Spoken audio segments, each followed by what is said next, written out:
dulu. Iya. Dengarkan dulu GoFood. Maksud saya minta tolong dulu aku. Terus kalau kamu mau tendang aku, mau nggak percaya kepada aku, kamu dengarkan dulu omongan saya. Bukan nggak percaya, bukan nggak percaya. Iya, saya ngerti yang kau maksud. Dengarkan dulu GoFood.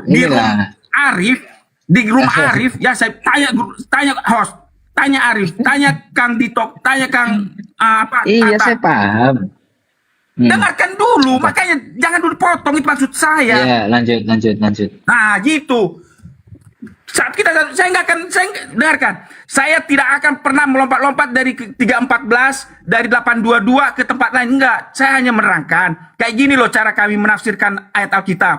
Ayat Alkitab yang satu menerangkan ayat Alkitab yang lain. Biar kamu ngerti di mana letak kesalahan cara tafsir. Kenapa kok bukan create? Kenapa kok bukan menciptakan, tapi kok mendapatkan? Kenapa? Karena itu diterjemahkan menjadi mendapatkan atau memiliki, seperti King James Version, bukan seperti LAITB. Gitu maksud saya. Gini, dengarkan dulu baik-baik ya. Nah, ke Amsal 8 ayat 22 menuliskan kana menjadi mendapatkan. Kenapa mendapatkan atau memiliki, atau seperti King James Version tulis jadi possess? Karena gini, karena kata kana digunakan di Kejadian 4 ayat 1. Nah, saya terangkan. Kejadian 4 ayat 1 menuliskannya begini. Kemudian manusia itu bersetubuh dengan Hawa istrinya, dan mengandunglah perempuan itu, lalu melahirkan. Ingat, kata melahirkan. 1. Lalu melahirkan Kain. Maka kata perempuan itu, aku telah mendapat seorang anak laki-laki, aku telah kana. Nah, jadi kata kana yang di Amsal 8:22 digunakan di dalam Kejadian 4 ayat 1. Karena, nah balik kita ke Amsal 8 ayat 1, 22, biar kamu tahu. Jadi Amsal 8 ayat 22 itu, Tuhan telah kana. Ya, sudah. Tuhan telah, dengarkan dulu, baru kau potong. Tuhan telah kana aku sebagai permulaan pekerjaannya. Ingat, Kejadian Wahyu 3 ayat 14 tadi. Tuhan telah kana aku sebagai permulaan pekerjaannya, sebagai perbuatannya yang pertama-tama dahulu kala. Nah, ingat kana ya. Ingat dulu, tadi di Kejadian 4 ayat 1, karena melahirkan. Dua kata itu, mendapatkan, melahirkan. Nah, di ayat 23 diterangkan. Kenapa itu? Karena menciptakan. Nah, 23. Sudah pada zaman purbakala aku dibentuk. Pada mula pertama sebelum bumi ada. Ayat 24. Sebelum air samudra raya ada, aku telah lahir. Poinnya apa yang dijelaskan? Ya nanti, nah iya, bagus. Panjang kali, Pak. Iya, memang lama. Sebentar, ayat 25. Sebelum gunung-gunung tertanam dan lebih dahulu daripada bukit-bukit, aku telah lahir. Ingat, penekanan lahir. Kemudian di ayat sebentar. Nah, kata-kata lahir. Kenapa? Makanya kata kana itu di ayat 22, Tuhan telah mendapatkan aku karena dia lahir, bukan diciptakan. Ya. Makanya Yesus itu disebut, kalau kitab Yohanes menulisnya anak tunggal Bapa. Kalau bahasa Batak, anak sasadani, anak sasada Bapa. Iya. Nah, sudah. makanya kenapa? Waduh, itu makanya Yesus panjang kali, Pak. Kenapa nggak bisa gantian sih? Poinnya saya makanya udah Yesus dapat. bukan diciptakan, tetapi dilahirkan. Makanya disebut Ya, sudah anak tunggal belum? Bapa, anak Ya, sudah satu-satunya belum? Bapa. Atau bahasa Inggris, tunggu, satu lagi terakhir. Ya Atau disebut dalam bahasa Allah. Inggris, the only Untung saya nggak begotten momot Son ini. of God. Itu jawaban saya. Terima kasih. Udah. Kenapa? Udah. Sekali lagi, kenapa kamu hanya fokus di Amsal, hanya fokus di Amsal. Sedangkan yang kita tanyakan dasarnya di Wahyu 3 nomor 14, kamu nggak menerangkan sama sekali. Wahyu 3 nomor 14 di sini diciptakan sebagai dikatakan sebagai ciptaan. Kamu nggak senggol sama sekali. Kamu jelaskan sebentar dulu. Iya. Ya, yang kamu jelaskan adalah pemaknaan apa yang ada di dalam Amsal 28 nomor 22. Di sini dikatakan Lord dan di sini dikatakan Ya, mendapatkan. Ya, ya, padahal di sini ada juga bahasa lain mengatakan di sini create, made, ini membuat atau create, menciptakan. Ini kamu hanya fokus di sini. Hanya fokus di sini, menjelaskan di Amsal 8 nomor 22, lalu membawa ke Kejadian 4. Nah, sedangkan kamu tinggal sekali lagi, saya katakan Anda tinggalkan yang kita bahas Wahyu 3 nomor 14 di sini dari Oke. ciptaan. Nah, setelah sebentar, boleh saya bicara gantian? Ciptaan ini maksudnya ciptaan ini apa? Ya, boleh kan sekarang Silakan. kita boleh saya bicara? Ya, silakan. Oke. Nah, setelah saya terangkan tadi dari Amsal 8 ayat 22 sampai 25, kemudian Kejadian 4 ayat 1, baru kita kembali ke Wahyu 3 ayat 1. Nah, Wahyu 3 ayat 1 LAI pun kurang pas menerjemahkannya seperti itu. Caranya itu perhatikan baik-baik. Terjemahan yang benar itu seperti yang pasnya itu adalah sebentar ya, saya baca terjemahan yang lain. Saya baca terjemahannya. Ayat Alkitab yang terbuka, ayat. Dan kepada malaikat jemaat di Laodikia, tuliskanlah Wahyu 3 ayat 14. Inilah perkataan Sang Amin, saksi yang setia dan benar, awal dari segala ciptaan Allah. Nah, segala Nah, segala itu satu. Sebentar. Yang kedua, terjemahan yang berikutnya. Alkitab yang hidup, firman Allah yang hidup. Tuliskanlah surat ini kepada pemimpin jemaat di Laodikia. Pesan ini dari dia yang teguh, saksi yang setia dan benar dari semua perkara yang ada sekarang, dahulu, dan yang akan datang. Sumber segala ciptaan Allah.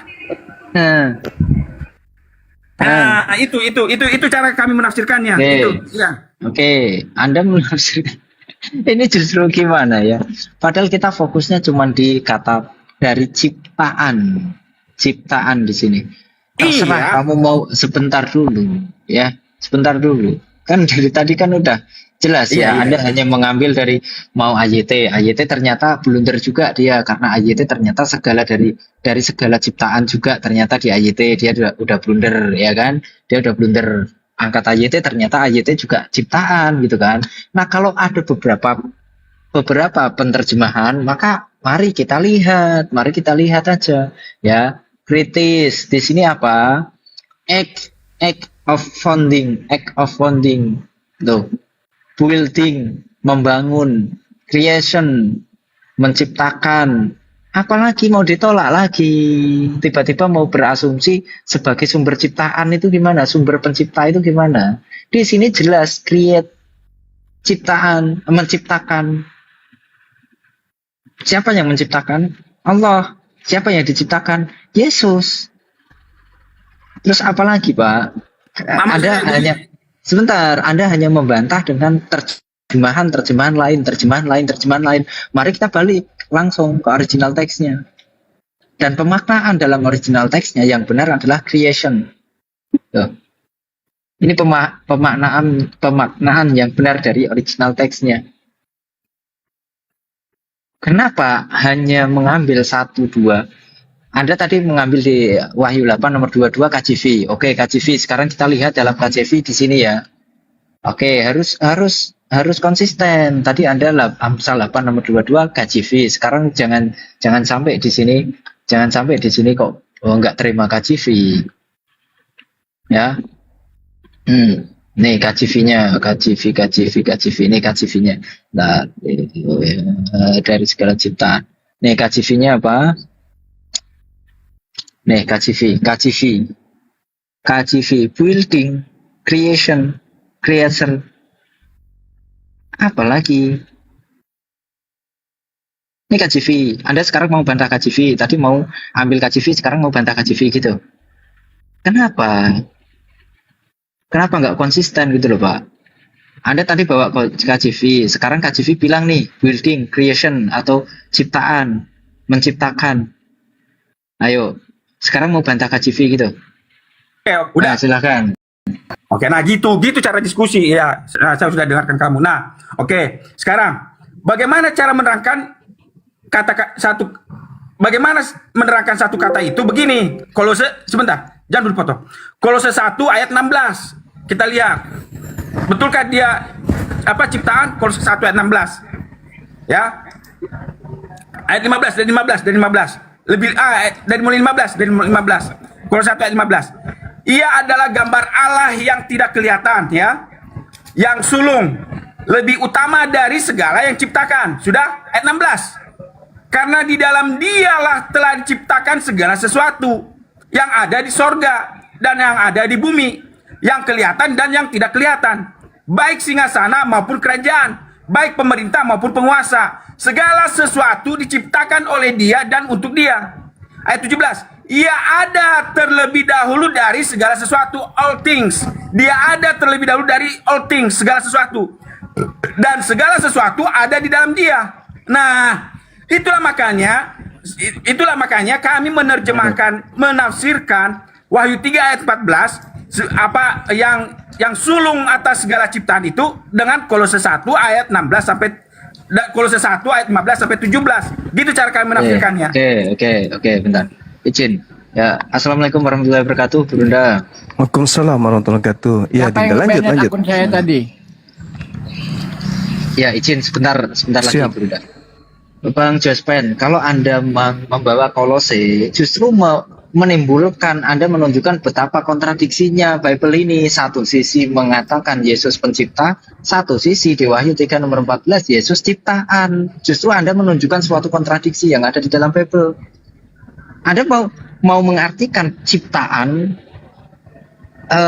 mengartikan ciptaan terus menjadi pencipta. Itu kan kontradiksi. Yang namanya pencipta pasti tidak akan menjadi ciptaan. Yang namanya ciptaan tidak mungkin bisa menjadi pencipta. Gimana? Justru Anda menunjukkan kontradiksi di sini kalau Anda membahas, kalau Anda membawakan bahwa Yesus itu adalah sumber dari segala penciptaan. Boleh gantian bicara. Sebentar. Gini aja, kita Guruda, assalamualaikum. Ya. Gantian dulu bicara terakhir. Sebentar. Sebentar. Sabar. Di sini sudah ada dua Kristen ya. Saya ini. Sebenarnya Yesus itu pencipta atau ciptaan? Bang Jospen dulu. Begini. Bukan begini. Coba jawab dulu. Sebenarnya Yesus itu pencipta atau pencipta? Atau ciptaan? A pencipta, B ciptaan. Saya begini maksud saya. Iya, jawab aja dulu. Nanti bisa langsung bernasi nanti. Yesus itu ciptaan apa pencipta? Saya jawab dengan Kolose 1 ayat 15. Enggak. Jawab dulu. Yesus itu pencipta atau ciptaan? Bang Jospen, jawab dulu. Iya, dijawab dulu baru pakai data. Dua-dua jawabannya itu kurang pas. Dua-duanya ciptaan dan pencipta gitu maksudnya. Begini cara. Sebentar. Kalau karena Anda belum menjawab, saya peroring ke teman yang satunya. Logika sehat. Dibuka videonya. Cara saya menjawabnya begini, dengarkan. Sebentar dulu. Ke logika sehat. Bang, logika sehat. Ya. Yesus itu pencipta atau ciptaan? Gampang kok. Cuman pilih salah satu. Kalau menurut tadi yang jelas menurut Wahyu 1 ayat 8 ya. Yes, itu ciptaan pertama dari segala sesuatu. Bukan saya yang ngomong ya. Wahyu Amsal. Ya. Wahyu 3 Amsal 1 ayat 8 atau Amsal 8 ya. Nah itulah. Hikmat, aku adalah hikmat, kan gitu judulnya kan. Bang Jospen, siapa yang mendapatkan aku memperoleh hidup, yang menolak aku akan binasa. Itu loh, ciptaan pertama dia. Bang Jospen sepakat? Oke, saya jawab. Jawaban saya begini. Dia bukan ciptaan, tetapi dia dilahirkan, diperanakan. Dan karena dia diperanakan dari Allah, makanya disebut anak Allah satu-satunya. Makanya bahasa Inggris sebentar.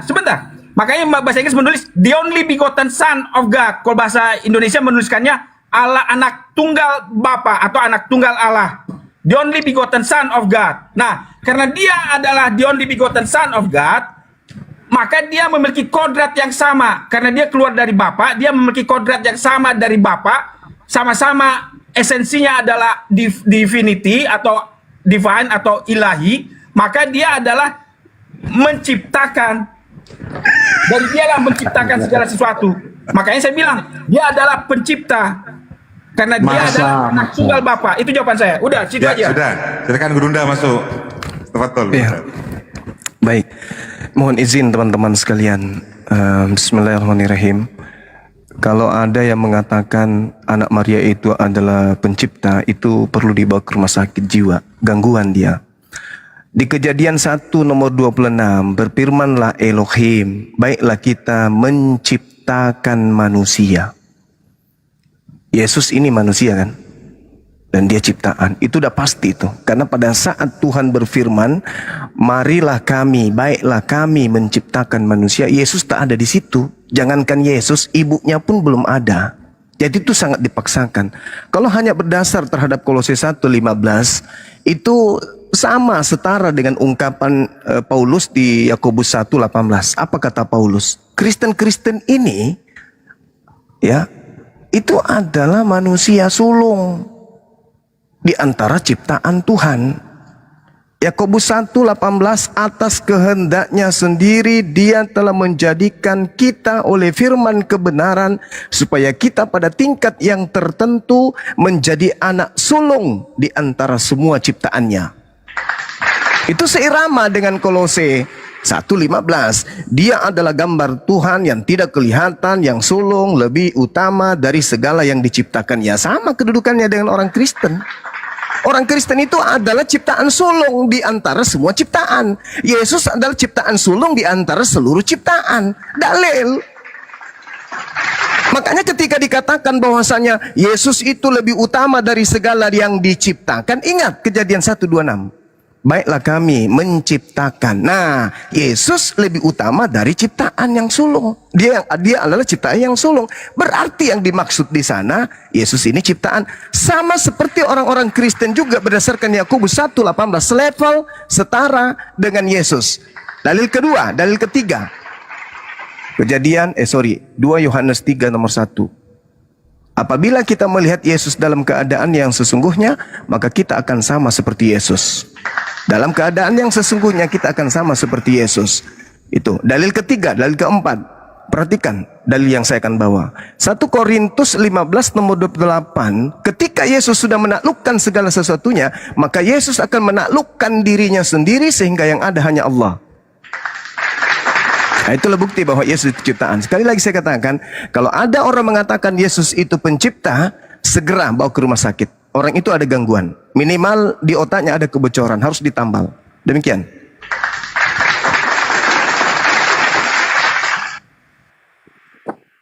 Silakan. Mau masuk? Jospen atau logika? Oke, iya saya mau jawab itu. Ya, silakan. Oke. Yakobus 1 ayat 18.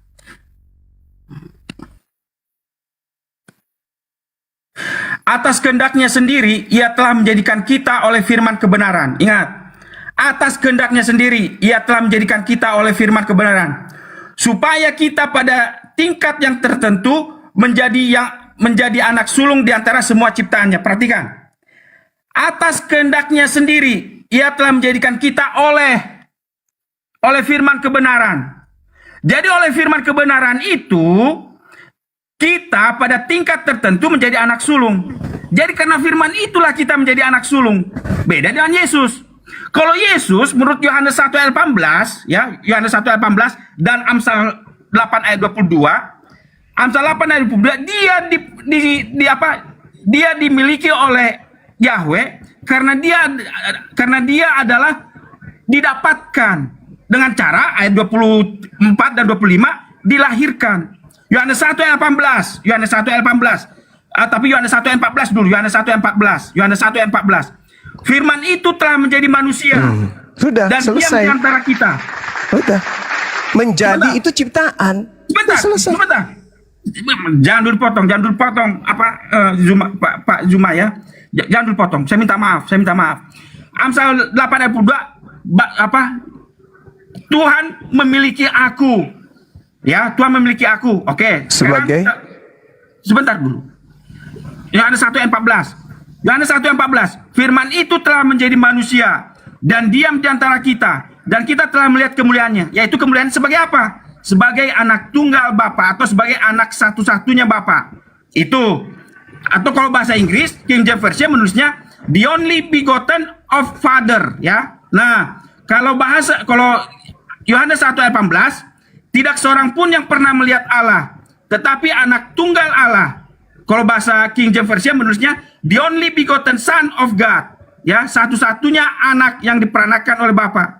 Jadi dia bukan diciptakan, tetapi keluar dari Bapa. Itulah makanya Yesus mengatakan dalam Yohanes Aku keluar dari Bapa. Ya, Yohanes, Bisa baca sebentar. Matius 4 nomor 4. Sebentar. Yohanes 8 ayat 42. Kata Yesus kepada mereka, jikalau Allah adalah Bapamu, kamu akan mengasihi aku, sebab aku keluar dan datang dari Allah. Bedanya antara kita dengan Yesus adalah, betul, sama-sama anak Allah.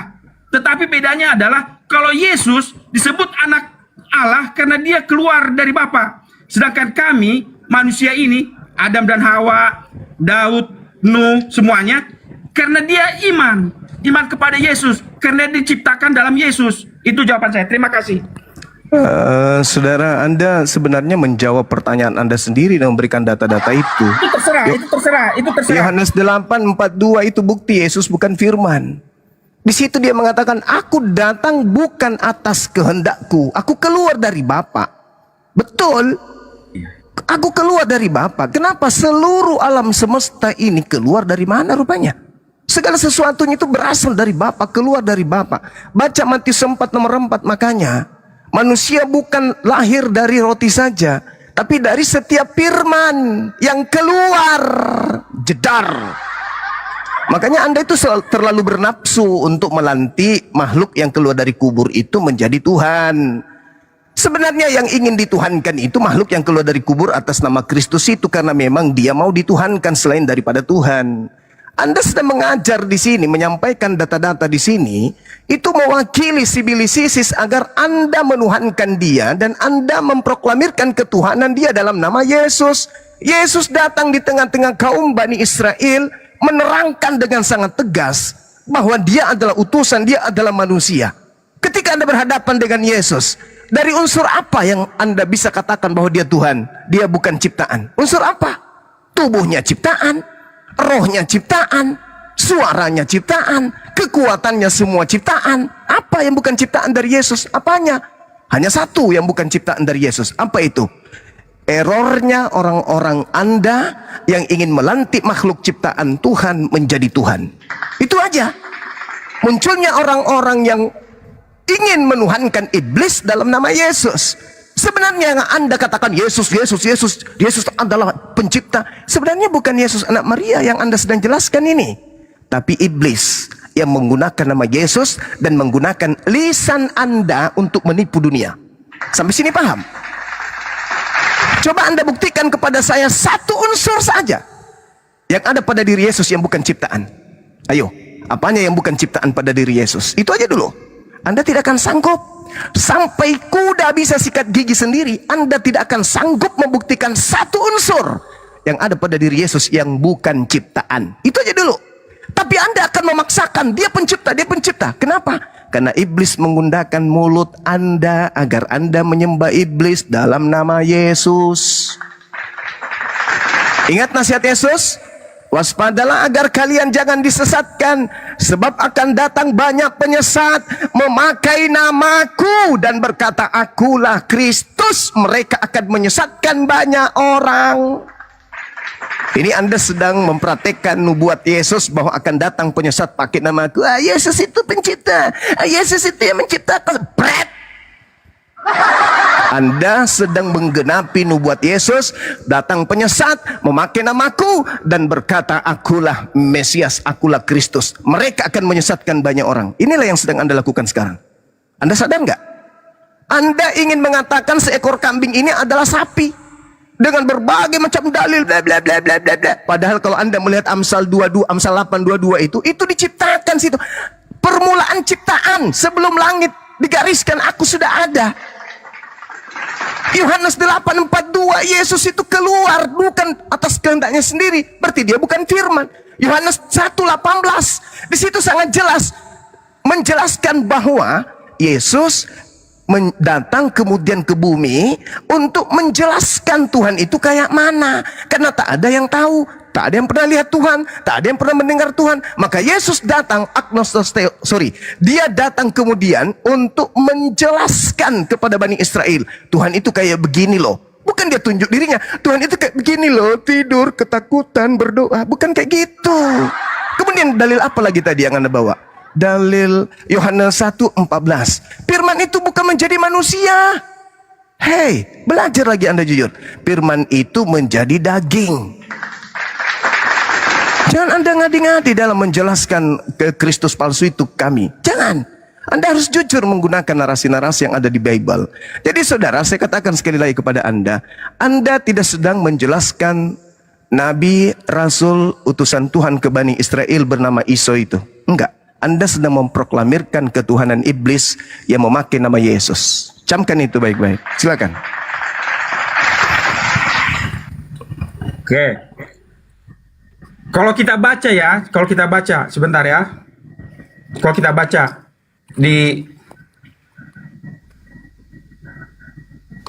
kenapa Yesus sebut firman? Karena Mazmur 33 ayat 6 dikatakan, oleh firman Tuhan langit telah dijadikan, oleh nafas dari mulutnya segala tentaranya. Makanya Yesus sebut firman. Makanya Yohanes 1 ayat 14 mengatakan firman itu menjadi manusia. Kenapa? Karena Mazmur 33 ayat 6, oleh firman Tuhan langit telah diciptakan, oleh nafas dari mulutnya segala tentaranya. Itu jawaban saya. Terima kasih. Saudara, justru Mazmur 33 itu menjelaskan Yesus ciptaan. Coba dengarkan narasi saya.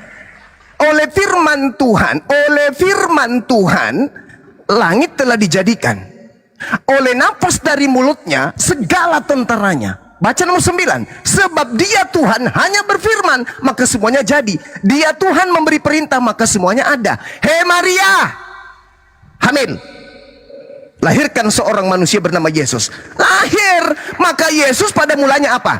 Yesus pada mulanya firman yang menjadi daging. Jangan pula kau bilang Tuhan berfirman, kemudian ketika Tuhan mengatakan jadilah daging, Tuhan berguling-guling langsung jadi daging. Jangan pagan kali ente. Justru kalau Anda bawa Mazmur 33 nomor 6, endingnya di nomor 9. Sebab dia berfirman maka semuanya jadi. Dia berfirman, Maria, kau hamil. Itu firmannya tuh, dibawa oleh Gabriel. Maria, pencipta langit dan bumi, menginginkan kau hamil. Hamil enggak? Hamil.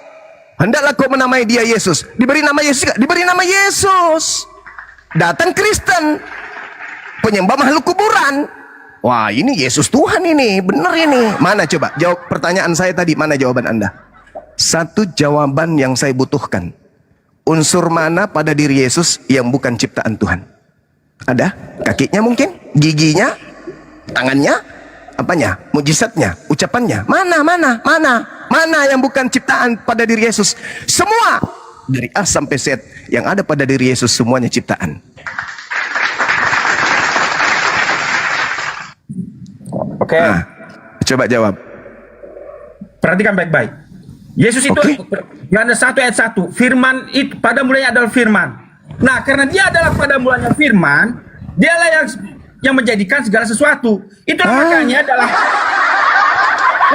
dalam Amsal 8 ayat 22, dalam Amsal 8 ayat 22 dikatakan begini, perhatikan baik-baik.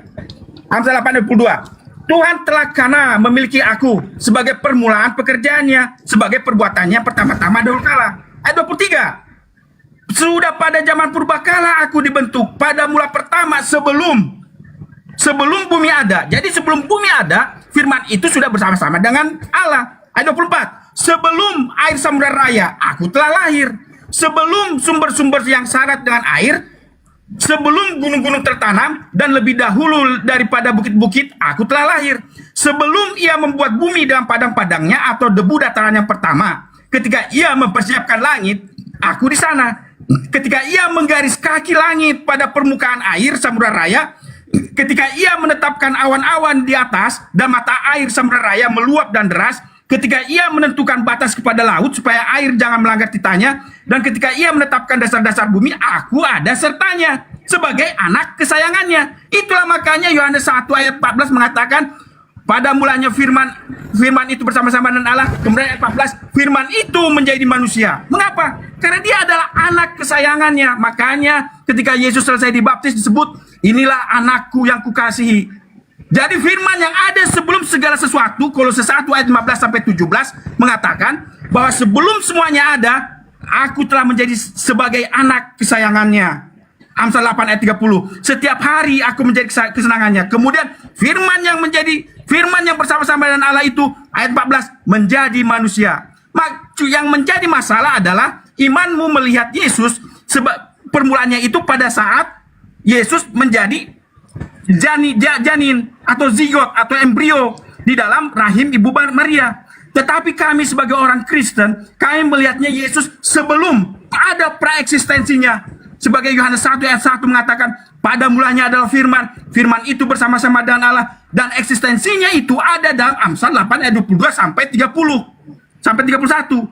Jadi Amsal 8 ayat 22 sampai 31 itu menerangkan Yohanes 1 ayat 1 bahwa sebelum Yesus menjadi manusia, sebelum Yesus menjadi zigot, embrio dalam rahim Bunda Maria, dia sudah ada dan dialah yang menciptakan segala sesuatunya.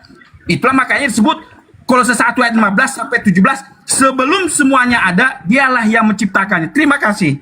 Anda tidak menjawab pertanyaan saya. Oke. Buka mic-nya, saya ingin mendeteksi otak Anda berfungsi atau tidak.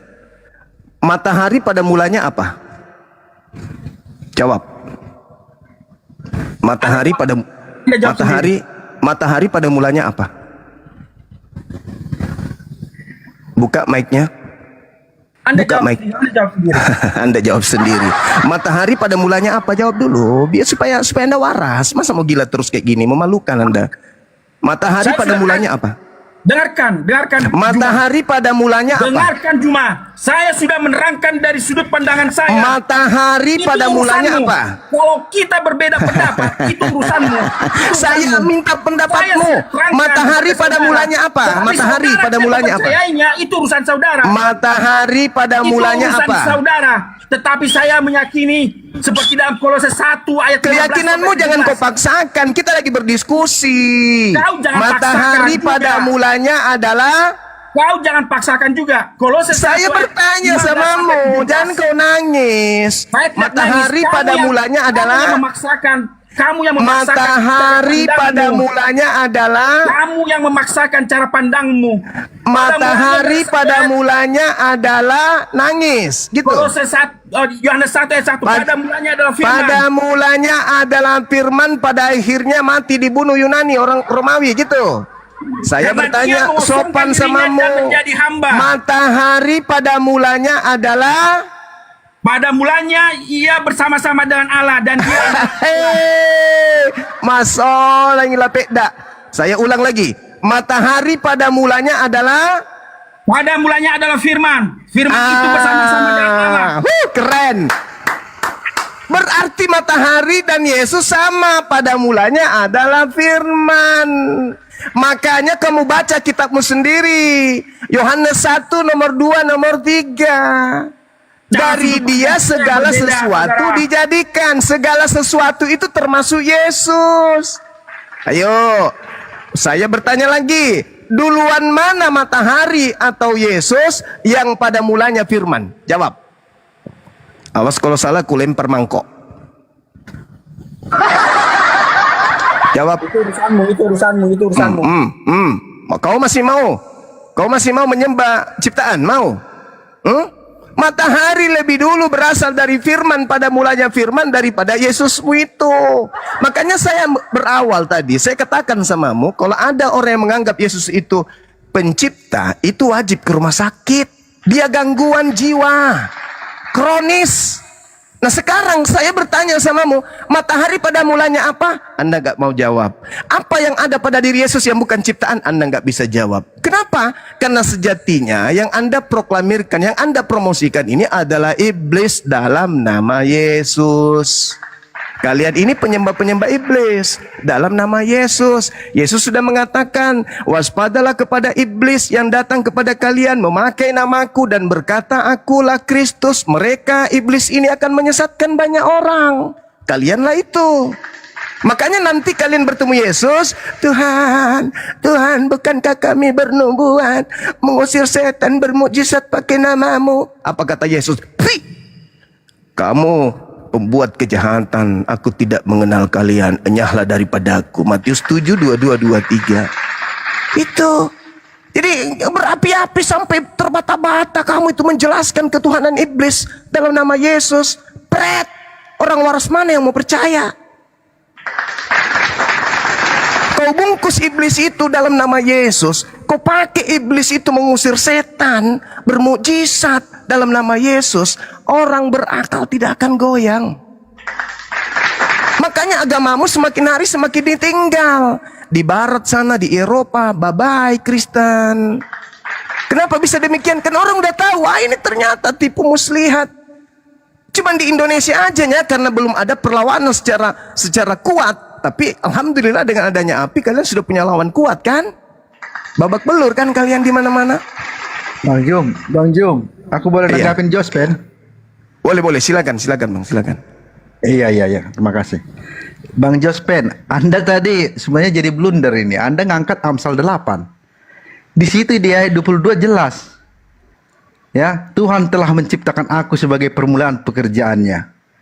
Jadi jelas.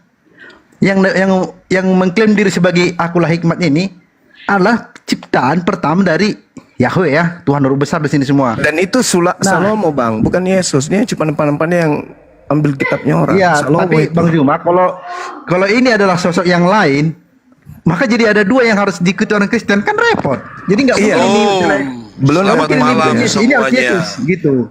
Iya. Malam. Nah itu. Jadi blunder si Jospen jadinya. Memang di Salomo sini yang itu bukan Yesuslah Yesus. pertama sekali sebelum Selamat segala malam. sesuatu. Tapi tetap aja ciptaan itu loh. Malam. Oke, tanggapilah Jospen. Oke. Sekarang giliran saya bicara. Bentar, Bang Jospen, bentar. Ya, malam Pak Leon, sebentar ya. Lanjut. Gantian, Pak Leon, Jospen, gantian. ya. Nah, Pak Jospen jangan lupa minum air putih dulu Pak Jospen. Teriak-teriak, takut serak nanti. Ya, lanjut Pak. Oke, gantian bicara. Setelah ini saya akan turun. Amsal 8 akan ada kerja. Amsal 8 ayat 22 mengatakan, betul, dia adalah permulaan segala ciptaan yang dilahirkan. Makanya Yesus disebut anak tunggal. Dia, kalau bahasa Inggris mengatakan the only begotten son of God. Satu-satunya yang diperanakan, satu-satunya yang diperanakan Bapa, dilahirkan Bapa. Nah, makanya dalam Amsal 8 ayat 23 dikatakan, ayat 8 24, Amsal 8 ayat 24, sebelum air samudra raya ada, aku telah lahir. Kemudian ayat 25, sebelum gunung-gunung tertanam dan lebih dahulu daripada bukit-bukit, aku telah lahir. Makanya kata-kata ini, kata-kata lahir, itu digunakan dalam Yohanes 1. Yohanes 1 ayat 1, pada mulanya adalah firman, firman itu bersama-sama dengan Allah. Kemudian ayat 14, firman itu menjadi manusia sebagai apa? The only begotten of the Father, satu-satunya yang dilahirkan dari Bapa. Kemudian Yohanes 1 ayat 18 mengatakan satu-satunya yang dilahirkan oleh Bapa. Yohanes 1 ayat 18. Jadi Yesus itu keluar dari Bapa sebagai satu-satunya anak yang diperanakan. Nah, inilah yang membedakan antara Yesus dengan kita. Kita itu adalah yang diciptakan dan kita keluar dari Yesus. Itu yang membedakannya. Dan saya permisi, saya turun dulu karena ada kerjaan. Mau seperti apapun Yesus ciptaan udah selesai. Kalian penyembah ciptaan. Udah. Dan sekali lagi saya katakan bahwa yang disajikan oleh saudara kita tadi itu bukan anak Maria, bukan. Tapi Kristus palsu yang disembah oleh Leon from Yehuda ini. Itu Yesus palsu yang kalian sembah, itu Yesus palsu yang kalian jual ke kami. Tapi sayang, kami nggak mau membeli sesuatu yang nggak jelas kayak gitu. Oke. Boleh saya bernarasi? Boleh, silakan. Boleh. Ya. Jadi berbicara tentang firman, ya. Firman itu tidak hanya berpusat kepada satu objek, ya. Di dalam bahasa Ibrani itu adalah dafar atau perkataan, kehendak atau tindakan Allah.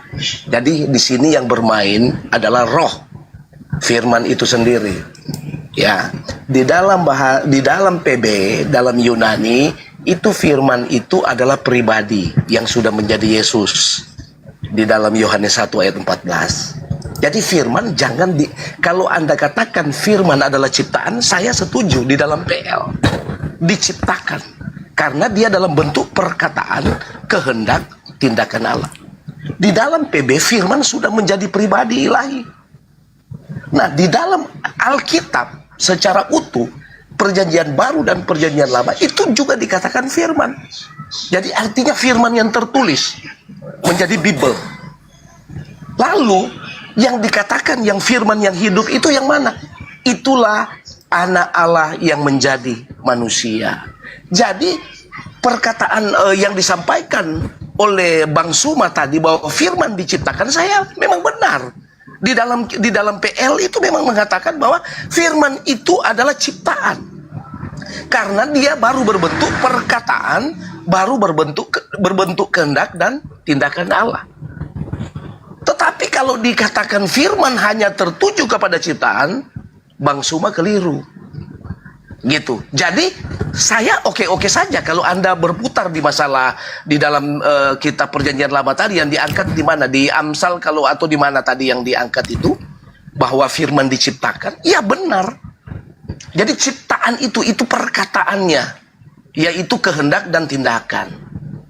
Kalau di dalam PB firman itu sudah bukan perkataan lagi, tetapi sudah menjadi sebuah pribadi ilahi. Begitu seperti yang tercatat di dalam Yohanes 1 ayat 1 dan 1 ayat 14. Lalu Alkitab Perjanjian Baru dan Perjanjian Lama itu firman juga. Firman yang sudah tertulis secara kitab. Lalu yang hidup itu siapa? Ya Allah yang menjadi manusia itu tadi, yaitu Yesus, yaitu firman yang hidup. Jadi itu sedikit pencerahan mengenai kata firman. Jadi oke saja pernyataan Suma mengatakan bahwa firman itu adalah ciptaan, saya setuju. Di dalam konteks PL. Nah gitu. Dalam konteks PL. Memang. Saya tidak menyangkal. Itu ada di Yesaya 55 ayat 11. Kejadian pasal 1 juga itu. Ya. Lalu, Yang saya mau sedikit membuka cara berpikir Bang Suma. Ya, bahwa Bang Suma jangan hanya terfokus ke satu bagian, yaitu firman yang dikatakan diciptakan dan sebagainya. Nah gitu. Jadi pengertian firman di dalam Bible itu ada 4 jenis. Ya, yang pertama seperti saya katakan perkataan, kehendak dan tindakan. Lalu yang kedua firman yang sudah menjadi pribadi ilahi. Lalu yang ketiga yaitu Bible yang tercatat itu firman juga. Nah gitu. Dari Kejadian sampai Wahyu itu jadi firman. Firman yang tertulis gitu. Lalu firman yang hidup yang mana? Ya itulah anak Allah yang menjadi manusia. Jadi itu dulu yang bisa saya sampaikan. Daripada kita melebar, kita memframing, ya akhirnya apa? Sini kau duduk. Kebingungan bagi umat Saudara juga yang Leon, mendengar. duduk di sini biar tak ajarin, biar tak suapin ilmu ya. Kalau dikatakan firman hidup itu penyampai firman, semuanya firman hidup. Kenapa dikatakan firman dalam bentuk buku? Karena firman Tuhan dicatat di sebuah buku. Kalau nabi, rasul itu firman hidup. Orang yang bisa menghafal Quran itu Quran hidup. Orang yang bisa menghafal Quran itu Quran yang berjalan. Yesus disebut firman hidup karena dia menyampaikan firman tanpa kitab. Begitu deh. Jangan kau jual agama paganmu di sini. Sebenarnya kalau saya ingin suapin kamu dengan yang tadi itu sama aja, nggak ada bedanya. Sebenarnya orang Kristen itu kalau berbicara firman itu ada 4 di dalam Bible. Firman itu cuma ada 2. Yang pertama firman, ucapan, kalimat, tita, kehendak, ide Tuhan yang disampaikan melalui penyampai firman nabi. Nah, kemudian yang kedua yang Anda katakan tadi firman hidup itu sebenarnya adalah dewanya Romawi. Baca Filipi 2 nomor 6, nomor 7, nomor 8. Itu Tuhanmu, itu dewamu. Theos tidak mempertahankan keteosannya, melainkan mengosongkan dirinya, lalu turun menjadi hamba, lalu mengambil rupa manusia, lalu menjadi taat, lalu taat sampai mati. Itu jangan kau sembunyikan itu dewamu tuh yang jadi manusia. Itu yang kau sebut firman hidup itu yang kau sembah itu. Dan bedakan dengan Yohanes 1 nomor 1 sampai seterusnya. Yohanes 1 pada mulanya adalah firman. Memang betul segala sesuatu itu pada mulanya berasal dari kehendak. Matahari berasal dari kehendak. Bumi berasal dari kehendak. Maria berasal dari kehendak. Yesus berasal dari kehendak. Yesus menjadi daging. Firman menjadi daging, firman menjadi matahari, firman menjadi bumi, firman menjadi udara, firman menjadi air. Itu biasa bagi orang waras. Jadi ketika Anda mengatakan firman menjadi daging, lalu Anda mengatakan itu bukan ciptaan, itu juga Anda ke rumah sakit jiwa juga gantian. Sama teman yang tadi. Sebenarnya Kristen itu menutupi kemudian Filipi 2 nomor 6. Nih, dengarkan baik-baik. Ini tak ajarin Saudara Leon, meskipun Anda pendeta tapi memang masih minim. Dengarkan. Yohanes 1 nomor 1, pada mulanya adalah firman. Firman itu bersama-sama dengan Tuhan dan firman itu adalah Tuhan. Itu berbicara mengenai hakikat Tuhan. Segala sesuatu dijadikan oleh Dia. Oleh siapa? Oleh Tuhan dengan cara berfirman. Yang Anda singgung tadi. Yesaya 55 nomor 11 yang Anda singgung. Kejadian 1, 26, 27, 28 dan seterusnya. Begitu juga di Amsal 33 nomor 6, nomor 9. Nah, bagaimana dengan Yesus? Masuk nggak dalam tataran itu? Masuk. Apa buktinya? Baca nomor 14-nya. Dan firman itu telah menjadi daging.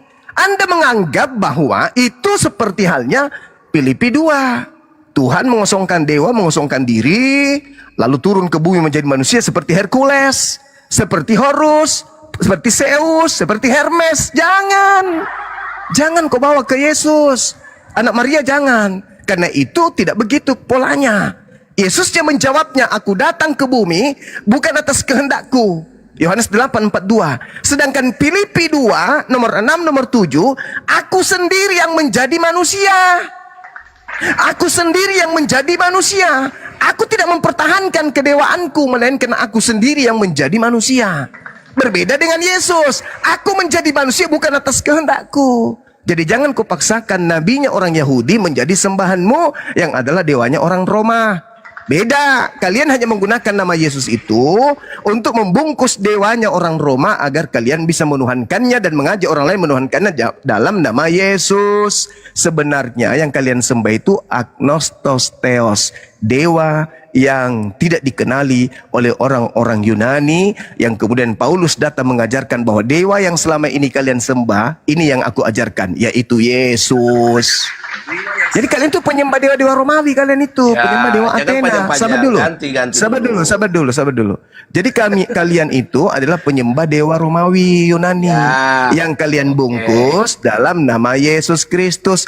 Kamu mau larikan kemanapun, Yesus anak Maria itu tetap ciptaan, tetap manusia, bukan dewa. Oke? Yang kalian sembah itu dewa. Itulah yang disebut agnostos theos oleh Paulus. Silakan. Ya. Jadi semua sebenarnya kalau diskusi sebenarnya tidak perlu menghujat seperti Yesus. Enggak ada hujatan, itu fakta, iya, itu kau real. katakan begini, Suma. Itu real, itu fakta itu. Dalam iman Kristen itu Tuhannya orang Kristen. Nah, itu bukan Lalu orang Anda Yahudi. mengatakan, iya, Bung, dengar dulu. itu bukan orang Yahudi, itu Iya, orang dengar Yunani. dulu. Bagaimana Itu orang kok Yunani, potong namanya orang bicara? agnostos theos itu. Sudah Beda. itu.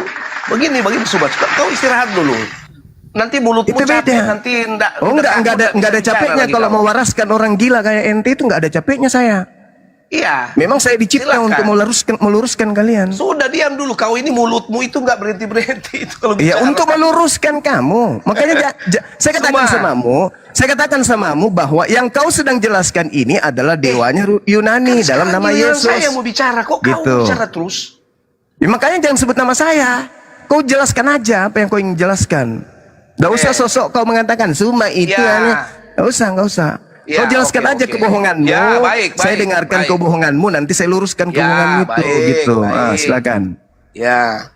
Seluruh pernyataanmu itu adalah dusta dan bohong. Kutipan-kutipan firman Allah kau rubah jadi Tuhan, itu kau pendusta. Di dalam Bible kalau kata Allah, Tuhan.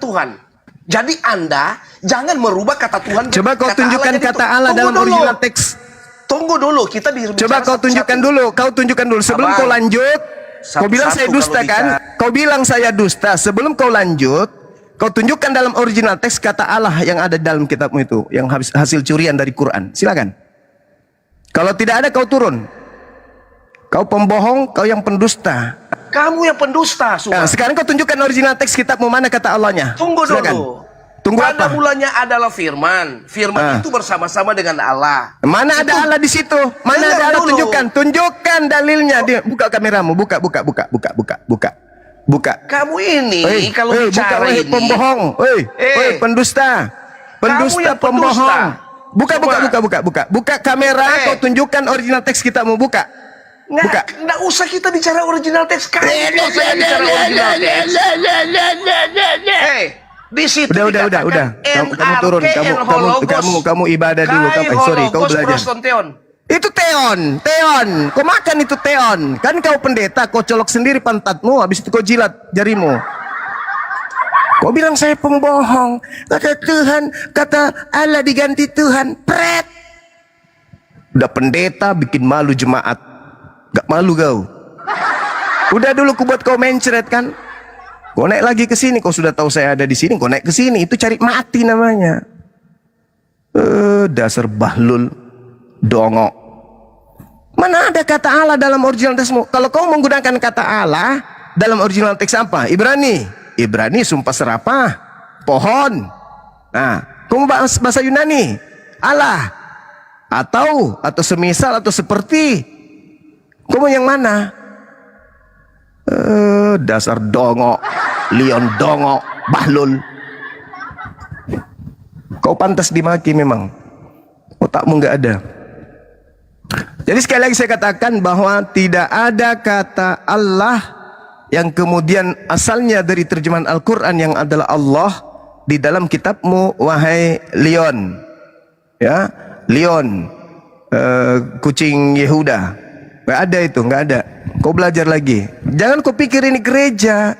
Mungkin perasaanmu itu kau lagi di gereja. Sorry, kau lagi di hadapan umat Islam yang lebih paham Bible daripada kamu. Oke? Jangan kau coba-coba menipu di sini. Jangan coba-coba menipu. Jangan kau bilang dirimu, saya ini pendeta, saya bisa, nenekmu kiper. Nenekmu kiper, kami lebih paham Bible kau itu. Makanya kenapa kamu itu tidak mau ke original teksnya? Karena musuhmu itu sebenarnya Biblemu. Musuh yang paling kau takuti itu sebenarnya Bible. Bukan Islam yang kau takuti. Yang kau takut itu Biblemu sendiri. Kenapa? Karena Biblemu itulah yang akan menggulung sendiri kepercayaanmu itu. Kau mengatakan dia adalah Tuhan yang turun ke bumi. Pret. Dewa yang turun ke bumi, oke. Filipi 2, nomor 6, nomor 7, nomor 8. Nah itu baru. Jangan sombong terhadap kebenaran. Jangan karena yang menyampaikan ini Islam, kamu sombong. Mentang-mentang yang menyampaikan sesamamu Kristen, meskipun salah kau terima, jangan.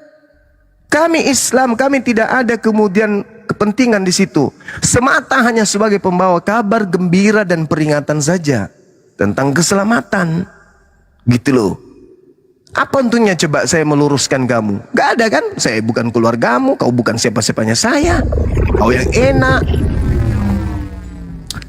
Kamu yang enak. Kemudian tiap hari kau dapat ini, tiap perpuluhan kau dapat di mana? Di gerejamu. Apa untungnya bagi saya? Tapi karena saya ingin meluruskan supaya kamu itu sadar, jangan kau bodoh-bodohi orang terus. Nggak tahu kemana arah debatnya. Bilang saya pembohong gara-gara saya sebut Tuhan.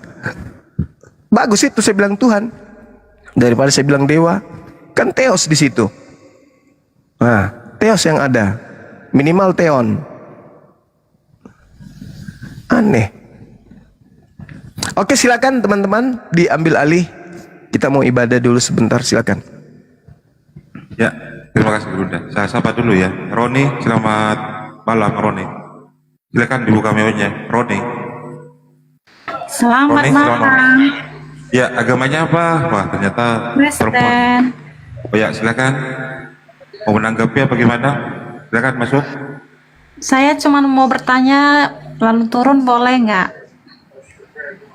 Oh, Ustaz Tata monitor. Bunda masih beribadah? Ya, lanjut. Ya, silakan. Pertanyaan saya, pernah nggak Muhammad itu membaca Taurat, Zabur, dan Injil? Akunta tatlu min qablihi min kitabin wala takhutuhu biyaminik idar lartabal mubtilun. Jadi engkau Muhammad tidak pernah membaca Taurat dan Injil, kitab-kitab sebelumnya. Andai kan engkau pernah Oh, membaca. ya udah Pak, udah. Ya udah terus. Udah itu aja Pak. Ya sudah. Terus. Makasih ya. Nah.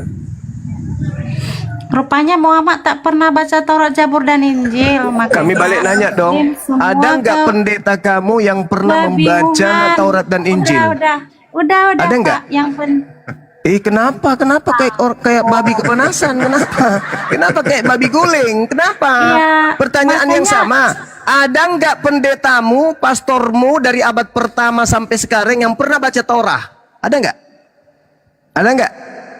Yang penting saya udah tahu Muhammad nggak pernah baca. Wah, memang nggak pernah. Makanya Iya. sekarang pertanyaan Oh, dibalikin sama Anda. tahu. Pernah nggak ada nggak seorang pendeta yang pernah baca Taurat? Makanya dia selalu gagal Makanya kamu salah semua karena kau tidak pernah baca Taurat. sejarah. Yang kau baca cuma Septuaginta, terjemahan Yang dalam bahasa dipersembahkan Yunani. Abraham, Ishak, Oh, nantinya pantasan Ismail. aja Tuhannya Yahudi dianggap dewanya Romawi. Oh, pantasan Yesus nyembah makhluk disalibkan, dibilang kuburan. disertakan. Oh, pantasan nyembah makhluk kuburan. Ternyata nggak pernah baca gagal Taurat sejarah asli. terus. Oh, ternyata makanya nyembah makhluk kuburan. Ternyata nggak pernah baca Taurat asli. Oten-oten Makanya ini. diakui, nggak pernah baca Taurat Pantesan Injil. aja. Makanya- Pantesan gagal karangan Lukas dibilang Injil. Karangan Makanya- Yohanes dibilang Injil. Pantasan aja buku Markus dibilang Injil. Padahal Injil itu adanya dari Al-Quran. Oh, pantesan aja. Pantesan Gagal salah sejarah. sembah.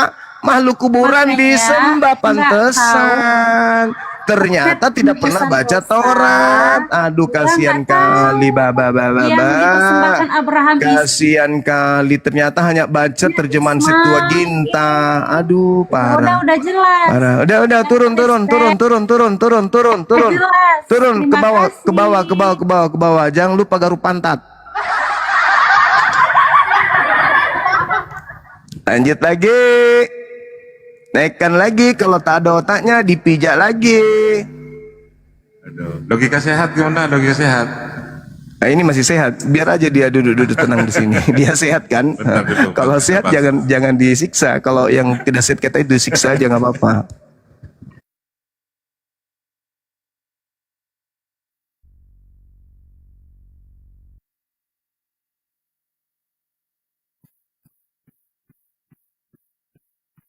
Bang R masih belum duduk. Sambil bantu tetep layar teman-teman. Bang R selamat malam.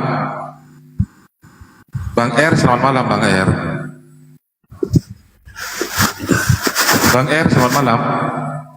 Malam. Ya, agamanya apa Bang R? Kalau Katolik? saya Muslim. Oh, Muslim. Muslim. Ya. Kalau Muslim di bawah ya, satu slot untuk teman-teman Kristen. Ya. Bang R ya. Low Ya, saya battery. nyimak aja, Bang. Please charge. Oke, makasih. Saya turunkan, mohon maaf. Oke. Ya, silakan. Anak Teos yang lain silakan naik, minta multi.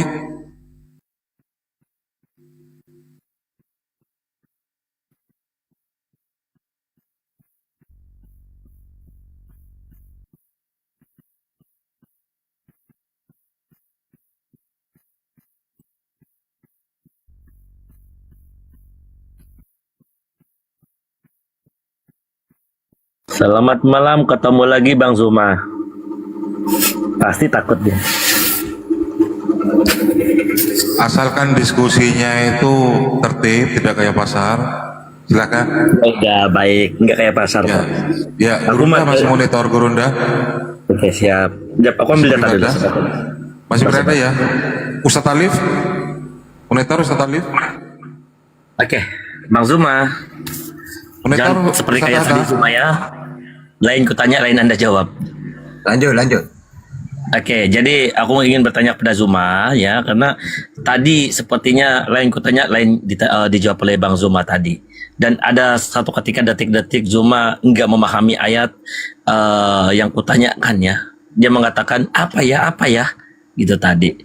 Malah dia tersekat-sekat jadi jangan seperti itu Bang Zuma ya, jangan malu-malu. Silakan poinnya langsung, poinnya. Sekarang di sini kan aku sudah buka data ini kok malah nggak paham juga. Iya, poinnya langsung. Ya udah, Bawakan, oke. silakan. Ya. Oke. Di sini Allah lagi minjam kepada siapa ini? Allah minjam kepada manusia Di ini. situ perniagaan. Ketika manusia mau berbuat baik dengan amalan-amalan. Jadi iman Islam ini perniagaan ya. Ya, ibaratkan silakan Ustaz Hatta. Ibarat bermaksud iman di Islam ini adalah perniagaan. Oke, sudah ya, langsung saya dengan tafsirannya. Jadi itu maksudnya bukan Allah siapakah yang bersedia memberi pinjaman kepada Allah. Maksudnya caranya bagaimana? Baca Jalalainnya, yaitu dengan menafkahkan hartanya di jalan Allah. Gitu loh, bukan Allah minjam gitu, enggak. Sama dengan gini dalam hadis itu ya. Barang siapa yang memberi hutang tetangganya yang miskin, ya itu sama dengan menolong Allah. Maksudnya apa? Dalam Islam ini kalau punya tetangga miskin, ya tolonglah. Maka Allah akan menolong kita. Bukan Allahnya yang minta tolong. Kita harus memberi tolongan kepada orang miskin. Ya sama orang Kristen itu yang ngomong itu. Kan ada di dalam kisah para Rasul atau berapa itu. Hai bulus, kenapa kamu menganiaya aku? Terus orang Islam nanya, sejak kapan Yesus dianiaya? Enggak, tante, maksudnya jemaahnya dianiaya. Loh, kan sama aja kan? Kayak gitu. Bukan Yesusnya yang dianiaya. Nah, kayak gitu. Jadi itu akhlak tetangga. Jadi kalau ada tetangga miskin, minta tolong, kita tolong. Makanya ada hadis, ketika aku sakit, kenapa kamu tidak ketika aku tidak berpakaian, kenapa kamu tidak memberiku? Maksudnya tetangga.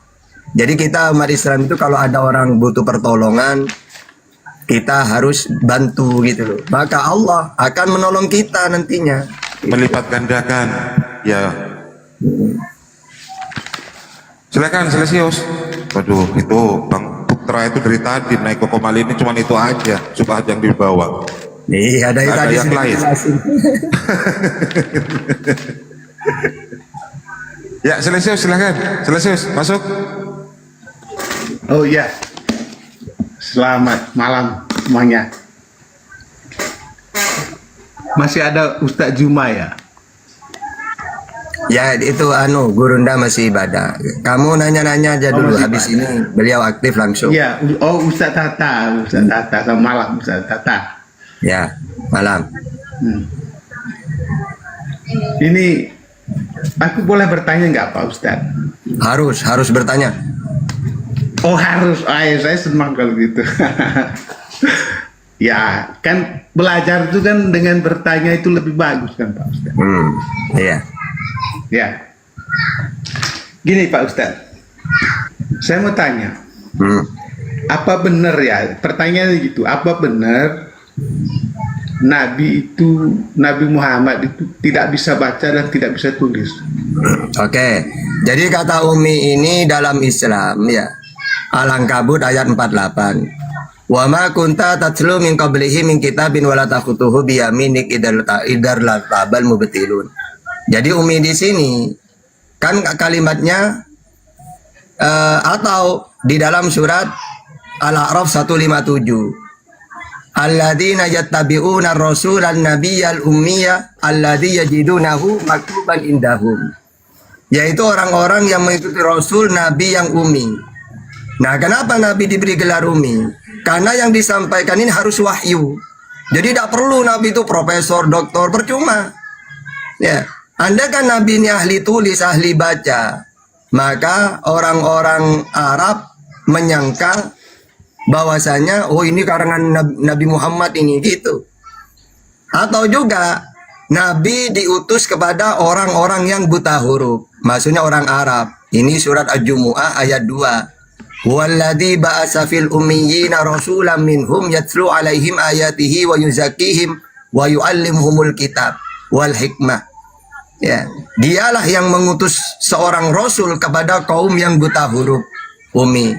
Jadi banyak kata Umi, atau orang yang tidak pernah baca kitab Taurat dan Injil. Mereka memahaminya cuma mengikuti nenek moyangnya. Ini di Al-Baqarah 78. Wa minhum ummiyuna la ya'lamuna al-kitaba illa amaniya wa inhum illa yadunnun.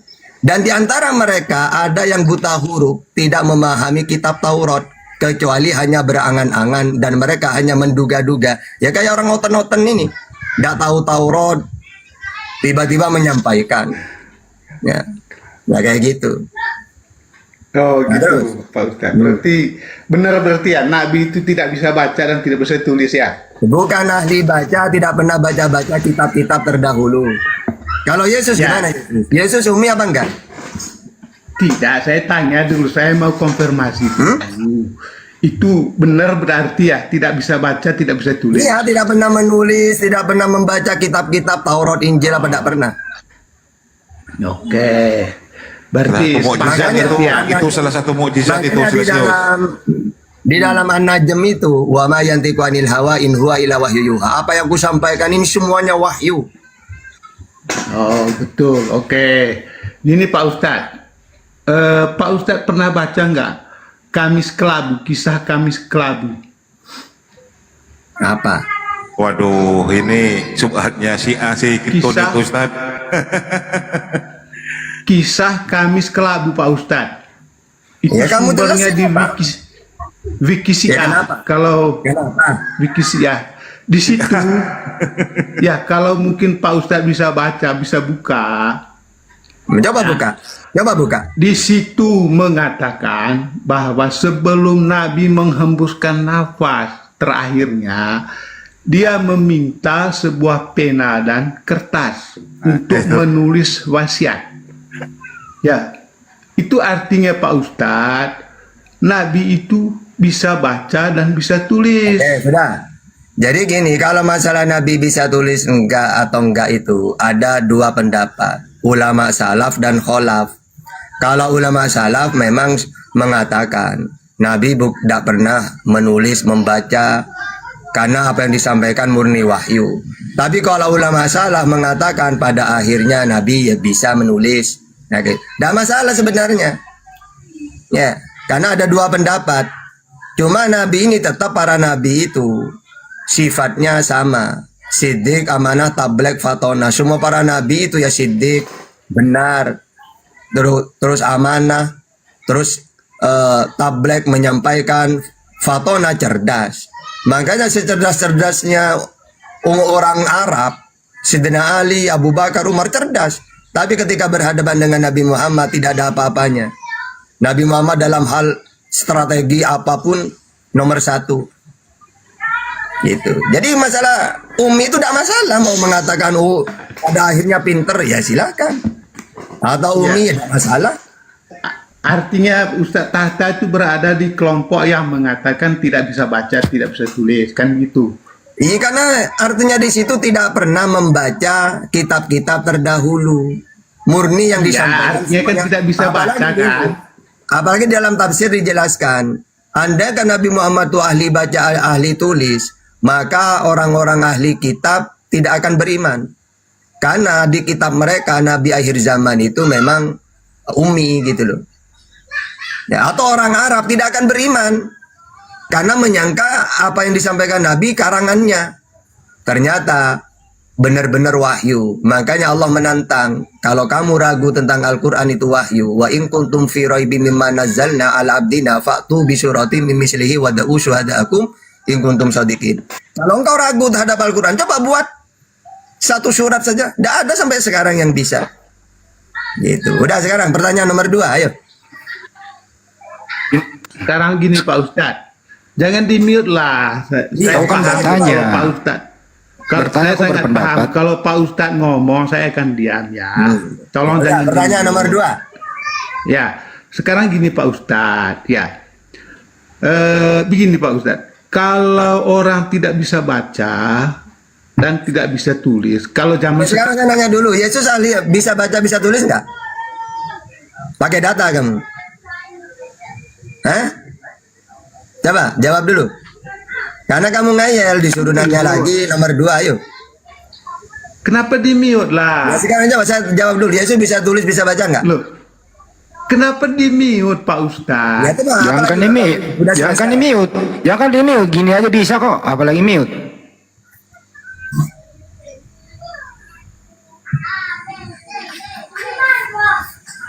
Harus memang dijelaskan itu Ustaz.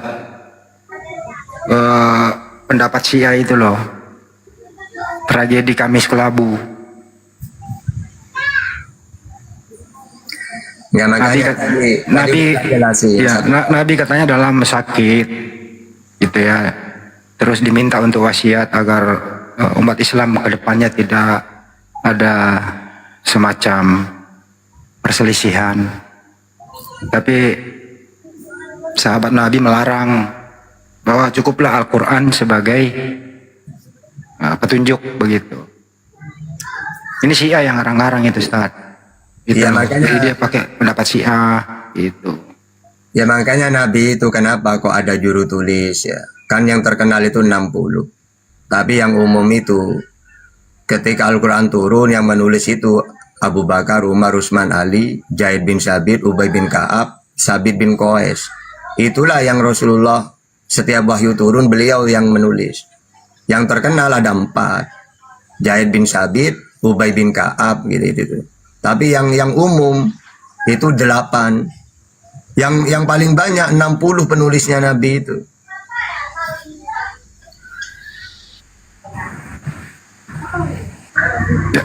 Jadi itu Syiah bener-bener itu ya.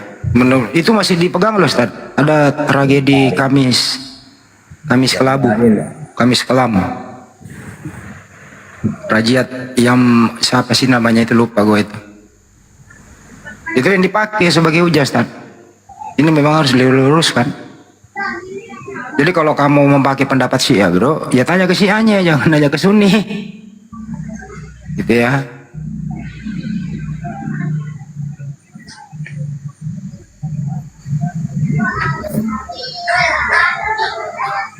Syiah itu seperti apa sih, Tan?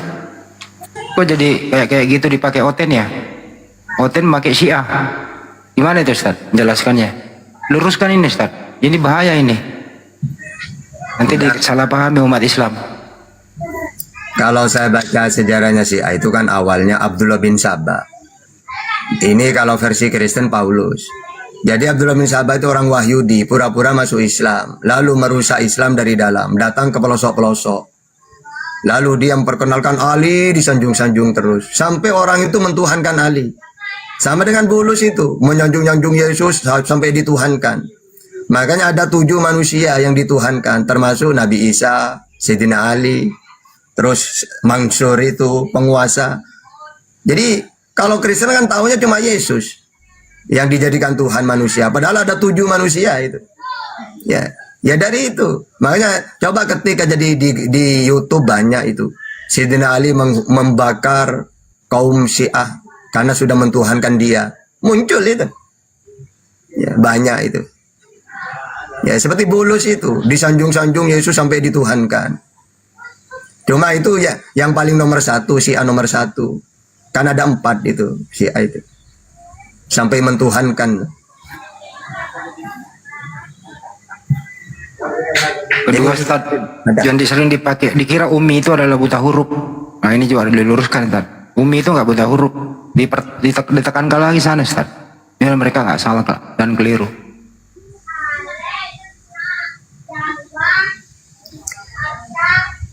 Iya makanya kata Umi itu orang Arab itu kan dulunya itu justru kalau sering membaca menulis itu di apa ya, dibully.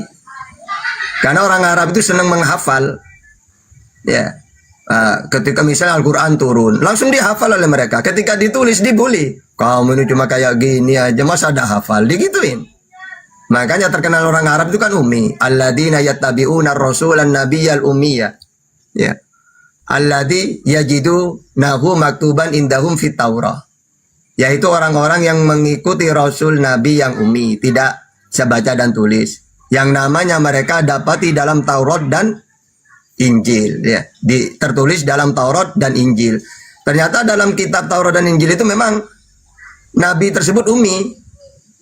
Makanya di surat Al-Ankabut ayat 48, "Wa ma kunta tatslu min qablihi min kitabin wa la takhutuhu bi yaminik idzal lartabal mubtilun." Dan engkau Muhammad tidak pernah membaca suatu kitab sebelum Al-Quran. Dan engkau tidak pernah menulis suatu kitab dengan tangan kananmu. Sekiranya engkau pernah membaca dan menulis, niscaya ragu orang-orang yang mengingkarinya. Pertama orang ahli kitab. Misalnya makanya ditanya, apakah Nabi di Arab? Nah, kata Raja Romawi itu, dia orang ahli tulis, ahli baca. Anda kan jawab iya, tidak akan beriman mereka. Karena di kitab mereka ini ternyata memang Nabi akhir zaman itu ummi. Itu. Maksudnya apa? Ya wajar lah kalau Nabi Muhammad ahli baca, ahli tulis, pasti diklaim nanti. Diklaim Al-Qur'an ini karangannya gitu loh.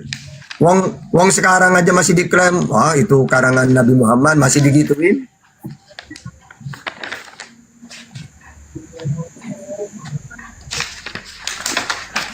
Kenapa aku diturun host, Pak Ustadz? Ya udah silakan, kamu nanya apa lagi? Siapa yang naikin? Kedua, ayo. Siapa yang naikin? Tadi kan Pak Ustadz mengatakan Nabi Muhammad itu Tunggu dulu, enggak, langsung. Itu sudah dijawab pakai data. Sekarang pertanyaan nomor 2, ayo. Ustadz. Nah, kalau tidak mau tak tentang dialog kamu, tentang Bibelmu. Mau? Suruh jawab dulu Ustaz. Yesus juga Yesus Itu baca, bisa Yesus. baca. Yesus bisa baca tulis enggak? Gitu aja. Nah, bisa nggak? Hah? Kenapa di? Saya kan datang di sini Kan sudah untuk dijawab. bertanya, Pak Ustadz. Oke, kan sudah dijawab. Nah, sekarang pertanyaan nomor 2, ayo. Loh, iya pertanyaan nomor 2 itu kata Pak Ustadz tadi. Nah, ya udah, sekarang saya nak jawab dulu. Yesus ummi apa tidak? Gimana? Pertanyaan nomor kata Pak Ustadz kan minta pertanyaan nomor 2. Saya Nah, iya, tanya. itulah. Nah, Kata Pak Ustadz tadi, Nabi Muhammad diutus untuk orang buta huruf. Nah tujuannya apa Pak Ustadz? Sama-sama buta huruf kok diutus? buta huruf itu apa maksudnya? Kalau udah dijawab lo tadi itu. Ini aja kamu paham Bibel, tak tantang kamu dialog, ayo. Apa ya yang kamu kuasai? Ayo. Loh, iya jawab dulu itu. Ya sudah, kan sudah jawab pakai data. dijawab tadi Silesius. Kamu kok ngiyel amat sih? Loh, Aduh. Itu salah satu mukjizat dari Allah Subhanahu wa taala. Salah satu mukjizat besar Nabi Muhammad ummi, tapi beliau cerdas. gimana sih? Lah tujuannya apa? Sekarang langsung.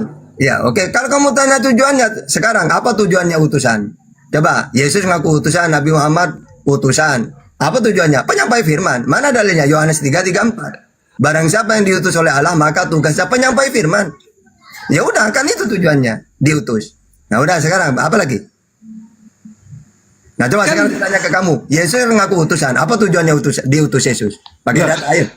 Kan diutus untuk orang buta huruf. Padahal dia tidak bisa maksudnya baca. di situ orang Arab selalu penghafal. Mereka ini cerdas-cerdas. Ya. Jadi kalau wahyu turun langsung hafal, tidak ditulis. Makanya kalau ditulis dibully malah. Udah, Jang, apa lagi pertanyaannya? Biar orang Arab itu bisa baca, makanya diutus orang yang bisa. Waduh, disuruh nanya lagi masih diulang-ulang. Gimana itu? Masa orang tidak bisa baca? Sekarang nanya, Yesus diutus untuk apa? Mengutus orang yang tidak bisa baca. Sekarang nanya, Yesus diutus untuk apa? Hah? Tujuannya apa itu nanti? Iya, tujuan Yesus diutus untuk apa? Kan tujuan. Jawab dulu, udah usah. Udah boleh. Coba, Yesus diutus untuk apa? Akhirnya kirimlah orang yang bisa baca. Dulu, Yesus diutus untuk apa? Jawab dulu itu Pak Ustaz. Ya sudah dijawab. Nabi Muhammad diutus untuk menyampaikan firman. Ya, wahyu, ajaran. Nah, kalau ya, kepada orang buta huruf kan. Ya, kepada seluruh dunia. Tabarakalladzi nazzalal furqana ala abdihi liyakuna lil alam, diutus untuk seluruh alam. Nah, Yesus sekarang. Ya. Nabi Muhammad diutus untuk seluruh alam. Nah, Yesus diutus untuk siapa? Dia diutus untuk orang buta huruf, kata Pak Ustaz. Ya, jawab dulu. Saya sudah pakai data. Nabi Muhammad diutus untuk seluruh alam. Al-Furqan ayat 1. Nah, sekarang Yesus tujuannya diutus untuk apa? Terus kepada siapa? Silakan, pakai data. Enggak, saya masih mengejar. Enggak, kan ini sudah kujawab. Sekarang pertanyaan balik. Ya, kamu kan tadi nanya, Tata untuk apa Nabi Muhammad diutus? Untuk menyampaikan firman. Karena semua para nabi diutus basyira wa nadhira, untuk menyampaikan, mengajar, tablek, untuk menyampaikan ajaran yang dia terima dari Tuhannya. Nah, sekarang saya tanya, Yesus diutus untuk apa? Ayo. Ini saya mau ngedengar Ustaz Juma tadi. Mana Ustaz Juma? Kamu ngeyel kayak udah tahu apa-apa mau lawan Bang Juma kamu. Udah, kamu nanya lu udah bisa. Masa orang buta huruf kirim orang buta? Ini mau menghujat doang, bukan mau dialog. Kalau begitu diapain? Gini nih. Hacum. Nah gitu. Udah berapa kali itu Umi itu bukan buta huruf. Udah dijelaskan sama Ustaz Tata. Umi bukan buta huruf. Diulang lagi nih, Umi itu bukan buta huruf.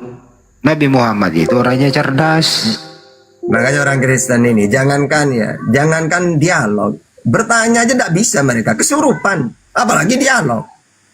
Makanya orang jemaah biasa disuruh naik, pendetanya cuma nerima perpuluhan. Coba pendetanya suruh dialog, enak. Orang-orang biasa kayak gitu tidak tahu apa-apa, naik mau dialog. Terus lawannya kayak Mbak Gurunda. Aduh, ya Kak, gimana ya? Nggak wajar. Assalamualaikum warahmatullahi wabarakatuh. Waalaikumsalam warahmatullahi wabarakatuh. Cara berbahasa. Ya, silakan. Bang Andi boleh. Hani ini. Hani ini siapa dulu? Saya sapa dulu ya. Hani, selamat malam Hani. Hani, selamat malam. Hani, selamat malam. Saya turunkan ya kalau tidak ngomong ya. Ganti Kristen yang lain ya.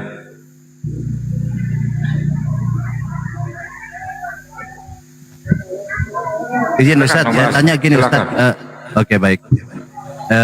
Kristen ini kan dulu memang katanya banyak dulu ya, apalagi tahun 65 kalau di Indonesia ya, 65 ini kita tahu ya sejarah tentang partai inilah ya, partai yang terlarang itu. Banyak yang jadi masuk ke Kristen itu ada sejarahnya memang tertulis demikian. Masuk Kristen. Nah, kemudian berjalannya waktu ini kan tetap walaupun banyak saat itu tetap minoritas gitu. Saya berbicara tentang minoritas. Kenapa Kristen ini di luar negeri ini sudah banyak ditinggalkan gitu kan? Di Eropa, Amerika, Australia gitu kan. Kasihan sekali kan dia minoritas gitu kan. Kasihan, saya itu kasihan sebenarnya. Kemudian di beberapa negara di Amerika sudah dilarang Bible gitu kan. Tidak bisa lagi disebarkan karena banyak kekerasan dan vulgar gitu. Alasannya mereka ini tidak pantas untuk sebuah buku yang perlu dibaca artinya gitu. Nah yang pertanyaan saya, yang poinnya gini Pak Ustadz. Kenapa ya Kristen ini kok minoritas terus di Indonesia nih? Kan kasihan gitu Ustadz. Silahkan mungkin Ustadz. Terima kasih Ustadz. Karena menyampaikan dengan kebohongan. Pokoknya Yesus Tuhan, yang percaya selamat. Ketika ditanya, ya terus percaya sebagai apa? Sebagai Tuhan. Mana datanya? Gak ada. Ya, akhirnya mereka sekarang baca sendiri Bible. Semakin dibaca malah tanpa rusak. Akhirnya mereka mualaf atau meninggalkan. Contohnya di sini aja dunia debat itu.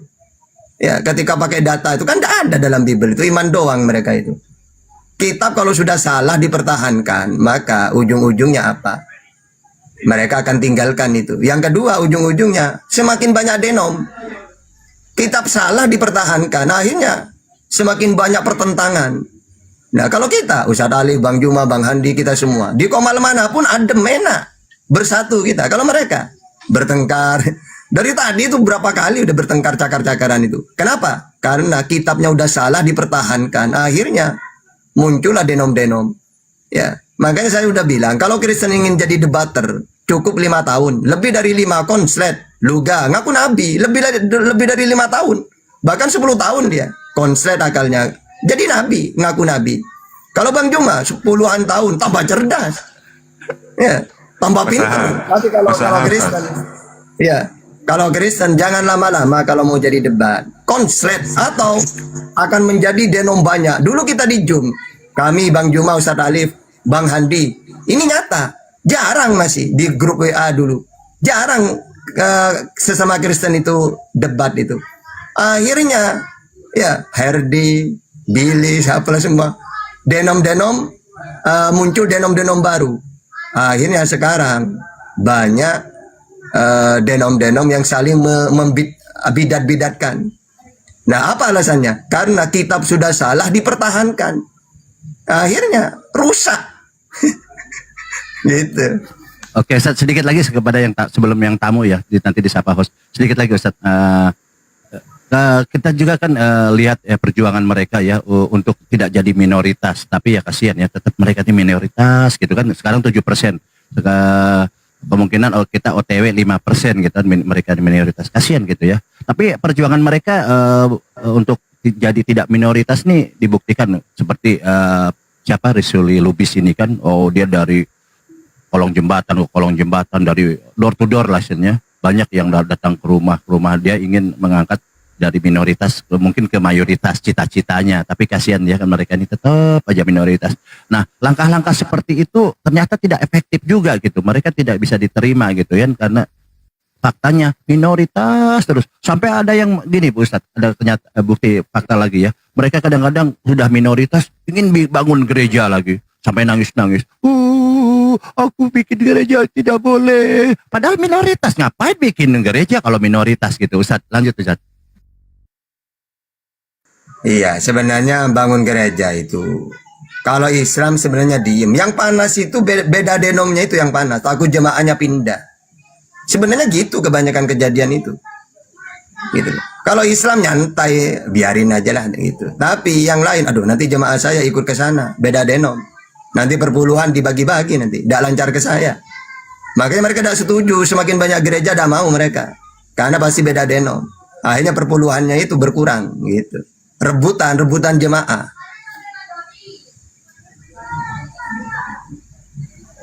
Lanjut Bang Andi, itu aja dari saya, mungkin kasihan ya mereka minoritas terus kasihan. Lanjut Bang.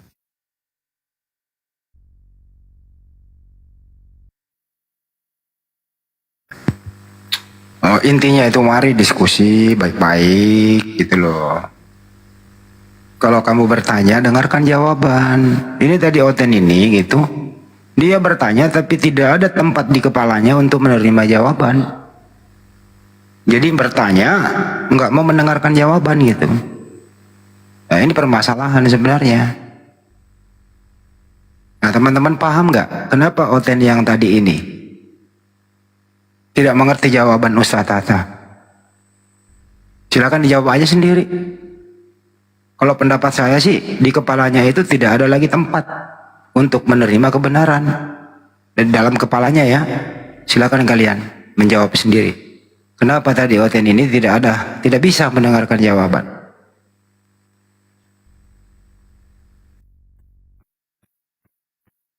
Gimana itu Ustaz? Memang orang kafir itu memang udah dicabut ya? Apa tidak ada berusaha mereka untuk mendapat hidayah Ustaz? Apa memang sudah serendah-rendahnya begitu Ustaz? Gimana ini kisah kayak gini-gini nih? Ulaika kal an'am. Satata. Ya apa? Orang kafir Macam-macam itu, ya. ya orang kafir itu walaupun tidak dihina sudah terhina kan Ustaz?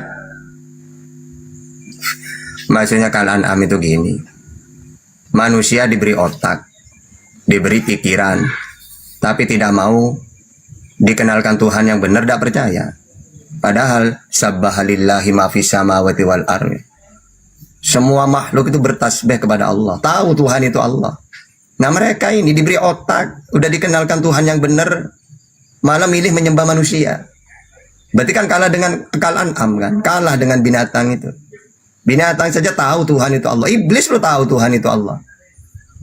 Tapi manusia Iblis sudah pernah menyekutukan Allah, enggak. Iblis itu cuma dia itu sombong, tahu sampai sekarang tahu Tuhan itu Allah ya. Tapi manusia, makanya dalam kitab itu gini, manusia ini kalau dia baik, lebih baik daripada malaikat. Malaikat taat kepada Allah karena tidak punya nafsu, disuruh sujud walaupun puluhan tahun, ribuan tahun sujud dia karena tidak punya capek, tidak punya keinginan.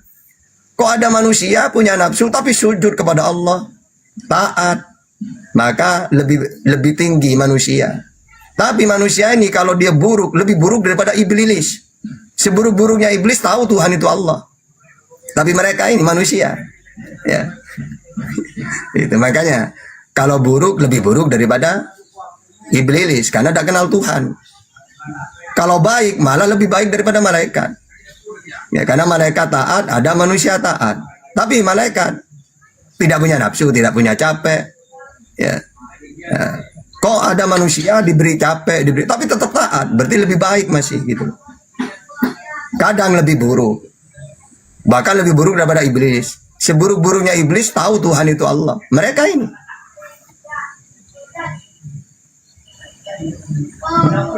Ustaz, kitab suci mana yang mudah dijelaskan dan mudah dimengerti? Jadi kita bersyukur Islam ini cuma Al-Quran yang dijaga oleh Allah. Inna nahnu nazzalna dzikra wa inna lahu lahafidun. Bahwa Al-Quran dijaga oleh Allah. Bagaimana caranya Allah menjaga? Dengan cara dimudahkan umatnya Nabi Muhammad menghafal. Anak kecil 5 tahun hafal, 7 tahun hafal, 11 tahun hafal. Bahkan tak bisa melihat hafal.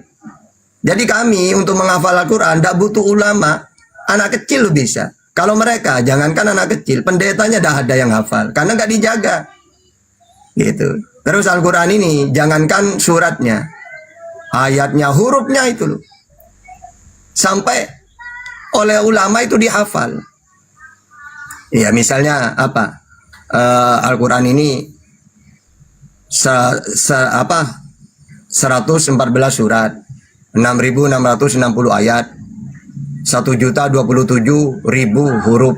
Hurufnya sampai ketahuan. Bahkan kita menyebut satu ayat saja, satu kalimat, langsung dihafal. Ya, misalnya, Tata, coba baca yukridu. Oke? Man dalladhi yukridullaha qardan hasanan fayudha'ifahu lahu an'afan katsira. Misalnya nyebut satu ayat, satu kalimat. La tuqatilu. Oke, qala hal asaitum in kutiba alaikum qitalun alla tuqatilu ala wa mala qalu wa malana alla nuqatila fi sabilillah. Itu surat apa Tata? Al-Baqarah. Ayat berapa? 249. Jadi kalau mereka disebut, coba baca Wahyu ayat Wahyu 10 ayat 11. Nggak tahu. Ini ada anak kecil cuma nyebut satu kalimat diteruskan. Itu yang kamu baca surat apa? Disebut ayat berapa? Disebut. Ya. Jadi hafalannya orang Islam itu luar biasa, di luar kepala seakan-akan itu. Nyebut satu kalimat saja tahu itu surat apa, ayat berapa, ada di bagian mana. Nah kalau mereka satu orang pun tidak ada yang hafal itu. Bible itu. Gitu. Makanya Al-Quran itu jangankan dihilangkan satu surat, satu ayat, satu titik saja dibuang, ketahuan itu. Nah itulah caranya Allah menjaga Al-Quran. Berarti janji Allah itu tidak akan meleset. Inna nahnu nazzalna dzikra wa inna lahu lahafidun. Kami yang menurunkan Al-Quran dan kami juga yang menjaganya. Ya itulah dengan cara dihafal itu. Ya gitu.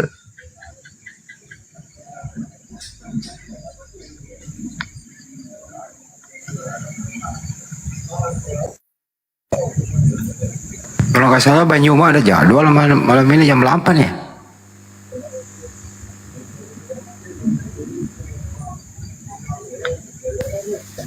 Sama siapa Bang Andi? Jonus tentang konsep keselamatan. Kata Yunus Ruben. Iya. Oh. Akang udah buka komal ya? Apa belum? Ya, nah itu sopan itu. Sopan itu. Dulu tiap hari di sini sama Ustaz Tata. Pokoknya ya doang, pokoknya senyum doang itu pendeta itu. Lawannya panglima apologet. Ustadz ini Maryam Maryam 71 tuh Ustadz, tolong dibahas Ustadz. Dan tidak seorang pun dari dari 69. Dari ayat 69-nya itu semua manusia. Ya, Allah tahu manusia mana yang durhaka sangat parah, maksudnya menyekutukan Allah. Maka mereka akan dimasukkan ke neraka. Caranya 71. Mereka harus melewati jembatan Shiratal Mustaqim. pasti mereka yang diseret ke neraka. Karena tidak akan bisa melewati sirat. Karena di ayat 72-nya Allah hanya menyelamatkan orang-orang yang bertakwa. Ya, jadi setelah hari penghisapan itu, semua manusia akan melewati itu. Tapi yang bisa lewat cuma orang yang bertakwa. 72-nya, gitu sebenarnya itu. Tapi diklaim itu tahu semua umat Islam. Bukan semua umat Islam, semua manusia akan melewati itu. Uang itu jalan ke surga. Sedangkan di bawah jembatan itu, sirat itu neraka. Maksudnya gitu. Melewati neraka itu maksudnya gitu. Jembatan itu. Itu di Ibnu Katsir. Justru ayat itu bunuh diri mereka. Karena mereka ini yang di 71 itu. Nah kalau umat Islam kan 72-nya. Allah hanya menyelamatkan orang yang bertakwa. Yang bisa melewati maksudnya gitu. Ada lagi di bawah tuh. Naik ke room edis bisa nggak? Ini lagi herdernya si Kudis Tepu ini. Udah nggak laku ya? Dipasarkan kemari ya? Jangankan kami muslim, Oten yang lain itu udah musuhnya Edis kok. Selesaiin dulu deh urusan ke dalam ya. Selesaikan dulu, konsolidasi dulu gitu loh. Kalau perlu konsili dulu. Ajak bom-bom aja naik, ajak RK, ajak Rudi Yohanes naik ke Edis. Jangan kami dulu. Sesama kau dulu lah. Setuju nggak teman-teman? Jangan muslim dulu yang naik. Suruh mereka dulu konsolidasi.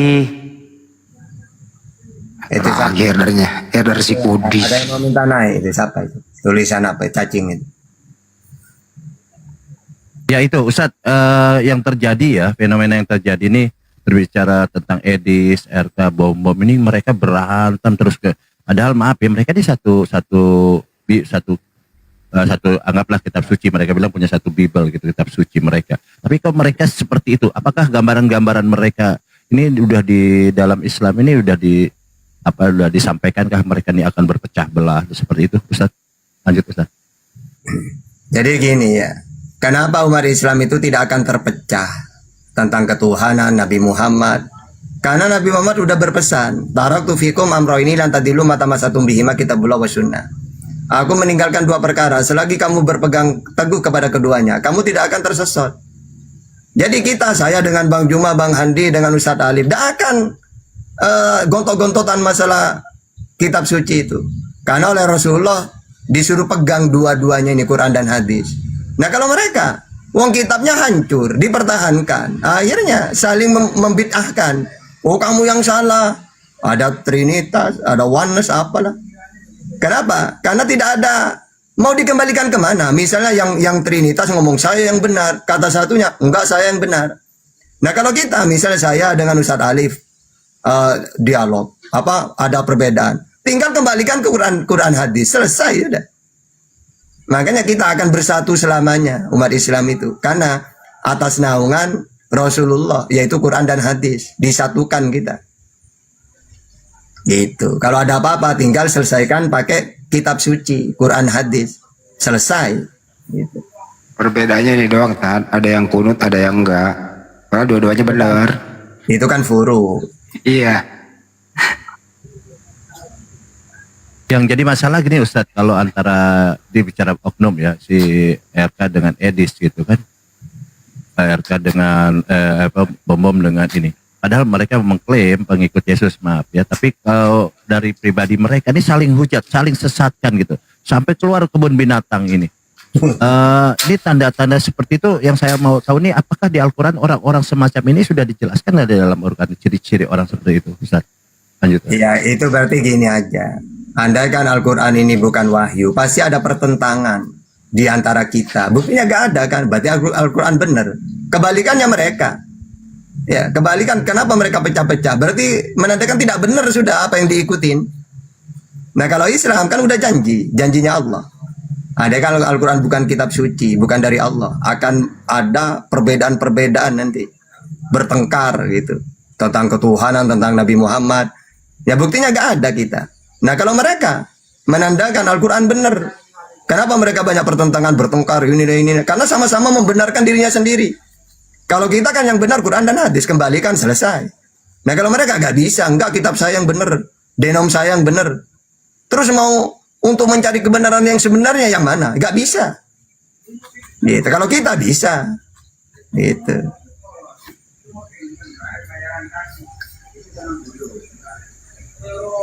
Jadi ini menunjukkan bahwa begitu mulianya Al-Quran. Ini ntar dulu. Begitu. Ya, silakan. Bang Juma ada jadwal jam 8 tuh. Jam 9 bentar lagi gitu ya. Jadi saya izinkan Bang Juma geser ke Akang. Jam 8 jadwalnya gitu. Tuh, kira-kira teman-teman. Silakan Bang Juma digeser ke Akang. Bener kan? Itu kira-kira. Lanjut. Kang Alif. Ustadz Alif lah, mana nggak dari tadi nggak jawab nih, jangan-jangan nggak bisa jawab nih Ustadz Alif. Silakan Ustadz Alif. Duet terus sama Ustaz Ali sampai malam nanti.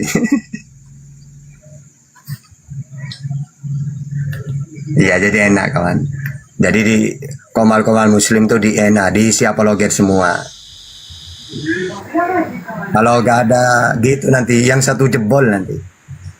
Kalau ini pengikut, ini adalah pengikut Yesus yang setia nih, coba. Maksudnya gimana tuh?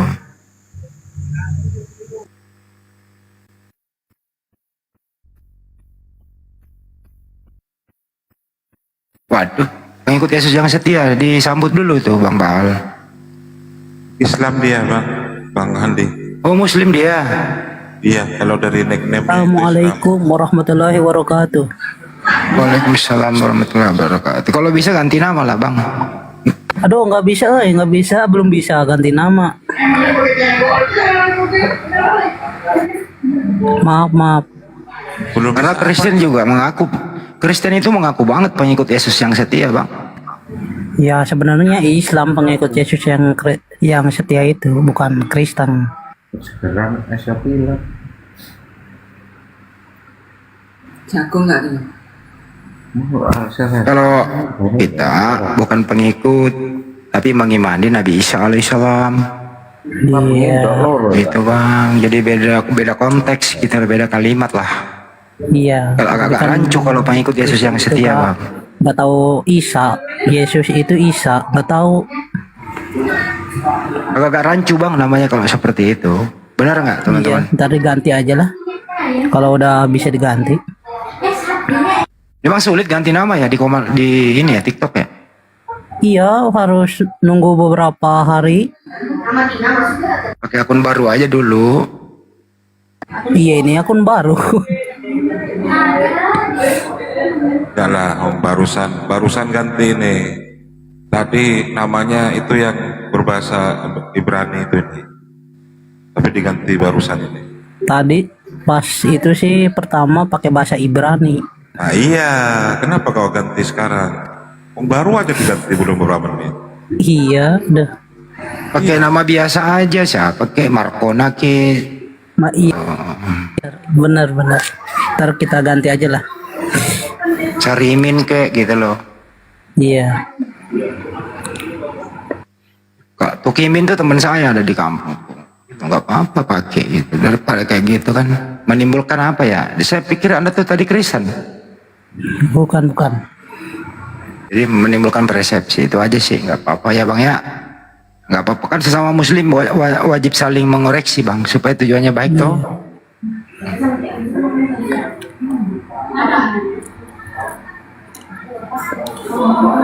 Ada tamu tuh silakan disambut dulu. Disabit apa disambut sih? Kayaknya kepencet ini. Gio, selamat malam Gio. Gio, selamat malam. Dibuka mute-nya Gio. Pencet ini Bang Andi.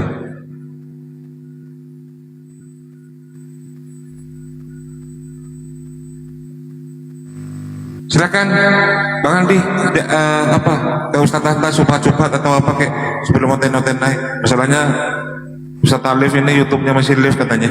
Guys, WA ke saya.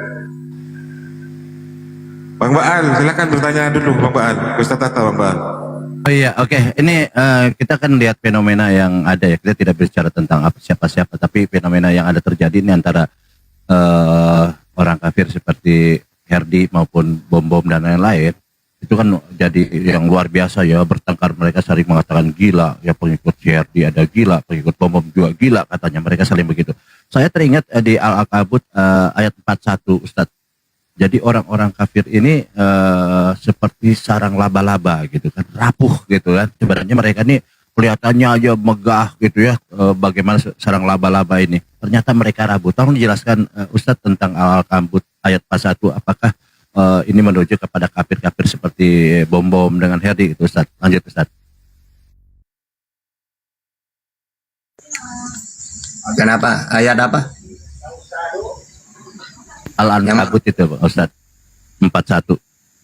Ketika dikatakan perumpamaan orang-orang yang mengambil pelindung-pelindung selain Allah adalah seperti laba-laba yang membuat rumah, dan sesungguhnya rumah yang paling lemah adalah rumah laba-laba. Jadi lemah sebenarnya mereka ini. Ya, kita terbukti seperti itu. Tolong jelaskan, Ustadz. Iya, jadi gini. Perumpamaan orang-orang yang mengambil pelindung-pelindung selain Allah, yakni berhala-berhala. Kan mereka bukan Tuhan.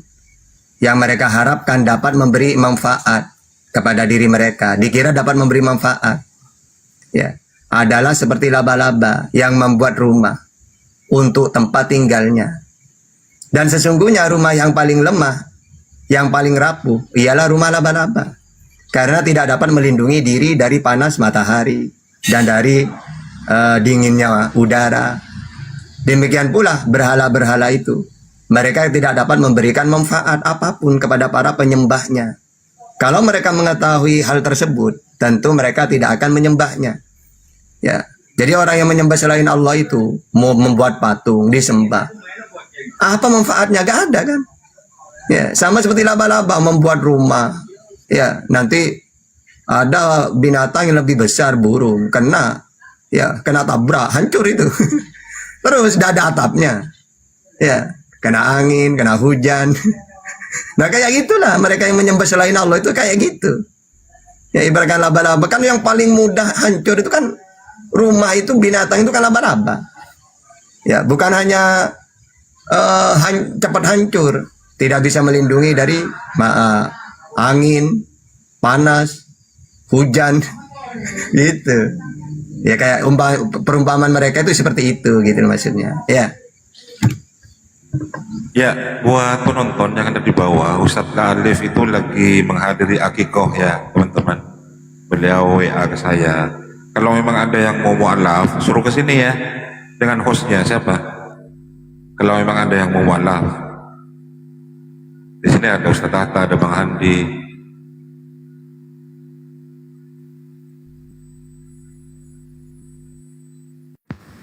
Ustaz, yang berlutut selamanya di neraka siapa, Tad? Ya pokoknya penghuni neraka itu ya orang-orang kafir yang kekal. Tapi nanti ada tingkatannya. Paling bawah ya paling panas jahanam.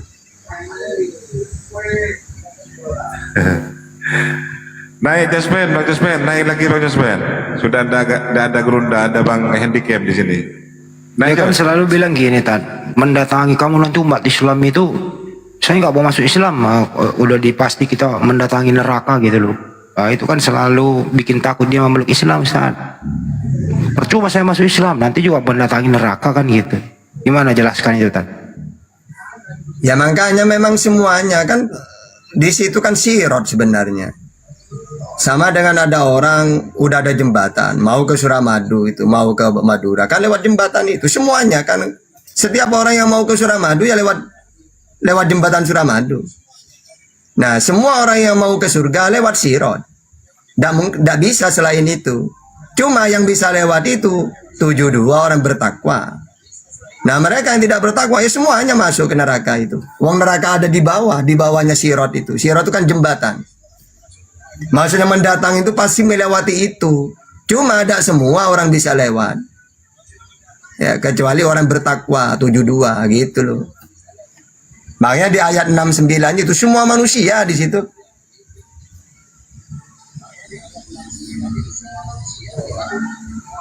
Kalau membaca harus dari 69 sampai 72 ya, Tad? Iya. Tapi sebagian orang-orang kan ngambil itu doang, nggak ngambil atas bawahnya gitu. Pokoknya kamu muslim ya mendatangi neraka gitu kan. Ini Alatin. Ya, silakan Alatin. Sudah ada Bang Hendy. Ya gimana host? Ya, silakan anak Teos naik. Mau diskusi Itu apa? konsep ketuhanan tuh, konsep ketuhanan silakan dibahas berdua. Konsep Tuhan yang benar ya. Konsep Tuhan yang benar. Oh, iya. Silakan Aladin, Muslim, Kristen nggak dia? Aladin. Kristen lah Bang Hendy. Kristen. Alhamdulillah Kristen. Waduh. Mana aku alhamdulillah sih? No. Ngerti gak arti alhamdulillah? Salahnya Alhamdulillah nggak ngerti artinya. Alhamdulillah itu. Kalau alhamdulillah itu Muslim. Jadi bahasa itu sudah beragama gitu. Di mana ada alhamdulillah di kitabku? Coba. Lanjut. Ayo, silakan. Konsep ketuhanan yang diajarkan Yesus seperti apa dan siapa? Silakan. Selesaikan dulu itu, kok bahasa itu sudah beragama itu. Ya, kamu mau kesini mau gimana? Mau dialog? Nggak paham Bible? Hah? Emangnya kamu udah kenal Tuhan? Emangnya Yesus udah memperkenalkan siapa Tuhan yang benar gitu? Kalau umat Islam kan kenal banget pakai data kita. Oh iya, coba kau silakanlah perkenalkan Tuhan. Jadi dalam Islam itu Tuhan itu Allah. Alhamdulillahirabbil alamin. Segala puji bagi Allah Tuhan. Nah ini. Semoga diskusi ini berjalan dengan lancar ya. Jangan lupa di tab-tab layar, posting ulang dan di share-share. Jangan kayak tadi langsung rungkat guys. Aduh, nih gara-gara kalian gak mau tab-tab layar, gak mau posting ulang, gak mau klik itu tuh love orange.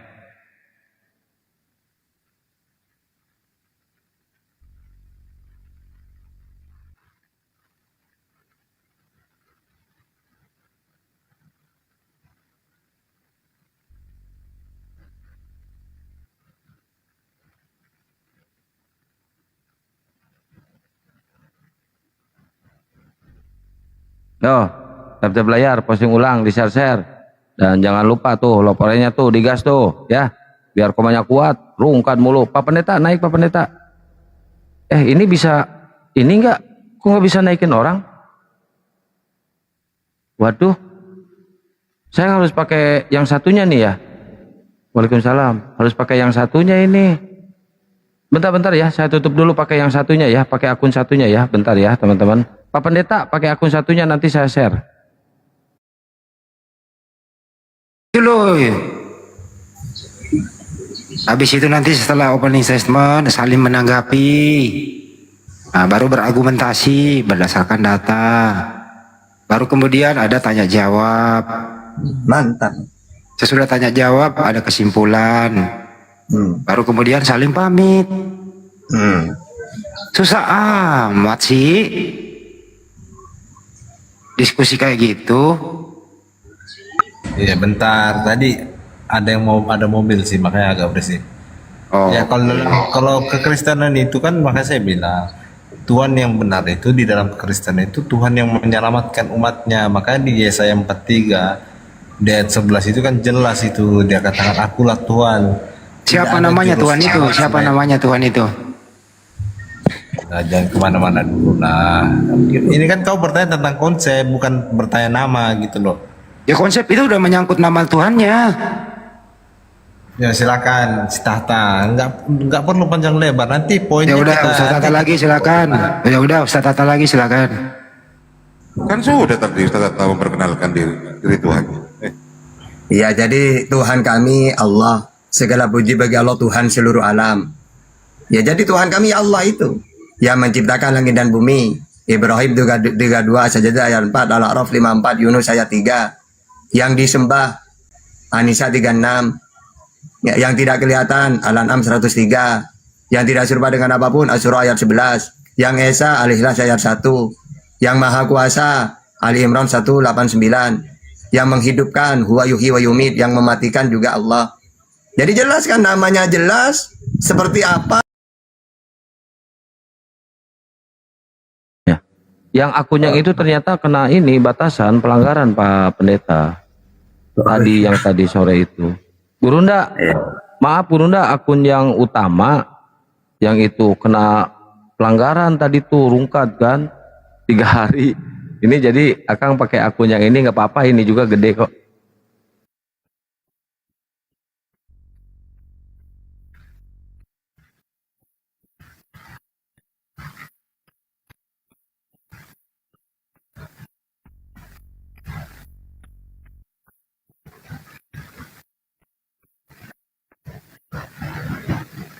Dulu biasanya ini sering dipakai Pak Pendeta akun ini sebelum ada akun itu.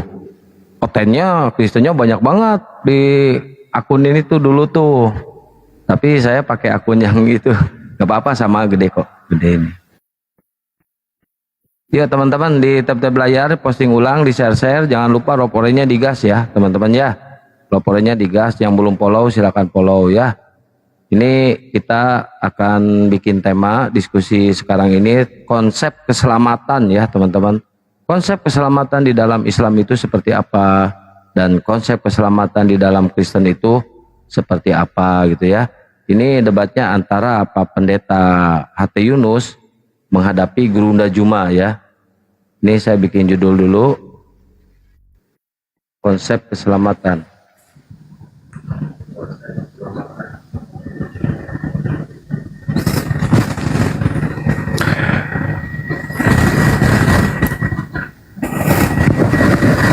Assalamualaikum warahmatullahi wabarakatuh. Waalaikumsalam warahmatullahi wabarakatuh. Alhamdulillah. Selamat malam Pak Pendeta Akang Santang. Bukan, Pendeta Yunus. sorry. Nggak apa-apa, saya emang pendeta kok. Gurunda pendeta yang tidak pernah diakui di gereja. Sorry.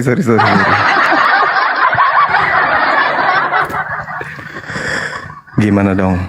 Ya akun itu kena ini tadi rungkat, kena tombak. Oh ya? Iya. Tadi sore. Aduh. Masya Allah.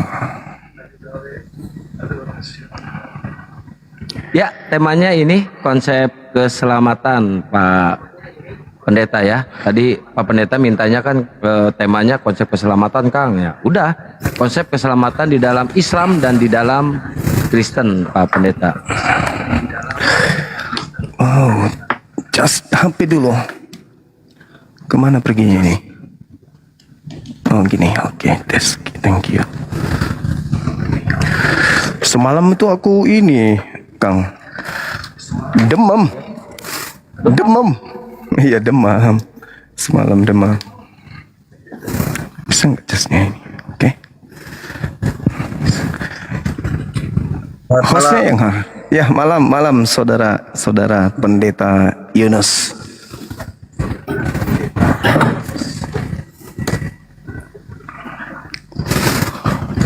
Gimana kabar Pak Pendeta? Lama nggak ketemu kita. Izin 5 menit Gurunda atau 3 menit nyiapin di YouTube? Boleh. Silakan. Baik ya. Alhamdulillah. Jemaat masih banyak Pak Pendeta? Ya, jemaat tetap. Syukurlah.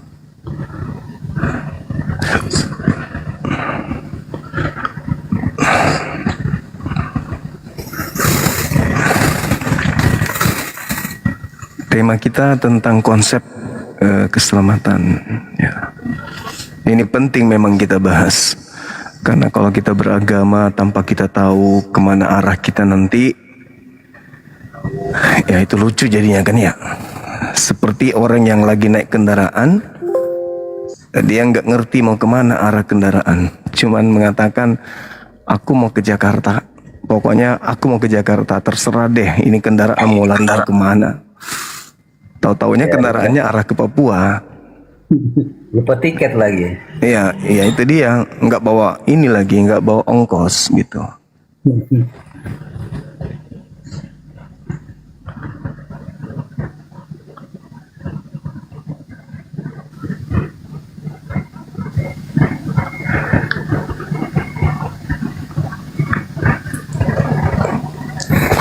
Ya, Gurunda udah siap di YouTube, Gurunda?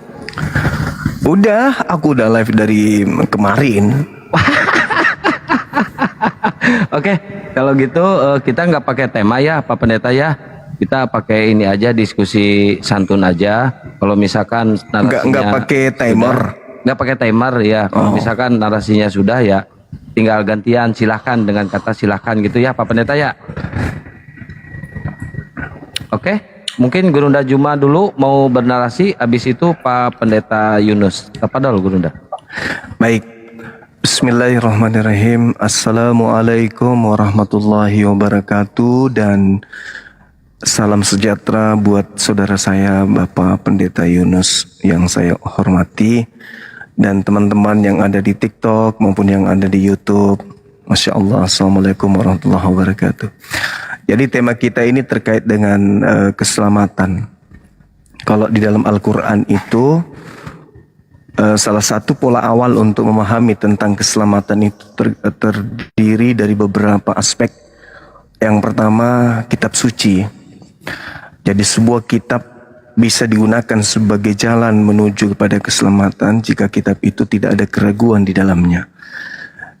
Kemudian yang kedua, setelah kitab suci, maka lahirlah kemudian keadaan orang yang beriman kepada kitab suci itu, di mana orang ini berada pada posisi percaya, meyakini, dan beriman. Jadi beriman itu adalah hal yang mesti dimiliki oleh orang yang ingin menuju kepada keselamatan. Nah, di dalam Al-Quran dikatakan Bismillahirrahmanirrahim, Zalikal kitabu la raiba fihi hudal lil muttaqin. Jadi Al-Quran itu adalah kitab, ya, ketetapan hukum-hukum yang tidak ada keraguan di dalamnya, petunjuk bagi orang-orang yang bertakwa. Orang yang bertakwa ini adalah orang yang takut kepada Tuhannya sehingga mereka tunduk berserah diri untuk menjalankan semua perintah aturan Tuhannya. Kemudian alladzina yu'minuna bil ghaib wa yuqimunas shalah wa mimma razaqnahum yunfikun. Jadi orang yang beriman itu adalah orang-orang yang beriman kepada yang gaib, lalu kemudian menegakkan ibadah salat, lalu kemudian menginfakkan sebagian rezeki yang Allah berikan kepadanya. Lalu kata Allah, mereka inilah yang dikatakan sebagai orang-orang yang mendudukkan perkara imannya dalam implementasi keagamaan. Jadi yang pertama Al-Quran, lalu beriman, mendirikan sholat, bayar zakat, puasa, kemudian percaya kepada hari akhir. Nah, kata Al-Quran, ulaika ala hudam min rabbihim wa ulaika humul muflihun. Mereka lah orang-orang yang kemudian mendapatkan petunjuk dari Tuhannya, dan mereka itulah orang-orang yang beruntung. Jadi syarat keselamatan dalam Islam itu adalah percaya kepada Al-Quran, implementasinya adalah Allah dan Nabi Muhammad. Kemudian imannya ini harus dipraktekkan dengan benar-benar melaksanakan apa yang menjadi tuntutan, apa yang menjadi perintah dari pencipta langit dan bumi. Sesederhana itu dalam Islam konsep keselamatannya, yaitu beriman, mendirikan sholat, puasa, dan seterusnya. Saya kira begitu. Saudara, silakan. Ya, silakan Pak Pendeta.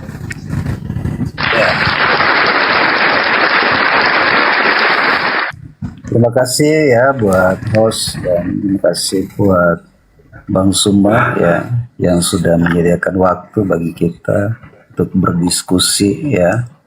Ini bukan salah benar, tapi kita sedang berdiskusi tentang keimanan ya. Nah, puji Tuhan, saya memulai dari masa penciptaan ya, bagaimana rencana Allah menciptakan manusia ya. Pada mulanya Tuhan menciptakan langit dan bumi dan segala isinya ya. Dan semua yang diciptakan, baik langit dan segala isinya, diciptakan untuk manusia ya. Makanya dikatakan bahwa dalam Mazmur 115 ayat 15 dan 16, diberkatilah kamu oleh Tuhan yang menjadikan langit dan bumi. Langit itu kepunyaan Tuhan dan bumi itu diberikannya kepada anak-anak manusia. Jadi semua isi bumi ini diciptakan untuk manusia, ya. Makanya setelah semua segala sesuatu jadi, barulah dia menciptakan manusia. Makanya dikatakan manusia itu serupa dan segambar dengan dia. Kejadian 1 ayat 26, berfirmanlah Allah, baiklah kita menjadikan manusia serupa, ya, segambar, supaya mereka berkuasa atau memerintah atas isi bumi ini dan seluruhnya, baik binatang yang merayap, baik binatang yang di laut, di darat, ya. Jadi Tuhan menjadikan kita segambar serupa dengan Dia. Nah, ini yang penting bagi kita. Ketika manusia itu sudah dijadikan serupa dan segambar dengan Dia, Allah juga menetapkan mereka ada di satu taman, ya. Di situ taman Eden, ya. Di situ jadilah Adam dan Hawa. Nah, inilah rencana keselamatan yang Tuhan sudah mulai, ya, ketika manusia itu mulai percaya ada di Taman Eden, ya, Kejadian 1 ayat 15 dan sampai 17. Tuhan Allah mengambil manusia, menempatkan mereka di Taman Eden untuk mengusahakan, memelihara taman itu. Lalu Tuhan memberi perintah kepada manusia, semua pohon dalam taman ini boleh kau makan buahnya dengan bebas, tetapi pohon pengetahuan tentang yang baik yang jahat itu jangan kau makan buahnya, sebab pada hari engkau memakan pastilah engkau mati, ya. Jadi ketika Tuhan sudah taruh mereka di Taman Eden, rupanya manusia pertama ini jatuh di dalam dosa, ya. Makanya ketika manusia pertama jatuh dalam dosa, Tuhan sendiri, ya, mengadakan permusuhan dengan manusia, ya. Keturunan, ya, di Kejadian 1, keturunan perempuan ini, ya. Tuhan sendiri mengadakan permusuhan dengan keturunan perempuan. Jadi mulai dosa keturunan sudah mulai dari sana, ya, sudah mulai. Makanya Kejadian 3 ayat 4 dan sampai 6 dan 6 itu, tetapi ular itu berkata ke perempuannya, sekali kamu tidak akan mati. Satu tipuan. Perempuan itu melihat bahwa buah pohon itu baik untuk dimakan, dengan sedap kelihatannya. Lagi pula pohon itu menarik hati dan memberi pengertian. Lalu ia mengambil dan memakannya dan memberikan kepada suaminya, dan suami pun memakannya. Ini pertama kali manusia pertama jatuh di dalam dosa dan Tuhan mengadakan permusuhan. Ya, mungkin sampai situ dulu, nanti. Ya, baik Pak Pendeta. Jadi sekali lagi saya ulang apa yang saya sajikan tadi tentang konsep keselamatan di Islam. Bahwasanya Bismillahirrahmanirrahim, zalikal kitabu la raiba fihi hudal lil muttaqin. Al-Qur'an itu petunjuk bagi orang yang bertakwa. Kemudian orang yang bertakwa ini adalah mereka yang beriman. Lalu orang yang beriman ini kemudian mendirikan sholat, membayar zakat, berinfak, bersedekah, lalu kemudian beriman kepada adanya hari kebangkitan. Ulaika ala hudam mir rabbihim wa ulaika humul muflihun. Mereka adalah orang-orang yang beruntung. Nah, orang-orang beriman ini kemudian dijanjikan oleh Allah, banyak data di dalam Al-Quranul Karim, bahwa orang beriman ini, yaitu yang mereka mendirikan sholat, Allah subhanahu wa ta'ala menjelaskan, lanulbawi annahum minal jannah. Jadi mereka ini adalah orang-orang yang akan menempati jannah. Orang-orang yang kemudian dijanjikan oleh pencipta langit dan bumi untuk menetap hidup kekal di jannah, yaitu di surga. Al-Quran yang menjelaskan itu. Sehingga dalam konsep keselamatan, orang-orang beriman dan beramal soleh, walladzina amanu wa amilus solihat, itu Allah senantiasa menjanjikan kepada mereka surga. Lanubawwi annahum minal jannah. Jadi selalu arahnya itu jannah, jannah, jannah, jannah. Selalu ke surga, surga, surga, surga. Jadi di Islam itu sangat jelas. Beriman kepada Al-Quranul Karim, lalu kemudian beriman kepada Allah, mentaati perintah Allah, mendirikan salat, puasa dan seterusnya. Mereka ini kategori melakukan amalan soleh. Maka diupah oleh Allah dengan surga. Itu jelas. Jadi bagi kami umat Islam, Pak Pendeta, ketika kami beriman, lalu kemudian kami mati dalam keadaan iman kami sebagai Muslim, maka dalam Islam itu Allah menjanjikan kami surga. Qurafan tajri min tahtihal anhar khalidina fiha. Kami kekal di dalamnya. Lalu Al-Quran mengatakan ni'ma ajrul alamin. Amilin. Di situ dikatakan bahwasanya surga yang diberikan kepada kami ini adalah sebaik-baiknya balasan bagi orang-orang yang beramal soleh. Seperti itu. Silakan. Ya, terima kasih. Nah, firman Tuhan ini mengingatkan bahwa rencana keselamatan kepada manusia ini terjadi mulai dari kedatangan Yesus Kristus, ya. Jadi rencana keselamatan ini bukan rencana manusia untuk dekat kepada Tuhan. Justru Tuhanlah yang datang ke dunia untuk rencana keselamatannya. Maka Alkitab katakan dalam Matius 1 ayat 21, maka lahirlah Yesus sebagai penyelamat umatnya dari dosa. Ya.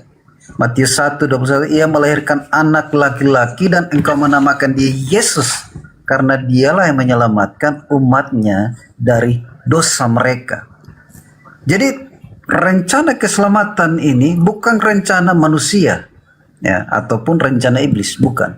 Tapi rencana Allah sendiri datang ke bumi ini, ya, datang ke bumi ini. Karena ketika manusia jatuh dalam dosa, mereka dalam kuasa si kegelapan itu, kuasa gelap itu.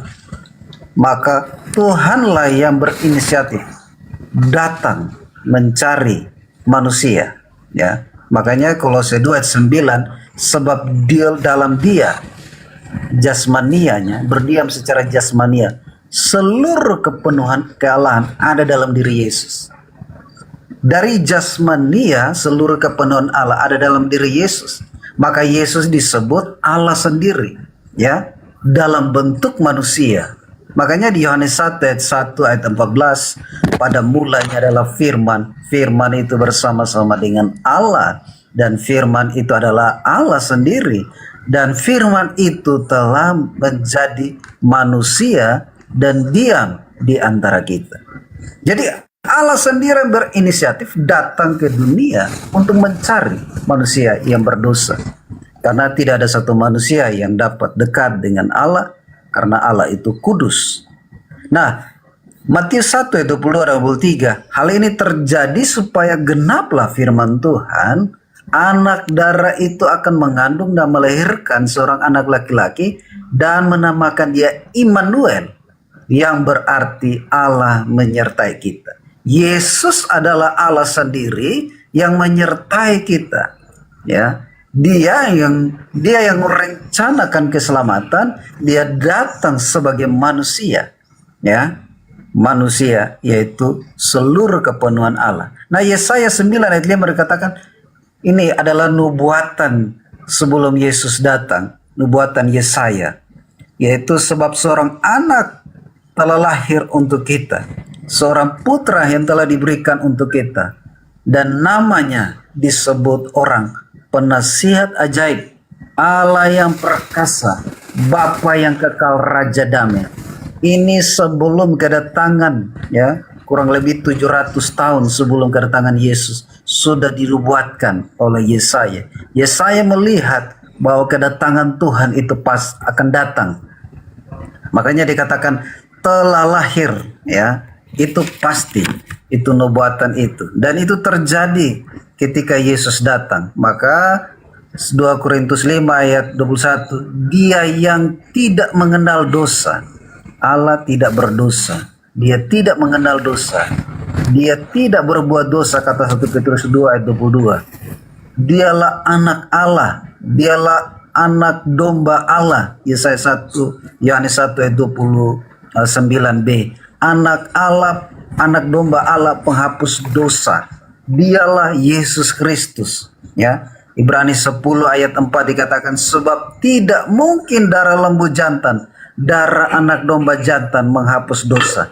Darah anak domba lah yang menghapus dosa. Maka di dalam kekristenan itu sangat beruntung dalam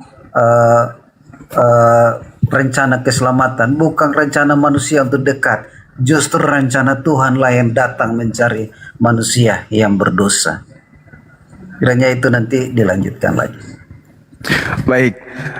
Jadi sahabat-sahabat muslim dimanapun berada, jadi konsep di dalam Islam itu tadi saya mengurai dalam surah Al-Baqarah ya.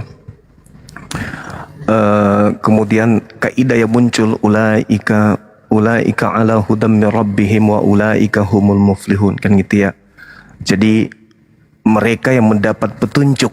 Jadi Allah mendatangkan petunjuk di atas muka bumi ini melalui Nabi Muhammad berupa Quran yang diwariskan kemudian kepada kita, dan mereka yang mendapatkan petunjuk ini dikatakan oleh Allah mereka itulah orang-orang yang beruntung.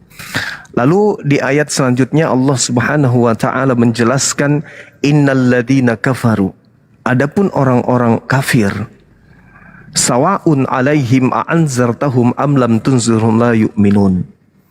Nah, mereka kata Allah, ketika mereka diajarkan, diberikan peringatan, diberikan kemudian sesuatu yang sifatnya mengajak hati mereka untuk menuju kepada pencipta langit dan bumi, kata Allah, mereka la yu'minun, tidak akan beriman, kecuali hanya sedikit. Nah, lalu kemudian kenapa bisa demikian? Khatamallahu ala qulubihim wa ala sam'ihim. Karena hati mereka terkunci. Kenapa hati mereka terkunci? Karena mereka tidak menggunakan akal sehat di dalam menakar sebuah kebenaran. Maka Al-Quran mengatakan, walladzina kafaru wa kazzabu biayatina ulaika ashabun nar hum fiha khalidun. Orang-orang kafir itu mereka kekal di neraka. Jadi di Islam itu dikatakan dalam Al-Quran, orang-orang kafir yang menutup dirinya terhadap ajaran para nabi, mereka kekal di neraka. Tak ada lagi jalan lain selain neraka. Sedangkan kalau kita orang Islam ini, jelas dikatakan oleh Al-Quranul Karim, ulaika ala hudam min rabbihim wa ulaika humul muflihun. Jadi jaminan keselamatan di Islam itu tidak abu-abu, tapi jelas, tegas. Ya, sehingga umat Islam itu lebih mendekatkan diri kepada Allah dengan cara melakukan apa yang diperintahkan oleh Tuhannya dan menjauhi sebisa mungkin apa yang dilarang oleh Tuhannya untuk dilakukan. Jadi di Islam, keselamatan itu diperoleh dengan ketaatan. Bukan dengan cuma-cuma, tapi dengan ketaatan. Kemudian Allah memberikan janji kepada orang-orang yang taat menjalankan setiap ruang hidupnya untuk melakukan pendekatan diri terhadap Tuhannya, Rabbus samawati wal ard. Jadi kita jelas di Islam dengan mendekatkan diri kepada Allah, mendekatkan diri kepada pencipta langit dan bumi, maka kita bisa diselamatkan kemudian oleh Allah. Saya kira begitu sementara, silakan. Ya, terima kasih ya buat waktunya. Nah, rencana keselamatan ini adalah rencana Bapa ya. Bapa menyerahkan anaknya Yesus Kristus supaya semua orang yang percaya kepada anaknya ini tidak binasa, melainkan beroleh hidup yang kekal. Jadi kehendak Bapa lah yang terjadi di dalam diri Yesus. Maka Yesus ini menyerahkan nyawanya untuk menyelamatkan kita ya. Yesus dipaku di kayu salib sebab orang-orang jahat membenci dia. Sebenarnya kematiannya memang sudah ada dalam rencana Allah ya. Atas kehendaknya sendiri Yesus menyerahkan nyawanya dan menyelamatkan saya dan saudara ya. Orang yang berdosa, kata Alkitab, semua orang telah berdosa dan hilang kemuliaan Allah, hilang kekudusan ya. Maka Yohanes 10 ayat 18, tidak seorang pun ya mengambil nyawaku daripadaku, melainkan aku memberikannya menurut kehendakku sendiri. Aku berkuasa memberikannya dan berkuasa mengambilnya. Jadi Yesus sendiri yang menyerahkan nyawanya bagi kita. Ya, di atas kayu salib dia berkata, kuserahkan ya nyawaku ke dalam tangan. Yesus sendiri serahkan. Kalau dia tidak serahkan, mungkin hari ini kita masih ada tinggal di dalam dosa. Nah, kita ditebus oleh darah anak domba Allah, ya. Kata 1 Petrus 18 dan 19, 1 Petrus 1 ayat 18 19, kamu telah ditebus bukan dengan barang yang fana, bukan pula dengan perak dan emas, melainkan dengan darah yang mahal, yaitu darah Kristus yang sama seperti darah anak domba yang tak bernoda tak bercacat. Itulah rencana Allah. Yesus sendiri menebus kita dengan darahnya yang mahal, darahnya sendiri, supaya setiap orang yang percaya kepadanya tidak binasa, melainkan beroleh kepada hidup yang kekal. Nah, saudara kasih dalam Tuhan, kalau kita baca lebih dalam, kenapa sih Yesus harus mati? Galatia 3:13, dia menerima kutuk karena kita, ya, supaya semua orang yang percaya kepadanya itu tidak binasa. Itulah rencana. Yesus tidak berdosa, tapi menerima kutuk itu supaya saya dan saudara mendapat hidup yang kekal. Roma 5 ayat 9 dikata, karena kita sekarang telah dibenarkan oleh darahnya, kita pasti akan diselamatkan dari murka Allah. Kita akan mati dan menghadap Tuhan, akan dihakimi sesuai dengan perbuatan kita. Orang yang beriman, kata Efesus 2 ayat 8, mereka yang beriman kepada Yesus akan selamat, yang tidak benar akan binasa. Artinya tidak mendapat bagian dalam rencana Allah. Maka ketika orang yang di atas paku di kayu salib bersama dengan Yesus berkata di tengah orang ketika dia berdosa, dia berkata begini, Tuhan, ingatlah aku kalau bila engkau datang sebagai raja. Maka Yesus berkata, aku berkata kepadamu, hari ini juga engkau bersama-sama dengan aku di Taman Firdaus. Orang berdosa di kiri dan kanan itu bicara kita, tetapi kita hanya bisa berserah. Orang yang sebelah kiri justru dia menghujat, ya. Dia katakan, kalau engkau raja, turunlah dari salib, turunlah. Artinya orang ini sudah tahu sama berdosa, tapi masih juga tidak rendah hati. Tapi Yesus justru datang kepada orang yang rendah hati. Roma 5 ayat 8, karena Kristus telah mati untuk kita ketika kita masih berdosa, masih tidak taat pun, Kristus sudah mati untuk kita, ya. Jadi firman ini, kebenaran yang disampaikan ini sebagai dasar, ya, bagaimana kita diselamatkan. Itu semua besar karena kasih dan anugerahnya, bukan karena perbuatan baik, tapi semua semata-mata karena kasih dan anugerah Tuhan. Mungkin sampai itu dulu. Ya, 30 menit pertama udah berlalu, Pak Pendeta Gurunda Juma. Giliran 30 menit kedua tanya jawab 1 menit Gurunda. Mulai dari Gurunda, Tapadol. Baik, sahabat, saya melihat di dalam pengajaran Yesus, ya, di Matius 19, di situ ada hal menarik. Ketika murid bertanya, bagaimana caranya saya memperoleh hidup kekal? Nah, artinya Yesus itu diminta untuk menjelaskan kepada pengikutnya bagaimana caranya supaya bisa selamat. Yesus mengatakan, lakukan segala perintah Bapa. Itu jawaban Yesus simpel. Lakukan segala perintah Bapa. Artinya segala perintah Bapa itu ya hukum Taurat. Jangan makan babi, kuduskan hari Sabat, jangan kau ganti hari Minggu, sunatkan dirimu, kulubmu, dan seterusnya. Lakukan segala itu. Kata Yesus seperti itu. Lalu kemudian anak muda yang kaya raya ini mengatakan sudah. Lalu Yesus mengatakan, jual seluruh hartamu, berikan kepada si miskin. Jual seluruh harta, berikan kepada si miskin. Itu level kedua. Setelah yang ketiga, baru ikutilah aku. Jadi orang yang mengaku pengikut Yesus tidak boleh seenaknya mengaku pengikut Yesus. Harus memenuhi syarat yang tadi. Yang pertama, lakukan segala perintah Bapa.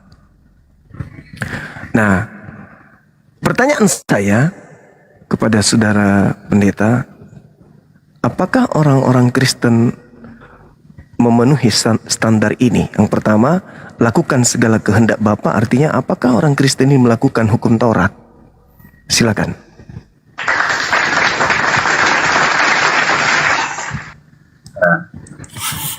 Ya, sebelumnya terima kasih ya.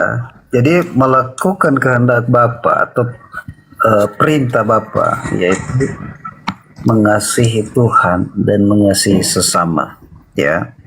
Itu perintah Bapa, ya. Makanya salah satu hal yang penting yang perlu kita menjadi dasar ketika kita mengiringi Tuhan, ya.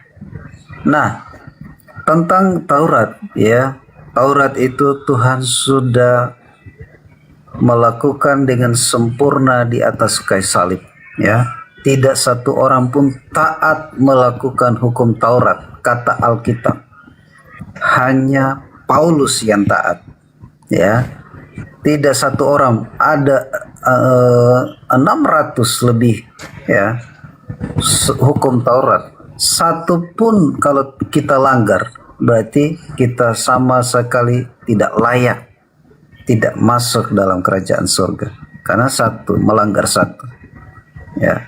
Maka Tuhan menggenapi di kayu salib, ya. Dia sudah menggenapi semua di atas kayu salib lewat Yesus mati di kayu salib, ya. Nah, ini yang menjadi kenapa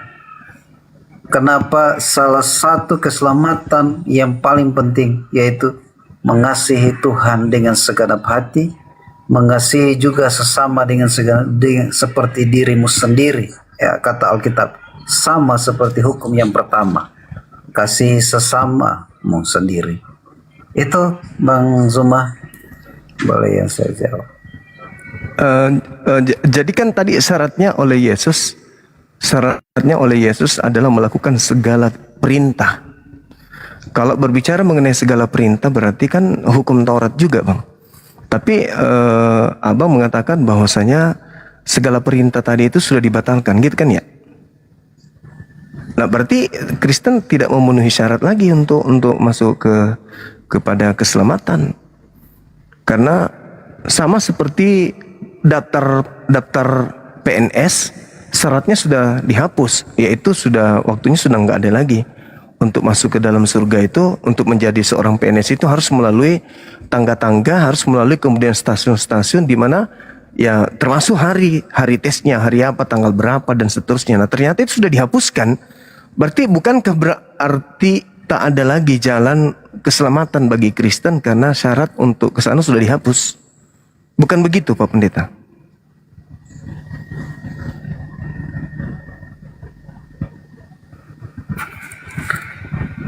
Ya, Yesus mati di kayu salib untuk menggenapi, ya, rencana keselamatan, ya, yang awalnya semua harus taat kepada Taurat. Yesus mati di kayu salib dengan menggenapi semua hukum Taurat. Makanya Paulus katakan sudah dibatalkan. Artinya bahwa Tuhan sudah menggenapi itu. Kalau sampai Yesus tidak mati di kayu salib, mungkin kita hari ini masih mempersembahkan korban lembu, ya, domba di bait Allah, ya. Dan Yesus sudah menggenapi sebagai anak domba Allah, penghapus dosa manusia, ya. Itu yang harus teman-teman tahu, bahwa Yesus sudah menggenapi itu di atas kayu salib. Makasih Bang Zuma. Oke, baik. Pak Pendeta, ada satu hal ketika Pak Pendeta mengatakan sekiranya Yesus tidak mati di salib maka kita masih mempersembahkan kurban harian. Nah, justru ini akan menjadi polemik panjang. Di dalam Matius 24 nomor 15 dikatakan begini. Apabila engkau melihat sang pembinasa keji, kamu melihat sang pembinasa keji duduk di tempat yang kudus. Jadi dia menduduki kedudukan tempat yang suci, semisal nabi, semisal rasul. Apabila kau melihat sang pembinasa keji ini duduk di tempat yang kudus, seperti yang dinubuatkan oleh Nabi Daniel. Apa yang dinubuatkan oleh Nabi Daniel? Sang pembinasa keji ini memutarbalikkan hukum.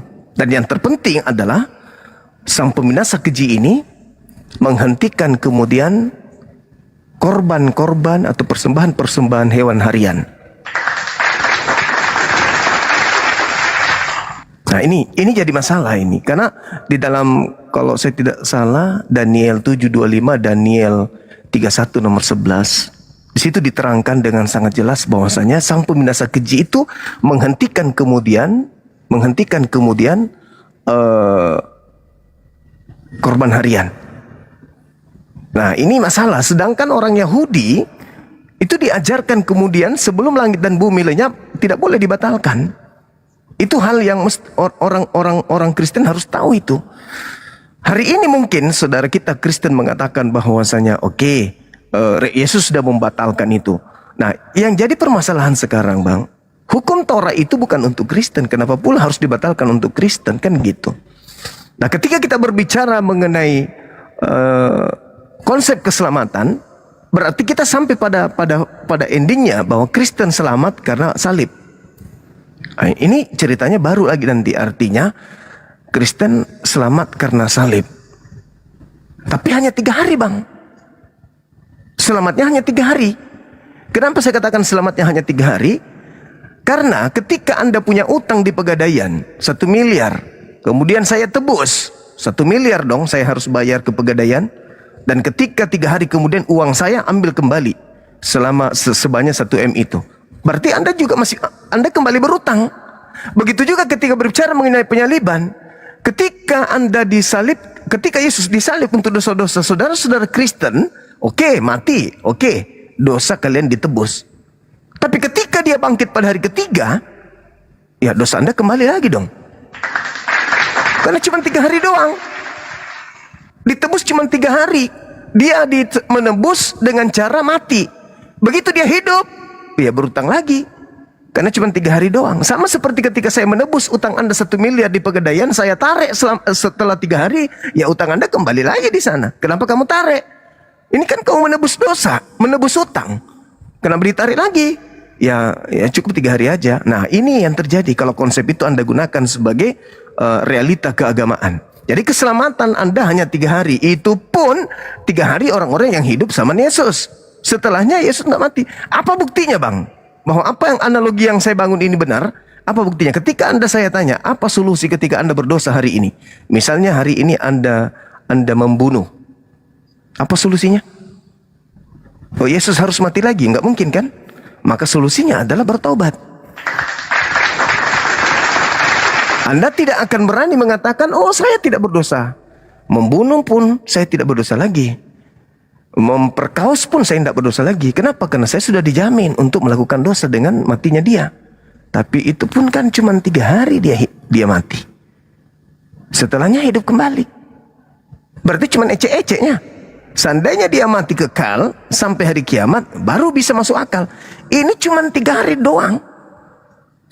Setelah berikutnya hidup. Dan ingat, itu bukan sesuatu yang luar biasa. Kalau dia Tuhan mati, itu bukan hal yang luar biasa, itu masih sepele. Tapi yang bagus itu adalah ketika ada manusia yang mati untuk sesamanya manusia, nah itu yang luar biasa. Aku rela mati demi dirimu, nah itu baru hebat. Tapi kan yang mati Tuhan, ya nggak ada yang istimewa di situ, Bang. Seperti misalnya kalau kita melihat ikan berenang, ada nggak yang istimewa? Nggak ada. Tapi kalau kucing yang berenang, nah itu baru istimewa. Kalau ada Tuhan yang maha menghidupkan, maha mematikan, hidup mati kayak tecelup, ya itu nggak ada istimewanya itu. Nggak ada istimewanya sedikit pun. Kecuali kalau ikan Anda lihat naik dari laut, jalan dia di pasar berdiri jalan, hei paman-paman, aku ikan lah, itu baru luar biasa. Karena keluar dari kodrat. Tapi kalau Tuhan menghidupkan, mematikan, itu mah biar dia mati dalam sehari sebulan, dia cek mati hidup, itu bukan sesuatu yang istimewa. Namanya Tuhan. Jadi saya anggap itu konsep seperti itu tertolak demi kebenaran karena itu tidak rasional, Bang. Sekira begitu tanggapan dari saya. Silakan. Mungkin ada pertanyaan untuk saya. Waktu dan tempat disilakan. Ya, saya jawab, nanti saya akan bertanya. Oke. Ya, memang izin berita bentar. tentang- Izin Pak Pendeta, izin bentar. Nanti giliran Pak Pendeta bertanya ke Bang Juma 30 menit kemudian. Sekarang Bang Juma terus yang bertanya ke Pak Pendeta. 30 menit gitu Pak Pendeta. Oke. Baik, saya ingin jawab ya. Ya, memang ini menjadi satu ya selalu menjadi satu tema diskusi ya, bahwa Yesus mati. Ya, bagaimana Yesus mati?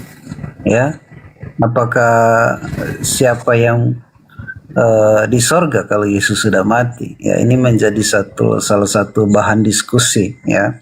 Tapi perlu kita ingat ya, Wahyu 1 ayat 17b dan 18 saya ingin bacakan.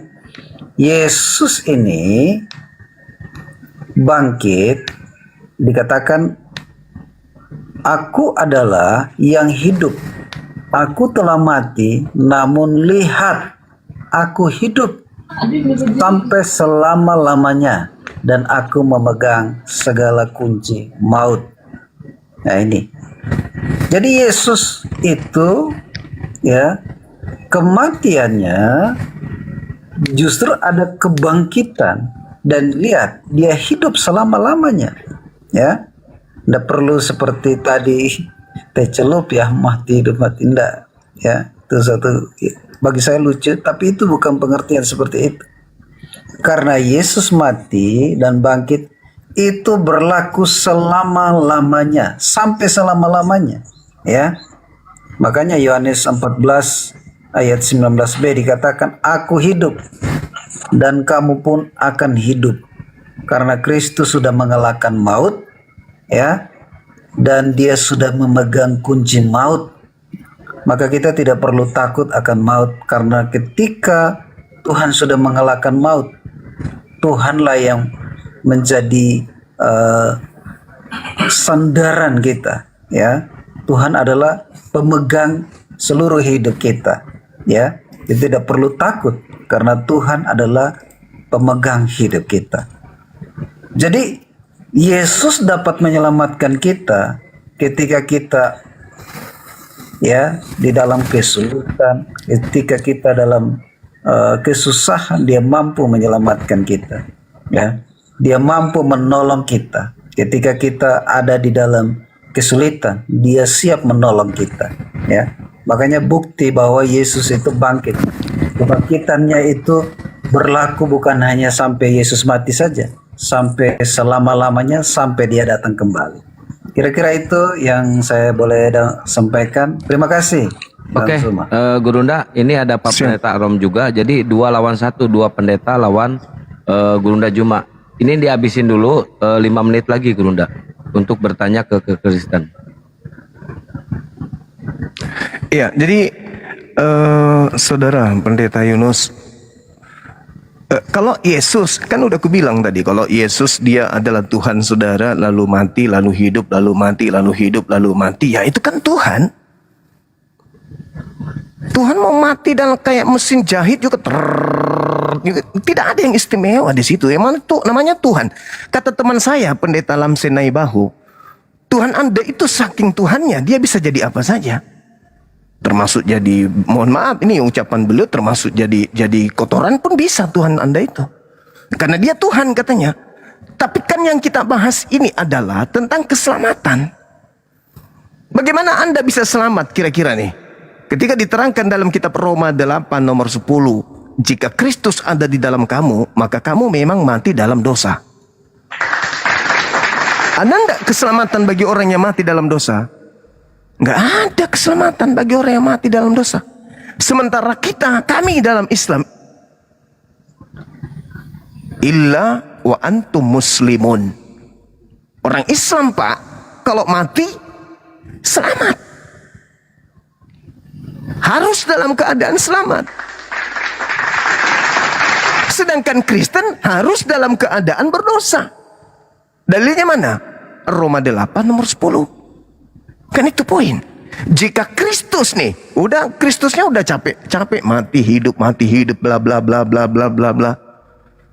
Tapi ternyata jika Kristus ada di dalam kamu, maka kamu memang mati karena dosa.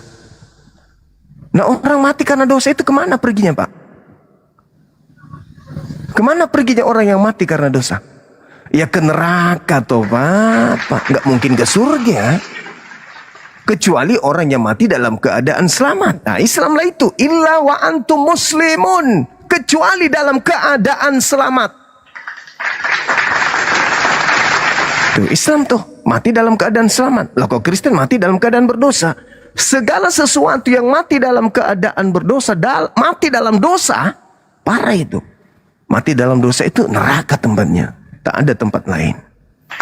Dan memang benar kata Yesus, kalau Anda baca satu perikop dari data 1 sampai data nomor 39 di Matius 23 itu, Kristen tak ada selamat-selamatnya sedikit pun.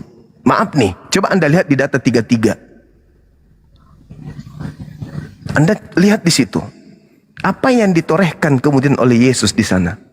Bagaimana mungkin kau akan lolos dari api neraka?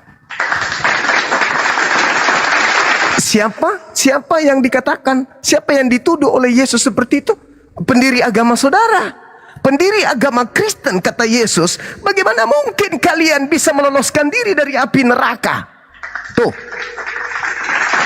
Dan kata Yesus, semua ini celaka. Sampai 8 kali kurang lebih Yesus mengatakan, celakalah engkau wahai ahli Taurat, celakalah engkau wahai orang Farisi, celakalah. Dan apa kata Yesus, Pak?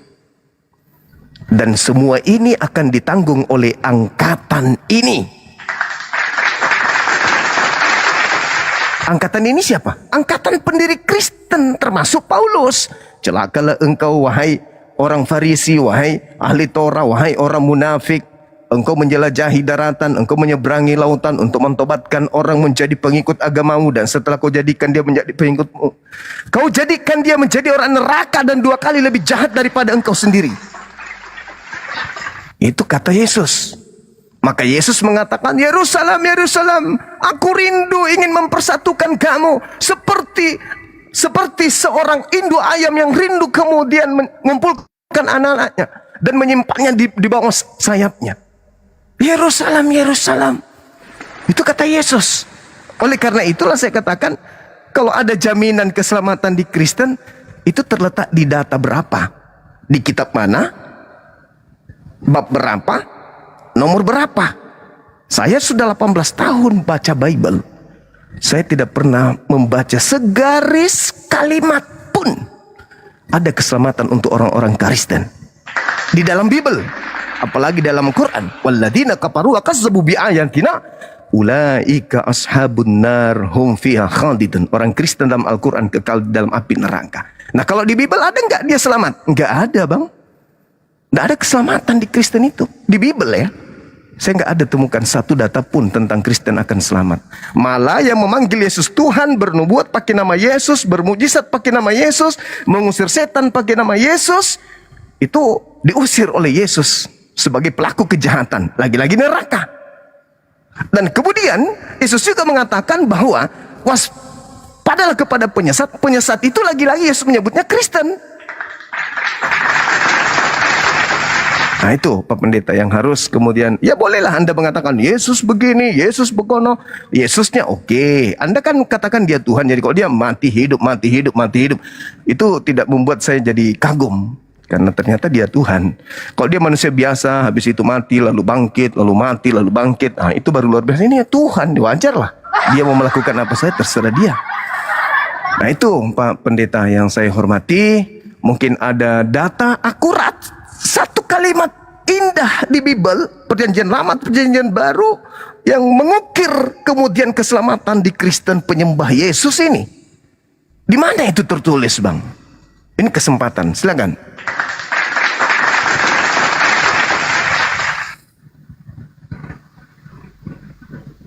Pak Aron mau jawab atau Pak Pendeta dulu, Pak Pendeta Yunus dulu. Nanti setelah Pak Pendeta Yunus menjelaskan, giliran kalian berdua bertanya ke Islam.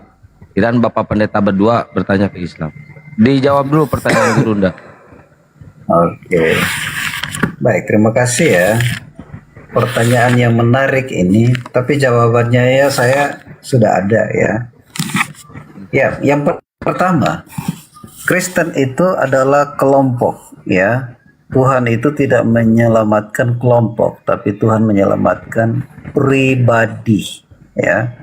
Kristen itu adalah kelompok pengikut Kristus ya, yang awalnya disebut kelompok yang ya sebagai bahan olokan ya.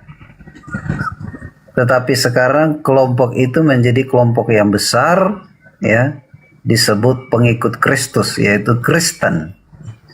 Nah, di dalam firman Tuhan, karena Tuhan ini punya rencana menyelamatkan pribadi, maka Yohanes 1 ayat 12, tetapi semua orang ya yang menerimanya diberi kuasa supaya menjadi anak-anak Allah, yaitu mereka yang percaya dalam namanya.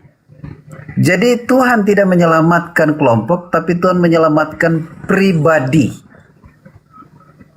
Tuhan tidak melihat berapa besar kelompok kita, kecil atau besar kelompok kita, tapi hari ini siapapun yang menerimanya, dia mengangkat kita sebagai anaknya. Ya. Bukan Tuhan melihat banyak dan sedikit, tetapi hati yang mau menerima dia. Karena di sorga tidak ada kelompok Kristen. Di sana hanya ada kita akan menjadi malaikat-malaikat di sana sebagai penyembah Tuhan. Ya. Jadi sekali lagi ini yang perlu diluruskan. Tidak ada kelompok di sana, tetapi di sana hanya ada orang-orang yang percaya. Orang-orang yang percaya dan menyembah Tuhan. Ya. Bukan kelompok yang menyembah, tetapi pribadi kita yang menyembah Tuhan. Makanya di dunia ini tempat latihan. Karena sampai di sorga kita disebut penyembah-penyembahnya Tuhan. Itu dari jawaban dari saya. Baik, terima Gurunda kasih. mau menyanggah dulu atau mereka langsung bertanya, mereka berdua? Saya sanggah dulu. Oke, baik. Kepada. Jadi di Kristen itu bagaimana mau selamat, Pak? Sedangkan Kristen itu bukan hamba Tuhan. Yang selamat itu adalah hamba Tuhan. Kristen bukan hamba. Coba Anda baca Galatia 4 nomor 7. Kalian bukan lagi hamba, tapi kalian adalah anak. Kalian adalah pewaris. Ya. Sementara yang selamat itu yang menghambakan diri kepada Tuhan.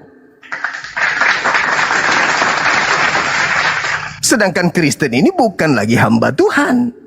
Tapi yang ajaib, bukan hamba Tuhan, tetapi di gereja menghambakan diri. Itu menghambakan diri kepada siapa? Orang Kristen bukan hamba Tuhan. Kalian bukan lagi hamba, melainkan anak. Jikalau kamu anak, maka kamu juga adalah pewaris. Tapi di gereja kalian menghambakan diri. Menghambakan diri kepada siapa? Jangan lagi kamu mau diperhamba. Kata Paulus di dalam Galatia 5 nomor 1. Kristus telah membebaskan, telah memerdekakan. Dari apa? Dari kuk penghambaan. Lah, membebaskan dari kuk penghambaan. Di gereja menghambakan diri kepada siapa? Gitu Pak. Jadi kalau saudara saya mengatakan bahwasanya Tuhan tidak menyelamatkan kelompok, Anda keliru lagi. Selalu Tuhan itu menyeru kepada kelompok. Shema Yisrael Adonai Elohenu Adonai Ahad. Aku menanamkan kemudian hukum perjanjian baru ke dalam batin setiap Bani Israel dan Bani Yehuda. Coba. Ketika berbicara mengenai domba, berarti dia berbicara mengenai Bani Yakub, kelompok. Yesus mempersyaratkan dalam Matius 5 nomor 20, jika hidup keagamaanmu tidak lebih baik dari keagamaan ahli Taurat, kamu tidak akan bisa masuk ke dalam surga. Jadi gimana mau masuk surga? Orang Kristen aja bukan agama. Sementara syarat masuk surga yang pertama adalah beragama, yang kedua agama itu harus lebih baik dari ahli Taurat. Dari agama ahli Taurat. Nah, Kristen bukan agama, ini aja gugur. Apalagi ini. Apa pembuktiannya? Mohon maaf nih. Bukan saya menggurui, tapi saya belajar. Baca Matius 23. Orang-orang Farisi ahli Taurat menduduki kursi Musa. Dengarkan apa yang mereka ucapkan. Tapi ingat, jangan mengikuti pekerjaan mereka. Kenapa? Karena mereka hanya berkata Torah, Torah, Torah, Torah. Tuhan, Tuhan, Tuhan. Tapi mereka tidak mempraktekkan. Hari ini Kristen berbicara mengenai Torah. Tapi lebih parah lagi karena digenapi, artinya Efesus 2:15, dengan matinya Yesus di atas tiang salib, Yesus telah membatalkan hukum Taurat beserta segala ketetapan atau hukum atau perintah atau ketentuan yang ada di dalamnya. Lalu bagaimana Kristen mau selamat? Syarat menjadi beragama aja kagak, menentukan hukum Tuhan saja enggak ada lagi hukum Tuhan yang menyebabkan kemudian mereka harus selamat. Makanya Paulus mengatakan, jika kamu mengharapkan ada kebenaran dalam hukum Torah, maka sia-sialah kematian Kristus. Jadi orang Kristen itu selamat karena kematian Kristus. Itu intinya. Jadi yang percaya terhadap kematian Kristus, itulah yang selamat. Artinya bahwa dalam hal ini, mohon maaf, iblis sangat berjasa terhadap keselamatan Kristen. Karena tanpa iblis, Tuhannya tidak akan mati, Tuhannya tidak akan dihianati, Tuhannya tidak akan digiring kepada penyaliban. Iblis sangat berjasa terhadap Pak Pendeta dan teman-temannya. Demikian. Ya, baik. Giliran Pak Pendeta untuk bertanya ke Gurunda. Pak Pendeta Arom juga boleh masuk, silakan. Tapi open cam Pak Arom. Ya. Terima kasih Pak Hos buat waktunya. Ya, saya ingin bertanya, apa yang jaminan keselamatan di dalam keislaman ini, jaminan keselamatannya? Adakah jaminan keselamatan? Tadi saya sudah menjelaskan di awal. Bismillahirrahmanirrahim. Zalikal kitabul la raiba fihi hudal lil muttaqin. Kitab Al-Quran ini tidak ada keraguan di dalamnya, petunjuk bagi mereka yang bertakwa. Alladzina yu'minuna bil ghaib, yaitu mereka yang beriman kepada yang gaib. Wa yuqimunas shalah, yang mendirikan salat, dan seterusnya. Apa kata Allah kemudian bagi mereka orang beriman? Ulaika ala hudam mir rabbihim wa ulaika humul muflihun. Mereka ini adalah orang-orang yang beruntung. Orang-orang yang beruntung. Lalu kemudian dalil-dalil demi dalil dalam Al-Qur'anul Karim menjelaskan bahwasanya lahum ma yasha'unna inda rabbihim dzalika huwal fadlul kabir. Mereka mendapatkan kemudian kehendak Allah. Dan apa yang mereka kehendaki di dalam surga, mereka akan mendapatkan karunia yang besar. Ini Al-Quran yang mengatakan. Walladzina amanu wa amilus solihat. Orang-orang yang beriman dan beramal soleh fi raudatil jannah. Mereka ini adalah orang-orang yang kemudian berada hidup selama-lamanya kekal di taman-taman surga. Al-Quran itu bang, jaminan sangat jelas dalam Al-Quran. Jaminan.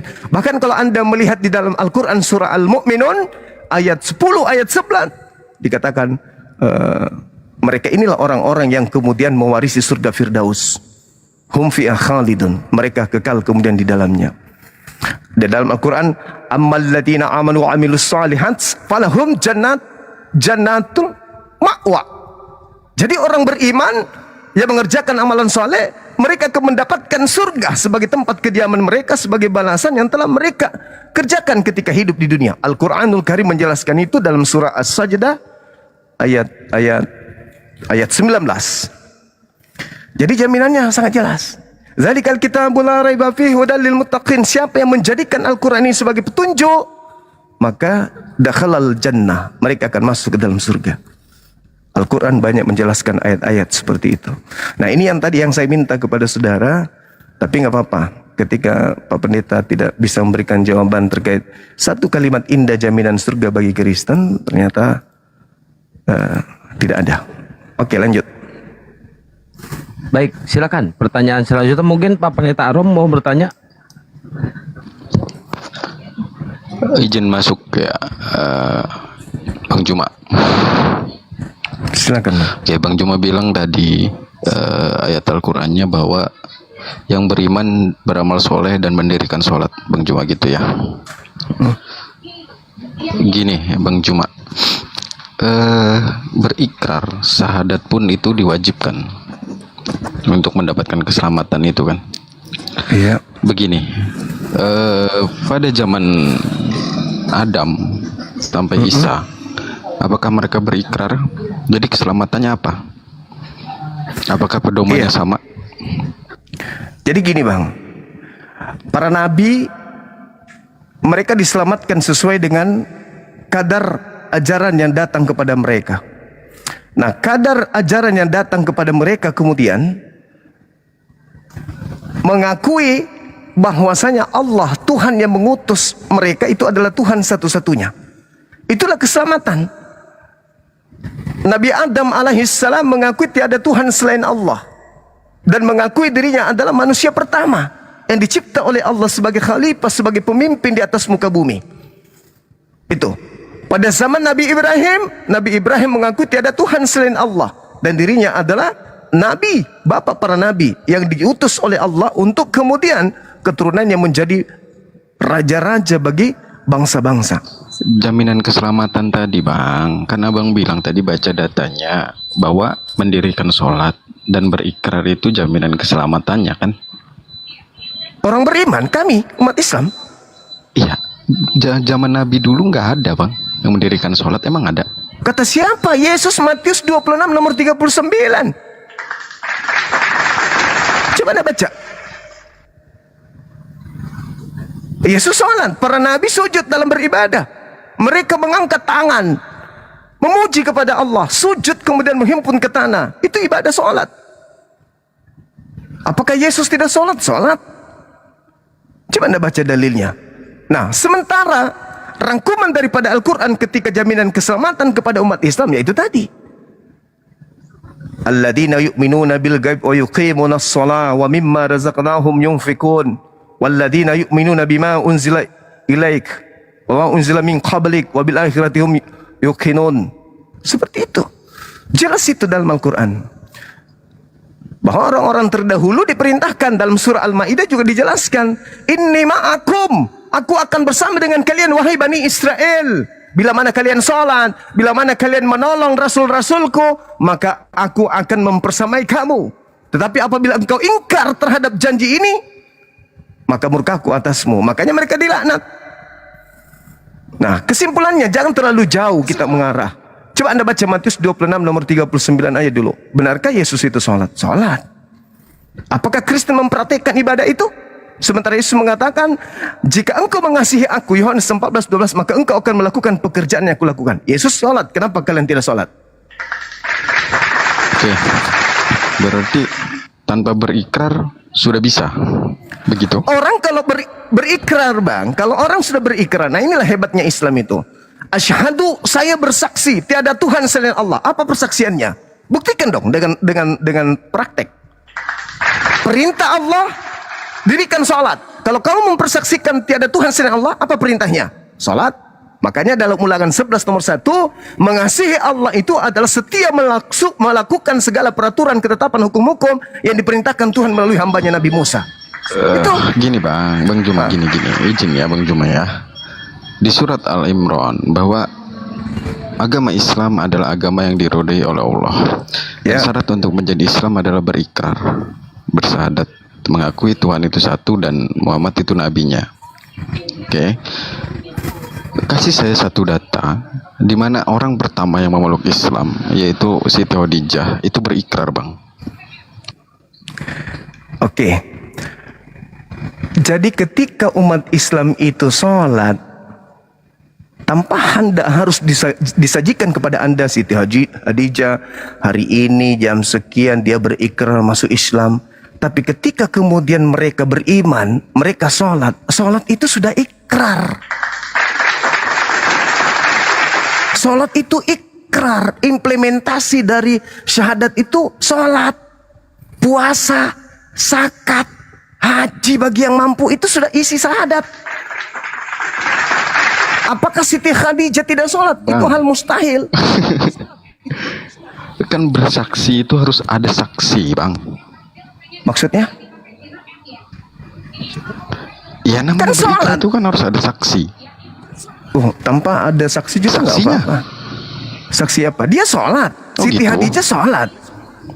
Wanita pertama yang sholat dengan Tanpa ada saksi. dengan Nabi Muhammad adalah Siti Khadijah. Iya, berikrarnya tanpa ada saksi pun bisa. Bisa. Kan hanya Allah yang saksi. Oke. Aku bersaksi tiada Tuhan selain Allah. Siapa yang harus jadi saksi? Allah. Bukan manusia yang jadi saksi. Makanya kami di Islam itu, Anda mau syahadat di TikTok, kami syahadatkan. Anda mau masuk kamar sendiri kemudian untuk bersyahadat dalam kamar, silakan. Itu sah. Kalau misalnya Bang Zuma, saya masuk kamar, saya bersyahadat di dalam kamar seorang diri, kunci kamar, saya berikrar di dalam kamar sendiri. Apakah itu sah? Sah. Lalu kenapa harus ada saksi manusia? Untuk supaya orang-orang ketika Anda meninggal, Anda tidak dikuburkan secara Kristen. Karena orang-orang sudah menyaksikan bahwa ini saudara kita sudah Islam. Maka harus dikubur, diambil dari keluarganya untuk kita kuburkan secara Islam. Jangan dikubur secara agama non-Islam. Dan supaya dia ganti KTP sebagai KTP Islam. Supaya kebijakan-kebijakan pemerintah terhadap dia selaku umat Islam itu diberi kepada dia. Begitu saudara. Tapi kalau berbicara mengenai ikrar, tanpa ada saksi manusia pun boleh. Sebagaimana Nabi Muhammad, sebagaimana Yesus, sebagaimana Nabi Musa menerima wahyu dari Allah, tanpa saksi sah. Ya berarti nggak ada data bahwa orang pertama itu berikrar ya. Ya, saya nggak ada kewajiban untuk memuaskan Anda untuk memberikan data-data Siti Khadijah disaksikan oleh ini, nggak ada. Yang pasti Siti Khadijah adalah istri Nabi Muhammad dan beliau adalah salah seorang yang datang kepada Rabi Yahudi yang ada pada zaman itu, kemudian mengatakan bahwa suami itu, Nabi Muhammad itu, suami itu adalah seorang nabi. Setelah itu Siti Khadijah beriman enggak? Beriman. Berikrar enggak? Tiada Tuhan selain Allah? Berikrar. Mengakui enggak Nabi Muhammad sebagai nabinya? Mengakui. Apa buktinya? Dia Islam. Apa buktinya? Dia sholat, dia puasa, berhaji bersama dengan suaminya. Apa perlu kesaksian? Tidak perlu. Sama seperti ketika Anda hadir di tengah-tengah rumah tangga, ada ayah, ada ibu. Apakah Anda jadi saksi? Apakah ada saksi melihat ayah ibu Anda melakukan sesuatu sehingga Anda lahir? Sehingga Anda yakin, saya nggak yakin bapak dan mama saya ini suami istri. Kenapa saya nggak melihat Anda melakukan? Itu celaka itu. Sebuah kebenaran tidak mesti ada saksi. Gitu. Justru sesuatu yang tidak benar supaya dipaksa menjadi benar, pasti dihadirkan banyak saksi, tapi saksi bohong, saksi dusta. Makasih teman-teman yang ada di YouTube. Masya Allah, barakallahu fiik. Silakan. Saya menjawab dengan sederhana aja Bang ya, supaya bisa dipahami ya. Nanti kalau misalnya, saya mau mendalami Bang, nanti setelah ini boleh japri saya secara pribadi, boleh DM tidak bisa. Baik, Pak Pendeta Yunus, dilanjut Pak Pendeta Yunus, nanti gantian Pak Pendeta Aron. Oke. Ada lanjut soalnya tadi sebenarnya. Ya udah lanjut Pak Yunus. Ya, nanti gantian. Soalnya kalian berdua kan pendeta. Ya. Adakah pengampunan di dalam keislaman? Ya. Oh iya Bang. Di Islam itu perintahnya selalu bertaubat. Makanya kita diajarin sebuah kalimat astagfirullah, astagfirullah. Artinya permohonan kepada pencipta langit dan bumi agar dosa kita itu diampuni. Justru di Islam itu berbeda dengan Kristen. Di Islam itu hanya dengan bertaubat kepada Allah, maka dosa-dosa kita diampuni. Makanya dalam Al-Quranul Karim surah At-Taqabun ayat 9, ketika manusia dikumpulkan nanti dihimpun pada hari kebangkitan, mereka yang beriman kepada Allah dan beramal soleh, dosa-dosanya akan diampuni oleh Allah. Kenapa? Karena mereka ketika hidupnya senantiasa melakukan amalan soleh, senantiasa bertaubat, memohon pengampunan kepada Allah, maka dosa-dosanya seluruhnya diampuni. Coba Anda baca Al-Quran surah At-Taghabun ayat 9. Di situ diterangkan dengan sangat jelas, yauma yajma'ukum yaumil jam'i. Jelas itu. Jadi pada hari penghimpunan umat Islam yang bawa dosa, tapi ketika hidupnya dia bertaubat, memohon ampun kepada Allah, maka Allah mengampuni segala dosa-dosanya. Makanya dikatakan dalam Al-Quran surah Ali Imran ayat 31. Mudah-mudahan saya tidak keliru. Qul in kuntum tuhibbunallaha fattabi'uni yuhibbukumullah wa yaghfir lakum dzunubakum wallahu ghafurur rahim. Jika engkau ingin dicintai oleh pencipta langit dan bumi, ingin dosa-dosamu diampuni oleh pencipta langit dan bumi, fattabi'uni, maka ikutlah dengan Nabi Muhammad, maka dosa-dosamu akan diampuni dan engkau akan dicintai dan disayangi oleh pencipta langit dan bumi. Qul in kuntum tuhibbunallaha fattabi'uni yuhibbukumullah wa yaghfir lakum dzunubakum wallahu ghafurur rahim. Sekarang ada enggak di dalam kitab saudara dalil seperti itu?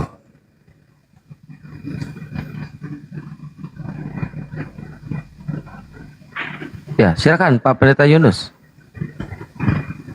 Ya, di Alkitab katakan di bawah kolong langit ini hanya ada satu nama yang dapat menghapus dosa. Ya, Matius 6. Di bawah kolong langit ini. Ya, jadi kalau kita bahkan yang menyelamatkan umatnya dari dosa, bahkan menyelamatkan manusia di bawah kolong langit hanya Yesus kata Alkitab. Ya, Kisah 4 ayat 12. Jadi ya saya mau bilang itu ucapan siapa Bang? Itu ucapan siapa? Ya ucapan Tuhan lewat firman-Nya. Yesus, ya Bapa, ampunilah mereka sebab mereka tidak tahu apa yang mereka kerjakan. Kontradiksi Bang. Aku tidak dapat berbuat apa-apa dari diriku sendiri. Kontradiksi lagi. Jadi ucapan Lukas itu enggak simetris dengan ucapan Yesus.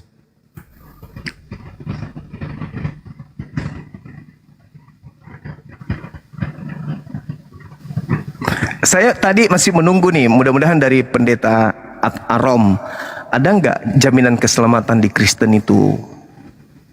Itu loh yang penting, sebagaimana saya menjelaskan. Wa idkhilhu jannah tajri min tahtihal anhar khalidina fiha abada. Zalikal fawzul azim. Itulah kemenangan umat Islam yang agung, bahwa mereka dimasukkan ke dalam surga dan mereka kekal di dalamnya.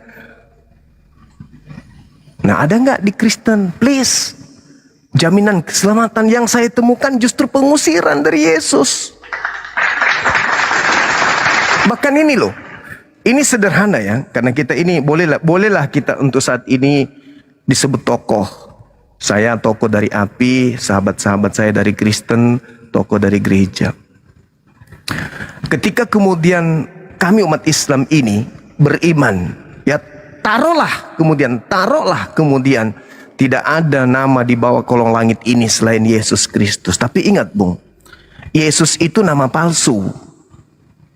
Yang benar itu adalah Isa. Ingat itu?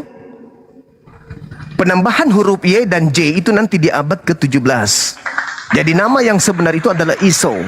Penambahan us di belakangnya itu setelah masuk ke tubuh Roma dan Yunani. Yang pertama itu Iso. Dalam bahasa Arab Isa. Nah, tak ada nama. Berarti nama yang dimaksud Isa kan? Umat Islam itu beriman kepada Isa. Wa isqala Isa bin Maryam ya bani Israel inni rasulullahi ilaikum musaddiqan lima baina yadayya minat Torah wa mubasysyiran bi rasul ya'ti min ba'di ismuhu Ahmad. Kami beriman. Nah, sekarang permasalahannya adalah ketika Nabi Isa dalam Islam kaidahnya jelas mengabarkan akan datangnya sang kekasih setelah dia, yaitu baginda Rasulullah Muhammad sallallahu alaihi wasallam. Nah, Yesus atau Isau, kalau belum ada penambahan Roma Yunani berarti cuma Isau. Belum masuk ke Indonesia berarti ISO. Nah, berarti ISO mengajarkan hal yang sama harusnya. Nah, sekarang permasalahannya adalah Nabi Isa mengajarkan akan datangnya Islam, akan datangnya Nabi Muhammad. ISO mengajarkan akan datangnya oknum. Nah, saya mencari data, saya di Bible, udah lama saya belajar Bible, saya mencari ada nggak lingkaran terhadap Nabi Muhammad, di mana lingkaran itu menceritakan tentang dia, Nabi Muhammad ini adalah sosok penyesat. Saya cari di Bible. Tapi mohon maaf nih, saya tidak temukan itu.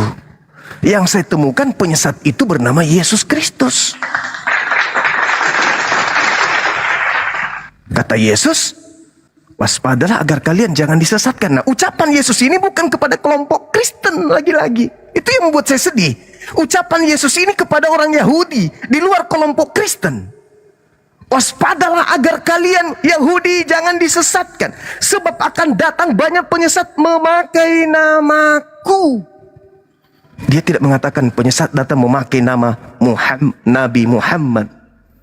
Dan dia tidak mengatakan dan berkata akulah sallallahu alaihi wasallam. Tapi penyesat itu mengatakan akulah Mesias, akulah Kristus. Nah, ketika teman-teman datang membawakan saya baju kaos, menghina Nabi saya, menghujat Tuhan saya menjadi letih, lemah. Benar-benar letih, lemah untuk merasakan betapa sakitnya hati ini. Tapi saya mencoba mencari, adakah kebenaran dari ucapan mereka? Adakah dasar ucapan mereka membenci kepada Tuhanku, membenci kepada Nabiku? Adakah dalam Bible? Ternyata dalam Bible itu tidak ada ungkapan kebencian terhadap Nabi Muhammad. Tidak ada ucapan agar berhati-hati kepada oknum yang bernama Nabi Muhammad, yang bergelar sallallahu alaihi wasallam. Justru yang harus diwaspadai oleh orang-orang Yahudi adalah penyesat yang memakai nama Yesus Kristus dan bergelar Kristus. Kata Yesus, mereka akan menyesatkan banyak orang.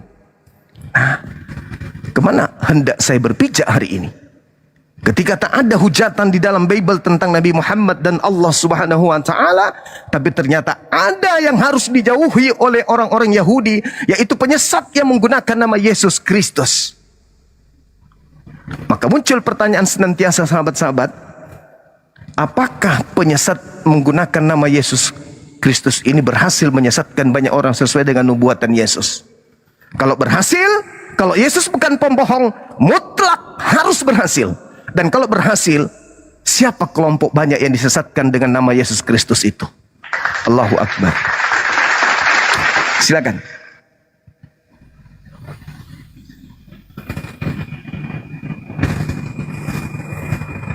Silakan Pak Pendeta Yunus atau Pak Arom. Mau dijawab Pak Arom? Silakan Pak Arom.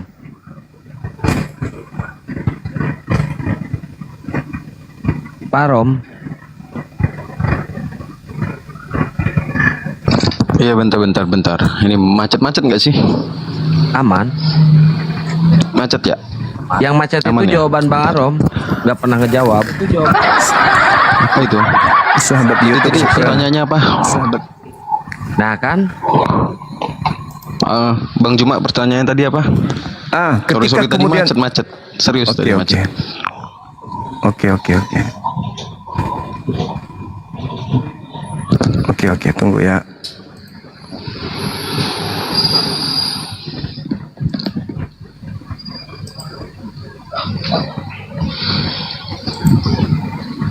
Pertanyaan saya, ketika Yesus mengatakan kepada Bani Israel agar waspada kepada penyesat, Matius 7 ya? Matius 24, agar waspada kepada penyesat yang datang kepada muridnya dengan memakai nama Yesus Kristus. Penyesat ini akan menyesatkan banyak orang. Berhasil nggak nubuatan Yesus ini terjadi?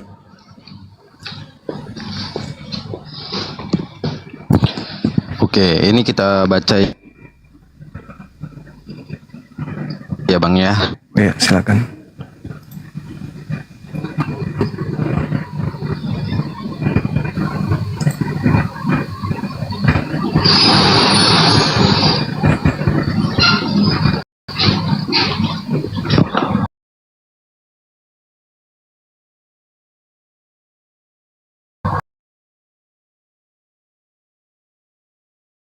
Oke.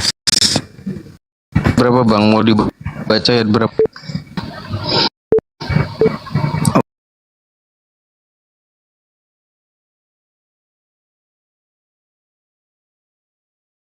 Empat lima. Ayat berapa?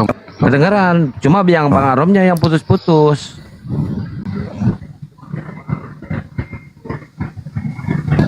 Bang Arom putus-putus suaranya.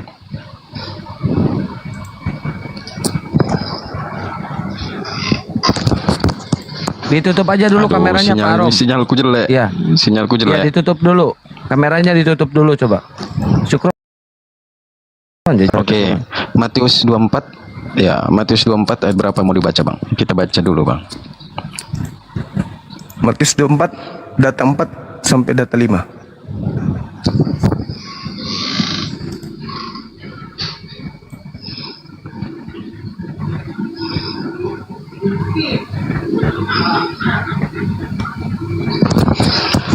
Oke, aku baca ya, Bang ya.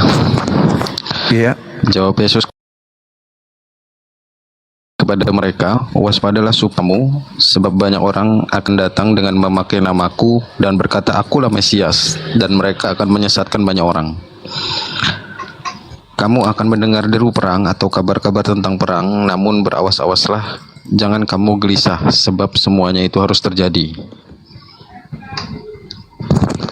Tetapi itu belum kesudahannya, sebab bangsa akan bangkit melawan bangsa, dan kerajaan melawan kerajaan, akan ada kelaparan dan gempa bumi di berbagai tempat. Oke. Akan tetapi semuanya itu barulah permulaan penderitaan menjelang zaman baru, Bang. Oke ya, menjelang zaman baru ya, Bang ya.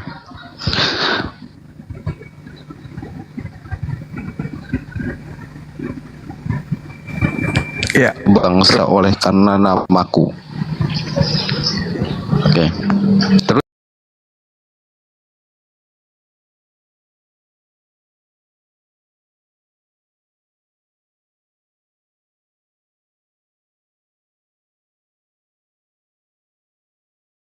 Terus yang mana? Yang mau di mereka waspadalah supaya jangan ada orang yang menyesatkan kamu. Ini kan mengajarkan para murid, Bang, untuk waspada karena banyak penyesat yang akan datang, Bang. Oke. Penyesat itu memang di dalam kekristenan pun ada yang menyesatkan menggunakan nama Kristen, menggunakan nama Yesus, tapi tidak sesuai dengan mengikuti sesuai pengajaran Yesus Kristus, Bang. Penyesat itu datang memakai namaku. Iya betul, Bang. Tapi tidak sesuai dengan pengajaran Yesus Kristus, Bang, yang dimaksud gitu. Jadi dia bawa nama Yesus Kristus, tapi tidak sesuai dengan pengajaran Yesus Kristus itunya, Bang. Iya, berarti penyesatnya ini ada kan? Yang memakai nama Yesus Kristus, penyesatnya kan? Itu di Islam atau di Kristen? Di Kristen. Nah, di Kristen udah selesai kita. Iya, menggunakan nama Tuhan tapi untuk kepentingan pribadi, Bang. Itu yang dimaksud, Bang. Nah, sekarang ada nggak kemudian Yesus mengajarkan bahwa murid-muridnya itu kudu wajib kemudian mengajarkan dirinya untuk mengajarkan dan menanamkan kepercayaan terkait dengan apa yang diajarkan oleh Kristen? Contoh, menuhankan dirinya, makan babi, tidak bersunat, ibadahnya minggu, menyembah 3 pribadi Tuhan. Ada nggak Yesus mengajarkan hal seperti itu? Oke, ku jawab semua itu, Bang. Silakan. Di Matius 28 itu kan ada amanat agungnya ya, Bang ya. Matius 28. Mau gimana ini? Tadi ada suara siapa itu tadi? Lanjut. Ke distrik saya. Oke, di Matius 28 itu kan ada amanat agung. Itu perintah, Bang. Untuk perintah siapa itu? Yesus. Dari mana Anda tahu kalau itu Yesus? Sementara saya kan belum jelasin, Bang. Oke, silakan.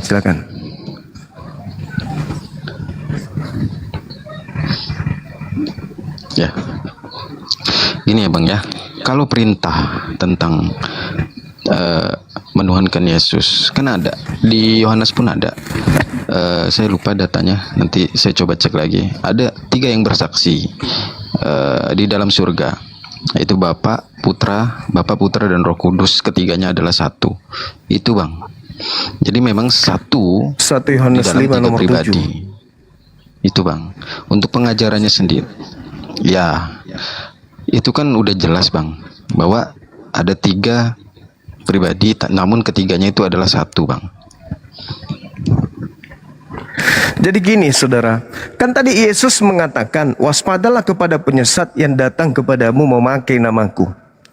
Saya sebagai seorang muslim, saya katakan bahwa termasuk penulis Bible Anda itu penyesat. Karena menambah setiap Abang nggak mungkin lah mau bilang bukan penyesat, soalnya kan abang nggak di dalamnya. Mau gimana bilang? Ya kan penyesatnya, lucu Bang kalau itu Bang. Kan penyesatnya datang memakai nama Yesus Kristus kan? Berarti siapapun di dalamnya, ya pasti saya itu. udah jelaskan Bang. Saya kan udah jelaskan bahwa ada yang menggunakan nama dia cuman untuk kepentingan pribadi Bang. Pak Rom. Semua Kristen melakukan itu untuk kepentingan pribadi, makanya Kalau Kristen Bang itu Juma lagi dikatakan bukan ngejelasin, agama. ya kalau Bang Juma lagi ngejelasin jangan dipotong ya Pak Rom, sampai selesai ya, sampai Itu tuntas bukan ya. agama. Dan saudara harus melihat juga nih, kalau misalnya Anda mengatakan itu pribadi-pribadi, tapi sudah mengatakan nama Kristus di situ, berarti sudah betul ada penyesat yang memakai nama itu kemudian. Dan ingat, terkait dengan apa yang Anda katakan tadi, Matius 28. Coba Anda lihat di data nomor 24-nya di Matius 24 itu. Sebab Kristus palsu, berarti oknum Kristus nih, akan datang melakukan tanda yang dahsyat. Dan mujizat-mujizat sekiranya mungkin menyesatkan orang-orang pilihan. Nah, ketika dia keluar dari kubur pada hari ketiga, mengaku apa? Mengaku Kristus. Keluar dari kubur itu apakah tanda dahsyat? Tanda dahsyat. Apa kata Yesus? Waspadalah kepada penyesat. Sebab Kristus palsu dan nabi-nabi palsu akan datang melakukan tanda yang dahsyat. Ketika kemudian Anda mengatakan Matius 28 perintah untuk menjadikan seluruh bangsa menjadi muridnya, ingat Yesus mengatakan dalam Yohanes 17:8, segala firman yang engkau berikan telah aku sampaikan kepada mereka. Telah aku sampaikan kepada mereka. Berarti tak ada lagi firman setelah itu. Karena semua firman yang menjadi porsinya Yesus sudah Yesus sampaikan kepada murid. Dan murid sudah menerimanya. Apa endingnya setelah murid menerima? Oh, Yesus hanya utusan Tuhan. Yohanes 17:8. Ada nggak di antara seluruh firman itu yang mengatakan pergilah ke seluruh dunia, jadikanlah seluruh bangsa menjadi muridku? Ada nggak? Nggak ada. Berarti ini adalah ucapan Kristus yang lain. Ada nggak ucapan Yesus di antara segala firman yang kuberikan kepada muridnya? Dia mengatakan, akulah Alfa dan Omega. Kepada aku telah diberi kuasa baik di surga maupun di langit. Ada nggak Yesus pernah mengatakan itu kepada muridnya? Nggak ada. Sementara Yesus mengatakan, segala firman yang engkau berikan telah aku sampaikan. Telah, berarti sudah tamat. Nah, muncul setelah itu kemudian, hari ketiga keluar dari kubur, datang kepada Ananias, datang kepada Paulus, datang di Pulau Patmos, datang kepada Markus dan seterusnya. Itu siapa? Yang mengajarkan Paulus 13 buku, yang mengajarkan Lukas, Markus, penulis Matius dan juga Yohanes, itu siapa lagi yang mengajarkan dia? Sementara Yesus sudah menyampaikan segala firman-Nya. Endingnya murid telah menerima, dan endingnya murid percaya kalau dia adalah utusan Tuhan. Makanya dikatakan dalam Yohanes 17:3, hidup kekal itu adalah mereka mengenal Engkau satu-satunya Tuhan, mengenal Yesus sebagai Tuhan atau utusan Tuhan? Sebagai utusan Tuhan. Tapi mereka yang mengaku Kristus ini mengajarkan Yesus Tuhan. Sehingga Anda pun mengambil 1 Yohanes 5 nomor 7, ada 3 yang bersaksi. Padahal original teksnya tidak ada, data itu nggak ditemukan. Itu adalah tambahan. Sekira begitu, Bung. Ya, baik, Pak Ron, cukup ya, gantian sama yang lain. Pak dosen, sebentar, Pak dosen. Sebelum ke Pak dosen, ke Pak Pendeta Yunus dulu ya. Pak dosen di mute dulu. Pak Yunus, silakan kalau mau bertanya. Udah. Jangan ini dulu Pak dosen, santai. Pak Pendeta Yunus, silakan. Ya, terima kasih Bos banyak, dan saya akan turun karena melanjutkan tugas. Jadi pertanyaan, apakah Islam akan selamat kedatangan Tuhan yang kedua kali? Ya, itu aja. Oke. Jadi kedatangan Yesus yang kedua kali itu sebagai saksi. Coba Anda baca di dalam Yohanes 12 nomor 48. Itu akan membantu Anda memahami bahwa Islam ini akan dibenarkan kelak oleh Yesus. Coba Anda baca tuh, Yohanes 12 nomor 48, apa kata Yesus? Barang siapa yang menolak aku dia ada, dan tidak menerima firmanku, dia sudah ada hakimnya, yaitu perkataan yang pernah aku ucapkan. Perkataan itulah kelak yang akan menjadi hakimnya di akhir zaman. Ada enggak perkataan Yesus, sembahlah aku, sehingga kami tidak menyembahnya, maka kami dihukum. Justru ketika Yesus datang, Anda yang dihukum.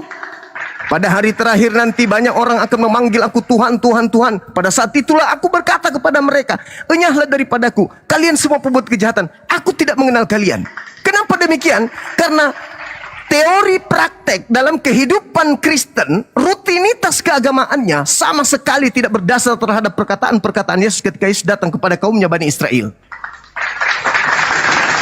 Barang siapa yang menolak aku, tidak menerima perkataanku, dia sudah ada hakimnya. Itu, siapa hakimnya Pak? Perkataan-perkataan Yesus ketika Yesus mengajar selama 3 tahun ke tengah-tengah Bani Israel. Bagaimana mungkin Islam akan dihukum oleh Yesus? Bang Suma, Kak dia, ya paman, kamu kenapa tidak menyembahku? Kenapa kau nggak ke gereja? Kenapa kau bersunat? Kenapa kau tidak makan babi? Prep. Mana ada yang kayak begitu? Yang Yesus akan hakimi adalah Matius 5:19, Matius 19, 16, 17, 18, Yohanes 17 nomor 3, Yohanes 12 nomor 49 nomor 50, Yohanes 14 nomor 12. Itu yang akan dihakimi oleh Yesus. Yang tidak mendengarkan perkataannya, itulah yang dihakimi.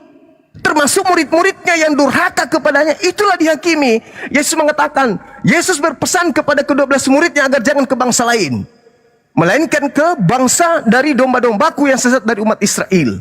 Ketika ada Yesus muridnya kemudian pergi ke Roma, mengajar orang-orang Roma untuk menjadi pengikut Yesus, dia sudah melanggar hukum yang Yesus terapkan kepada muridnya. Yesus mengatakan, aku diutus hanya kepada domba yang sesat dari umat Israel. Nah, itu pola yang akan Yesus jadikan sebagai landasan pijakan untuk menghakimi di akhir zaman. Saya mau dipanggil, mau dihukum, pret. Kau dengan mulutmu sendiri mengatakan kau diutus hanya untuk Bani Israel. Betul atau tidak? Betul Bang Suma. Ya sudah, kau tidur sana. Kau hukumi itu dia, yang di belakang kamu tuh, yang ngaku-ngaku murid loh, tapi ternyata mereka bukan Bani Israel. Apa hukuman bagi mereka? Udah Bang Suma, sudah ada Matius 7, 22, 23. Aku akan usir, aku tidak mengenal mereka kok. Meskipun maki namamu. Iya kan aku udah bilang, waspadalah kepada penyesat yang datang memaki namaku. Dan mereka ini semuanya memaki namaku, padahal saya tidak mengenal mereka. Itu realita, itu fakta, itu real. Itu fakta. Makasih sahabat Izi, barakallahu fiik. Ya. Petrus itu adalah murid Yesus ya Bang Juma ya. Kalau penderitaan Yesus itu bukan untuk orang Kristen, tapi menurut Petrus beda Bang Juma. Petrus 4 ayat 16.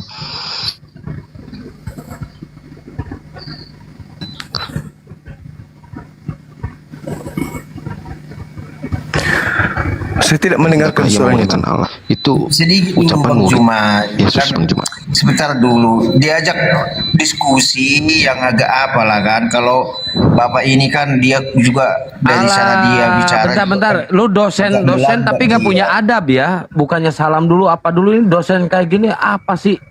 Ini biarin dulu, ini lagi diskusi loh. Saya bawa Petrus 4 ayat 16 Bang Juma ya. Silakan. Itu Petrus itu adalah murid selama pengajaran Yesus hidup ya Bang Juma ya. Iya. Kalian yang baik bicara. Petrus murid Yesus. Kristen, maka janganlah ia malu. Betul. Itu menurut hendaklah ia memuliakan Allah dalam nama Kristus itu. Itu di Petrus 4 itu menceritakan semua penderitaan Bang Cuma. Tolong tunjukkan saya bukti Bang. Abangku, tolong tolong kasih saya bukti. Bicara sedikit.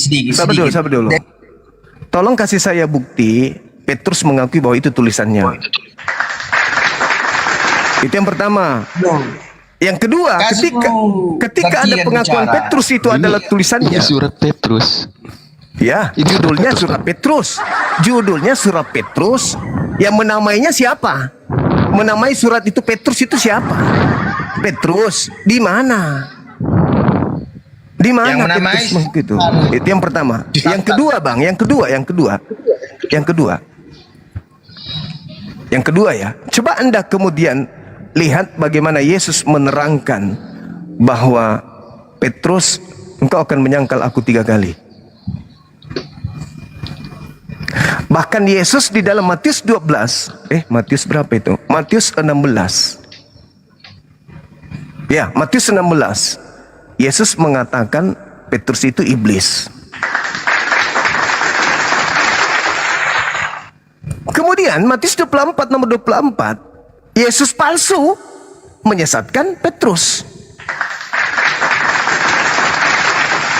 Kalau abang Yesus bawa palsu, itu, kalau Bang Juma bawa, Bang Juma bawa penyangkalan 3 kalinya Petrus.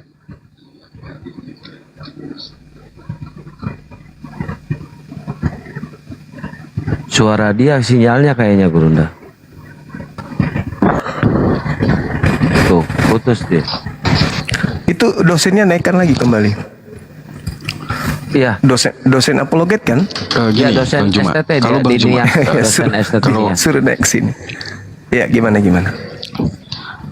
Kalau Bang Juma bawa data itu bahwa Yesus bilang Petrus akan menyangkal dia sebanyak 3 kali, berarti Bang Juma percaya itu omongan Yesus, dia menyangkal 3 kali. Di dalam kitab saudara tertulis seperti itu. Bang Juma percaya itu omongan Yesus. Saya tidak percaya kalau itu omongan Yesus, tapi itu tertulis di dalam kitab saudara. Dan narasinya Yesus berkata, kalau Bang Juma percaya, sebelum ayam bertokok, berarti kalau Bang Juma percaya itu perkataan Yesus, berarti Bang Juma percaya penyaliban Yesus dong. Karena penyangkalan itu pada saat penyaliban terjadi. kan? Penyaliban itu terjadi memang. Terjadi penyaliban itu. Iya, penyangkalan itu pun ada. Penyangkalan itu pun ada terjadi. Bagaimana dia tidak menyangkal? Itu bukan Yesus. Engkau akan menyangkal aku? Nggak mungkin, Bang. Kok nggak mungkin? Nggak begitu. Kok nggak mungkin? Kok begitu? Kok nggak mungkin? Kenapa Anda mengatakan nggak mungkin? Loh, gini, Bang Juma, pada saat pengajaran yang keluar dari mulut Yesus bukan atas kehendak Yesus, melainkan kehendak Bapa di surga. Berarti firman dari Bapa. Nah, sekarang ada nggak kehendak Bapa agar dan itu pasti terjadi? Ada nggak kehendak Bapa agar orang benar dibunuh untuk menyelamatkan orang yang salah? Di mana tertulis? Ada nggak? Nggak ada, Bang. Nggak ada. Ya nggak ada. Sementara itu melainkan kehendakmu lah yang terjadi. Kan begitu. Maka seorang malaikat turun dari langit memberikan kekuatan kepada Yesus. Lukas 22 nomor 4344. Kan gitu. Nah, kehendak Bapa yang terjadi. Makanya coba Anda baca di dalam Matius 16 nomor 23. Nyala iblis. Kenapa Petrus disebut nyala iblis? Karena Petrus berpikir Yesus akan disalib. Jadi orang yang berpikir Yesus disalib itu adalah iblis. Betapa dahsyatnya ucapan Yesus di situ. Coba Anda pelajari. Kayak gitu, Bang. Kayak gitu. Coba Anda yang jelaskan. Bang, ya. Baca coba Matius 16 Bang, ya. Gini. Kalau Abang bilang karena bukan Yesus yang disalib, makanya disangkal oleh Petrus. Nggak mungkin Petrus menceritakan penderitaan Yesus, Bang, di surat Petrus. Itu nggak mungkin, Bang. Saya katakan Petrus kepada menyangkal itu karena bukan Yesus yang disalib. Bicara sendiri dia soalnya. Saya lucu Anda ini ya. Kalau bilang Petrus yang menulis surat itu berarti Petrus sudah murtad. Itu dulu. Dan kalau Anda mengatakan Petrus itu yang menulis kitab Petrus, berarti nubuatan Yesus tergenapi. Apa itu? Yesus palsu berhasil menyesatkan murid pilihan, yaitu Petrus. Kan sudah dinubuatkan. Sebab Kristus palsu akan datang melakukan banyak tanda mujizat, tanda yang dahsyat dan mujizat sekiranya mungkin menyesatkan Petrus. Kan ada dalilnya. Jadi kalau misalnya benar Petrus yang menulis kitab Petrus, berarti betul Petrus benar-benar sudah murtad. Syukran. Itu dalil, Bang. Jadi tidak ada jalan untuk membenarkan ajaran yang menyeleweng dari ajaran Yesus. Titik.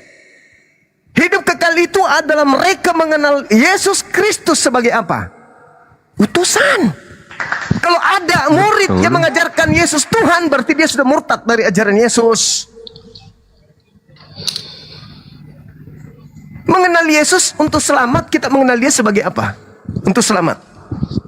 Utusan. Utusan, udah selesai. Iya. Terus? Utusan. Ketika dia di dunia, Bang. Nah itu berarti ada embel-embelnya. Berarti mulut mengatakan utusan, tapi dia Tuhan. Berarti Anda penyesat. Lain di mulut, lain di praktik. Berarti ngomong begitu.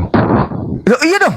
Kalau Anda mengatakan Yesus utusan Bang Suma, tapi di gereja dia menyembah Yesus, berarti Anda penyesat. Anda penipu berarti. Berarti Anda mempraktekkan Filipi 1 nomor 18. Terkait Yesus mau diberitakan dengan cara mengelabui. Gak ada yang nipu, Bang. Tapi Anda menyembah Yesus. Ya karena memang hanya dalam nama Yesus untuk sampai kepada Bapa. Gak bisa, satu-satunya Tuhan. Mereka mengenal Engkau satu-satunya, gak boleh ada yang lain. Apakah Anda tidak bisa menyembah Tuhan yang diajarkan oleh Yesus tanpa menyembah Yesus? Cukup mendudukkan Yesus sebagai utusan Tuhan. Yesus, terima kasih. Engkau telah mengajarkan saya bagaimana cara saya menyembah kepada Tuhan kita. Nah itu, ini enggak. Yesus, aku sembah kau ya, biar kau sampaikan ke Bapa ya, bahwa aku menyembah dia dalam dirimu. Apa pula? Mana ceritanya? Gini ya, Bang. Peneng kono. Itu rap nendim lah, aku ngajel wedhus. Bang, ini kan kita santai ya, Bang ya. Nggak ada mau menghujat. Santai banget. Ini parah nih. Tenang.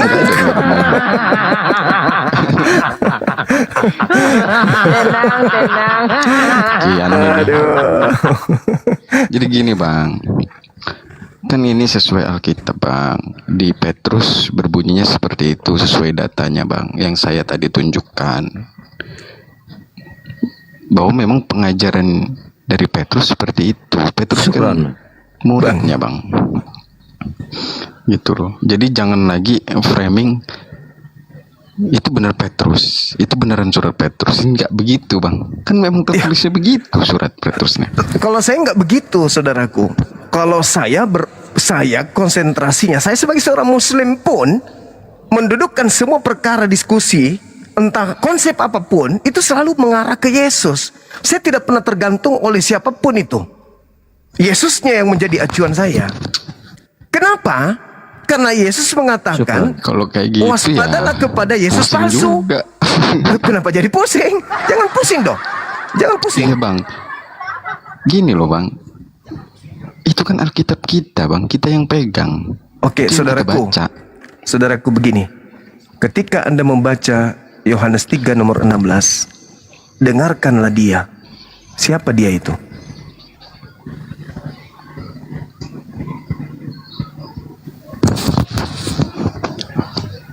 Petrus. Aduh, kok ada pelanggaran ya? Aman, nggak apa-apa, aman. Dengarkanlah dia. Dia siapa? Petrus. Aman ini. Lanjut. Iya, dengarkanlah dia. Apa datanya? Yohanes berapa? Yohanes 3 salah satunya.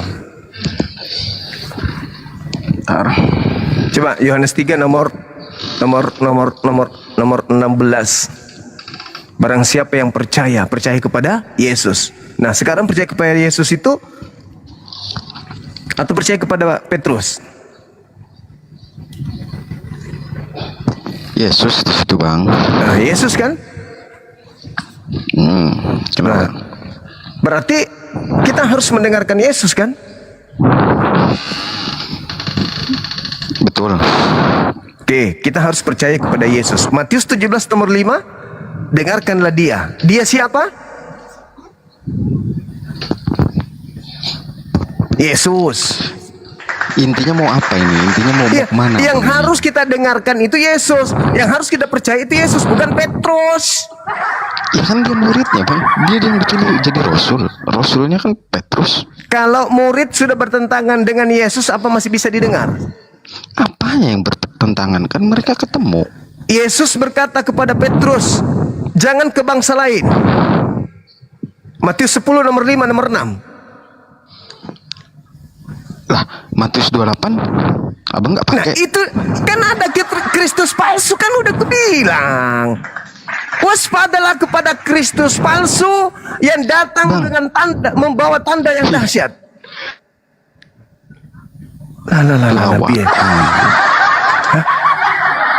Kristus palsu membawa tanda yang dahsyat. Sana, Bang. Lah harus. Iya. Nah, nih, kutanya dulu saudara, ada nggak potensi murid-murid Yesus murtad?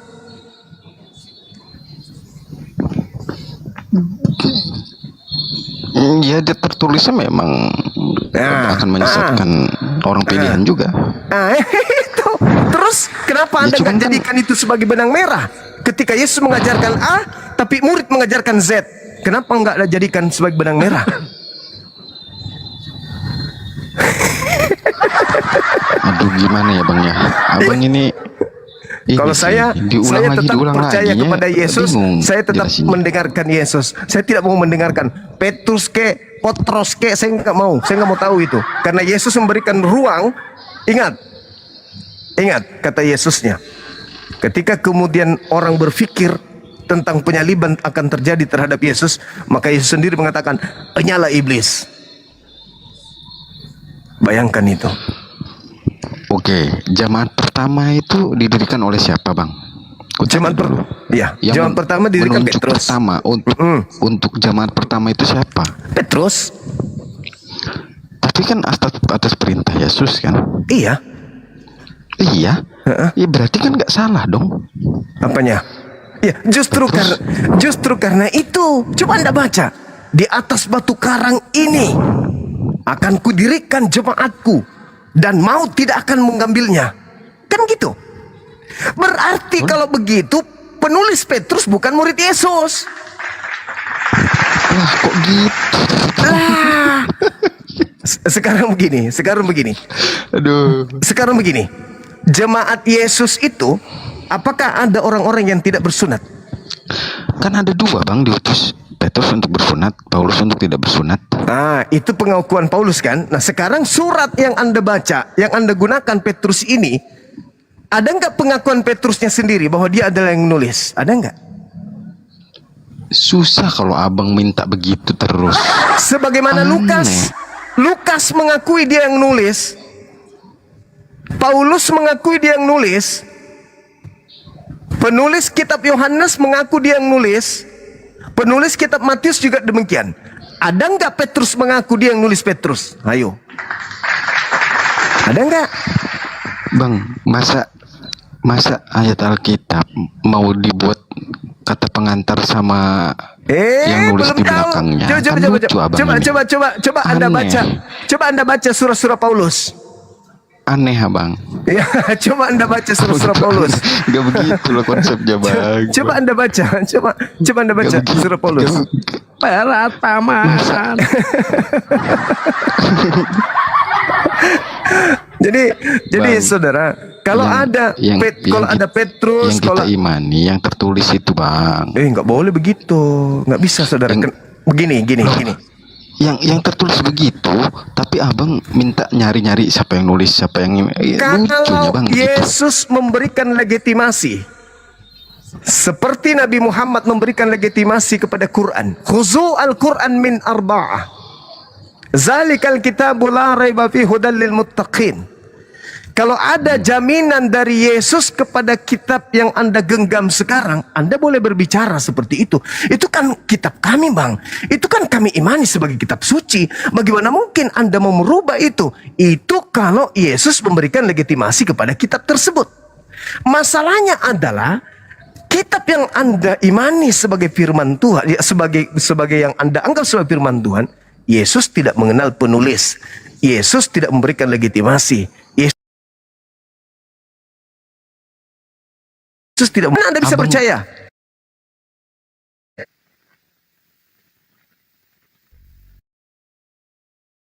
Enggak perintah Yesus kepada Petrus untuk menulis. Ya nggak tertulis, nggak ada. Ya nggak ada. Berarti apa dasar Anda mengatakan bahwa buku Petrus itu adalah kebenaran? Memang surat Paulus, ini Petrus kok.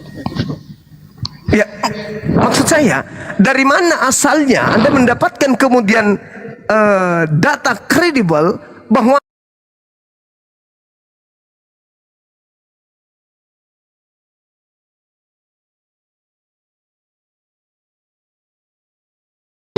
penderitaan di situ? Anda baca Matius 23 deh.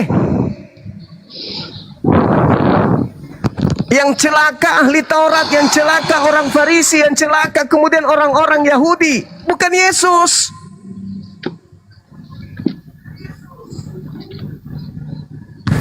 Tidak ada nubuatan celaka bagi Yesus. Yesus itu orang mulia.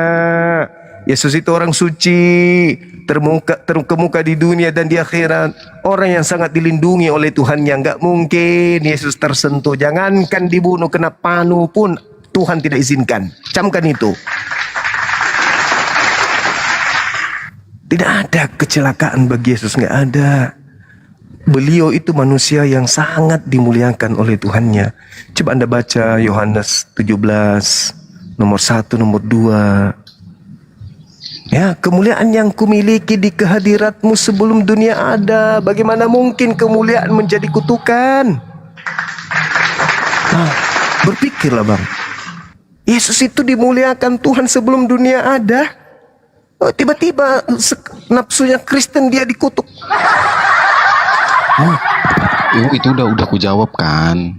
Yang menghilangkan kutuk itu dari kutuk Taurat, Bang. Bukan Yesus yang jadi kutuk. Masalah generasi. Sebab ada tertulis, terkutuklah di orang yang digantung. Orang yang digantung pada zaman itu siapa? Kalau punya salah, iya. Kan dia nggak bersalah. Nah, terus kalau dia nggak bersalah terus dia digantung, berarti salah gantung. Untuk menghilangkan kutuk dari Taurat, Bang. Bagaimana, Cik? Paham. Saudaraku, Ulangan 27 nomor 26, terkutuklah orang yang tidak melakukan hukum Taurat. Kenapa pula Tauratnya yang harus dikutuk? Kebalik kalian punya konsep agama itu. Orang yang tidak ada yang sanggup, Bang. Kata siapa? Saudara salah. Paulus sendiri mengatakan dalam hal melakukan hukum Taurat, aku tidak bercacat. Paulus sang pembunuh mengaku tidak bercacat dalam menjalankan orang, Bang. Banyak orang, banyak. Paulus mengaku tidak bercacat. Ya, Paulus Rasul, Bang, wajar lah. Ya, Paulus yang mengajarkan makan babi, menyembah manusia pun mengatakan tidak bercacat. Kita kok menggantinya menjadi hari Minggu, bla bla bla bla bla. Mengaku tidak bercacat. Solusi di dalam kenapa ada imamat 1 nomor 2, saudara? Kenapa? Karena kalau kamu tidak sanggup menjalankan hukum Torah, kamu menjalankan hukum Torah, tapi kamu melakukan dosa, apa solusinya? Korban hewan. Sederhana, bukan? Kenapa? Mana pendeta Yunus tadi? Kenapa saya ditinggal ini? Pusing dia. Pusing dia, kabur. Pusing. Bukan, Bang Juma ini muter-muter di situ aja udah dijawab. Saudaraku begini. Saya udah jawab loh, Bang. Saudaraku begini. Di dalam kitab Tawarik 7:14 itu diterangkan bahwasanya ketika hambaku mencari wajahku lalu mereka meninggalkan kesalahan dosa-dosa mereka, berpaling dari kesalahan mereka lalu mencari jalan. Aku mengampuni Gini aja, Bang. dosanya dari langit. Kan gitu. Pertanyaan Gini aja, saya, Bang, tunggu ya. dulu. Pertanyaan saya. Apakah Tuhan pencipta langit dan bumi mampu menghapus dosa kita tanpa penyaliban? Ya mampu aja. Mampu, udah selesai. Selesai. Kok selesai? Ya Anda tinggal habis ini Anda tinggal mandi junub, mandi besar, habis itu Anda wudhu, angkat tangan, ya Rob, pencipta langit dan bumi, ampuni segala dosa-dosaku. Terhapus gak? Ya kalau kelakuan kita nggak sesuai nggak terhapus lah, Bang. Anda bertobat, Anda memohon ampun. Pertobatan hanya dalam baptis, Bang. Kok ketawa lagi? Aduh, Anda ngerti nggak? Kalau Anda dibaptis itu berarti Anda coba baca di dalam Galatia 4:27, coba Anda baca. Benar nggak itu? Galatia 3 nomor 27. Coba Anda baca. Benar nggak itu yang saya katakan? Coba. 3 Coba Anda baca Galatia nomor 7 ayat 7. Coba. Iya. Galatia 3:27. Bahwa mereka yang hidup dari iman, mereka itulah anak-anak. Oke. Galatia 3:27, Camone. Karena kamu semua yang dibaptis dalam Kristus telah mengenakan Kristus. Nah, justru kalau saya dibaptis saya menjadi Kristus palsu. Ayo. Kok bisa? Ya enggak lah. Coba Anda baca lagi Maksudnya pelan-pelan. itu. Baca. Ini saya jelasin ya ayat itu coba, ya. coba. Saya jelasin ayat itu ya, Bang. Jelasin. Karena Baca dulu kamu baru. semua yang dibaptis, ya ini saya baca. Karena kamu semua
di orang-orang yang memberkati Abraham. Akulah Kristus, berarti benar dong kata Yesus. Itu beda lagi, Bang. Itu beda lagi. Tadi udah ku jawabnya yang itu. Loh, kenapa balik lagi? Kalian kan memakai nama Kristus, benar nggak? Kalian mengenakan Kristus kan?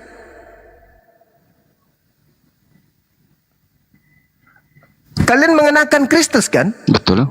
Nah, waspadalah kepada penyesat yang datang kepadamu memakai namaku dan berkata, akulah Kristus. Mereka akan menyesatkan banyak orang. Betul?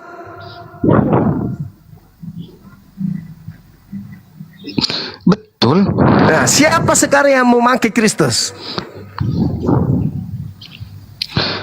Berapa miliar, Bang, orang Kristen ini, Bang, yang menggunakan nama Kristus? Itulah yang Yesus sebut. Mereka akan menyesatkan banyak orang. Itulah yang Yesus maksud. Kalian. Abang ini aneh, nggak ngerti, dikasih tahu kok malah kayak gitu. Saya tanya sama saudara, ada nggak 12 murid Yesus yang mengenakan Kristus? Ada nggak? Ini ke-12 murid loh. Ada nggak di antara ke-12 murid yang mengenakan Kristus? Nggak ada. Terus kenapa kalian mengenakan Kristus?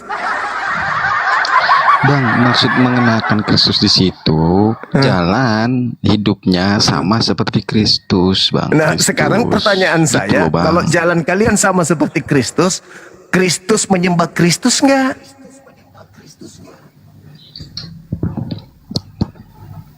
Kan tadi udah aku jawab di Yohanes tadi itu.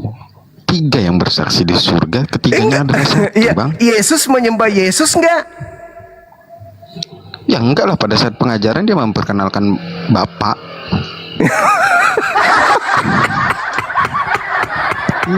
Yesus makan babi nggak?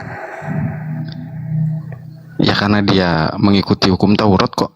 Katanya hidup sama seperti Kristus hidup. Gimana sih? Kok jadi beda sekarang?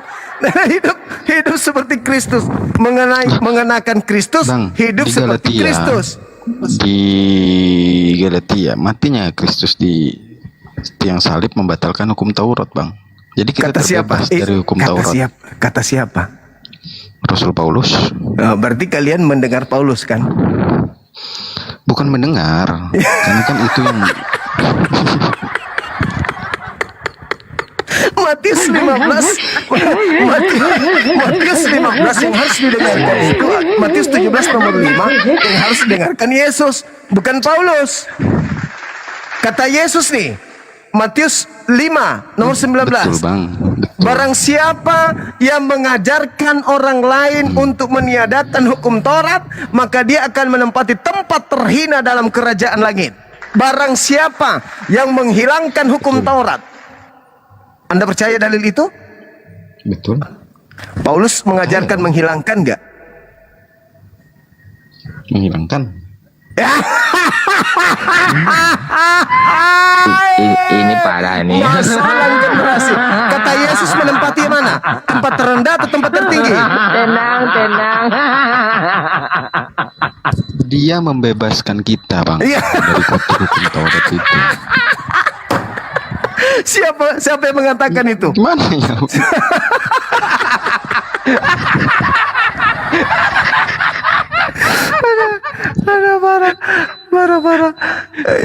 Marah. Ada pembahasan lain nggak, Bang? Jangan muter-muter aja, Bang ini. Kan udah dijawab ini. Kenapa jadi muter-muter? Ada parah ini saudara saya ini. Barang siapa yang mengajarkan meniadakan hukum Taurat meskipun yang paling terkecil, maka dia akan menempati tempat terhina. Berarti Paulus ini menempati tempat yang mana? Karena sudah dibatalkan ketika dia mati, Bang. Nah, tertulisnya begitu, Abang ini kacau, Abang.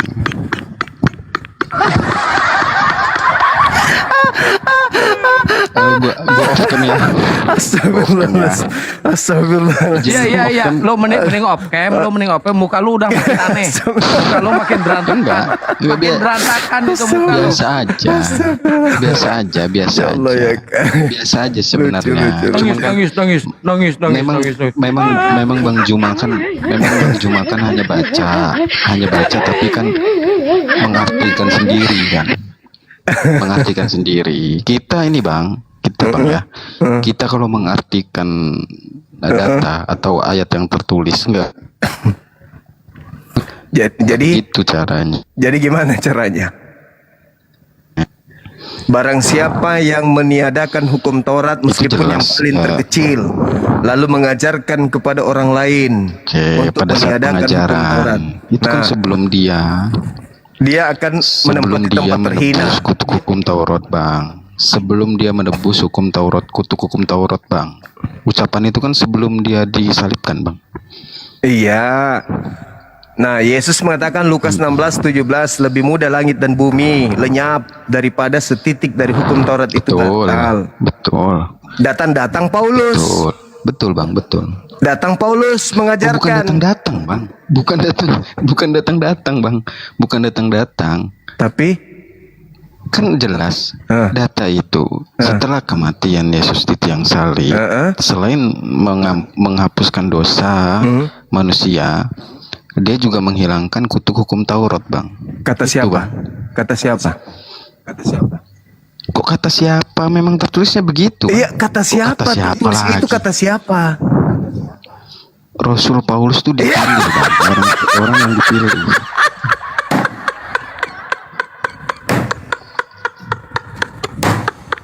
Ternyata Paulus.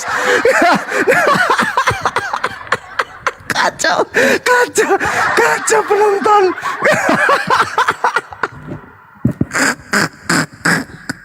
Jadi Yesus versus Paulus ini sekarang. Bukan, memang dia dipilih, Bang. Dipilih pada saat Abang buka Wahyu. Astagfirullahaladzim, ya Allah ya Karim. Abang buka kitab Kisah Para Rasul.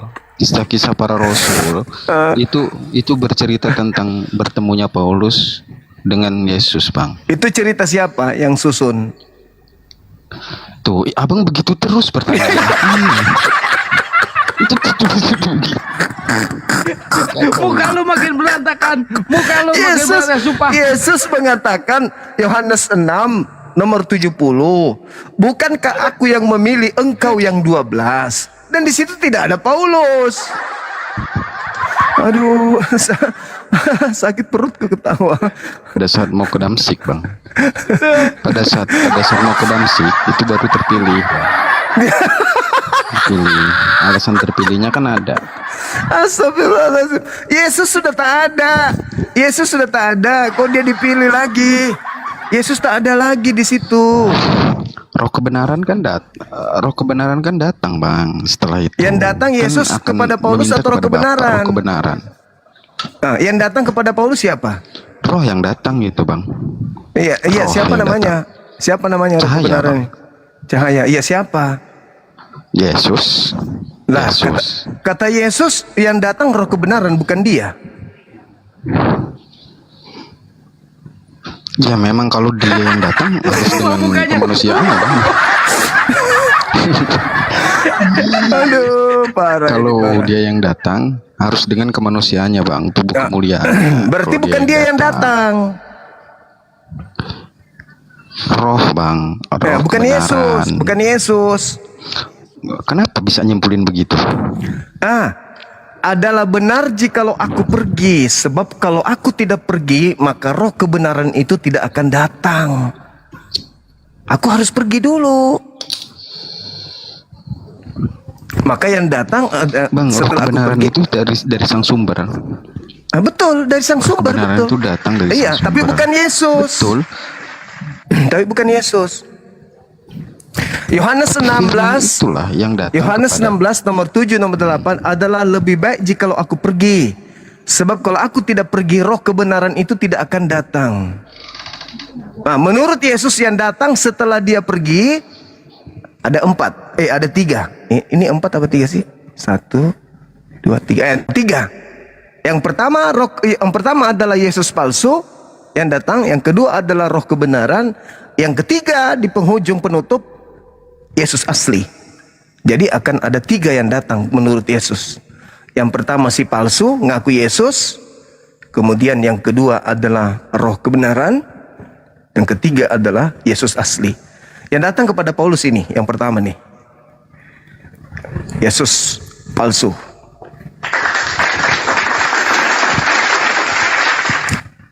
Roh kebenaran datang membawa Quran. Lalu nanti Al-Quran surah As-Zukhruf ayat 61, Matius 24, nomor 27, nomor 30. Barulah kemudian Yesus datang untuk yang kedua kalinya. Jadi di antara Nabi Muhammad dengan Nabi Isa, itu versi ya bang, versi Al-Quran kan itu bang. Oh itu kitab sendiri, kitab Anda sendiri yang mengatakan itu. Sekarang saya tanya sama Anda. Iya, roh kebenaran itu kan datang dari sang sumber bang. Betul. Bang, sebentar dulu. Betul, sang Abang sumber. saya jelasin dulu nggak mau. Pencipta langit dan bumi sebagai sang sumber mengutus Yesus sebagai nabi untuk kaumnya Bani Israel. Lalu setelah itu mengutus roh kebenaran untuk seluruh umat manusia termasuk untuk Anda. Nah di akhir kehidupan bumi ini akan datang Yesus, Nabi Isa sebagai penutup. Nah sekarang permasalahannya adalah roh kebenaran dan Yesus itu berbeda.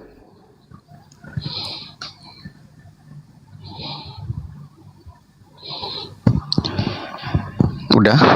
Udah. Ya oke. Yang datang dari Bapa sang sumber itu pasti benar bang. Oke. Jadi yang datang ke Paulus ya memang itulah adanya firman itu bang. Jadi yang disampaikan memang sesuai firman yang datang bang. Gitu. Yang datang kepada Paulus itu Yesus. Tapi palsu. Itulah abang. Sulit. Loh, kok itulah abang? Yesus itu datang menurut malaikat, dia datang sebagaimana dia pergi. Menurut Yesus dia datang sebagaimana anak manusia. Betul. Dia datang membawa tanda-tanda. Tanda-tandanya ketika ia datang adalah seluruh manusia akan melihat dia dan dia berada di langit. Di tengah langit dia akan datang muncul Yesus itu dan seluruh manusia akan melihatnya. Apakah itu terjadi? Sudah terjadi? Belum. Berarti yang datang kepada Paulus bukan dia.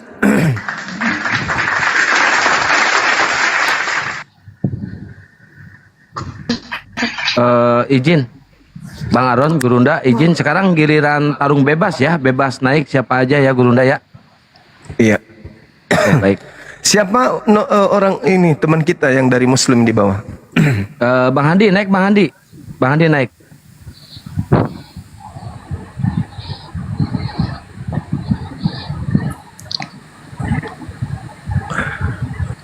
Soalnya saya mau izin makan sejenak. Iya. Capek saya ketawa karena ini Bang Arom ini. Mana nih? Bang Handi. Bang Handi naik, Bang Handi. Mau ini, Kang mau santai ya Bang Juma ya. Santai, Enggak ada ini ya. Santai kita ya. Cuman saya lagi demam jadi harus makan dulu. Habis itu Sakit apa, minum. Bang? Demam saya demam. Oh, lekas sembuh lah ya. Iya, thank you. Dalam nama Yesus, lekas sembuh.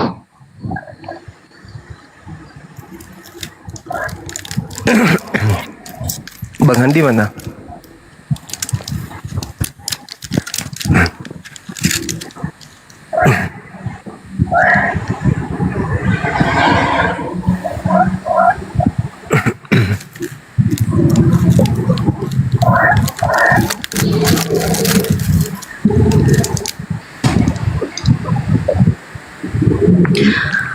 Mengapa masih mengemis nama nabimu dalam Injil yang kau tuduh palsu? Bukankah itu kau berak lalu beraknya kau makan lagi?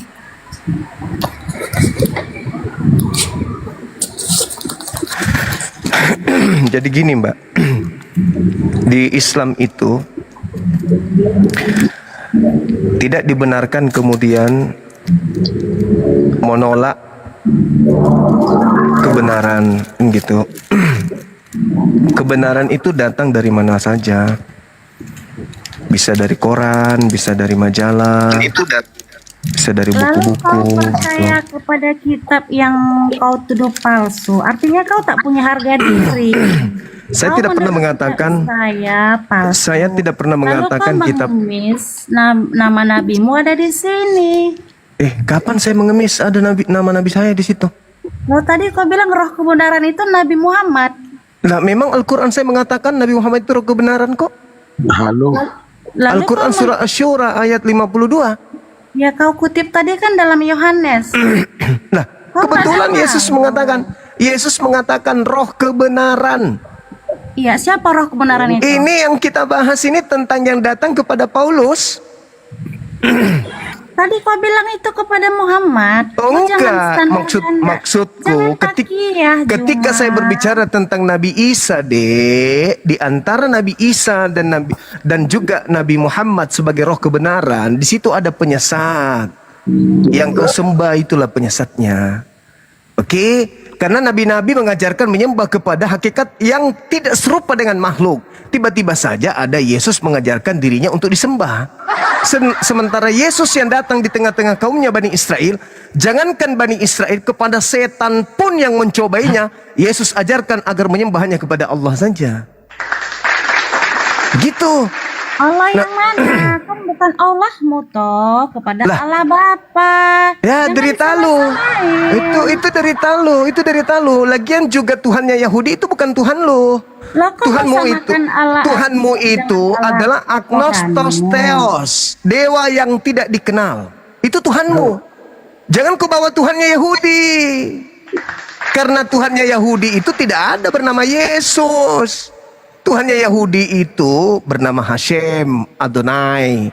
Sedangkan yang kau sembah itu agnostos theos. Itu yang kau sembah. Iya, Bukan benar. sembahannya Yahudi yang kau sembah, Dek. Iya, artinya Allah Yahudi pun bukan Allahmu kan? Itu derita lu. Yang saya sembah adalah gue. pencipta langit dan bumi. Ingat. Ini Al-Quran. Ini kitab suci saya ini. Di sini, Dek, tidak ada terjemahan kitabnya Yahudi di sini. Jadi saya tidak mengklaim Tuhannya Yahudi itu Tuhan saya. Tetapi Al-Quran saya mengatakan bahwasanya Nabi Ibrahim, Nabi Ismail, Nabi Ishak menyembah kepada Tuhan yang sama. Ini kitab suci saya mengatakan itu. Kok sama? Di mana samanya? Di mana letak samanya? Al-Quran saya yang mengatakan itu. Allah Abraham. Saya beriman kepada Al-Quran saya. Saya tidak beriman kepada kitab lo. Diri. Allahmu kan Tidak seperti agamamu. Agamamu mencuri kitabnya Yahudi. Terjemahan kitabnya Yahudi kamu pakai. Apa hakmu menggunakan terjemahan kitabnya Yahudi? Ada nggak di antara kalian orang-orang pandai, orang-orang pintar yang bisa menjelaskan ini? Apa haknya orang Kristen menggunakan terjemahan kitabnya orang Yahudi? Coba jawab sama saya. Mimpi kau. Apa hakmu? Ku jawab. Iya, silakan. Ku jawab itu, Pak. Ku jawab. Silakan. Sebentar ya. Sebentar. Silakan. Orang yang paling pintar di Kristen hadapkan dengan saya kalau mau berdiskusi tentang kebenaran. Islam abad berapa? Ya, Kristen lahir abad keberapa? Kristen. Kutanya dulu samamu. Ayo. Kristen abad keberapa? Mati colik kan kau.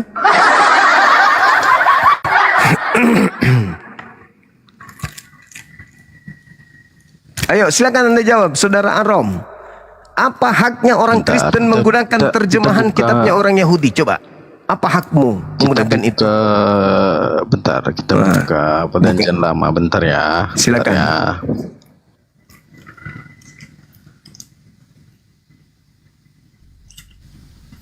Hak Anda orang Kristen, saudaraku Kristen menggunakan kitab Yahudi itu apa?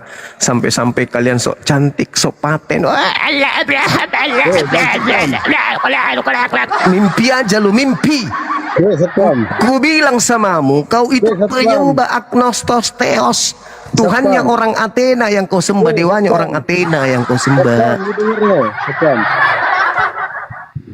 Tuhannya orang Athena, dewanya orang Athena. Dengar dulu, tukang kawin. Tukang kawin kok marah daripada kau tukang menduakan Tuhan. Di Indonesia ini yang kerjanya cuman berzina itu siapa? Hah? Siapa? Coba saya tanya samamu dulu. Ada enggak syarat sah nikah di agamamu? Ada. Apa? Coba tunjukkan dalil mana yang menjadi syarat untuk menjadi sah menjadi suami istri itu surah apa? Di data berapa? Nomor berapa? Hah? Di mana? Coba syarat sah nikahmu mana? Mana? Jadi ku jawab nggak ini, Bang Juma? Tunggu dulu, ini dulu kutanya dulu dia ini. Katanya dia tukang kawin. Kutanya dulu samamu, ada nggak syarat sah nikah dalam agamamu? Dari kemarin-kemarin untuk apa bahas agama-agama? Mulai nangis. Kemarin untuk apa bahas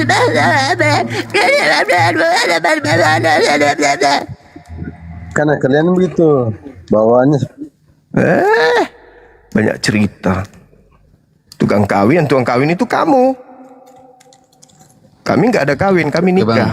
Ku jawab ya Bang ya. Yang tadi ya Bang ya. Oke, kita buka Yesaya 49 ayat data nomor 6 Bang ya. Oke. Terlalu sedikit bagimu hanya untuk menjadi hambaku, untuk menegakkan suku-suku Yakub dan untuk mengembalikan orang-orang Israel yang masih terpelihara.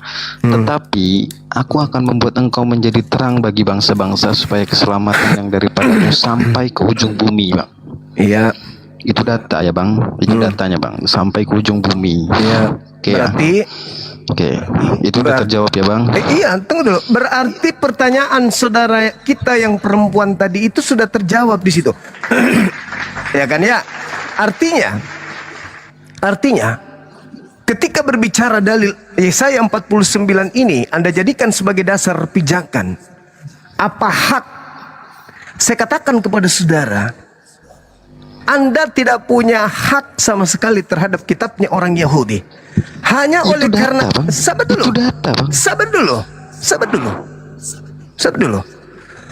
Kalau ada data seperti itu, lantas Anda mengatakan, oh kalau begitu saya berang. Oh no, Anda salah konsep. Artinya apa? Tuhan akan mengutus seorang nabi yang diperuntukkan kepada seluruh umat manusia untuk mengagungkan kemudian Tuhan yang datang kepada kaum Israel sebelum dia datang kepada nabi tersebut. Anda pikir kitab suci Al-Quran ini berbicara tentang Tuhan independen? Enggak. Ini berbicara kepada Tuhan Rabbus Samawati wal Ard yang menyatakan diri kepada para nabi, termasuk kepada nabi-nabi yang ada dalam kitab terjemahan yang Anda gunakan itu. Maka ketika Al-Quran itu diwahyukan, maka yang kami sembah, yang kami muliakan adalah Eloah Abraham, Eloah Ismail, Eloah Yisha, Eloah Yakub. Berbeda dengan kalian menyembah agnostos theos, dewanya orang Athena, dewanya orang Roma. Itu yang Anda sembah dengan menggunakan kemudian kitabnya orang Yahudi. Makanya saudaraku, Anda lihat, orang Yahudi dan orang Islam bisa mereka beribadah dalam satu rumah ibadah. Tunjukkan kepada saya orang Kristen yang diterima di rumah ibadahnya orang Yahudi untuk beribadah. Anda tidak akan pernah temukan itu. Kenapa? Karena orang Yahudi memandang kalian tidak menyembah Tuhannya, tapi orang Yahudi memandang kami menyembah Tuhan yang sama. Itu fakta, itu real. Cuman kami beda syariat.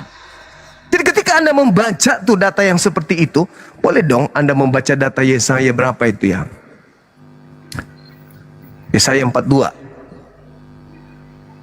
Coba Anda baca Yesaya 42. Yesaya 42 atau coba Yesaya 42. Bisa nggak? Ya sebentar Bang. Yesaya 42 ayat berapa? Abang mau bawa? Tadi saya udah jawab ya Bang, datanya ya. Apa yang Anda jawab? Loh, tadi abang itu kan tidak nanya, tidak berbicara, saudara. Itu tidak berbicara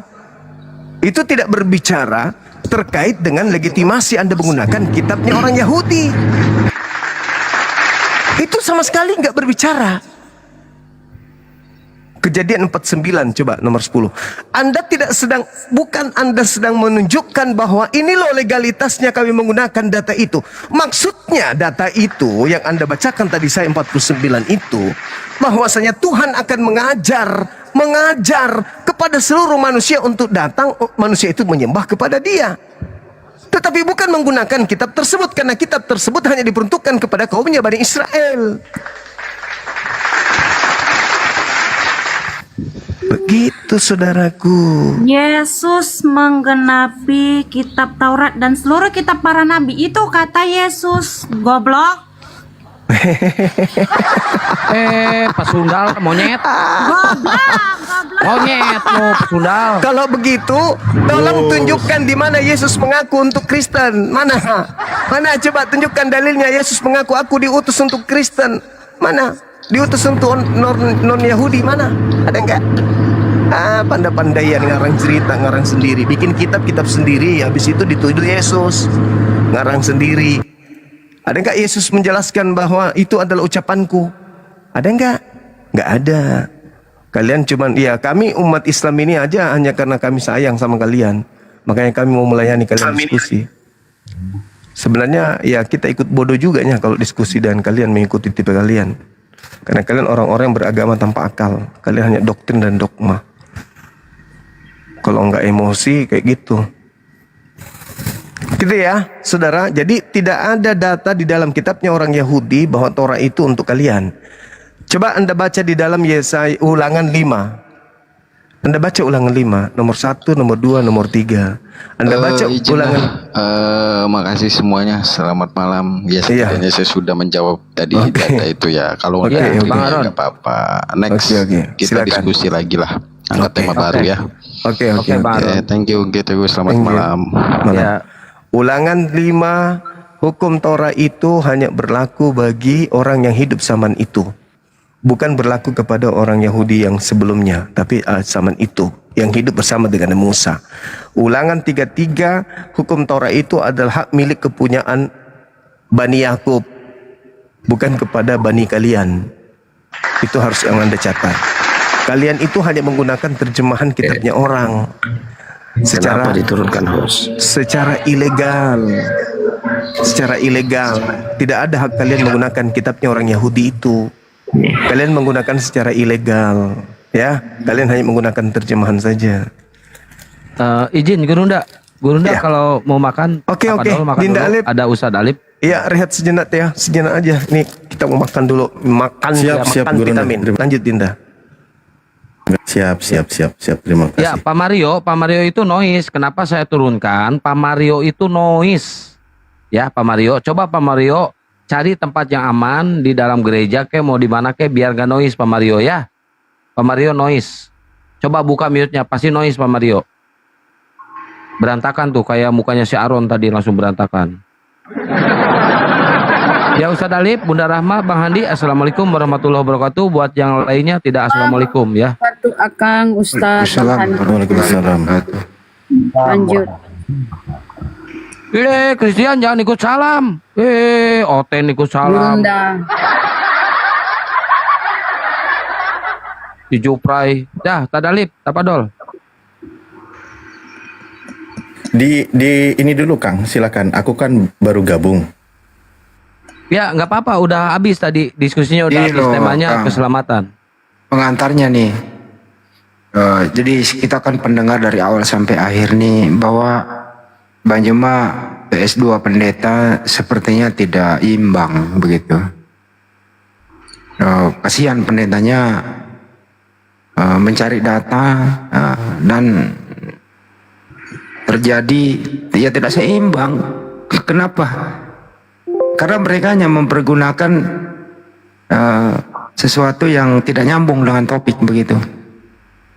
Ya terakhir tadi bahwa kitab Yahudi itu atau Torah itu ya untuk orang Yahudi, bukan untuk siapa-siapa.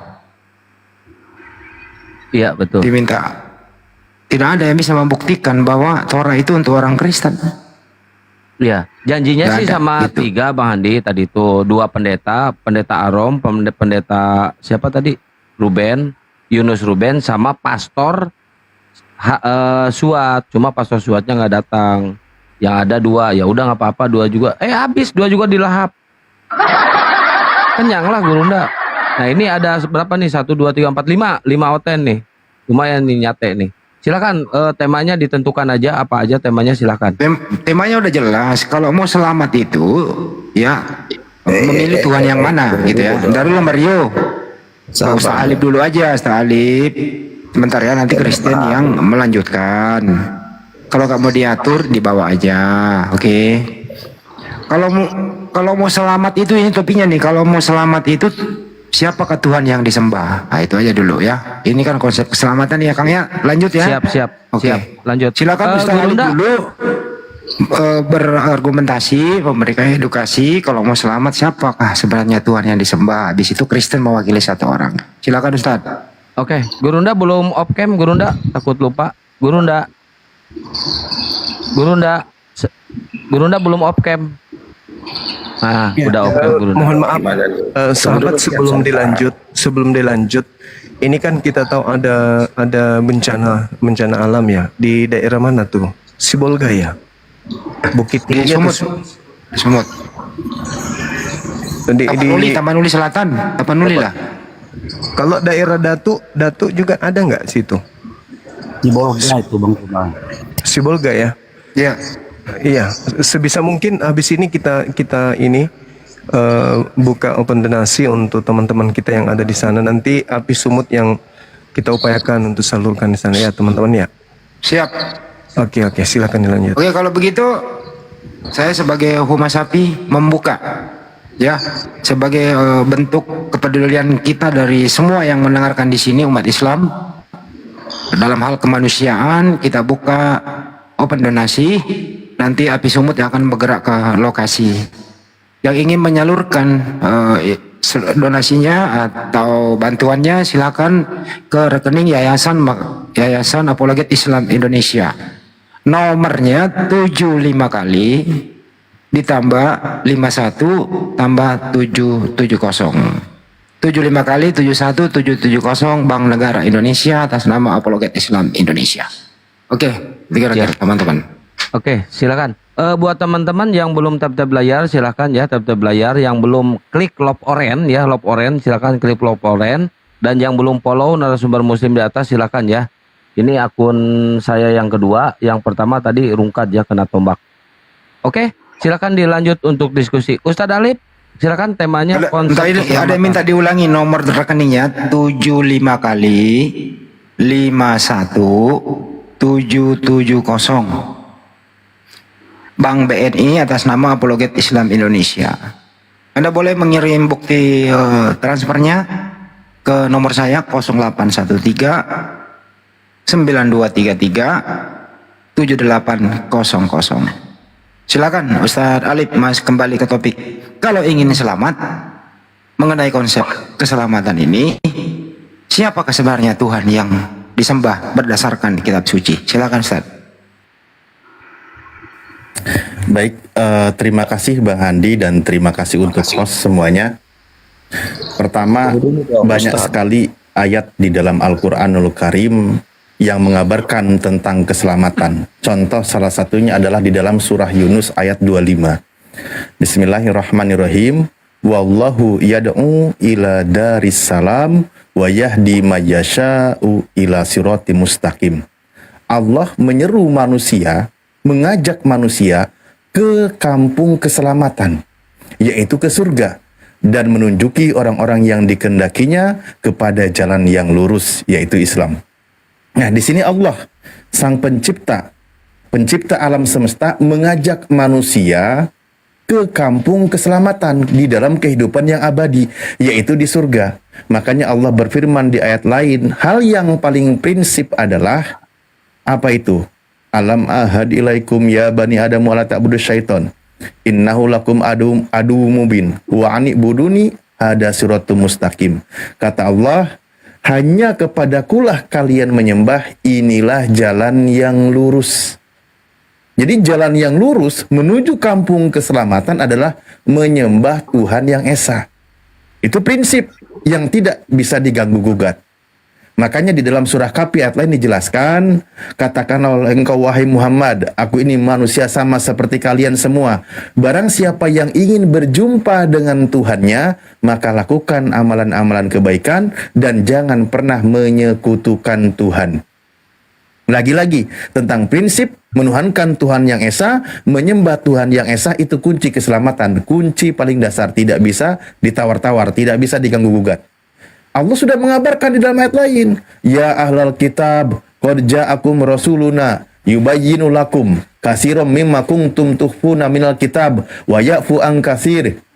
Qad ja'akum minallahi nurun wa kitabum mubin. Hai ahli kitab, wahai yang mengaku pengikut nabi-nabi sebelumnya, sebelum Nabi Muhammad SAW, pengaku pengikut Nabi Musa, mengaku pengikut Nabi Isa, sesungguhnya telah datang kepadamu Rasul kami, yaitu Nabi Muhammad SAW, menjelaskan kepadamu banyak dari isi Alkitab yang kamu sembunyikan dan banyak pula yang dibiarkannya. Sesungguhnya telah datang kepadamu cahaya dari Allah dan kitab yang menerangkan. Yahdi bihillahu manittaba'a ridwanahu subulas salam. Dengan kitab itulah Allah menunjuki orang-orang yang mengikuti keridoannya ke jalan keselamatan. Jadi jelas konsepnya di dalam Islam. Hal keselamatan, kehidupan yang abadi, masuk ke dalam surga, prinsipnya jangan pernah dirubah. Sebagaimana ajaran para nabi yang lain, nabi yang terdahulu, semua mengajarkan Tuhan itu Esa, itulah kunci keselamatan. Oke, saya opening statement di situ dulu, saya tidak kemana-mana. Terima kasih. Terima kasih Pak Ustadz. Teman-teman Kristen siapa yang mau mewakili ini? Silakan. Pak Mario kah, Pak Smith, pelindung kehidupan, atau Pak Kristen Jupri? Iya. Saya sebenarnya tadi bukan mau ke situ. Ya, tapi udah dihilangkan ya, mau gimana lagi? Ya kan? Ya. Saya tadi sebenarnya yang membuat saya ketawa itu mengenai penjelasan Juma ini tadi. Kembali ke mengenai cerita kalau Yohanes ingin Anda selamat, topiknya kalau Anda mau Yohanes selamat. 16:7 dengan peristiwa Paulus. Aduh. Ya, tapi ya udahlah kalau udah dilewatkan. Pertanyaan saya gini Pak Alif, mengenai konsep keselamatan, apa ini berarti benar apa yang tertulis dalam Quran itu yang mengatakan kalau Muslim itu diwajibkan masuk neraka? Pak Mario, tolong Anda opening statement dulu. Kalau Kristen itu mau selamat, menyembah Tuhan yang mana? Pakai data silakan. Oh tidak, tadi saya naik sebelum konsep ini, konsep keselamatan. Saya tadi mau mengkritisi mengenai Yohanes 6:7. Gimana ini, Mas? Terusin nggak orang kayak gini? Ya terserah narasumber kalau saya. Jaminan keselamatan di Bibelmu mana itu dipertanyakan. Lanjut. Enggak, kalau mau selamat itu, Kristen ini mau selamat itu menyembah Tuhan yang siapa, yang mana? Loh, silakan.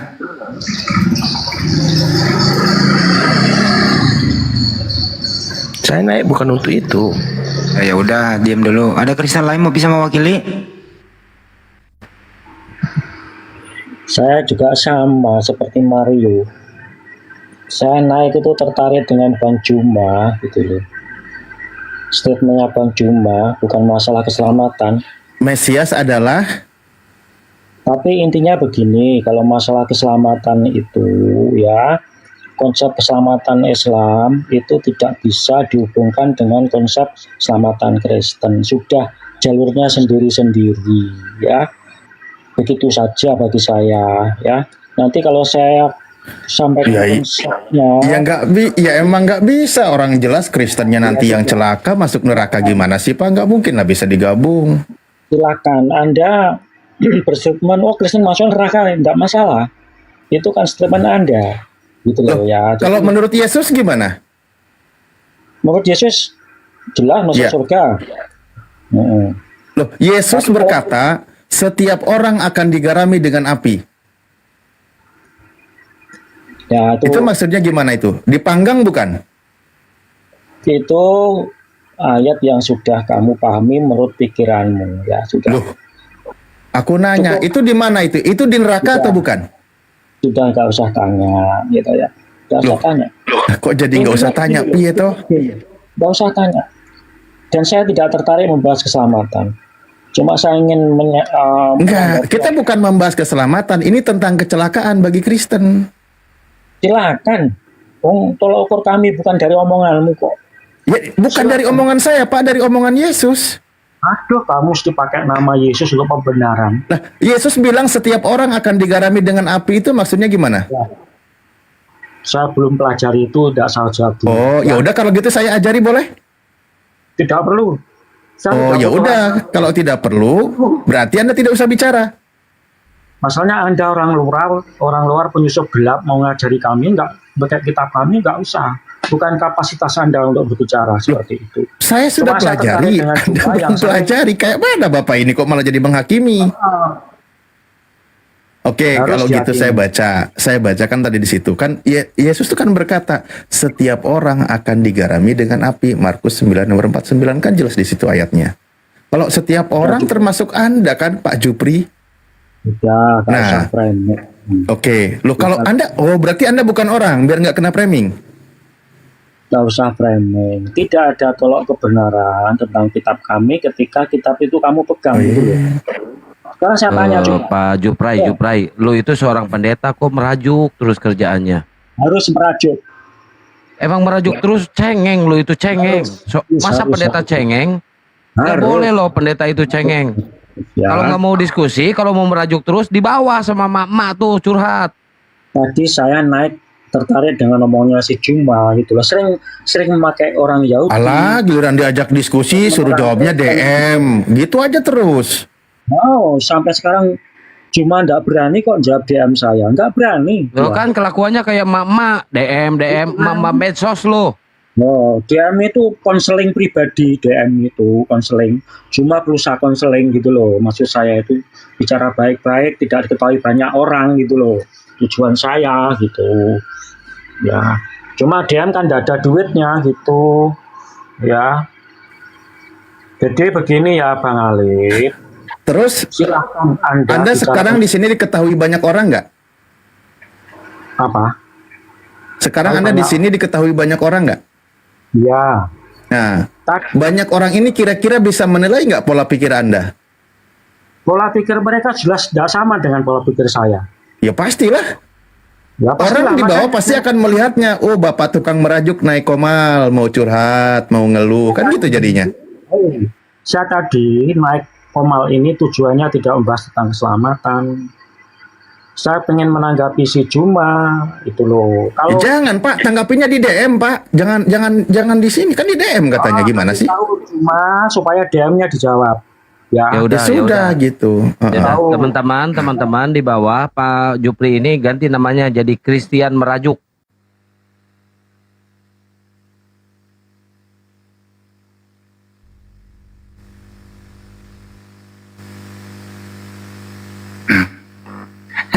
Dia mau main DM aja dia.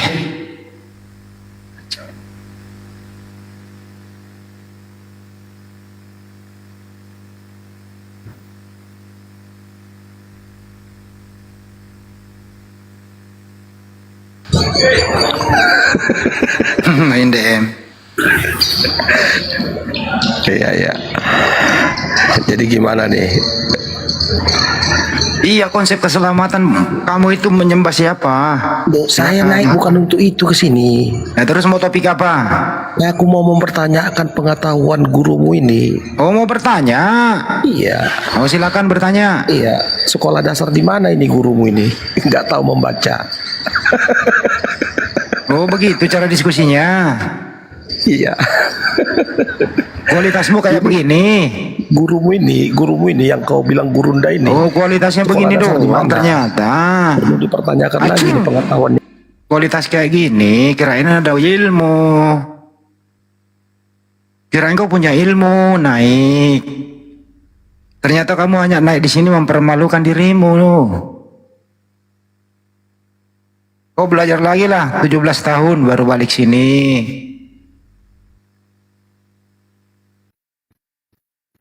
Kualitas kayak gini naik, malu-maluin aja.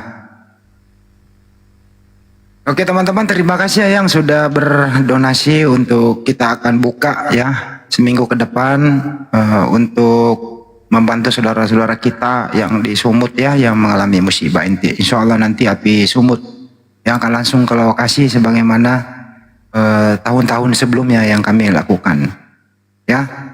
Tetap konsentrasi di rekening Yayasan Apologet Islam Indonesia di Bank BNI 75 kali 51770 begitu kira-kira ya. Tuh lanjut, ada yang baru naik, saya administrasi dulu.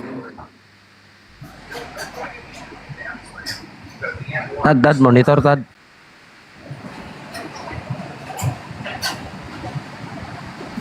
Iya monitor lanjut silakan.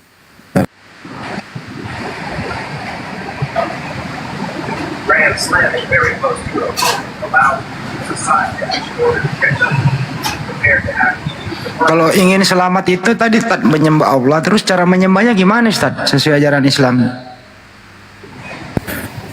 Banyak di dalam Al-Quran. Tadi sebagian ayat-ayat sudah saya sebutkan. Fal ya'mal amalan sholiha, maka lakukanlah amalan-amalan kebaikan sesuai dengan yang Allah perintahkan. Contoh perintahkan wa aqimis sholah, dirikanlah sholat, itu perintah, kewajiban. Nah, inna sholata, sesungguhnya sholat itu mencegah dari perbuatan keji dan mungkar, jadi menjauhi. Nah, itu sholat, lakukan amal-amal kebaikan, semua yang sifatnya perintah dari Allah yang dicontohkan oleh Rasulnya, maka di situ orang itu akan selamat. Makanya Allah berfirman agar disampaikan oleh Nabi Muhammad SAW. Katakanlah oleh engkau wahai Muhammad, jika engkau ingin dicintai oleh Allah, maka ikutilah Rasulnya, yaitu Nabi Muhammad SAW. Atau ikutilah aku, kata Nabi kami. Yuhibbukumullah, maka engkau akan dicintai oleh Allah, dan Allah akan ampuni dosa-dosa kalian semua. Nah, seperti itu. Ibadah prakteknya dicontohkan, sholat ada perintahnya, puasa ada perintahnya, kewajiban-kewajiban yang ada dalam Islam. Makanya bunyal Islam ala khamsin. Ada prinsip dasar yang tidak boleh dilewatkan, yaitu tentang syariat Islam itu 5 perkara. Ya, yang banyak sering kita sebutkan. Begitu Bang Handi. Sebenarnya kalau di dalam Islam itu sudah tuntas, sudah beres. Ajaran sudah beres, konsep keselamatan sudah beres, bagaimana cara praktek ibadahnya juga sudah beres. Itulah Islam. Makanya waraditu lakum Islam Madinah, dan aku ridhoi Islam sebagai agama kalian semua. Begitu Bang Andi. Mantap. Silakan ya yang baru naik Kristen, siapa yang mau mewakili diskusi? Kalau mau selamat Kristen itu seperti apa? Pak Smith, Bejo pelindung kehidupan sama Roni. Roni Kristen Muslim, silakan. Si Roni pengujat, ini cewek dia. Si Agatha ini. Nggak mau diskusi, mau naik hujat doang gitu? Ya, saya mau Agatha ya. Bentar. Saya persilakan Anda bicara. Dengerin. Bagaimana Kristen itu selamat seperti apa? Silakan. Ya,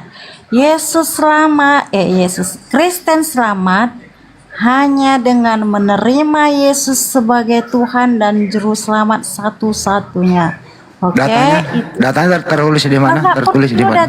Enggak usah. Ada di ayat di Alkitab, semua sudah jelas dari di mana datanya? Sampai kalau mau selamat Yesus Tuhan tertulis di mana? Ada di Alkitab, di Yohanes 1 ayat ke-14 Oke, baca. ayat 13. Dibaca. Ya nggak usah dikte saya, karena begini datanya mana, jangan sampai lu disodok rame-rame ya. Orang gila. Yohanes 1 nomor 14 tertulis di situ firman telah menjadi manusia. Nggak ada di situ kalau mau selamat Yesus Tuhan. Salah data kau. Jangan suka nipu lah. Jangan suka nipu.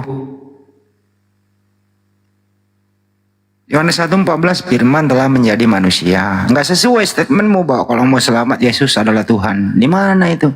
Nggak nyambung. Justru Anda membuktikan pakai data itu Yesus adalah manusia, bukan Tuhan. Kenapa langsung diturunin? Takut sama saya? Iya takut, kita nanti kegigit. Gigit apa? Kau tukang gigit. Ya di mana tertulis Yesus itu kalau mau selamat harus Yesus adalah Tuhan? Ya di Alkitab saya, bukan di Alkitabmu lah. Iya di mana? Nomor berapa? Gurumu mau Nomor dites, berapa? udah takut kali kau. Nomor berapa? Silakan. Aku itu Emang mempertanyakan kalau, gurumu kalau ini. saya bacakan kau Sekolah dasar di percaya? mana makanya dia tidak tahu membaca? Hah? Masa Ini gimana memahami sih ini bacaan langsung aja begini gurumu nih? tidak tahu? Ini gimana ini begini nih? Coba. Tapi sok koar-koar buka komal. Ini berapa ribu orang ini udah dibodoh-bodohinya nih. Ya udah, Anda kalau mau diskusi silakan diskusi. Ada Ustadz Alif tuh. Ustadz, buka mute. Coba kau buka dulu. Kalian buka dulu anak Yohanes 16:7 tadi. Apa dong, Ustadz? Apa Oke, dikatakan baik. itu? Kita bahas. Loh, kok malah jadi nyuruh saya? Yohanes 16 nomor 7. Oke. Orang yang baik hati saya akan baca ya. Yohanes 16 nomor 7. Itu kan? Iya. Oke. Namun benar yang kukatakan ini kepadamu adalah lebih baik, lebih berguna bagi kamu jika aku pergi. Sebab jikalau aku tidak pergi, penghibur itu tidak akan datang kepadamu. Oke. Tetapi, ya silahkan. Oke. Jadi perkataan itu kepada siapa? Perkataan Yesus kepada murid-muridnya. Murid-muridnya. Nyambung tidak dengan peristiwa saat Yesus, saat Paulus bertemu dengan Yesus? Nggak nyambung. Hah? Berarti, karena perkataan itu bukan untuk Paulus. Itu untuk murid-murid Yesus. Nah iya, murid-murid Yesus. Nah, berarti memang benar Paulus itu bertemu Yesus. Loh, karena Yohanes 16 kok malah jadi benar Paulus bertemu Yesus? Kenapa kesimpulannya ke situ? Iya. Kan kalian tadi kan mengatakan. Anda bahas ini, kenapa jadi Paulus bertemu Yesus? Maksudnya gimana? Anda TK-nya di mana, Pak? Selamat malam semuanya. Ya, ini kan pernyataan Yesus kepada muridnya kan? Nggak ada kaitannya dengan Paulus. Loh, tadi kalian kan menyangkal itu tadi pertemuan Paulus itu dengan Yesus kan? Oke, sekarang kita baca kalau gitu ya. Nih. Di nomor 14, dia berkata, ia akan memuliakan aku, sebab ia akan memberitakan kepadamu apa yang diterimanya daripadaku. Ada nggak Paulus mengajarkan memuliakan Yesus?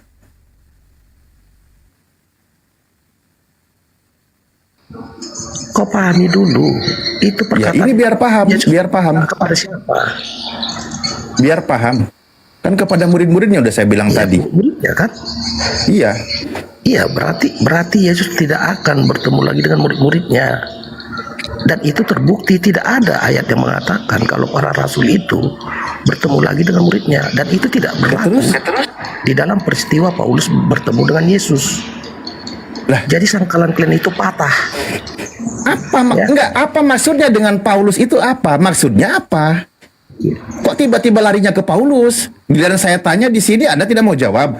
Kaitannya dengan Paulus apa? Coba Anda jelaskan dulu. Kalian kan menyangkal kalau pertemuan Paulus dengan Yesus itu kan kebohongan. Oh, gini kalau gitu caranya. Gini, Pak Mario, dengerin. Kan di sini Yesus berkata akan pergi, ya kan? Nanti yang datang itu penolong yang lain, bukan Yesus, betul? Bener nggak? Nah, ini kerangka berpikirnya saya bentuk nih, biar Anda nyambung. Oke, baik. Yesus kan sudah berpesan, yang akan datang itu, tapi ia datang, yaitu roh kebenaran, bukan Yesus yang datang. Nah, iya, yang datang roh kebenaran itu. Bukan Yesus kan? Bukan Yesus, betul? Bukan. Setelah Yesus pergi, yang akan datang bukan Yesus. Berarti kalau ada yang mengaku sebagai Yesus, pesan Yesus suruh percaya atau jangan percaya? Kok tertawa? Ya tertawa dong. Kenapa? Dia kan di situ berbicara kepada para rasul. Betul, kan dia mau pergi, ya kan? Setelah dia pergi, nanti yang datang itu bukan Yesus, betul? Iya, yang kepada murid-muridnya. Ya, setelah Yesus pergi, nanti yang akan datang itu bukan Yesus, betul? Iya, tetapi terkhusus kepada murid-muridnya. Buka di Matius 24. Loh, dia penjelasannya. Makanya saya tanya, kau ngerti tidak membaca? Di situ Nah, dia iya berbicara kepada kepada murid-muridnya, siapa? oke, iya betul. Iya. Nah, Yesus kan belum saatnya turun kedua kalinya, oke? Ketika Yesus terangkat ke langit, Yesus berpesan. Itu tidak Di ada sini kaitannya tentang dengan meminta kedua kalinya. akan ada seorang penolong yang lain, oke? Nah, di dalam Matius 24, pesan Yesus terhadap murid-muridnya mewanti-wanti nanti akan datang memakai nama Yesus. Nah, ini poinnya harus dapat. Oke? Pesan Yesus setelah Yesus terangkat ke langit, kalau ada yang mengaku bertemu dengan Yesus, suruh percaya atau jangan percaya? Mandek. Loh, ini biar nyambung pikirannya. Yesus kan berpesan, nanti yang akan datang itu seorang penolong yang lain. Berarti yang akan datang bukan Yesus, betul? Kalian mengkomparasi Yohanes 16:7 itu ke dalam peristiwa Paulus. Kan nggak nyambung. Justru saya tidak sambungkan. Nah, kalian tak tahu membaca. Ini pesan Yesus, ini tentang pemberitaan bahwa dia sedang meminta seorang penolong yang lain. Iya, untuk nanti murid-muridnya. akan datang setelah Yesus pergi, yang akan datang itu bukan Yesus. Iya, untuk murid-muridnya. Nah, penolong itu untuk murid-muridnya.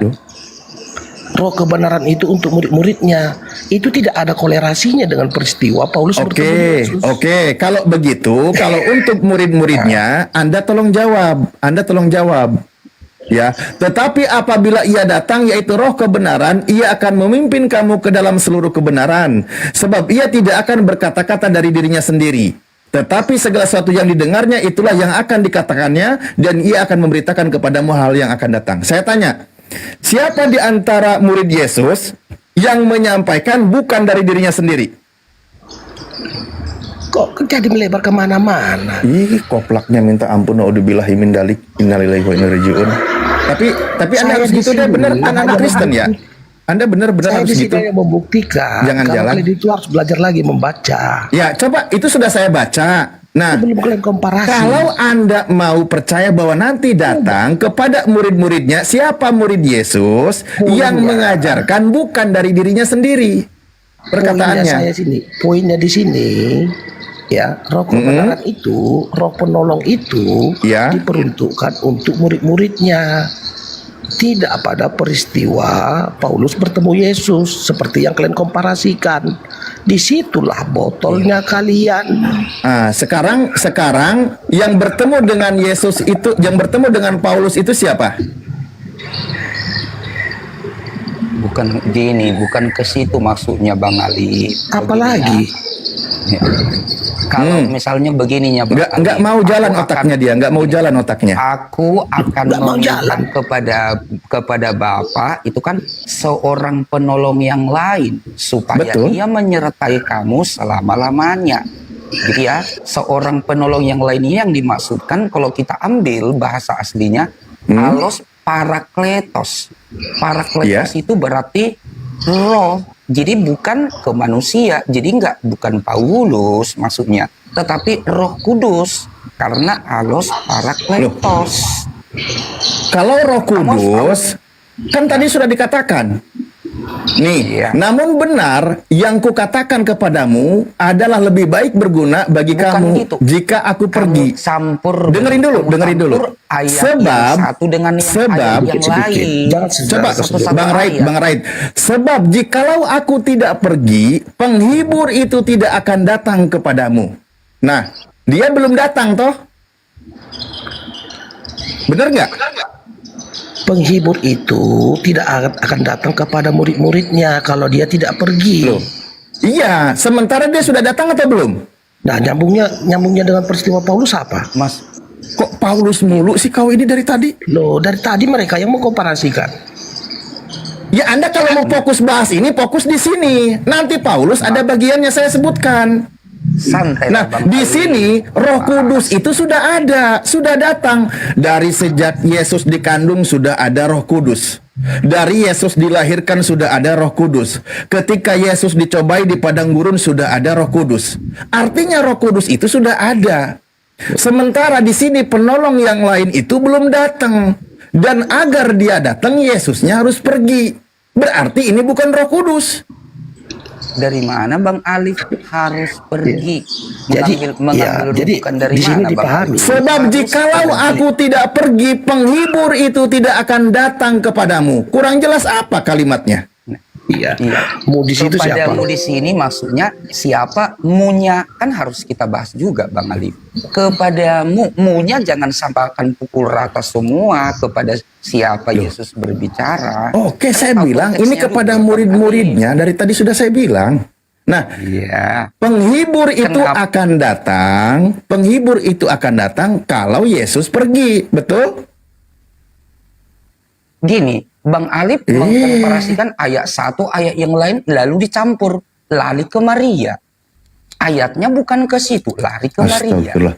Bang, Anda katakan di sini Roh kebenaran, penghibur. Di sini kan Anda katakan Roh Kudus. Di sini yang mana konteksnya dulu, ayat berapa supaya tahu kita. Nah, ngapain Anda turut menanggapi kalau tahu aja kagak yang dibahas? Aduh ampunilah hamba ya Allah, bodrekku habis 5 ini. Karena kamu baca ayat ini, baca lagi ayat 1. Anda tadi katakan di situ katanya Roh Kudus. Roh Kudus kamu campurkan nanti, berbicara Roh Kudus yang ke Maria, berbicara yang diminta kepada Bapa. Bukan. Nah, seorang penolong yang lain berarti bukan Roh Kudus. Kalau dikatakan Roh Kudus, Roh Kudus itu sudah ada dari dulu juga, sudah turun. Santai Bang Alif, ya kan? Iya, saya sangat santai ini. Anda bisa kalau orang lagi pikirannya nanti, kepepet, makanya dia tertekan. Ya jadi ketika Anda santai baru Abang bisa nanti mendapatkan kalian jadikan alat. Kalau kamu nggak santai Alif, ini yang berdua juga ini nggak nyambung ngobrolannya, makanya bingung. Bukan, kamu kurang santai mainnya bro. Oke, silakan Anda mau menanggapi yang mana? Nah, jangan santai dulu, tarik napas dulu. Anda mau menanggapi yang mana? Sedikit lain. Ya, jadi kenapa kalian jadikan siapa yang mau bicara? Kamu berbicara kenapa yang kalian jadikan alat? Ayat 16. Nanti kalian kalau sudah damai kasih tahu saya ya. Saya ngopi dulu. Aku coba. Tenang Bang Alif, tenang. Nyambungnya di mana? Ada air minum di situ? Silakan dulu Bang Alif. Diminum dulu air Membaca aja minumnya. kalian belum lulus udah sok mau komparasi. Aku akan meminta kepada Bapak ayat, mau melaga ayat dan dia akan memberikan kepadamu seorang penolong yang lain membaca supaya aja dia belum menyertai kamu sok mau komparasi, sok terlihat bertentangan. Jadi penolong yang lain di sini bahasanya Bang Ali pernah baca ini alos parakletos. Coba apalah maksud kalian? Apalah maksud kalian menjadikan Yohanes anak manusia Bang Ali untuk menjangkal kebenaran kalau Paulus itu bertemu Yesus? Apa coba? Membaca aja kan? Ya mau dicocok. Udah belum berantemnya? Kalian aja nggak mau akur dari tadi ngomongnya. Lucu kan jadinya. Bagaimana mau diskusi dengan kami, kalian aja saling bersaut-sautan, nggak berhenti dari tadi. Makanya saya bilang mendingan saya jadi penonton, kalian nunggu akur dulu. Ya udah begini, tanyakan saja Bang Ali yang mana lagi jangan orang yang buta huruf dijadikan role model. Jadinya buta baca kalian. Kalian tahu aja kagak yang dibaca. Orang Muhammad aja nggak pernah baca Taurat ini. Gurunda sudah kembali Gurunda. Ini nih Mario lagi penasaran sama Gurunda dari tadi nanyain terus kalau sudah monitor. Sama Bang Juma aja karena Bang Alif ini kurang banyak minum. Right, sabar Anda diam. Tadi Mario mencari-cari Bang Zuma, oke? Iya, lebih enak sama Bang Juma daripada Bang Iya, Alif. betul. Semua tahu. Anda diam. Ada kopi di situ Bang Anda Alif. Anda diam. Saya lebih bisa nyuruh Anda diam. Dari tadi kok dibaik-baikin, gak ada yang mau tertib. Bro. Silakan Mario, dari tadi Anda nyari-nyari guru kami pas lagi istirahat. Beliau sudah monitor. Oke? Mario, buka mic-nya.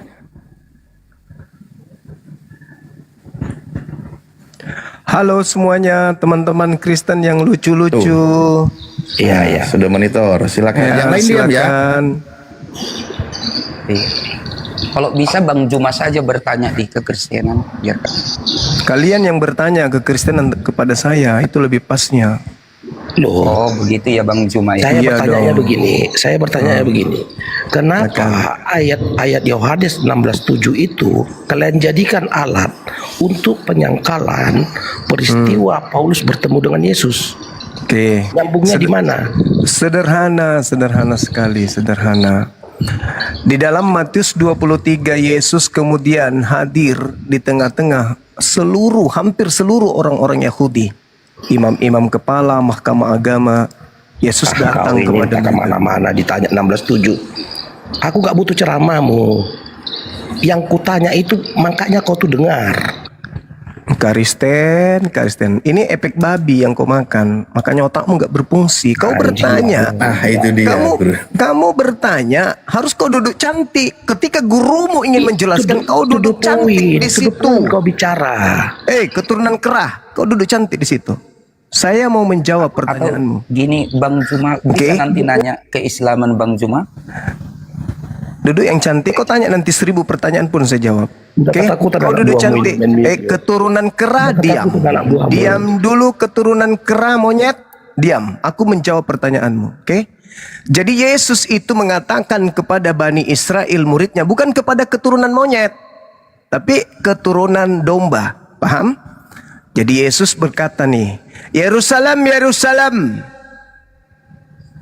engkau yang membunuh nabi-nabi dan melempari dengan batu orang yang diutus kepadamu berkali-kali. Aku rindu mengumpulkan anak-anakmu sama seperti induk ayam mengumpulkan anaknya di bawah sayapnya, tetapi kamu tidak mau.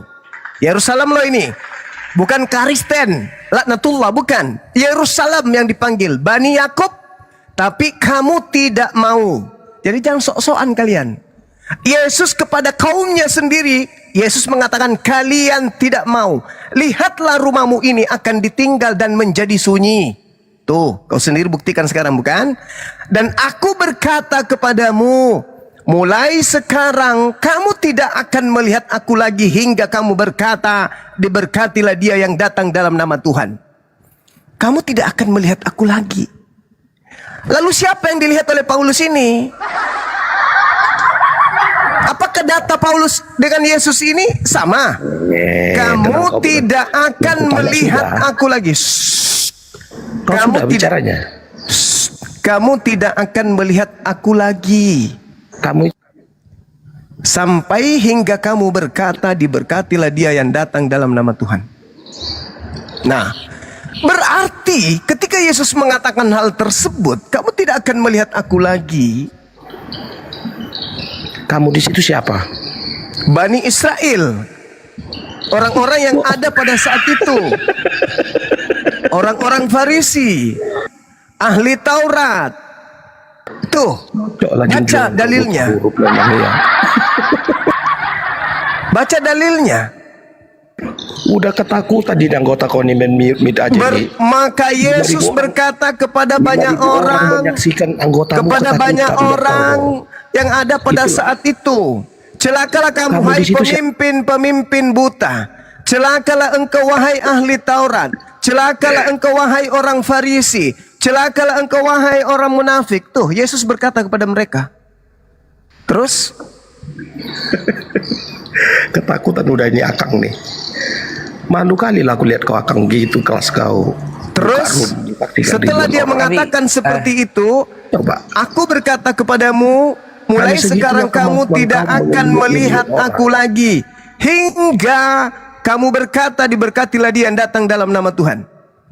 Nah, kalau Yesus sudah mengatakan seperti itu, lalu yang ditemui Paulus itu siapa? Sedangkan Yesus berkata, waspadalah kepada penyesat yang datang kepadamu memakai namaku dan berkata, akulah Kristus. Kamu di situ siapa? Kamu di situ ahli Taurat, orang Farisi, ya, orang Farisi atau murid Yesus dan orang-orang munafik. Pak Mario Di sebentar Pak. situlah bodohnya kau membaca Juma. Ya apa Zuma? Dalilnya di situ dikatakan kok. Itu buta baca. Maka berkatalah Yesus kepada orang banyak dan kepada murid-muridnya. Zuma, apakah Paulus mengaku Mesias? Yes, Paulus mengaku Mesias. Di mana Paulus mengaku Mesias? Di Kisah Para Rasul 9:22 dan juga Mana? 1 Korintus 11 nomor 1. Bahkan Mana Kristen itu ayatnya? semuanya adalah Mesias. Mana ayatnya? Jangan kau pembohong. Galatia 3 nomor 27. Mana perkataan Paulus yang mengatakan akulah Mesias? Jangankan Mana? Paulus, Kristen itu aja Mesias. Mana ayatnya? Kau jangan lari. Galatia 3 nomor 27. Kristen adalah Mesias. Bacakan. Yang agak-agak inilah, agak-agak enak lah diskusinya Bang. Galatia 3 nomor 20. Galatia 3 nomor 27. Nah, tak bacakan Coba ini dalilnya. pertanyaan saya sederhana sama Bang Juma tentang Bacakan dalilnya. sedikit Kamu semua yang dibaptis dalam Kristus telah Santai lah, Bang Juma mengenakan dulu. Kristus. Tuh dalilnya. Gini. Sebelum masuk saya pertanyaan tentang agama Islam ini. Tunggu, diam dulu. Oten, right dulu. Bisa diem gak sih orang kawanmu lagi bicara? Kamu Iya, tuh kau kayak kayak kambing. domba, gak mau tertib loh. Kau kayak Domba aja kambing. bisa. Ini yang betina dulu. Galatia Mana 3. ayatnya? Galatia 3 nomor 27. Tidak ada di situ dia ngaku Mesias. Mana dari Kristen, mulut Paulus? semua yang dibaptis dalam Kristus, semua Dari yang mulut dibaptis dalam Kristus Itu beda telah konteks. mengenakan Kristus. Itu beda konteks. Mana Beda ayatnya? konteks. Beda konteks lagi. Beda Dari konteks lagi. mulut Paulus Kita baca lagi. Mengatakan Kristus aku adalah Mesias. Mana Paulus di mengatakan Kisah Para aku Rasul 9 kita baca lagi. Oh, udah Baca berlompat. lagi. Oke, berarti yang tadi gagal. Ya, Bukan gagal, kamu nggak mau bahas itu. Itu beda konteks. Jangan Beda kau- konteks kau- katanya, beda konteks lagi. Alkitab itu Beda konteks dimengerti lagi. dengan konteks. Kalau sudah kena di jantung, beda konteks. Ya, memang beda Inilah konteks. Kristen penyesat. Orang penyesat begitu, pencuri ayam kalau udah ketahuan itu beda konteks. Yang kucuri bukan ayam tapi manuk. Itulah kalian. Ya, jangan kau di mana ayatnya Paulus mengatakan akulah Mesias. Jangankan Mana? Paulus, pengikutnya aja Kristen Mana itu dikatakan ayatnya? sebagai Kau Kristus. udah terciduk. Jangan Betina, kau bisa lawan aku. betina, Mana betina, Mana dengarkan. ayatnya? Betina, jangan kau minta ayat, lalu kita kasih ayat, kamu tidak mau dengar. Itu berarti kau keturunan monyet. Hanya monyet yang tidak mengerti bahasa Indonesia. Oke? Ya, maaf saya turunkan ya karena nggak mau diskusi santai. Ya, nggak karena mau kan sopan. memang kita diskusi dengan binatang yang berwujud manusia. Iya, tapi gini, sebelum saya bertanya kepada Bang Juma, tadi begitu Bang Juma bilang keturunan monyet, ada yang di bawah bilang apa tadi guru saya beraksi katanya. Berarti aksi-aksi Bang Juma mungkin kebanyakan seperti itu ya. Oke lah. Oh iya, saya bisa kepada nangkap keturunan dia. monyet kayak kau itu memang saya begitu, Bang. Iya, betul. Keturunan monyet, betul. keturunan kera, Artinya, memang begitu. Orang-orang yang tidak punya akal, orang-orang yang tidak punya agama, otak, orang-orang yang tidak punya tokoh-tokoh otak agama kayak yang kalian diapakan itu memang ngapain? begini. Kalau Ya, sudah baik, dikasih kemudian data, terus kemudian datanya ditolaknya, lalu kemudian dia minta kemudian dijelaskan, tidak dijelaskan, masih udah berkelit ke sana kemari, ya itu keturunan kera. Iya, baik. Kan Yesus mengatakan itu, dengar Bang. Saya bacakan dalilnya. Yesus mengatakan apa? Belum saya ngomong saja pun pertanyaan sudah menjawab duluan, Bang Juma. Anak kera, dengar. Ya kan? Yesus mengatakan kepada orang Yahudi, "Hai kamu ular-ular, hai kamu keturunan ular beludak." Kutanya dulu samamu. Mudah-mudahan kau ada warasnya sedikit. Yang Yesus sebut keturunan ular beludak di sini siapa? Manusia atau bukan? Kutanya dulu kau. Berarti begini Bang Juma ya. Belum saya bertanya, kutanya lebih dulu duluan kau. jawaban. Kutanya duluan. Heran Kutanya saya. duluan. Ya kan? Kutanya duluan samamu. Dengar. Oi, saudara-saudara yang di bawah Yesus belum bertanya mengatakan, saja saya. "Hai Bang Juma sudah bisa ular-ular, menjawab pertanyaan saya, hai ya kamu kan? keturunan ular beludak." Yesus mengatakan ini kepada siapa? Belum saya bertanya, Bang Juma sudah tahu jawaban dan jawabannya aduhai. Oke, sudah Bang Juma. Udah diturunkan aja anak Lebih keren duluan apa ya? jawaban dari Anak pertanyaannya. anjing ini Memang diturunkan, anak anjingnya jawabannya turunkan. langsung luar biasa. Dadah. Bagus, dadah. Dadah anak anjing. Yesus sendiri mengatakan, hai kamu ular-ular, hai kamu keturunan ular beludak. Jadi kalau Yesus kita contoh ya sama dong. Hai kamu anak kera, anak monyet, hei si betina si jantan, dadah. Sakit hati lu, rasain. Makanya jangan sok paten. Masuk di tempatnya orang itu harus sopan.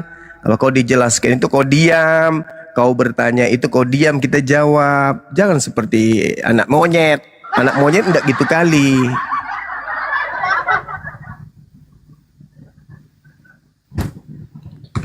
Anak monyet enggak gitu kali gitu kawan. Bang Andi ini namanya aja udah nggak sopan loh ini. Mau baca 2 Petrus 2 enggak? Biar jangan diturunkan dulu. 2 Petrus 2 ya.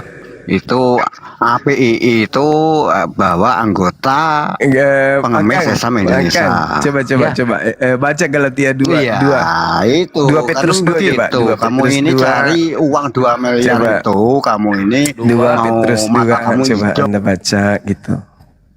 2 Petrus 2 Siapa? ayat Anjing berapa? Juma. Udah. Data 21 22. Anjing Juma. Hei, Coba dibaca gitu. kau dengar tidak? Anjing. Baca dulu siapa yang anjing, Anda atau saya? Baca Kamu dalilnya anak dulu. Anjing kamu ini dikatakan di Dibaca dulu dong dalil kitabmu siapa iya, yang anjing tanpa sholat masuk surga kamu. Dia- Ini menipu orang, dibaca dulu dong. perburuan orang Ya, lain. ya, Ayo. Ya, dibaca, Bentar ya, dibaca. saya baca dulu ya. Jangan marah-marah, jangan marah-marah, Bang. Ayo, mari Ya, Jangan dibaca marah-marah. dulu. Ini mau dibaca Ya. nih. Jangan marah-marah ya. Iya. Sebagaimana ini nabi-nabi anjing Juma palsu ini. terdahulu itu yang bunda. 2 Petrus 2 nomor 21 22. Ya, dikatakan di Siapa gimana yang itu anjing di dikatakan. sini? Ayo. Nah, di Al-Kahfi itu gimana? Siapa yang tanpa anjing sholat di masuk surga. sini? Kenapa kalian ini Ayo. sholat? Siapa yang anjing? Akang bisa dapat. Enggak bisa. Anjing, Karena itu bagi di dalam mereka yang lebih surah baik Al-Quran tidak jika boleh mereka mengucap tidak pernah sesembahan orang mengenal lain. jalan Kamu kebenaran tadi mengucap daripada Yesus mengenalnya, itu tetapi sesembahan kemudian orang lain. terbalik. Nah, Aduh. itu Ustaz Alif itu tuh Enggak bisa ditampilin. membaca. Enggak, itu Ustaz Alif ditampilin. Oh iya, silakan. Tampilin. Ustaz Alif Ini kita baca ya. Ya, baca. Kita perdengarkan Kalau kepada ditanya anjing Al-Quran ini. tidak mau tahunya. Sumpah. Waduh, Kita ini si perdengarkan Open yang kepada anjing ini. Oke. Bacakan kepada anjing. Bagi mereka cocok anjing apa Juma, yang Juma dikatakan anjing toh. peribahasa yang benar ini. Anjing kembali lagi ke muntahnya. Ya ini namanya siapa? Disebut Siapa ini? anjing. Sebetulnya yang namanya Dalil kitabnya sendiri menyebutnya anjing. Enggak Iya, ini namanya malu. Juma Jadi anjing dikatakan itu begini. gimana? Guru-guru palsu itu adalah seperti mata air yang kering seperti kabut yang dihilangkan Ini gimana taufan bagi mereka. namanya Juma Telah anjing? tersedia tempat dalam kegelapan yang paling dahsyat. Dari Sebab tadi mereka kamu mengucapkan mengucap kata-kata sembarang yang orang congkak lain. dan hampa Aku tak dan lihat, mempergunakan tidak mau hawa Al-Quran. nafsu cabul untuk memikat orang-orang yang baru saja melepaskan diri dari mereka yang hidup dalam kesesatan. Yang santang ini juga Mereka goblok ini. menjanjikan kemerdekaan kepada orang lain. Padahal mereka sendiri adalah hamba-hamba kebinasaan. Anjing. Karena siapa yang dikalahkan orang, ia adalah hamba orang itu. Sebab jika mereka oleh pengenalan mereka akan Tuhan dan Juru Selamat kita Yesus Kristus Al-Quran, telah ayo. melepaskan diri dari kecemaran-kecemaran dunia, tetapi terlibat bahas lagi. Al-Quran, ayo. Maksudnya gini, orang yang masuk Kristen atau orang yang Kristen betina. yang masuk kemudian Monyet ke kepada dalam orang-orang keselamatan lain. Yesus Sekarang Kristus telah melepaskan diri mereka dari kecemaran-kecemaran dunia, tetapi terlibat lagi di dalamnya, maka akhirnya keadaan mereka lebih buruk daripada semula. Anjing. Yang Kamu ini- tadinya anjing, maka setelah dia kembali melakukan dosa, maka dia disebut anjing kembali lagi ke muntahnya. Babi yang mandi kembali lagi ke kubangannya. Baca dalilnya, aku baca lagi dalilnya, aku ulang lagi. Sebab jika mereka oleh pengenalan mereka akan Tuhan dan Juru Selamat kita Yesus Kristus telah melepaskan diri dari kecemaran-kecemaran dunia, tetapi terlibat kembali lagi di dalam kecemaran tersebut, maka akhirnya keadaan mereka lebih buruk dari yang semula. Karena bagi mereka adalah lebih baik jika mereka tidak pernah mengenal jalan kebenaran daripada mengenalnya, tetapi kemudian mereka berbalik dari perintah kudus yang disampaikan kepada mereka. Bagi mereka cocok apa yang dikatakan peribahasa benar ini, anjing kembali lagi ke muntahnya dan babi yang mandi kembali lagi ke kubangannya. Kau bilang Nabi Muhammad itu Allah yang perkasa. Kamu ini goblok, kamu ini. Kita Petrus, ya orang Kamu ini inilah anjing. Anjing. Iya, kamu ini di Ai anjing. Anjing, anjing, anjing. Ai anjing, anjing, anjing.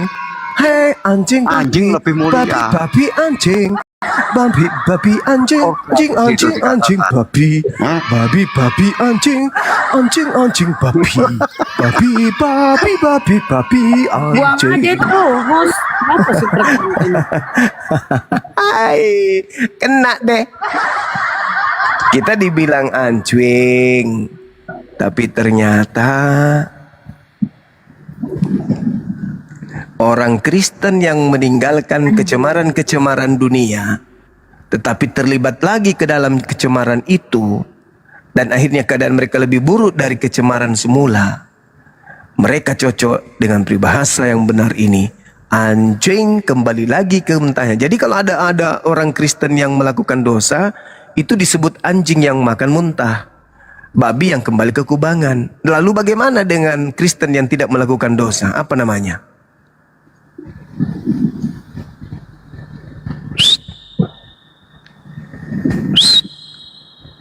Kalau Kristen yang melakukan dosa disebut anjing yang makan muntah dan babi yang mandi di kubangan. Nah, kalau Kristen yang tidak melakukan dosa apa namanya?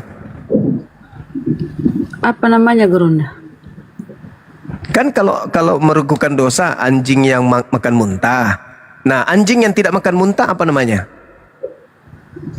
Anjing tidak makan muntah, keresteng. Nah timnya ngapa tuh bunda? Anjing yang tidak makan muntah, anjing apa namanya? Ya, tetap anjing sabar lah. Ya, tetap anjing. Tapi yang melakukan dosa, anjing yang makan muntah, babi yang kembali ke kubangan. Tapi kalau Kristen yang tidak melakukan dosa, apa namanya? Ya tetap segitu. Ya gitu. Jadi begini Bang Juma, ternyata saya sudah tahu pengajaran Bang Juma ini ya. Ternyata memang pantas Bang Juma ini kena puja-puja, memang nada bicaranya sangat bagus. Oh iya, belum tahu dia. Dari sudut pandang mana dilihat? Mungkin kalau dari sudut pandang tergantung lawan yang memang saya tadi berdiskusi sampai hampir 3 jam. Saya berdiskusi hampir 3 jam, tapi lawan diskusi saya tidak menggunakan seragam aslinya. Kalau Anda kan menggunakan seragam asli, wajar dong. Wajar dong. Pokoknya kepada saya Kristen tepuk yang tangan dulu sama menggunakan Bang seragam Juma dulu ya, Bang aslinya. Juma. Pasti ya kan? Saya hanya bertepuk tangan untuk saya Bang Juma. pasti akan memperlihatkan juga hal yang sama kepada Kristen yang asli. Pokoknya yang ini 2 Petrus 2 kepada kawan-kawan yang di bawah, 21 22 kepada anjing harus kita berlaku anjing, saya ini kepada memberi tepuk babi tangan. harus berlaku babi. Saya berikan Babi tepuk harus tangan kepada Bang Juma dulu. seperti babi. Masih moderator, Akang. Anjing harus diperlakukan sebagai anjing. Kan begitu. Orang yang sehat itu memperlakukan anjing itu dengan baik, sebagaimana anjing diperlakukan. Orang yang baik itu memperlakukan babi sebagaimana babi diperlakukan. Nah, dasar kami melakukan itu 2 Petrus 2, 20, 21, 22. Saya ulang lagi sekali lagi. Sebab jika mereka oleh pengenalan mereka akan Tuhan dan Juru Selamat kita Yesus Kristus telah melepaskan diri dari kecemaran-kecemaran dunia, tetapi terlibat lagi di dalamnya, maka akhirnya keadaan mereka lebih buruk daripada yang semula. Nah sekarang mereka yang kemudian tunduk oleh pengenalan kepada juru selamat bernama Yesus Kristus, itu agamanya apa?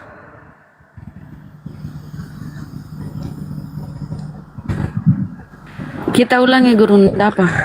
Orang yang pengenalan akan Tuhan juru selamat bernama Yesus Kristus itu agamanya apa? Pengenalan Tuhan. Kristen. Kristen. Data nomor 21, karena itu apabila mereka melakukan kembali kemaksiatan, maka akhirnya keadaan mereka lebih buruk daripada semula. Karena itu bagi mereka lebih baik jika mereka tidak pernah mengenal jalan kebenaran daripada mengenal tetapi kemudian berbalik murtad dari perintah kudus yang disampaikan kepada mereka. Bagi mereka cocok yang dikatakan peribahasa benar ini, anjing kembali lagi ke muntahnya dan babi yang mandi kembali lagi ke gubangannya. Yang disebut anjing dan disebut babi di sini siapa? Kristen itu kembali. Kristen yang berdosa, yang berdosa. Nah, Kristen yang melakukan kecemaran-kecemaran dunia. Nah, Kristen yang tidak melakukan kecemaran-kecemaran dunia apa namanya? Tetap segitu. Ya, tetap segitu. Sama doang, iya. Sama doang. Satu kembali ke muntahnya, satu kembali ke kubangannya, satunya ya begitu aja. Maksudnya ya mungkin apa ya? Yang dipiara di rumah itu kan jinak ya. Begitu masuknya. Ya itulah tadi kenapa makin nama Juma begitu. Makanya dikasih dalil itu. Baca Bible. Tapi alhamdulillah kami Muslim kok mengharamkan babi sama anjing untuk dimakan. Iya betul. Dan buat saya rasa tadi orang yang tadi ini pemakan anjing, yakin saya itu pemakan segala. Kalau di Biblenya kan Deng Hendi Gurunda, babi dan anjing itu kan serang orangnya aja yang tadi. Serang orangnya aja yang tadi Bunda Rama. Iya, maksudnya konotasinya buruk jelek gitu loh. Padahal itu makanan kesukaannya loh. Itu heran nih. Buat teman-teman jangan lupa di tab-tab layar posting ulang dan di share-share ya, lopornya digas ya. Kenapa kita biarkan tadi itu? Biar kita permalukan dulu mereka, jangan cengeng ya teman-teman ya. Biar kita permalukan dulu mereka seperti apa gitu ya. Jangan dikit-dikit turunin, santai, sabar. Kita punya trik untuk mempermalukan mereka gitu loh ya. Gurunda ini bukan kaleng-kaleng, ini debater dari lama. Tenang aja kalian, nonton aja kalian, nikmati aja. Sampai mereka itu kejang-kejang kesurupan ya. Semakin mereka kesurupan, semakin saya bahagia. Kita baca dalil dong ya. Iya. Kita baca dalil. Serba salah. Nanti diturunin diomelin. Kenapa diturunin? Enggak diturunin kok. Diturunin kenapa diturunin? Dibiarkan kenapa enggak diturunin? Masalah kita ini. Minimal moderator mute. Biar enggak terlalu ini Gurunda toh. Mute moderator kalau mulai ini di mute moderator. Gak usah diturunin mute. Angki, Kristen Muslim, Angki. Kejang-kejang mereka kalau diskusi teman-teman. Angki. Iya, selamat malam. Malam. Jangan Ya, ini saya Bang ya, Kristen. diskusi yang bagus ya. Angki noise banget, Angki noise banget. Coba Angki pindah dulu kemana kek, itu noise banget Angki. Oh, bentar. Iya. Gak enak didengarnya kalau noise kayak gitu, itu kayak suara pesawat rusak itu. Iya, pesawat rusak ya. Kalau begini? Sama kayak tadi itu masih ya. Iya, saya di Geser. kapal soalnya ini. Oh, di kapal dia. Iya, Bunda. Ya, Coba ini noise Agris banget ya. Noise banget. Ini Agris Muslim apa Kristen Agris? Agris.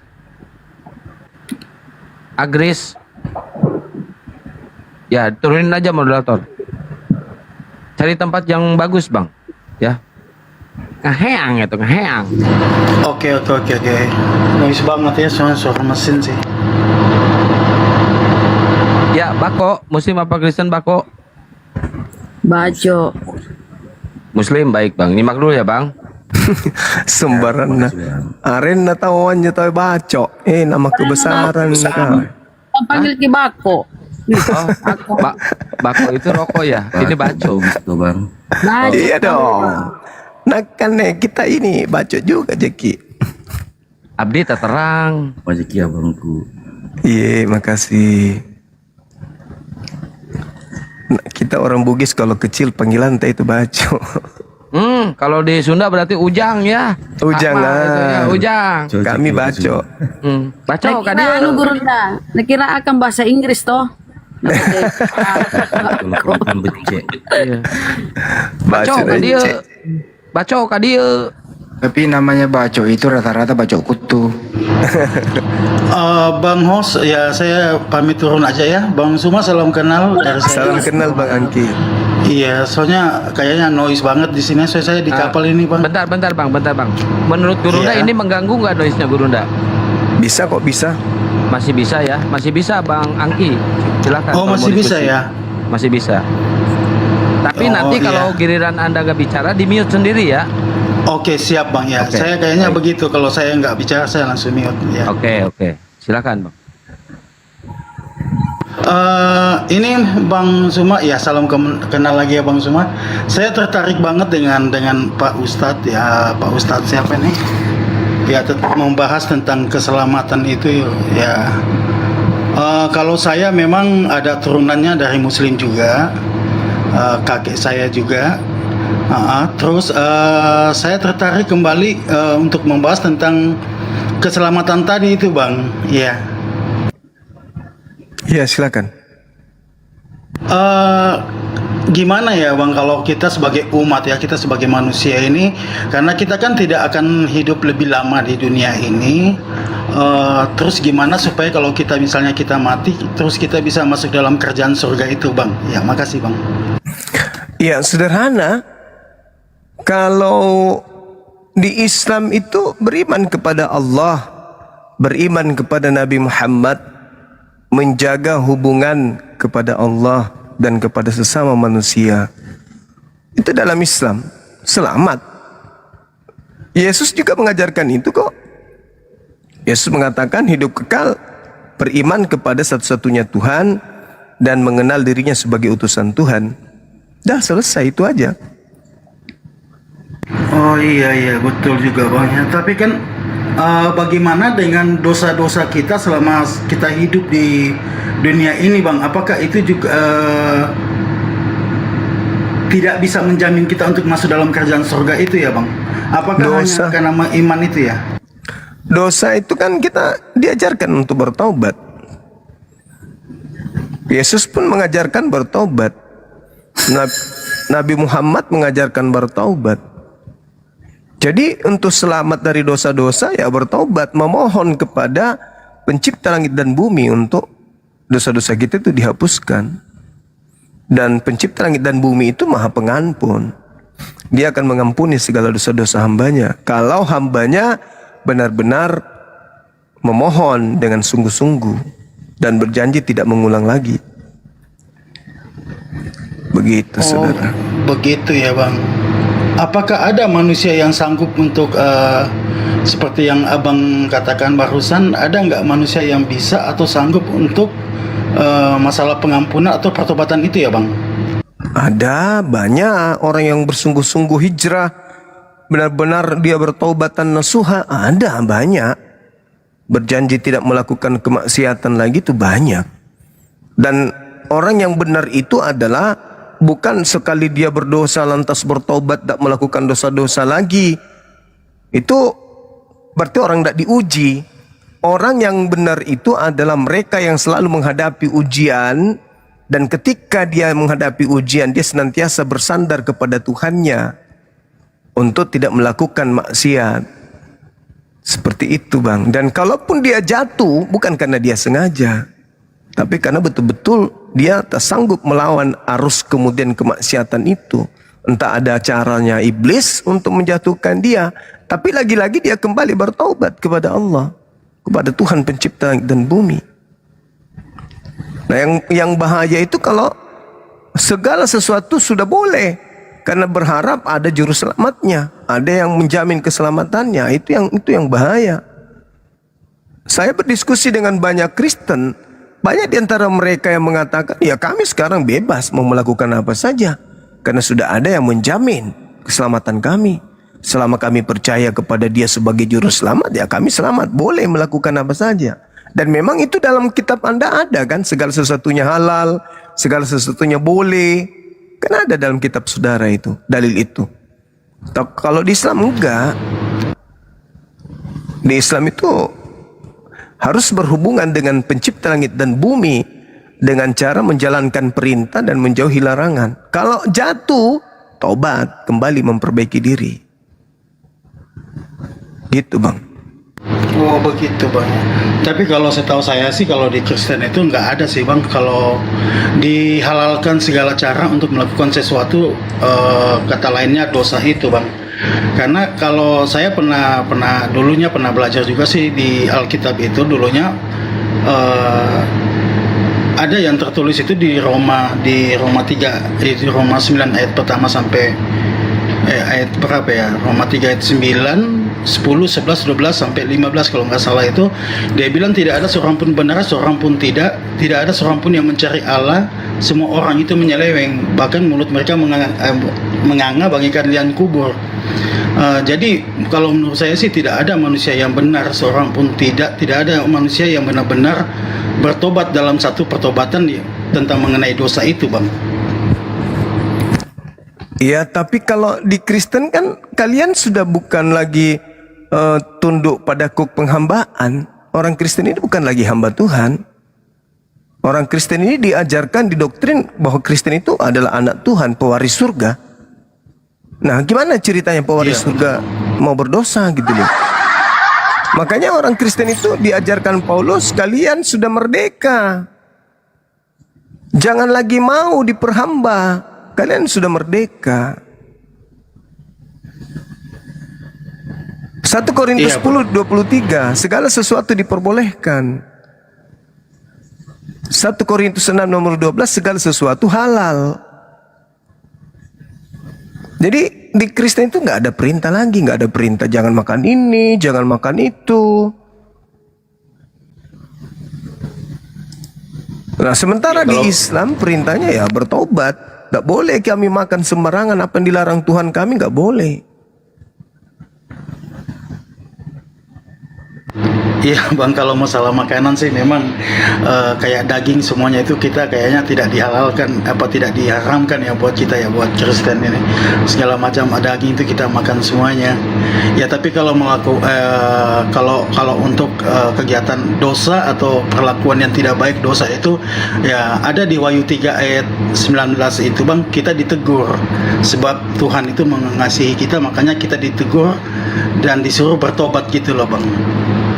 Nah sekarang Adam itu jatuh dari surga itu karena makan kan? Betul Bang. Nah satu perintah dilanggar karena makanan, Adam dampaknya efeknya malah dikatakan seluruh keturunannya itu ya mewarisi. Nah bagaimana dengan Kristen yang bukan cuma satu makanan perintah, bahkan seluruh makanan yang diharamkan dihalalkan semua. Jadi kalau Adam aja diusir dari surga, Kristen yang bukan dari surga bagaimana mau masuk surga? Iya betul Bang ya. Tapi ada nggak Bang? Mungkin Abang tahu kali, tolong kasih masukan ke saya. Ada nggak di Alkitab itu berupa makanan begitu daging ya? Misalnya daging itu babi atau anjing begitu yang diharamkan itu tidak diperbolehkan untuk dimakan gitu Bang?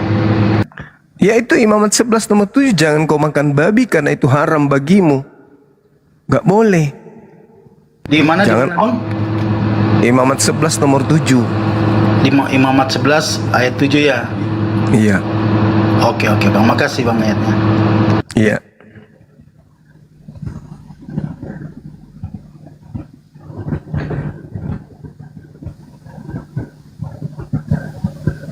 Angki ini masih Kristen ya Bang? Kristen apa? Iya, saya Kristen Pak Ustadz. Oh iya, lanjut Bang. Iya Bang, makasih. Ya, saya tadi tertarik tentang pembahasan keselamatan itu karena Kalau bagi saya sih, saya hidup itu kan tidak lama lagi untuk di dunia ini. Yang saya cari itu adalah surga kekal. Nah, di situ saya mencari satu jaminan benar-benar bahwa saya bisa masuk dalam kerjaan surga.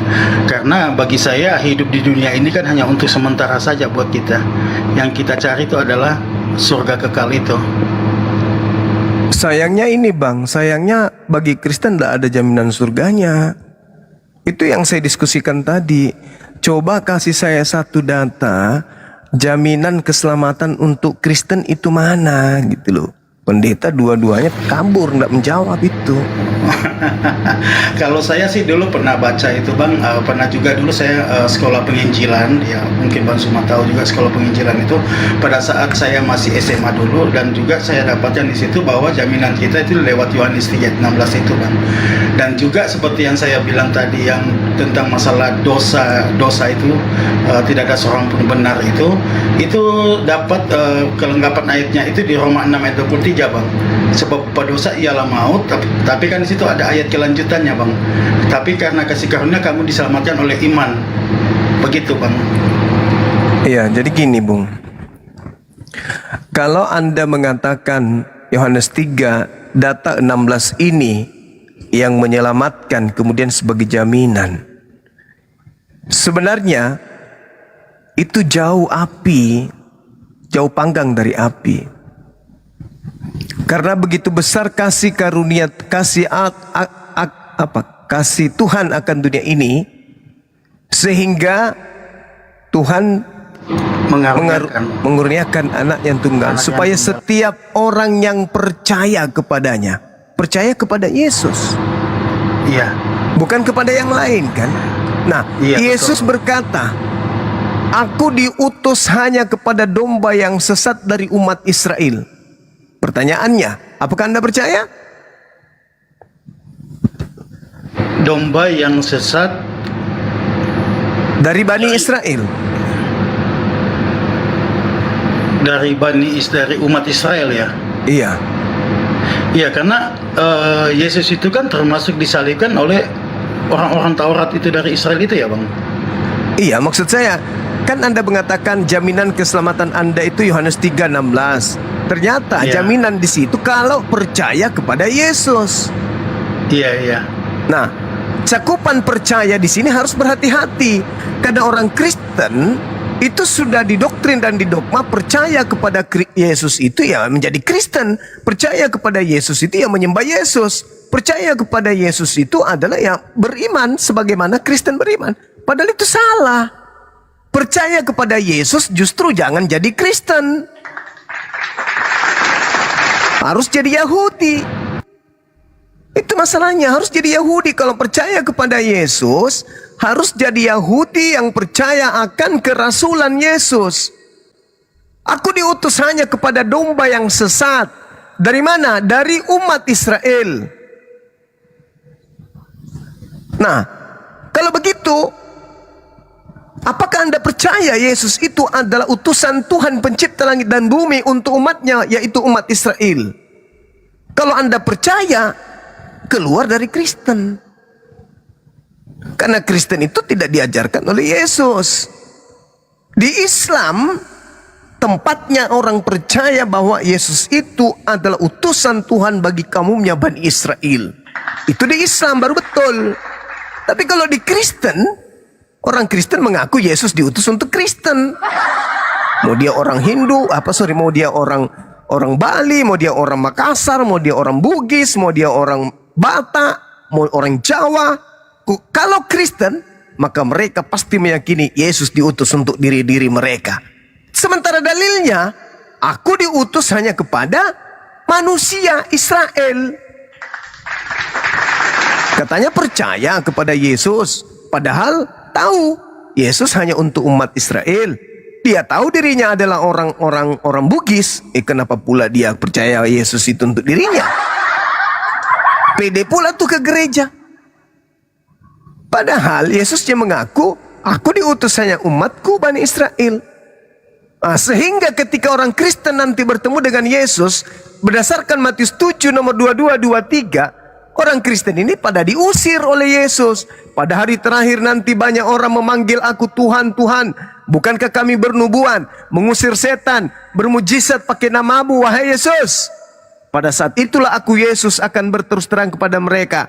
Enyahlah daripada aku tidak mengenal kalian. Kalian semua adalah pembuat kejahatan. Nah, loh. Jadi sia-sia dong.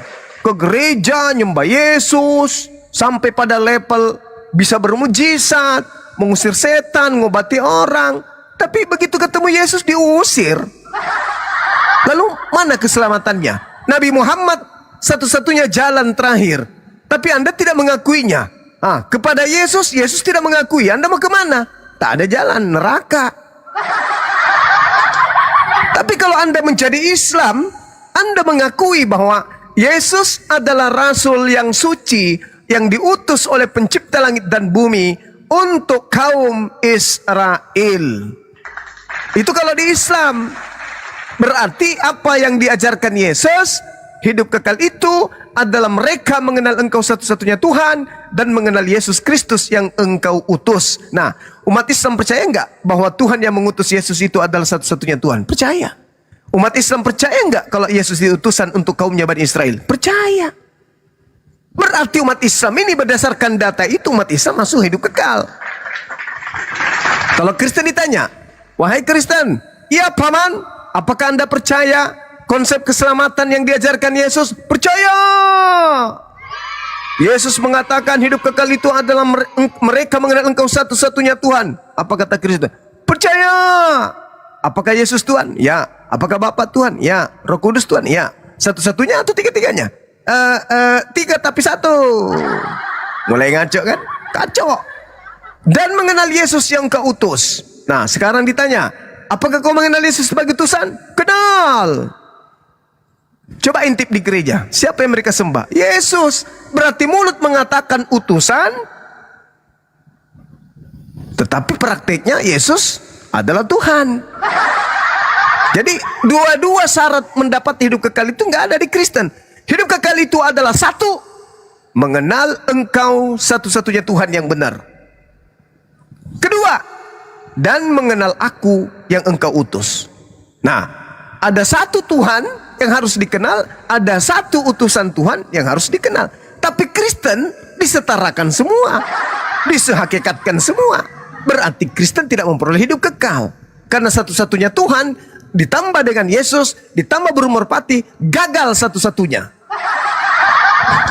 Dan Yesus sebagai utusan, tapi ditambah lagi, dan Yesus adalah Tuhan sendiri yang datang dalam rupa manusia, gagal lagi. Dua-duanya gagal. Maka wajar ketika Yesus bertemu dengan orang Kristen, Yesus mengatakan, aku tidak mengenal kalian. Kalian semua adalah pembuat kejahatan. Kemana perginya pembuat kejahatan? Ya ke neraka. Kemana lagi? Inilah saudara yang saya katakan. Kalau Anda ingin selamat, satu-satunya jalan hanya ada di Islam. Tak ada jalan keselamatan di luar Islam, tak ada. Dulu ada. Zamannya Nabi Musa, Musa sebagai jalan keselamatan bagi kaumnya. Zamannya Yesus, jalan keselamatan pada zamannya, dan itu pun untuk kaumnya. Tapi setelah itu dan di luar kaumnya ada nggak keselamatan? Nggak ada. Makanya Yesus mengatakan akan datang roh kebenaran yang akan memuliakan aku. Dia akan mengajarkan segala sesuatunya, akan keadilan, akan hukum-hukum, dan penginsapan dunia akan dosa. Tuh, siapa dia? Siapa yang kemudian menginsapkan dosa dunia? Yesus tidak mungkin. Ajaran Yesus tidak mungkin. Kenapa? Karena justru Yesus katanya dia hanya untuk Bani Israel. Nah, sementara dunia, segala dosa dunia.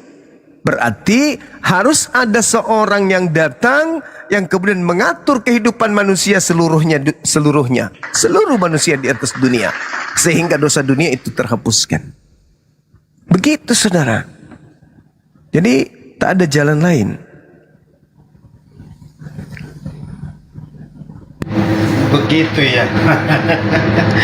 Iya, kalau saya sih mengakui bahwa Yesus adalah Tuhan karena lewat Yohanes 14 juga dia bilang akulah kebenaran, akulah jalan dan kebenaran dan hidup. Tidak ada seorang pun yang datang kepada Bapa kalau tidak melalui aku. Dan juga Yesus mengaku sebagai Tuhan. Ada yang dia bilang kepada muridnya di mana itu ya, saya juga lupa itu ayat itu bang. Jadi kalau menurut Bang Zuma, berarti kalau kesimpulannya tadi, kalau orang yang berdosa seperti kita lah, katakanlah kita ini kan, itu pintu surga itu kemungkinan kita nggak bisa capai ya, gitu ya bang. Nah, akulah jalan, akulah kebenaran, akulah hidup. Tidak ada yang sampai kepada Tuhan kalau tidak melalui aku. Kan Yesus cuma jalan. Dia kebenaran, betul. Dia jalan, betul. Dia hidup, benar. Tapi dia bukan pencipta. Dia hanya utusan Tuhan yang memberikan ajaran kebenaran, yang menunjukkan jalan kepada Tuhan, sehingga orang-orang dengan sampai kepada Tuhan mereka hidup kekal.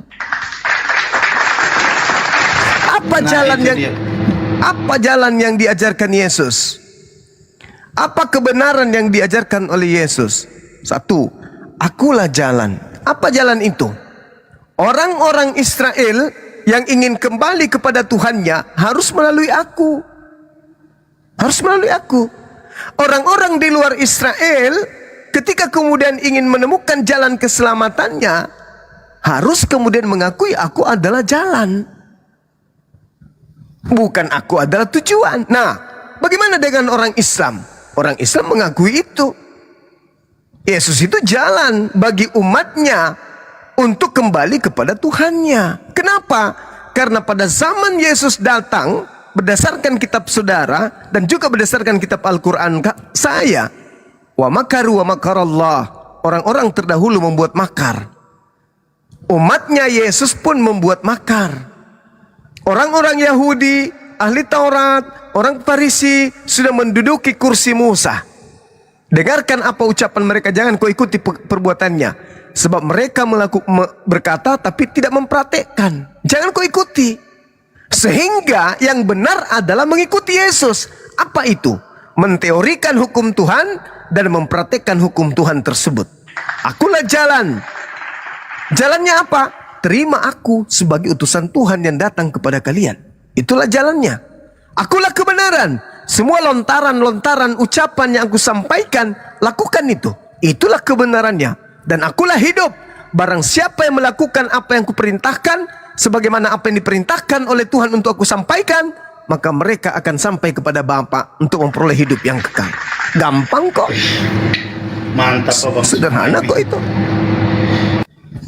Nah, sekarang ketika Anda berbicara kemudian tentang dosa, di Islam solusinya itu sederhana.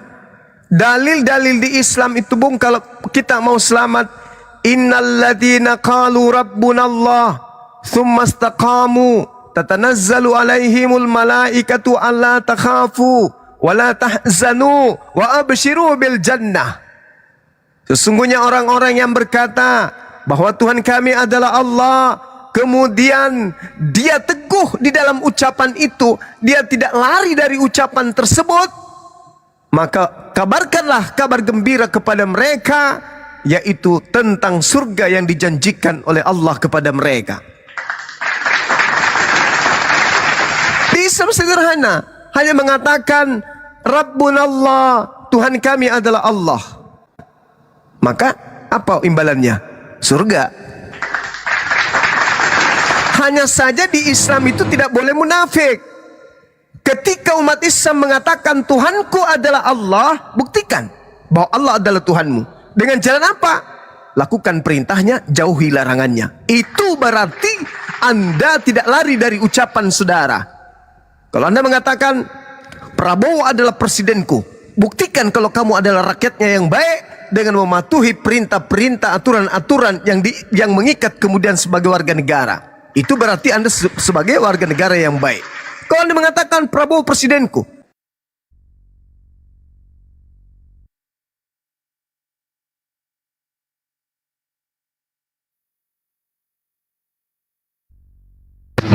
Halo, hilang bang? Ya, suara Gurunda hilang, kepental kan? Ayo, kayaknya sinyalnya jelek. Sebentar bang, tunggu dulu sebentar ya. Tunggu Bang Juma naik lagi tuh, naik lagi Bang Jumanya ya. Tunggu sebentar bang. Sinyalnya kayak di tab layar teman-teman, tab layar, posting ulang dan di share ya. Loporenya jangan lupa nih digas ya teman-teman ya. Sinyal kayaknya ini. Oh udah di atas. Iya, bukan sinyal, memang kena tombak, tapi kan anti rungkatin, anti sihir dia. Anti sihir. Lanjut. Jadi gitu bang. Jadi kalau di Islam itu mengatakan Rabbunallah, kami beriman kepada Allah, maka kudu wajib dipraktekkan itu ucapan itu. Harus dipraktekkan. Sama seperti ketika saya percaya kepada Yesus, Anda harus betul-betul percaya. Yesus mengatakan, aku diutus hanya kepada domba yang hilang, yang sesat dari umat Israel. Percaya dong. Hidup kekal itu adalah mereka mengenal Engkau satu-satunya Tuhan dan mengenal Yesus Kristus yang Engkau utus. Ya kudu percaya dong kalau Yesus itu utusan Tuhan untuk kaumnya Bani Israel.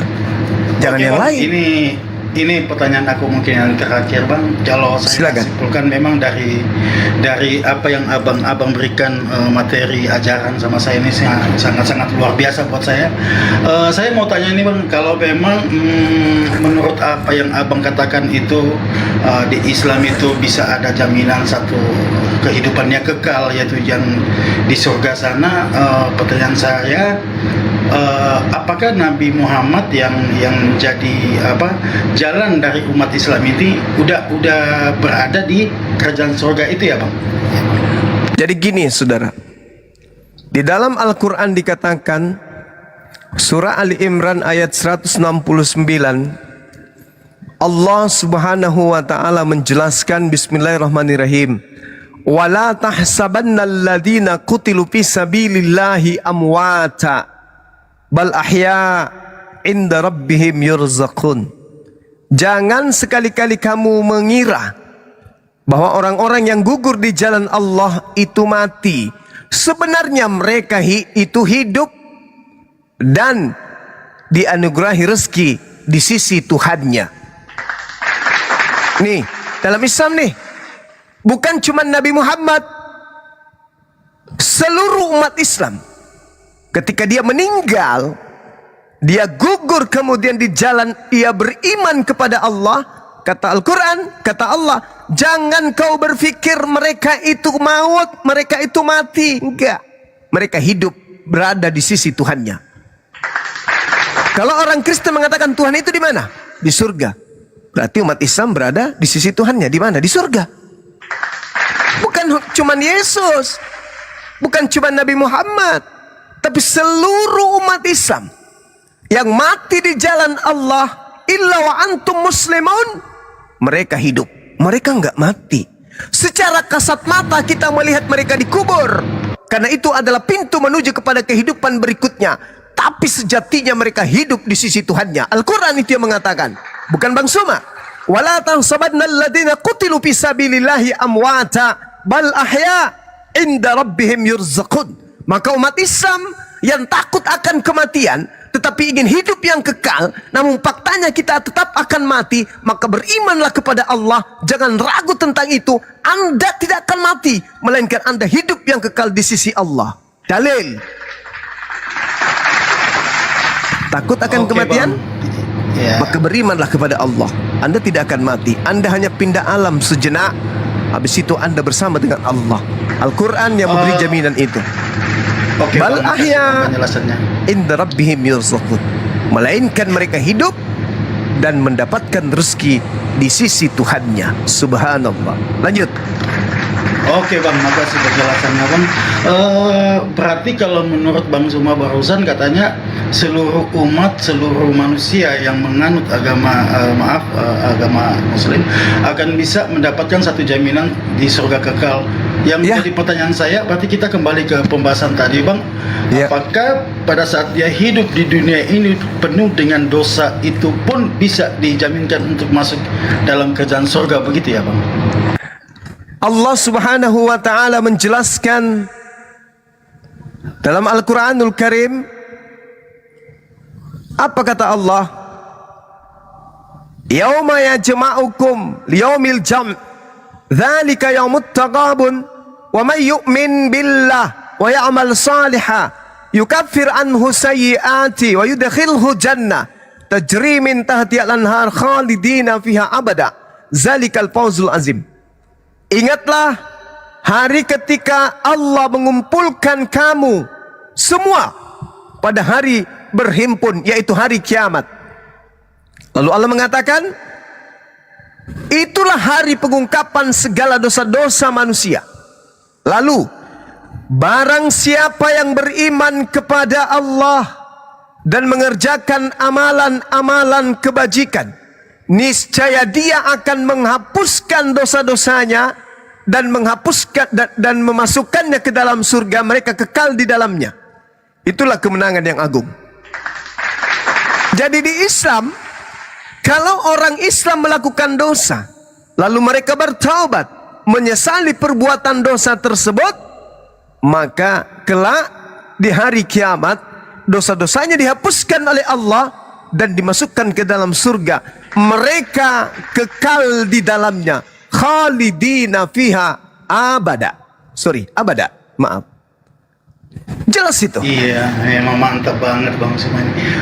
Tapi kalau setahu saya Bang, pertobatan manusia itu kalau selama dia masih hidup, kalau dicubit dagingnya masih terasa sakit, dia itu tidak akan pernah namanya luput dari dalam dosa itu ya Bang. Kalau memang contohnya misalnya saya pada saat ini ya saya bertobat nih, saya langsung benar-benar saya berserah, saya bermohon, saya minta bahwa saya benar-benar saya bertobat. Tidak mungkin kalau besoknya itu dia tidak akan melakukan perbuatan dosa lagi itu Bang. Nah yang jadi pertanyaan, apakah dosa itu harus menumpuk, dia bertobat dan perbuat dosa lagi, minta ampun lagi, dan besoknya lagi dia bertobat, dia lakukan dosa lagi, dia minta ampun lagi, sampai saya terusnya begitu ya Bang? Nah gini Bang, Anda boleh baca Roma 5 nomor 20, di mana dosa semakin banyak, di situ kasih karunia Tuhan makin berlimpah-limpah. Ya, itu PR Anda untuk mempelajari dalil kitab saudara.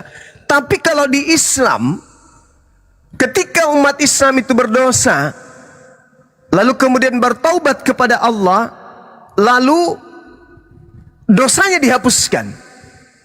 Lalu kemudian jatuh lagi dalam dosa, bertaubat lagi, dihapuskan lagi. Lalu berbuat dosa lagi, lalu dihapuskan lagi. Lalu kemudian bertaubat lagi, dihapuskan lagi. Yang celakanya nih ada dua. Kalau keadaannya seperti itu, celakanya ada dua. Yang pertama, kalau dia sengaja melakukan maksiat, maka dia jatuhnya kepada kemunafikan. Mantap. Kalau bukan kemunafikan, yang ditakutkan adalah meninggalnya bukan dalam keadaan bertaubat, tapi meninggalnya dalam keadaan bermaksiat. Itu. Kalau dia meninggal dalam keadaan bertaubat, alhamdulillah. Tapi gimana kalau dia sementara maksiat dia meninggal? Sementara dalil tidak ada yang bisa menjamin manusia itu bisa hidup 5 menit ke depan. Gimana kalau sementara melakukan maksiat mati? Aku melakukan ini karena terpaksa. Mau tidak mau daripada aku tidak ya mending aku begini. Mati dalam keadaan seperti itu, apa boleh buat? Tapi kalau dalam kaidah Islam, ketika ada orang berdosa, bertaubat kemudian, taubatan nasuha, bersungguh-sungguh untuk tidak lagi melakukan dosa tersebut, maka dihapuskan oleh Allah. Kalaupun misalnya dia punya dosa, tapi dia punya amalan kebajikan, dia tidak pernah menyekutukan Allah, tidak pernah menyembah selain daripada Allah, mati dia membawa dosa, masuk neraka bisa jadi. Tetapi dia akan kelak dikeluarkan setelah dosa-dosa yang dihapuskan di neraka. Apa kata Quran? Innallaha la yazlimu mithqal zarrah wa in taku hasanatan yudaifha wa yu'ti min ladunhu ajra azima. Itu kalau nggak salah dalam Al-Quran, An-Nisa ayat 40. Sesungguhnya Allah tidak akan menzalimi walaupun sebesar zarrah. Innallaha la yazlimu mithqala zarrah.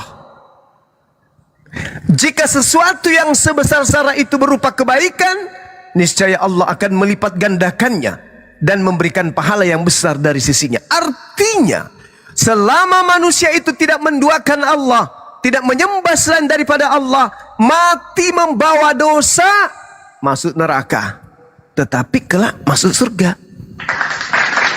Coba kita lihat di dalam Mazmur 66 nomor 12. Engkau telah membiarkan orang-orang melintasi kepala kami. Kami telah menempuh api dan air, tetapi engkau telah mengeluarkan kami sehingga kami bebas. Yudas 1:23. Selamatkanlah mereka dengan jalan merampas mereka dari api. Artinya, Bible pun mengajarkan bahwa ternyata selama orang itu tidak menyembah selain daripada Tuhan pencipta langit dan bumi dengan judul apapun, ini kami sembah karena dia kan anak Tuhan, ini kami sembahkan ini karena dia adalah firman, ini kami sembah karena dia ada jalan menuju kepada Bapa. Oh, nggak bisa. Hargai dia, hormati dia, sanjung dia, junjung dia sebagaimana kadarnya, tapi jangan berlebihan. Laqad kafaral ladina qalu, jangan kau berlebihan tentang Allah. Sehebat apapun Yesus, sehebat apapun Nabi Isa, dia hanya utusan Tuhan, penuntun, penunjuk jalan menuju kepada Tuhan. Jangan pernah kau sembah. Jangan, sembahlah Tuhannya Yesus. Jangan kau sembah Yesusnya. Karena kaidah di dalam Bible dan kaidah dalam Al-Quran itu jelas sekali bahwasanya kita boleh masuk neraka, boleh. Tetapi karena kita tidak pernah menduakan Tuhan kita, maka seketika dosa-dosa kita sudah habis dicuci di neraka, ujung-ujungnya kita kekal di surga. Itulah Islam. Boleh Anda melakukan dosa apapun, boleh. Tapi jangan pernah berbuat maksiat dengan cara menduakan Allah. Kenapa? Karena menduakan Allah itu kekal di neraka. Kekal di neraka. Kekal selama-lamanya. Tak ada ujungnya. Selama-lamanya. Tak ada 1000 tahun, 1 miliar. Enggak ada. Kekal di neraka kalau Anda menyembah Yesus. Tetapi kalau Anda tidak menyembah selain daripada Allah, Anda punya dosa, mungkin sebesar gunung, mungkin setinggi langit. Tapi ada masa akhir. Ketika Anda masuk ke neraka, ada masa akhirnya. Mungkin 1000 tahun, mungkin 2000 tahun, mungkin 3000 tahun Anda di dalam neraka. Tapi meskipun demikian, kata bapak saya nih, meskipun film kartun, kalau udah berlebihan, jangan juga dong. Neraka, Pak, neraka. Siksaan paling ringannya adalah menggunakan alas kaki berupa sendal yang membuat otak kita di dalam mendidih seperti minyak goreng yang sedang dididihkan. Kira-kira gimana siksanya tuh? Ini orang kena sakit gigi aja, dipanggil sayang melempar, lempar batu. Dipanggil sama suaminya, sayang lempar batu kalau sakit gigi. Ini otak yang ada di kepala mendidih seperti minyak kelapa yang sedang panas-panasnya. Kira-kira siksanya kayak mana? Itu bisa kita alami 1 detik, mungkin sudah gila. 2 menit. Ini dalam kehidupan di neraka, di mana di neraka sehari di neraka sama lamanya 1000 tahun di bumi. Nah, bagaimana kalau kita 1 tahunnya ukuran neraka, 2 tahunnya, 1000 tahunnya ukuran neraka? Wow! Ini siksaan paling ringan. Bagaimana mereka yang kekal, yang menjadi bahan bakar api neraka, yang menjadi kemudian batu pembakar orang-orang dalam neraka? Gimana ceritanya itu? Dan itu dalam kehidupan kekal. Maukah kita, relakah kita? Na'udzubillah summa na'udzubillah. Saya mati dalam keadaan Islam, saya beriman kepada Yesus. Yesus utusan Tuhan. Beriman kepada Nabi Muhammad sebagai roh pembawa kebenaran. Masuk surga. Kalau Anda mati dalam keadaan Kristen, Anda tidak mendudukan Yesus sebagai utusan Tuhan. Mulut, iya. Tapi faktanya di gereja Anda menuhankan dia. Berarti Anda menduakan Bapa. Dan Anda tidak beriman kepada Nabi Muhammad. Sementara Yesus mengatakan, akan akan datang roh kebenaran memuliakan aku. Dia tidak berkata-kata dari dirinya sendiri. Apa yang dikatakan adalah apa yang diperintahkan untuk ia katakan. Ini fakta, ini real. Jadi kalau kita Islam, kita sudah beriman kepada Nabi Muhammad sekaligus beriman kepada Yesus. Tapi kalau di Kristen hanya beriman kepada Yesus, itu pun imannya salah karena menuhankan Yesus, tapi tidak beriman kepada Nabi Muhammad. Nah, ini pembeda. Sementara hidup Anda ya mungkin 5 tahun, 10 tahun, 15 tahun, paling lama 30 tahun ke depan Anda sudah pindah alam, rekreasi di sana. Nah, sekarang kalau Anda salah jalan, gimana dong? Kekal di sana. Iya betul Bang, ya. Tapi kalau menurut yang saya anut, yang saya ikutin di ajaran Kristen itu bahwa kita kembali ke masalah keselamatan tadi ya Bang. Kalau kami itu dosa kami udah ditebus satu kali dan untuk selama-lamanya lewat kayu salib dan lewat terangkatnya Yesus ke dalam kerjaan surga itu, disitulah kita sudah benar-benar sudah dilunasin hutang kita, ditebus. Karena seperti yang dikatakan di Yohanes 3 ayat 16 yang kita pernah bahas tadi itu, bahwa beriman kepada penebusan itu maka kita akan masuk dalam kerjaan surga itu Bang. Karena kalau dosa-dosa saya pribadi ya, saya nggak bilang orang Kristen, tapi saya pribadi dosa-dosa saya sudah diampuni lewat Yesus Kristus, dan itu sudah dilakukan pada 2000 tahun yang lalu. Itu satu kali dan untuk selama-lamanya. Kan di Ibrani 6 ayat 10 juga katakan begitu, bahwa inilah kita telah dikuduskan satu kali dan untuk selama-lamanya. Dan juga di Roma 6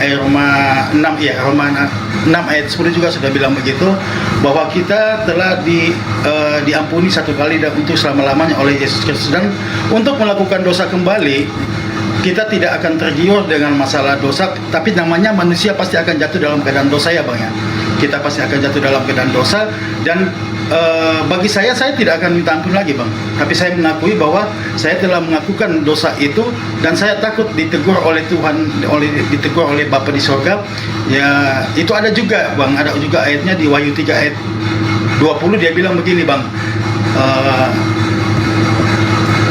Dia bilang Wahyu 3 ayat 20,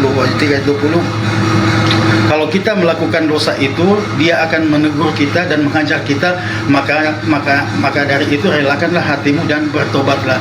Ya, jadi kalau untuk ajaran kita sebagai pengikut Kristus itu, bahwa dosa kita itu sudah ditebus satu kali dan untuk selama-lamanya lewat kayu salib itu Bang, dan kita memperoleh hidup yang kekal, yaitu surga itu Bang. Oke, baik. Kalau di Islam tak ada kemudian penebusan seperti itu. Di Islam itu bukan ditebus. Di Islam itu dihapus. Baginda Rasul Muhammad sallallahu alaihi wasallam datang mengajarkan manusia menghapus dosa. Bagaimana cara manusia itu kemudian menghapus dosa? Taubat. Itu solusi. Tuhan pasti ampuni. Wa yuzakkihim. Nabi Muhammad datang untuk mensucikan umatnya. Orang yang suci kembali ke jannah, tempat suci. Nabi Muhammad diutus wa yuzakkihim untuk mensucikan dosa-dosa umatnya. Kalau di Kristen menebus, cuman fatal. Dan tebusannya itu error. Kenapa saya katakan error? Coba dibuka mic-nya Bang. Coba dibuka mic-nya. Anda punya utang 1 miliar di Pegadaian. Lalu saya datang. Karena saya sayang saudara, saya datang kemudian menebus utang Anda di Pegadaian sebanyak 1 miliar. Utang Anda lunas gak? Bagaimana Bang? Anda punya utang di Pegadaian 1 miliar. Kemudian saya datang menebus utang Anda 1 miliar itu. Anda punya utang lunas gak? Lunas. Lunas. Tapi kalau 3 hari kemudian saya datang ambil kembali uang saya yang 1 miliar dari Pegadaian, Anda kembali berutang gak? Kalau misalnya abang datang lagi ke Pegadaian, terus abang ambil lagi uang 1 miliar itu. Iya. Anda kembali berutang nggak? Enggak. Kenapa bisa? Ya karena bukan saya lagi yang ngambil ke sana kan begini Bang Zuma yang tebus saya nih kan, karena Bang Zuma sayang sama saya, kasihan sama saya, nggak bisa nebus nih hutang saya. Terus Bang Zuma datang ke Pegadaian itu, Bang Zuma sudah jaminkan di situ bahwa di mana hutangnya si Angki ini sudah saya tebus nih. Nah, udah lunas, ya kan? Udah lunas. Nah, terus kalau Bang Zuma lagi yang datang ke sana, Bang Zuma yang ambil pinjam uang lagi 1 miliar itu ke Pegadaian tadi itu, apakah itu bukannya hutangnya antara Pegadaian dengan Bang Zuma ya? Dengan aku kan sudah enggak lagi. Berarti saya? Ya, dengan Bang Zuma berarti lagi kan? saya yang sekarang berutang ke Pegadaian. Oke. Ya. Nah, Anda punya dosa. Yesus datang menebus dengan jalan mati di atas salib, betul? Iya, betul. Oke. Lalu hari ketiga hidup kembali. Berarti dosa Anda setelah 3 hari kembali. Wah, tidak seperti itu Bang. Gimana itu? Tadi analogi saya gimana? Saya analogikan apa tadi? Anda punya utang di Pegadaian, saya datang menebus, tapi 3 hari aku ambil kembali utang itu, uang saya. Berarti kembali ada utang lagi 1 miliar. Karena utangnya saya bayar cuma 3 hari. Tidak seperti itu konsepnya Bang. Yesus itu dia bangkit dari kubur. Dia bangkit dari kubur itu menandakan bahwa benar-benar bahwa itu adalah hari kemenangan. Bukan gimana ceritanya? Gimana ceritanya? Menang. Dia menebus dengan jalan mati. Coba abang sebutkan siapa rasul yang menurut abang atau nabi-nabi yang dari dulu yang bisa dia mati, terus dia hidup dan dia terangkat ke surga dengan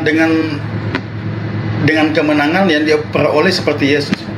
Saudara, kalau Anda berbicara mengenai penebus dosa yang benar itu adalah domba-domba Yahudi yang mati karena nebus dosa-dosa mereka. Si domba nggak hidup lagi.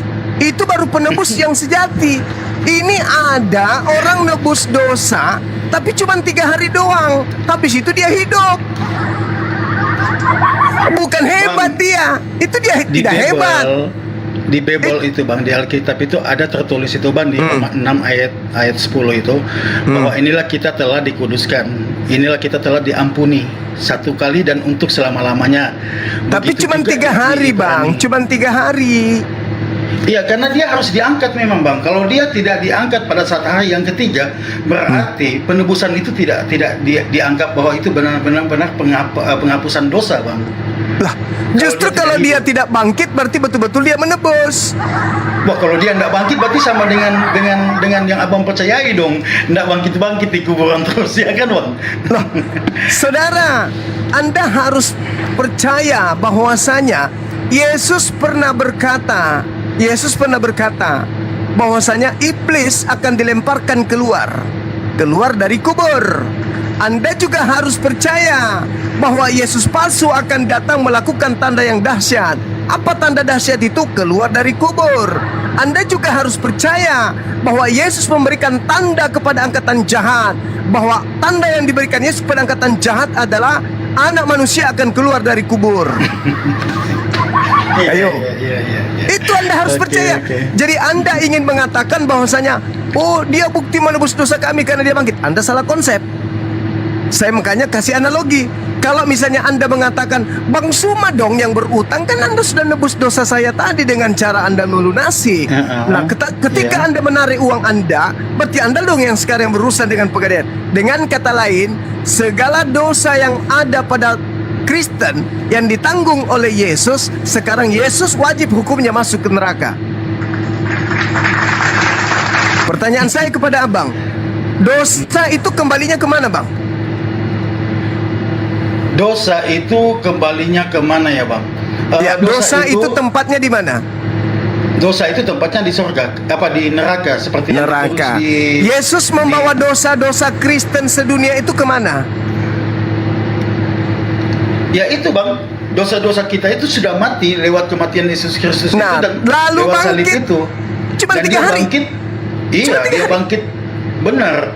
Pada Cuma hari yang 3 hari, ketiga dia bangkit dan dia menandakan bahwa kemenangan dia untuk menghapus dosa-dosa kita. Oh, tidak bisa. Dan dosa-dosa kita itu semua sudah dihapus, Bang. Tadi kan kita mengatakan bahwa dosa itu tempatnya di neraka. Bukan di kuburan, di neraka. Iya. Ketika seluruh dosa orang Kristen diambil oleh Yesus, Yesus harus membawanya kemana? Ya ke neraka. Sekarang yang mana yang masuk akal? Kristen mempertanggungjawabkan dosanya sendiri, atau Tuhannya yang kudu harus ke neraka membawa dosa itu? Oh, tidak seperti itu, Bang. Kenapa Jangan tidak lari seperti konsep dong? Itu Konsep sama halnya gimana? seperti ini loh. Sama halnya begini loh, Bang. Gimana? Seperti yang Abang katakan tadi lewat umat Abang itu, bahwa lewat jalan umat Abang itu semuanya akan masuk dalam kerajaan surga apabila dia mati, ya kan? Ya, Apabila, karena dia bertobat. meninggal. Karena mereka bertobat.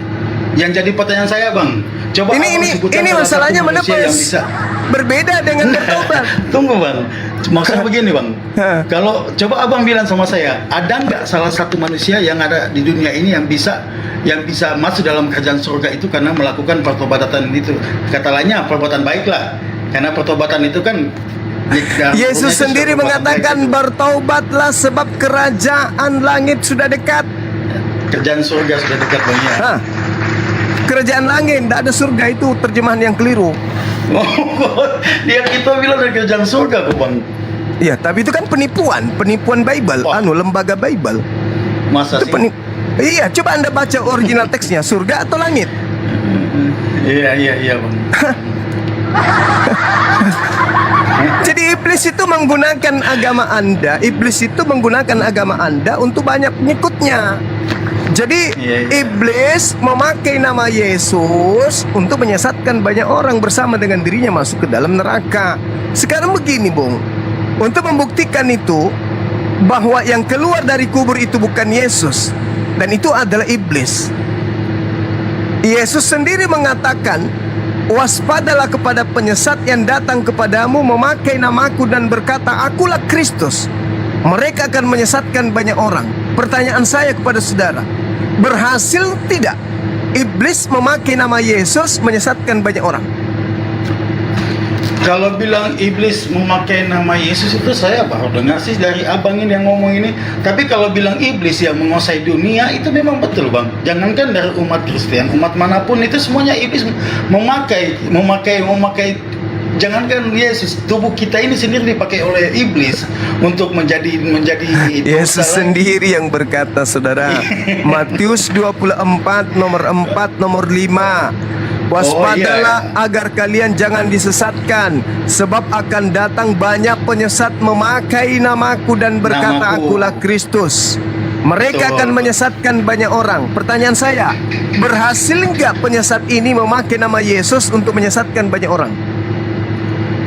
Kalau untuk seseorang yang memakai nama Kristus itu dalam arti bukan dia bilang bahwa dia adalah Yesus, Bang. Tapi dia kemungkinan dia memakai nama Yesus, dia membawa nama Yesus untuk dia misalnya memberitakan Injil. Karena dari semua umat, contohnya di Kristen itu tidak semuanya itu bisa masuk dalam kerajaan surga, Bang. Tidak ada satupun orang Kristen yang akan masuk ke dalam surga. Saya jamin itu. Tidak ada. Masuk surga. Tidak mungkin. Itu mustahil. Ya, masuk dong. Mana dalilnya? Dalil. Apa? Dalil. Dalilnya simpel, Bang. Yohanes 3:16 itu. Yang percaya. Iya. Nah, Yesus mengatakan, segala firman yang engkau berikan kepadaku telah aku sampaikan kepada mereka, dan mereka telah menerimanya. Apakah Anda percaya bahwa segala firman pada saat itu Yesus sudah sampaikan? Saya tidak mengambil dari firman yang manapun, Bang. Yang saya ambil di sini adalah dari Roma, karena saya orang durhaka. Katanya percaya kepada Yesus, kenapa percaya kepada Paulus? Bukan Paulus, karena Paulus Roma itu surat Paulus. Roma itu surat Paulus. Iya, karena dia kan sudah dipilih. Yang mana yang mau dipercaya? Yesus. Nah, Yesus terus kenapa Anda percaya kepada Paulus? Paulus kan rasul. Itu yang rasulnya diutus. Siapa? Rasul siapa? Ya, Rasul Paulus itu kan utusan juga. Utusannya siapa? Utusannya siapa, Bang? Yesus. Di mana Yesus mengutus Paulus? Pada saat dia bertobat. Hah? Yesus sudah tak ada di bumi. Yesus sudah terangkat ke langit. Paulus Betul, itu Bang. muncul mengaku menulis surat nanti di tahun 52 ke atas. Itu ada juga di kitabnya, di Alkitab juga ada di mana cahaya Yesus itu datang Di Kisah Para Rasul. Pada Saulus dulu ya, karena dulu kan Saulus ini yang tukang basmi ini orang-orang pengikut. Nah, Yesus itulah nih. yang dikatakan Nah. oleh Yesus sebagai penyesat. Penyesat yang dimaksud Yesus itu Paulus. Begitu, saudara. Sekarang Yesusnya menasihati murid-muridnya di Bukit Zaitun. Apa kata Yesus kepada muridnya yang asli? Waspadalah kepada penyesat yang datang Jadi kepadamu katanya, siapa memakai namaku. Jadi apabila ada orang berkata ada Mesias di padang gurun, ada Mesias di dalam bilik, jangan tidak kamu seperti- percaya. Nah, Tidak seperti ketika Paulus mengaku bertemu dengan Mesias, apa pesan Yesus, Bang? Percaya atau jangan percaya? Yang mana? Tunggu dulu, Bang, itu sudah ke sana itu, Bang. Dia kan tadi kan juga saya sempat dengar juga di mana ada pembahasan tentang pertemuan antara Yesus dengan Paulus itu, Bang. Jadi pada saat dia membasmi itu pengikut-pengikut Kristus itu kan di tengah perjalanan kan cahaya Yesus itu datang dan dia tanya, Paulus tanya, siapakah engkau? Dari mana Anda Apa tahu jawab kalau Yesus? itu yang datang Yesus? Apa? Dari mana Anda tahu? Alkitab. Dan Alkitab. Judulnya Alkitab. Alkitab dong. Iya kan? Karena begini loh, Bang, kalau kita Sekarang yang mau berbicara- dipercaya siapa? Kata dalil Yohanes 3:16 itu yang mau dipercaya siapa? Yesus, karena Yesus Nah, itu Yesus. Sekarang Iya. sekarang yang mengatakan bahwa Yesus bertemu dengan Paulus di padang gurun itu siapa? itu ada di Alkitab juga, Bang. Mulai ngaco kan. Loh, kok ngaco? Bagaimana? Kan begini Tadi, loh, Bang, kalau tadi saya kalau katanya dengan lantang mengatakan yang harus dipercaya Yesus, giliran ditanya siapa yang mengatakan bahwa Yesus bertemu dengan Paulus. Oke, kalau siapa yang mengatakan itu itu adalah apa yang namanya itu dari Rasul Paulus ini lewat Yohanes tadi itu. Lewat Rasul kan, kisah para Rasul. Iya. Iya, Bang. Di Iya, mana- siapa? Siapa yang ngarang cerita kalau Yesus datang dalam rupa cahaya? Siapa yang ngarang Kalau cerita itu? Saya aminkan, Bang. Di Alkitab itu bukan karangan sembarangan juga, Bang. Karena itu tertulis bahwa Wajar lah Anda jadi Kristen. Wajar, silakan Iya. aja Anda jadi Kristen, wajar. Iya, Bang. Wajar. Sekarang pertanyaan saya kan sederhana. Siapa yang mengatakan bahwa yang datang kepada Paulus itu adalah Yesus? Alkitab. Udahlah, Anda nggak layak diskusi dengan saya rupanya. Dan Anda istirahat dulu. Anda Oke, istirahat Bang. dulu. Makasih banyak ya. Iya, sama-sama, Iya. sama-sama. Oke, Anda istirahat selamat dulu, malam, Anda Bang rehat. Juma. Ya, ya. Anda Oke, rehat. makasih, Nah, oke, silakan Anda mati dalam kekafiran. Nggak jujur, Mati dalam iya. Nggak mati jujur, dalam pasti ada kebodohan. jawaban, Lukas. Iya, namanya penyesat. Kan udah kubilang tadi. Waspadalah kepada penyesat yang datang kepadamu memakai namaku dan berkata, akulah Kristus. Mereka akan menyesatkan banyak orang. Kan ucapan saya jelas kan? Iblis memakai mereka untuk menyesatkan banyak orang. Saya tadi membawa data di dalam Galatia 3 nomor 27. Barang siapa yang dibaptis dalam Kristus, maka dia telah memakai Kristus. Tadi dia menggunakan nama Kristus untuk menyesatkan banyak orang. Apapun mereka akan sembunyikan kebenaran itu. Harusnya dia jujur. Siapa yang mengatakan itu? Lukas. Siapa Lukas ini? Asisten Paulus. Selain yang mengatakan dia bertemu dengan Kristus, siapa lagi? Paulus sendiri. Ada nggak Yesus pernah mengatakan? Nggak pernah. Itu baru orang jujur. Jadi apa yang saya uraikan itu sesuai dengan data di dalam kitab kalian sendiri. Nah, sedangkan kami umat Islam, qad aflahal mu'minun, beruntunglah orang-orang mukmin ini. Kok bisa beruntung? Ya, beruntunglah. Karena orang-orang mukmin ini, ulaika humul warithun, alladzina yarithunal firdaus, hum fiha khalidun. Mereka mewarisi surga Firdaus. Nah, sekarang mana orang Kristen mewarisi surga Firdaus? Yang ada Matius 7:22-23, Matius 23 nomor 33 mewarisi neraka. Itu dalil. Itu dalil.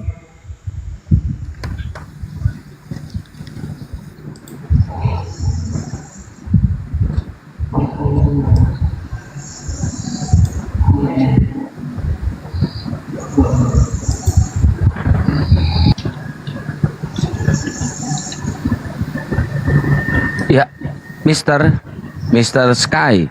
Selamat malam, Mr. Sky. Waduh, numpang tidur rupanya. Pendosa Muslim apa Kristen pendosa? Assalamualaikum warahmatullahi wabarakatuh, Bang. Waalaikumsalam warahmatullahi wabarakatuh.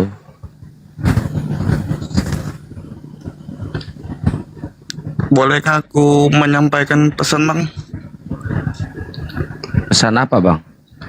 Buat saudara-saudara kita yang Kristen. Boleh. Ya, aku cuman berpesan aja. Benar apa yang dijelaskan oleh abang-abang semua ini benar. Bahwa sesungguhnya ajaran Islam itulah yang paling benar, yang menyempurnakan seluruh dari kitab-kitabnya. Memang sulit, Bang, untuk kita menjelaskan kepada saudara-saudara kita Kristen ini. Nanti pada hari kematian dia datang, dia akan tahu mana yang benar dan mana yang salah. Tapi buat abang-abangku ya, teruskan saja, Bang. Semoga amal-amal yang abang jelaskan, yang abang ini kan semoga dapat amal yang besar lah dari Allah Subhanahu wa Ta'ala. Amin. Karena orang Kristen tidak akan pernah tahu, Bang, soal kebenaran itu di mana, letaknya ajaran itu di mana. Karena yang menyempurnakan seluruh kitab itu adalah kitab ayat suci Al-Quran itu. Ya, betul, Bang. Nanti pada dia mati, dia akan tahu pertanyaan pertama apa yang ditanyakan oleh malaikat di alam kubur. Tidak ada kata lain. Wahai engkau umat manusia, umat muslimin, apakah engkau pernah beribadah kepada Gusti Allah Subhanahu wa Ta'ala? Itu pertanyaan pertama ditanyakan di alam kubur nanti. Bukan ke gereja, bukan. Bukan ke kuil-kuil, bukan menyembah patung, bukan. Aku berbicara seperti ini, Bang, karena aku pernah mengalami yang namanya kematian selama 2 hari. Iya, Bang. Ya itu aja, Bang. Siap. Ya, Bang. Oke, Bang. Terima kasih Makasih ya, Bang. Yo. Sudah diizinkan naik. Buat abang-abangku, semangat aja. Ya, makasih. Assalamualaikum warahmatullahi wabarakatuh. Waalaikumsalam warahmatullahi wabarakatuh. Ya, Edwin. Selamat malam, Edwin. Selamat malam. Aku mau nanya Bang Joma. Siap. Kalau mau diskusi itu sama Kristen, butuh orang pintar tapi sombong atau orang sederhana tapi jujur? Orang sederhana jujur. Jadi orang yang pintar ya? Ya, nggak perlu pintar. Sederhana jujur. Orang sederhana jujur itu cenderung mereka mau menerima kebenaran. Gitu. Kalau yang tadi yang di atas kapal ini, itu ular bludak. Mati coli baru.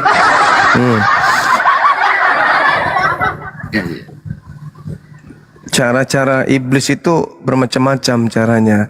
Kadang dia muncul dengan menggunakan tubuh perempuan yang cantik, seksi.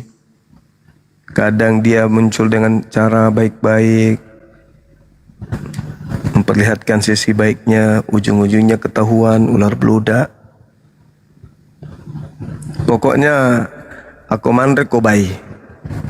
Dia sangat, dia tu kasih mulai minta dia eceng. Manras. Ya. Dia apa pada sisa tabiatmu. Keluar bahasa Inggris, masih mau datang besok. Aku ini lo kapang. Tapi tadi ada loh.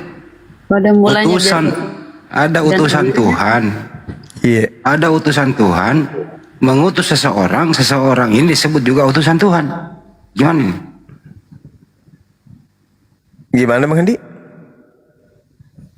Yesus utusan Tuhan. Terus kemudian Paulus juga utusan Yesus. Padahal Yesus nggak pernah mengutus yang demikian yang dimaksud. Ini teman-teman Kristen harus belajar nih di sini. Situ tadi masalahnya tuh. Sehingga dia minta pamit. Di situ masalahnya. Intinya Paulus itu bukan utusan anak Maria. Itu intinya. Paulus sendiri yang mengakui kok, bukan anak Maria yang mendatanginya. Di mana Paulus mengakui kalau bukan anak Maria yang datang kepadanya? Galatia 1 nomor 1, Galatia 1 nomor 11, nomor 12. Tuh bukti.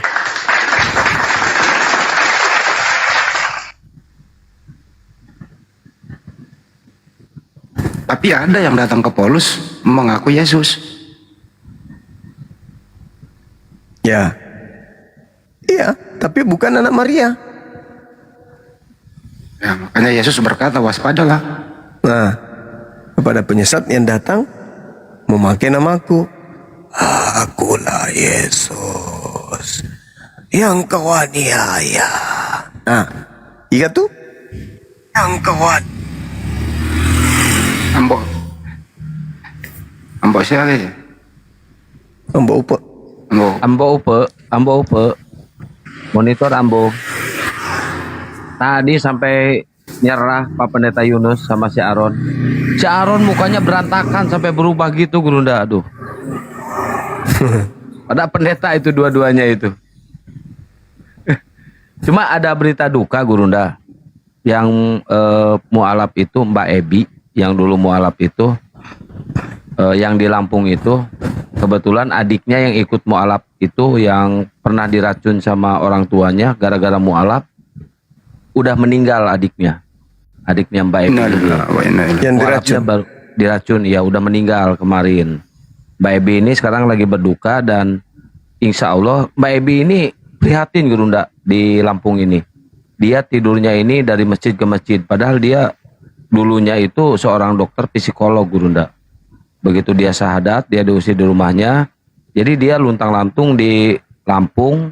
Tadi kita udah teleponan, saya Ustadz Alif sama Pak Arif MA udah teleponan. Di sana itu, Gurunda, dia dari masjid ke masjid tidurnya itu. Nah, terus kerjaannya itu apa untuk menyambung hidup itu? Ngambilin barang-barang bekas kayak botol aqua gitu, Gurunda. Jadi di situ dia bisa mengais rezeki dan bisa makan di situ, Gurunda. Nah, besok tuh insya Allah sama Ustadz Alif mau dibawa ke Jakarta sama adiknya yang satu, kan bertiga tuh, yang udah meninggal satu yang laki-laki. Insya Allah besok tuh mau dibawa ke Jakarta dan bisa dititipkan di mana aja. Insya Allah saya akan nyari, Gurunda, untuk dia tinggal sebelum dia bisa bekerja. Dan ke Jakarta tuh tujuannya untuk ngambil ijazah juga. Kasihan itu nasibnya, baru juga mualaf dikasih cobaan yang begitu berat. Minta doanya buat teman-teman semuanya, Gurunda, minta doanya biar Mbak Ebi ini kuat. Adiknya ini yang satu ini sempat goyang imannya. Tadi sama Ustadz Alif juga sempat cerita ingin balik lagi ke Katolik, cuma ditahan-tahan sama Mbak Ebi dan akhirnya dia bertahan di Islam sampai detik ini, alhamdulillah. Nangis terus tadi juga waktu nelpon sama Pak Arif sama Ustadz Alif, nangis terus dia. Kita kuatkan di situ. Lama tadi. Makanya tadi saya buka labnya agak lambat karena itu ada itu tadi tragedi itu. Oh. Iya. Kalau umat Islam menerima informasi ada yang meninggal, kan jelas kita baca innalillahi wa inna ilaihi rajiun. Tapi kalau ateis mendengar temannya meninggal, apa kira-kira apa yang dia kata? Paling waduh, paling gitu. Nggak ada mau ngomong apa. Cuma minta izin, Gurunda, sebelum saya dapat rumah kontrakan buat Mbak Ebi sama adiknya, saya minta izin sama Gurunda, Ustadz Alif. Tadi saya udah minta izin juga sama Ustadz Alif. Saya simpan di kantor dulu sementara, Gurunda, kan kosong juga tuh. Saya di Bekasi, di Cikarang kosong, saya simpan dulu di sana, Gurunda. Sebelum boleh simpan aja. Aman itu. Iya. Masya Allah. Tadi alhamdulillah sama Pak Arif juga dikasih bekal, kasih ongkos kan. HP-nya digadein tuh 180.000 untuk makan. udah dikasih, udah ditransfer sama Pak Arif. Dan untuk biaya perjalanan ke Jakarta juga walaupun sama Ustadz Alif tetap dikasih karena kan buat makannya di jalan gitu.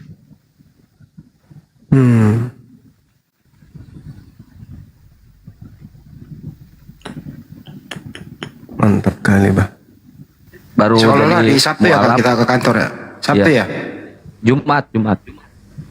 Oh, Jumat. Kalau saya mungkin besok ngejemput dulu beliau dan saya simpan dulu, saya balik lagi ke sini. Baru juga mualaf dikasih cobaan yang begitu berat Gurunda, Masya Allah. Tapi kuat, Alhamdulillah, sampai dia mungutin barang bekas gitu kan, botol aqua dijual untuk makan, Masya Allah. Ya kan memang harus diuji tangan. Iya. Itulah bukti kebenaran Quran, mengatakan beriman pasti diuji. Kalau nggak diuji itu ragu nantinya. Maaf teman-teman, Ebi bukannya menolak, tapi Ebi nggak mau dan bukannya menolak kalian dapat pahala ya. Ebinya sendiri, amanat dari Ebi, jangan open donasi, jangan sampai dia minta-minta. Mending dia kerja seperti itu daripada dia minta-minta, itu amanatnya. Iya, Masya Allah, luar biasa. Tapi ada hal besar nanti yang akan kita lakukan, kita ajak teman-teman kita berdonasi terkait dengan pergerakan api ya. Ya, Dinda Alif, Bang Handi. Ya, itu yang penting. Pergerakan kita ini lebih penting lagi yang harus kita selesaikan. Masya Allah. Dan tentu kita bersama dengan umat Islam bisa melewati ini. Jadi sudah lama memang kita nggak gerakan lagi mengingatkan ya saudara-saudara kita bahwa kami itu tidak bergerak di media sosial saja, tapi ada hal-hal nyata di lapangan yang perlu ditindaklanjuti gitu. Ya ini yang penting sebenarnya. Bukan bercuap-cuap saja di sini, ada hal-hal momen-momen penting begitu yang tidak kita informasikan ke publik. Ini membutuhkan biaya yang begitu besar, pergerakan dari satu tempat ke tempat lain, terus program-program dan lain-lain begitu. Ya, untuk itu kita ingatkan kembali kepada kaum muslimin muslimat untuk mengimpatkan sebagian rezekinya dalam hal pergerakan kita Apologet Islam Indonesia dalam dakwah, kemaslahatan umat, pengurusan mengenai buka diskusi mengenai hukum, intern dan seterusnya. Itu kira-kira teman-teman, jangan lupa ya, infakkan sebagian rezekinya untuk pergerakan api. Itu kira-kira. Iya, Masya Allah. Betul. Dinda Alif juga nanti akan mengarahkan, Dinda Kores juga Kian Santang untuk mengarahkan para netizen kita untuk mengambil bagian gitu ya. Ini penting sahabat-sahabat sekalian. Nanti kita akan sampaikan di ujung ketika keberhasilan kita ini, nanti kita sampaikan pastinya. Ya Bang Handi. Betul. Sekarang itu kita ajak netizen untuk dalam pergerakan ini, nanti hasilnya akan kita sampaikan kepada teman-teman sekalian. Intinya kami tidak ingin sendiri menikmati, kami ingin berbagi dengan teman-teman. Oleh karena itu, ayo mari kita bantu pergerakan kita, tentu dengan mengajak sahabat-sahabat sekalian mengambil bagian. Seperti biasa, ke Apologet Islam Indonesia, nomor rekeningnya ada di bawah. Seperti itu. 75 kali tuh. 51770 BNI atas nama Apologet Islam Indonesia. Pergerakan dunia nyata ini loh. Pergerakan dunia nyata. Insyaallah, barakallah fik. Syukron Baby Cat. Kalau mungkin di media sosial masih bisa lah, paling kan belajar YP gitu ya. Ini pergerakan dunia nyata. misalnya Akang mau pergerakan ke sini kan tidak ada yang gratis, tol juga bayar dan semuanya kan gitu, seluruh pergerakannya. Nah itu ditulis Aki Jibril di bawah tuh teman-teman. Bang Jib naik, Bang Jib. Ya naik Dinda Jib. Tapi kalau saya mau nikah, Bang Andi jangan open donasi. Nunggu kalau mau nikah mau buka sepatu aja kan. Saya mau nodong Bang Juma kalau saya nikah. Ayo, Bang Runda. Iya. Saya kasih angkot. Kok angkot? Untuk angkut ini undangan. Angkotnya baca bajuri. Bukannya sidul anak sekolahan tuh. Iya betul. Itu tuh apa ya namanya ya Bang Handi? Kendaraannya itu. Oplet. Unik itu. Oplet. Saya udah janji kalau Akang menikah saya sumbang hibah utama dua bis hibah utama. Hibah utama itu mobil. Masih ada nggak sih bis hibah utama? Atau enggak pahala kencono? Nah itu, gua sumbang 2. Iya. Buat ngangkut jamaah. Masya Allah. Nah itu dia tuh. Masya Allah. Assalamualaikum warahmatullahi wabarakatuh. Waalaikumsalam warahmatullahi wabarakatuh. Waalaikumsalam warahmatullahi wabarakatuh. Maha benar Allah dengan segala. Nah ini baru kali ini nih Dinda Jibril nih kita ikutkan untuk menghimbau ini. Karena beliau yang tahu pergerakan kita di lapangan itu beliau. Betul. Silakan. Waduh, apa ini yang mesti disampaikan? Ini infak sedekah itu udah lama kita nih pergerakan kita di dunia nyata gitu loh Bang Jibril. Betul. Iya, jadi Dinda Kores mana Dinda Kores? Nggak ikut ya? Itu tadi dia ngajak ngopi malam-malam, saya lagi kambuh lagi, jadi nggak bisa jalan. Walah. Lanjut. Iya, jadi apa nih yang mau disampaikan Bang? Ngerinya ada beberapa poin yang nggak bisa dibuka di umum kan? Iya betul. Cuma ajakan teman-teman kita untuk mempermudah upaya yang sedang kita lakukan saat-saat sekarang ini, bahwa ada pergerakan besar yang sedang kita lakukan. Kita ajak teman-teman kita untuk memberi semangat kepada kita agar apa yang kita cita-citakan ini segera terkabulkan kan gitu. Iya, betul. Jadi kalau dari pergerakan kita yang sekarang real di lapangan itu, kita sudah ada beberapa pergerakan kita yang realisasinya terjadi semestinya bulan November kemarin, tapi karena yang kita kerjakan ini nggak bisa dibilang di publik sampai masa tenggangnya. Jadi saya yakin Iwan Filah di sini pasti karena gini, kami sadar banyak keresahan Iwan Filah, penonton atau viewers kita itu ada keresahannya, dan mudah-mudahan usaha kita ini meringankan dari keresahan kalian semua. Insya Allah. Jadi begitu nanti kita kasih tahu, begitu kita infokan, insya Allah kalian happy, kalian akan ikut berbahagia bersama kami, dan yaitu kalian bisa membantu juga nantinya, insya Allah. Masya Allah. Butuh berapa M? Wah, kita nggak ada yang kayak gitu, abangku. Kita disayang umat, Siap. Umat yang punya, umat yang backing kita nggak takut sama yang kayak gitu. Jadi insya Allah, betul nggak? Umat yang sayang sama kita. Iya. Tadi aja saya Bang Zuma ngomong kayak gitu aja, komennya langsung bilang kami siap. Jadi kita nggak perlu yang kayak gitu. Insya Allah, api ini kan punya umat, dari umat untuk umat kan. Jadi ya insya Allah.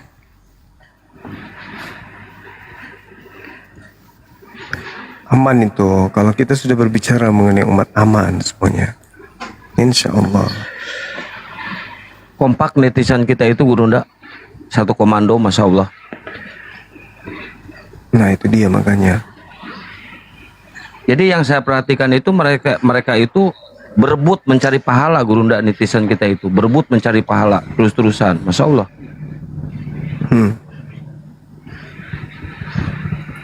Makanya dituliskan aja nomor rekeningnya di bawah. Aman itu aman, insya Allah. Apa yang kita cita-citakan akan dikabulkan oleh Allah. Masya Allah. Nah nanti seperti biasa tanda ini bukti transfernya langsung ke Bang Handi aja, nomor HP-nya Bang Handi.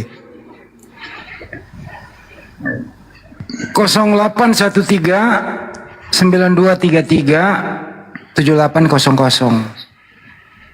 Untuk Bang Haji Deni Miswar, Barakallahu Fik, semoga Abang Haji sehat selalu ya, dimudahkan segala urusannya. Amin. Amin ya rabbal alamin. Insyaallah. Sehat selalu. Ya itu tadi, mudah-mudahan keresahan kalian berkurang lah, meringankan keresahan kalian. Amin.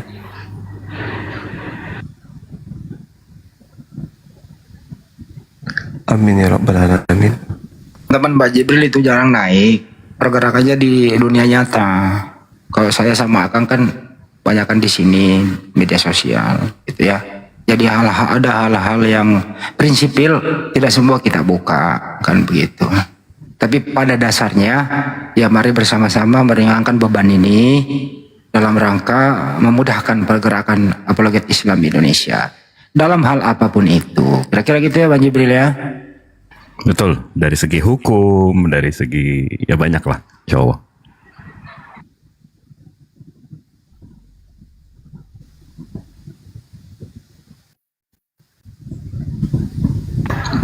Naik Pir. Karena kami dari apologet Islam Indonesia itu belum bisa memberikan gaji bulanan kepada anggota, belum mampu kami. Doakan ya, semoga apologet Islam Indonesia bisa mempunyai badan usaha. Nah, di sana nanti kita bisa saling bersinergi gitu sih. Rencana si Akang mau buka tambak di Kalimantan gitu ya. Tambak kodok. Ya kurang lebih begitu. Tambak kodok bunting. Itu tuh si Bob kebanyakan makan kodok bunting jadi gini Bang Juma. Itu makan kodok jadinya kayak gitu. Iya, makan kodok, itu kodok bunting ditelan tuh. Kodok bunting.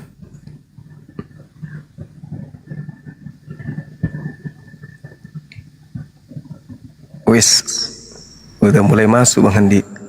Iya. Baru itu. ini ya. Baru. Makasih ya teman-teman sekalian.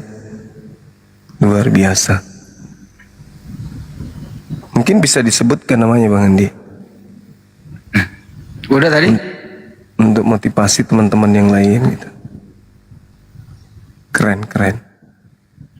Oke, ada berita juga Gurunda dari salah satu netizen kita.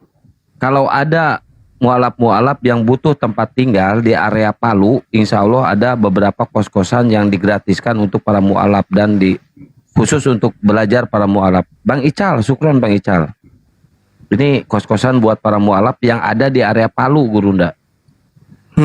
Jadi Bang Ical ini menghibahkan kos-kosannya untuk para mualaf. Masya Allah.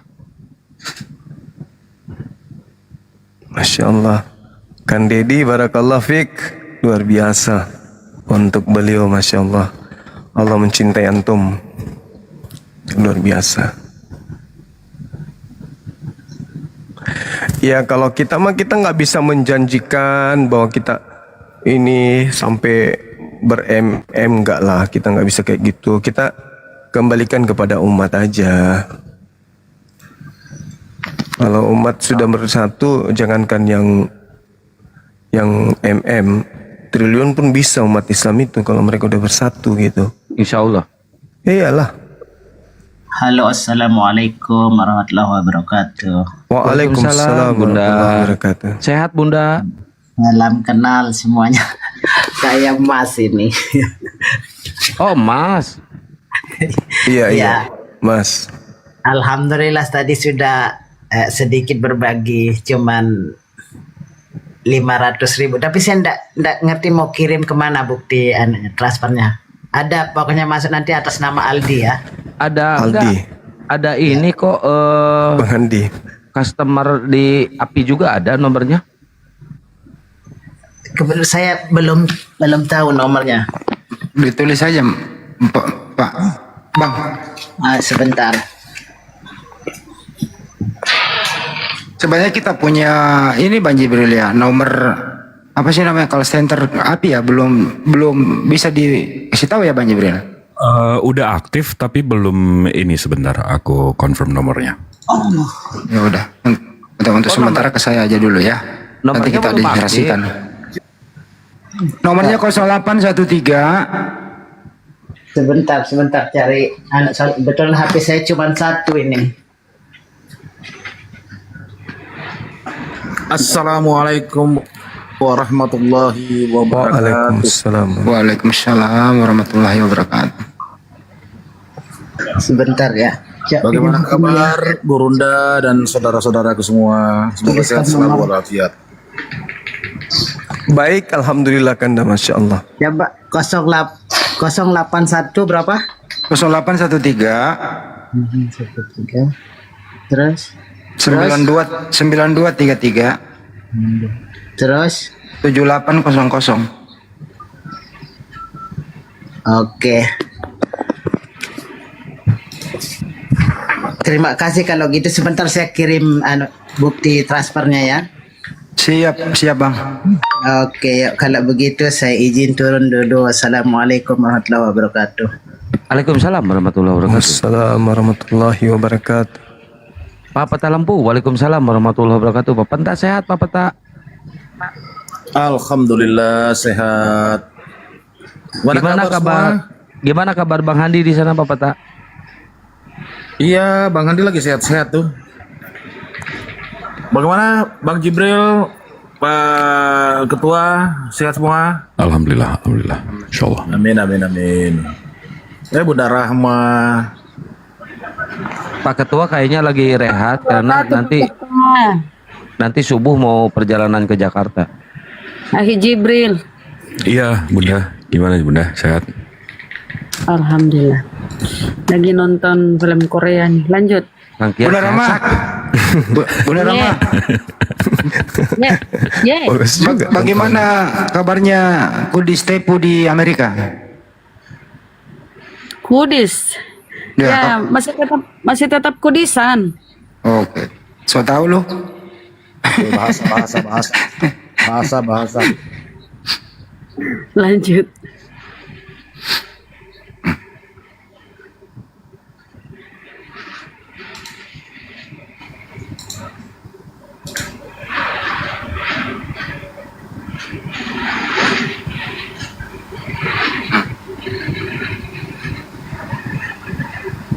Bunda Rama. Ye. Kenapa Bunda Rama ini kalau ke Jakarta tidak mau lama-lama, baru 2 jam minta pulang? Kenapa Pertanyaannya harus begini deh. Iya. Kenapa kalau ke Jakarta naik pesawat? Oh ya udah jawab sendiri deh. Ya karena nggak bisa naik odong-odong. Oh pintar. Sudah Masya berapa Allah, kali ya. Bunda Rama naik pesawat? Saudaraku yang sudah berpartisipasi, Masya Allah, syukran, jazakallah khairan, kotsiran. Sudah masuk ya Bang Haji Deddy Miswar ya, Masya Allah. Itu apa customer service Apologet Islam Indonesia udah saya share di grup Bang Handi nomor teleponnya. Oke, udah saya baca.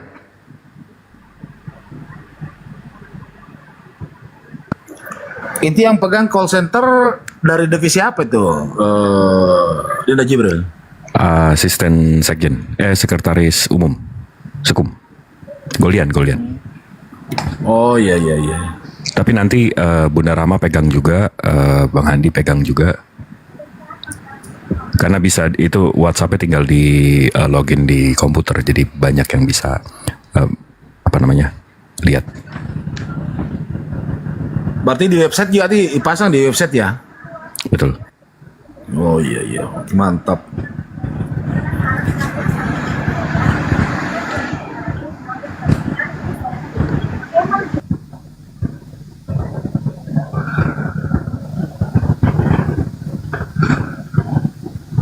Bisa masuk anggota, Bang. Masuk anggota API bisa. Teman-teman semuanya yang pengen jadi anggota API, DM Bang Jibril sebanyak-banyaknya ya. Enggak gitu, jangan gitu. Yang mau daftar API itu tergantung dari DPW-nya. Jadi kalau kalian di Jabodetabek, kalian search di TikTok API Jabodetabek, nanti DM API Jabodetabek, daftar di sana. Kalau kalian di Jawa Timur, ada Jawa Timur. Kalau kalian di Kalimantan, ada di Kalimantan. Kalau kalian di Sumatera, ada di Sumatera. Jadi nanti pendaftarannya ke provinsi masing-masing. Begitu. Syaratnya apa? Syaratnya KTP Islam. Habis itu udah, itu aja syaratnya. Foto selfie buat kartu anggota. Selfie tanpa KTP ya? Kita bukan pinjol.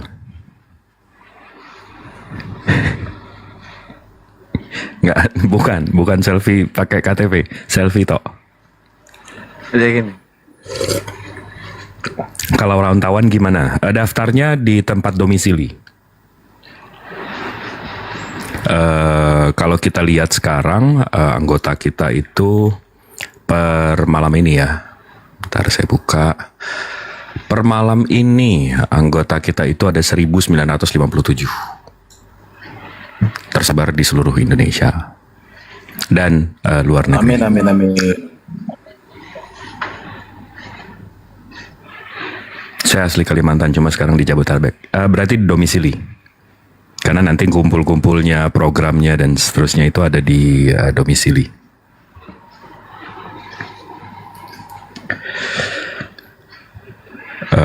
Api Palu Sulteng siapa Bang? Jul. Ada Jul. Jul Kipli. Kalau nggak ada di provinsinya, cari provinsi terdekat. Ada di Palu, ada Jul Kipli. Ada Api Palu. Api Sultan bukan, maksudnya. ada. Kalau nggak ada di provinsinya, cari provinsi terdekat. Karena programnya akan daerah situ juga kan. Nggak semua provinsi ada, belum. Iya betul. Tapi kalau ada di satu provinsi ya teman-teman, di satu provinsi misalkan Bengkulu, nah Anda bisa meramu di sana, bisa mendatangkan anggota atau kepengurusan di sana, silakan ajukan ke pusat, bentuk di sana di Bengkulu, boleh. Jadi teman-teman, yang 3.000 ini, 3.000 netizen ini insya Allah masih melek ya. 3.000 aja, kali 50.000 aja seorang, udah 150 juta. Kali 50.000 aja loh, 50.000 aja. 50.000 itu kalau kita ke warung, sekali belanja habis ya teman-teman. Maksudnya buat apa Bunda? Ya kalau misalnya mau menyalurkan ke rekening API, 50.000 itu sangat berguna, sangat bermanfaat bagi pergerakan API teman-teman. 50.000. Ini 3.000 nih saudara-saudara kita nih. Kalau masing-masing berpartisipasi 50.000 aja, sudah 150 juta loh. Wih, Masya Allah. Orang lagi ngomongin anggota. Iya kan di sela-selanya itu aku kembali nonton Korea Kang ini. Memang Kang ini enggak akur ya. Nonton Disambung Bun.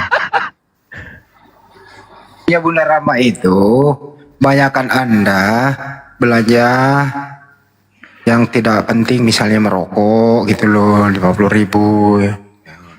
Apa salahnya disisihkan ke API? Itu maksudnya Bunda Rama. Tapi ini, aku mau nanya nih sebenarnya. Ini sahih nggak ke Bang Zuma, Bang Hendy, Bang Santang? Boleh nggak nanya sama umat di sini? Boleh. Asal jangan nanya ke Bunda Rahma, jangan, nggak nyambung. Bukan. Kita kan gini. Kalian tertarik nggak kalau API punya produk sendiri seperti tasbih atau sejadah atau sarung atau kurma? Ini kan mau bulan puasa nih. Karena kita udah bikin buku kan. Habis itu ya gimana? Kalian tertarik nggak sama yang kayak gitu? Coba. Sangat. Yang penting kan untuk pergerakan api ya.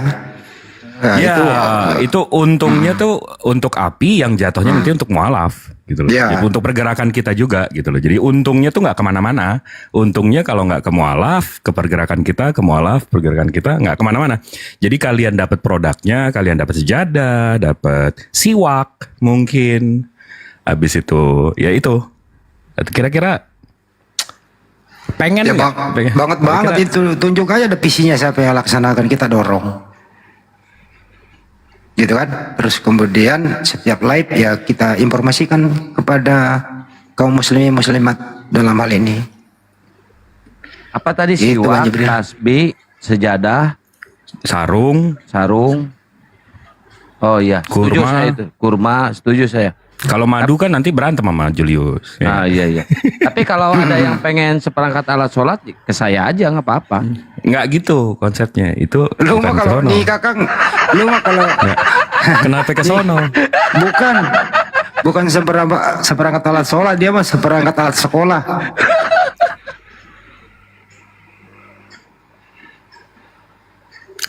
Buat toko online. Iya, jadi kita akan pilihin kurma yang terbaik, kita pilihin sarung yang terbaik dengan harganya yang terjangkau.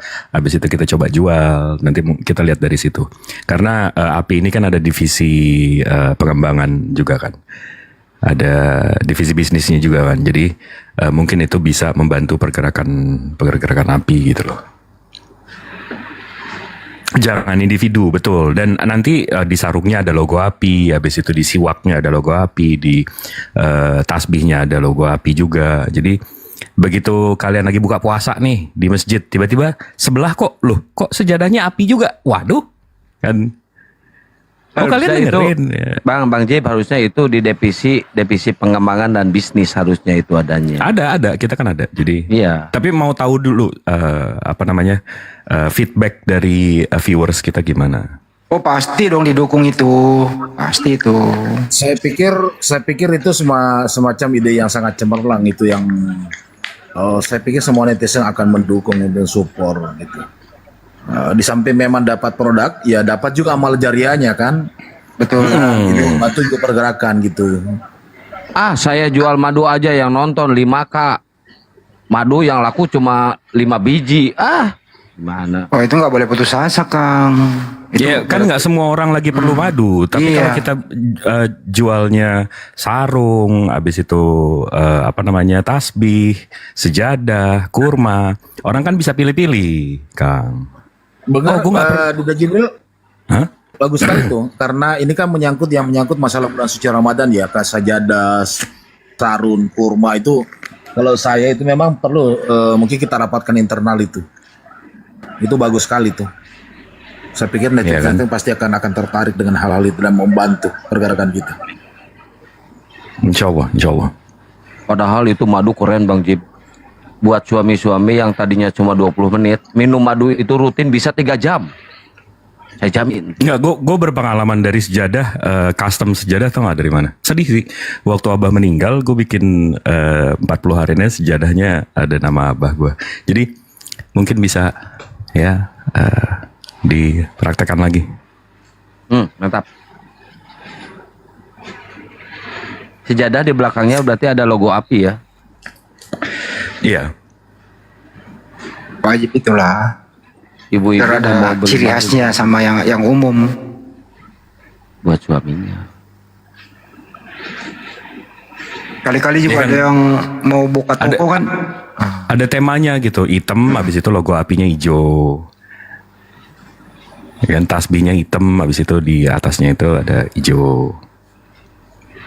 Jadi nggak kaos doang. Ya enggak. Jadi kalian nggak mesti nunggu kita buka galangan dana untuk ini untuk itu. Kalian bisa belanja kapan aja kalian mau. Kapan aja kalian perlu. Kali-kali ini Bang Jibril ada pedagang grosiran kan. Oh ya deh saya beli banyak deh, saya simpan di toko saya jual offline kan gitu ya. Iya. Lebih keren tuh. Ada mukena juga berarti ya Bang Jib? Harus dong. yang bisa di apa namanya yang di kayak ditasin gitu. Jadi Soalnya mukena itu agak mahal, di atas 200 itu yang bagus, yang enggak dong. Kita yang apa namanya? Standar. Kita yang terjangkau. Oh, oke. Berarti bahannya juga yang itu ya, jangan protes nanti teman-teman kalau misalkan bahannya agak gerah gitu ya. Oh, enggak. Enggak mesti mahal untuk berkualitas. Nggak mesti masuk. Kita akan pilih yang terbaik. Kita akan pilih yang terbaik. Ya minimal teman-teman nggak kecewa gitu ya. Iya, betul. Kalau market kan kita nggak muluk-muluk kan, jangan sampai banyak yang kecewa, itu aja. Iya, dan ini apa namanya? Nanti kan ada toko api juga tuh pasti di Tokopedia, di Shopee, di TikTok Shop dan segala macam. Kan ada ratingnya. Nanti kalau jualan kita jelek, kalian rating bintang 1 nggak laku-laku dong. Itu yang saya jaga itu. Iya, kita mesti jaga kualitasnya juga. Betul. Pengirimannya, ininya, itunya. Jadi mesti puas juga yang beli. Jadi nggak nyesel, nggak apa namanya, nggak menggerutu nanti. Beli barang di api jelek, enggak. Justru kita maunya, barang api bagus, men. Nah, kita maunya kayak gitu. Jangan karena gara-gara barang terus mereka jadi benci ke api gitu kan, kecewa, bukan benci kecewa. Nah, itu apalagi yang saya bulan jaga puasa kayak gini, bulan puasa kayak gini nanti ada zam-zam. Kan kita bisa seasonal juga kan. Insya Allah. Iya. Nanti pakai foto Akang juga nggak apa-apa kan, nggak enak dilihat, nyaman gitu. Bagus, nanti langsung dieksekusi nanti di Jibril ini. Ini ide yang sangat cemerlang. Insya Allah.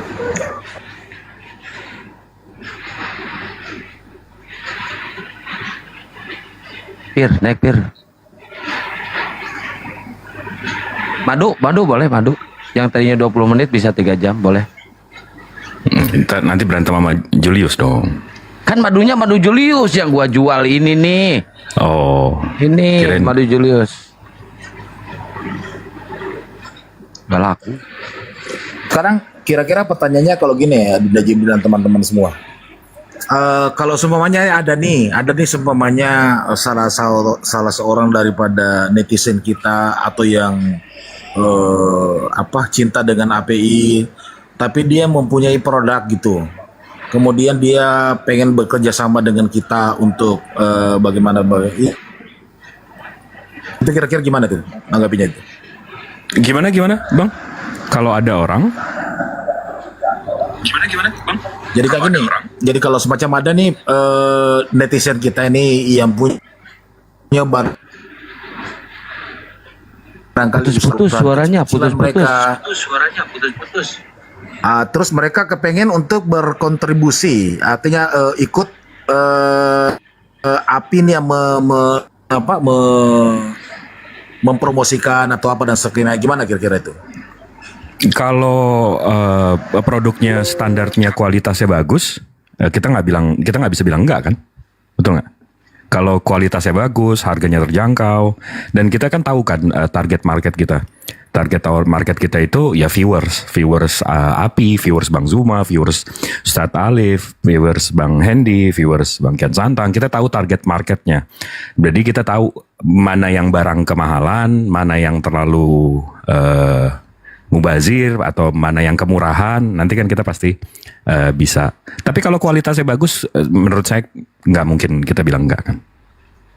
Oke, mantap. Jadi silakan ini 2.800 ini mungkin barangkali punya usaha. Nah, coba kita sounding, ada nomor teleponnya ke call center, silakan berhubungan dengan itu, kirim sampelnya, tim akan menilai kalau memang layak dan bagus, kemudian harga terjangkau. Nah itu Dinda Jibril yang akan merespon gitu. Kalau saya nggak pandai jualan itu Bang Jib. Gue juga nggak pintar jualan, tapi gue tahu bisnisnya. Jadi mudah-mudahan bisa, insya Allah. Beneran saya nggak pandai. Dulu juga pernah kayak gitu di rumah makan itu, bangkrut akhirnya. Nggak pandai saya jualan itu, nggak ada ininya, nggak ada uratnya ke situ, nggak sinkron dengan kayak yang Gurunda aja itu skincare, main tembak aja. Pokoknya Akang nggak mau tahu, ini harus habis stok. Main gas aja, main to the point. Nggak bisa cara ngelobinya gimana, nggak bisa. Ya, dan insya Allah semua pendapatan dari penjualan itu nggak masuk ke perorangan atau kemana-mana, itu ke yayasan, dan yayasan membantu pergerakan yayasan yang ujungnya kalian tahu juga, yang akhirnya nanti ke mualaf, membantu ini membantu itu, kalian tahu semua kok, insya Allah. Jangan COD Kang, iya kita nggak terima COD. Wah, kalau Ntar berantem COD di bom sama Oten itu. Ntar berantem sama yang nganter.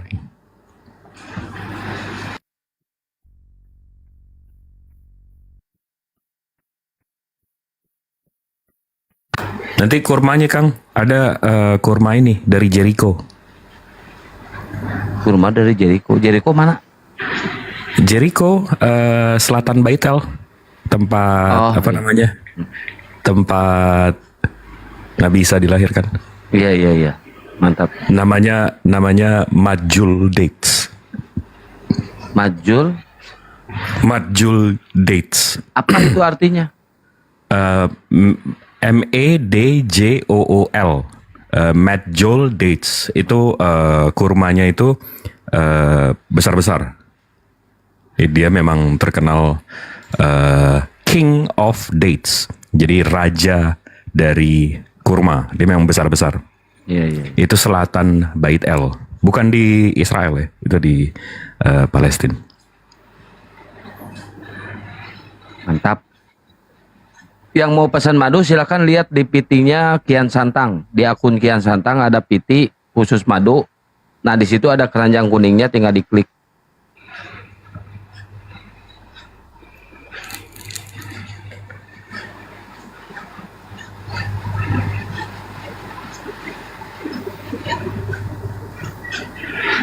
Bisa kirim ke luar negeri. Waduh. Pelan-pelan.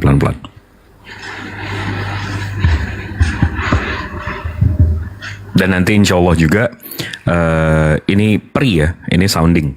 Nanti di bulan Januari Februari 2026 Bang Moto sama Ustadz Dio akan menulis buku. Nah, nanti Bang Zuma juga akan ikut menulis buku itu. Jadi mungkin kalian bisa menunggu untuk buku itu.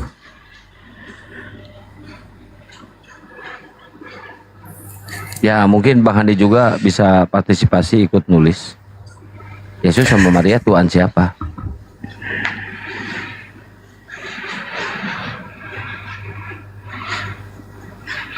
Udah, itu aja, Kang. Saya izin turun. Ya. As always, Maha benar Allah dengan segala firman-Nya. Assalamualaikum warahmatullahi wabarakatuh. Waalaikumsalam warahmatullahi wabarakatuh. Pir, naik Pir. Udah pada kapok kayaknya teman-teman Kristennya. Kang. Bahasa. Itu baju numpuk. Bahasa. Spill lagi dong bajunya. Oh iya, teman-teman yang ingin beli kaos Gurunda Juma ya, produk Gurunda Juma, silahkan DM ke saya ya, atau WA ke saya yang punya WA saya ya. Gurunda Juma.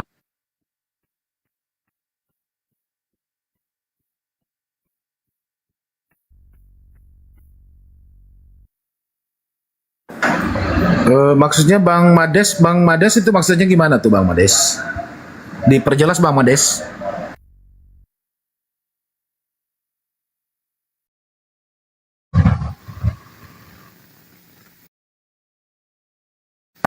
Teman-teman. Cek satu. Ada suaranya nggak Pak Handi? Ini ada yang mau nombak. Udah, aman. Oh, ada yang mau nombak, ini mau rungkat. Teman-teman di tab-tab layar ya, tab-tab layar, dan lob oranye digas ya, lob oranye digas biar komalnya kuat ya. Oke teman-teman, kalau ada yang mau beli kaos Gurunda Juma ya, produknya Gurunda Juma, saya spill produk Gurunda Juma, silahkan WA ke saya atau DM ke saya ya. Kaosnya bagus loh guys, bagus loh, beneran serius saya. Nih kaosnya ya, saya spill kaos.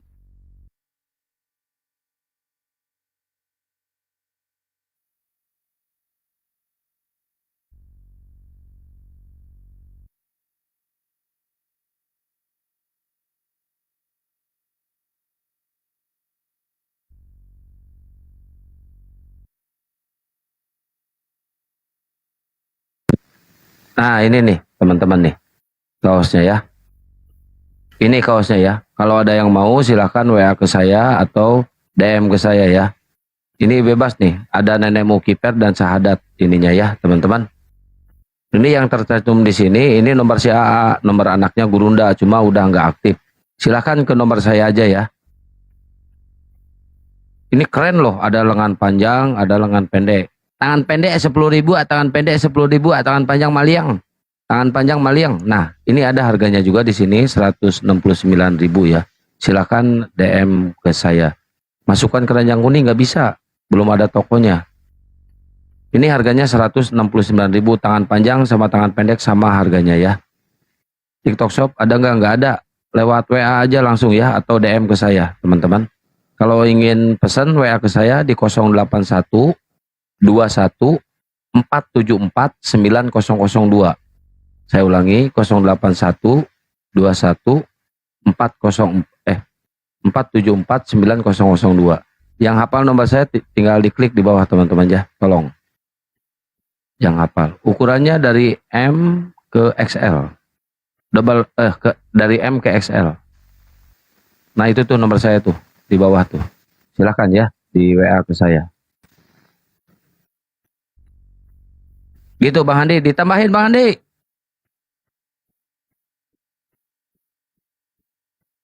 Kang, ada telepon. Res.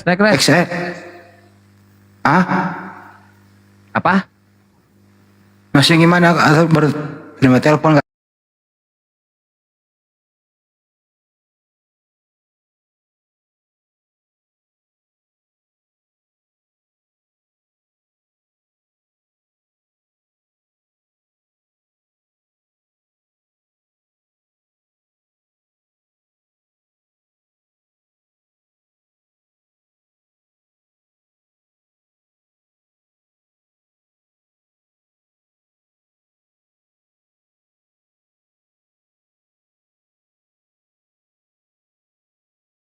Ke luar negeri bisa, ke Malaysia bisa. Enggak, ke Malaysia nggak bisa. Nggak bisa ya? Nggak bisa. Ongkirnya mahal, kasihan. Iya. Mahalan ongkirnya daripada harganya ya.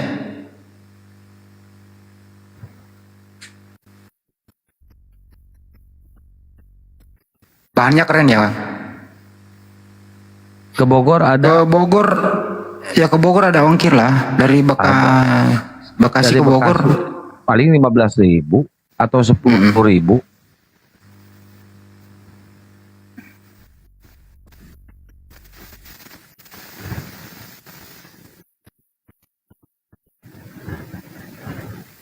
Apa ini enggak ada yang 4 XL masih ada ya?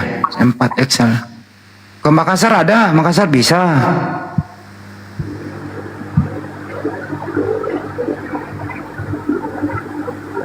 Kakak bisa COD tuh.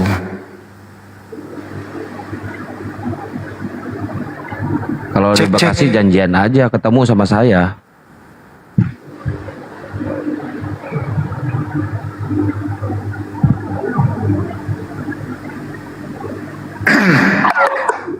Ini baru naik nih, siapa nih?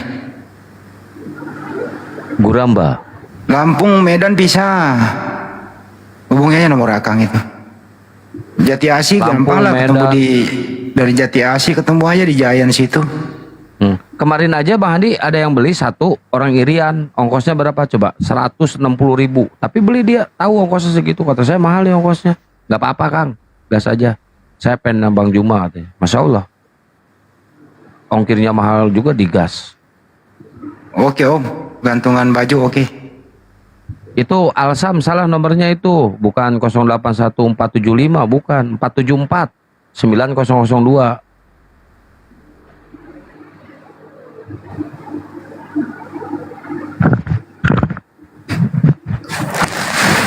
Ini yang baru naik siapa nih? Silakan. 2 XL maksudnya apa sih? 2 XL? Double XL. Nggak ada. Oh, ada double juga XL. Ada juga XL.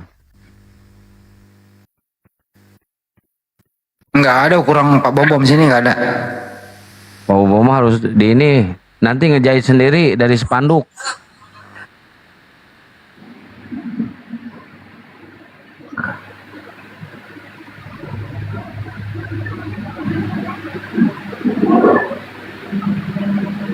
Nur Ajijah. Halo Nur Ajijah. Selamat malam. Pencet itu. Udah lanjut diskusi lagi.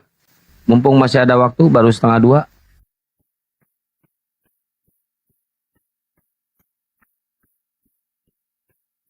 Tutup aja lagi Kang. Istirahat. Ya nggak apa-apa sok. Nggak apa-apa sok Bang Andi kalau mau rehat. Oh, akan masih lanjut. Iya. Ya, udah naikin hotel lah kalau kita cari-cari. Iya.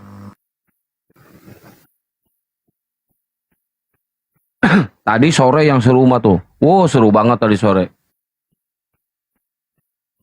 Seru banget tadi sore. Wow, Bang Andi nggak ada sih Bang Andi tuh. Kalau siang nggak bisa Kang, saya lagi nari kalau siang.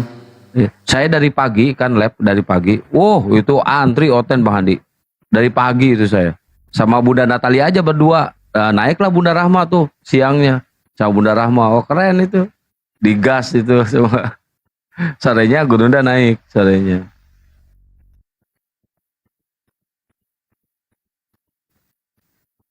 Kalau siang gawe aku narik. Alhamdulillah tadi siang lumayan penumpang.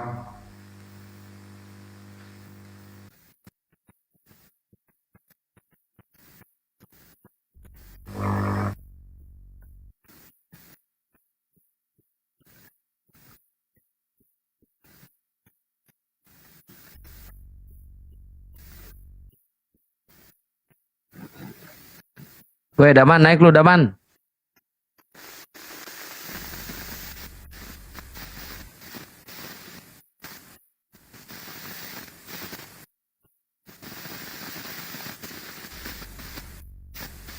Ini kok banyak yang minta naik ini.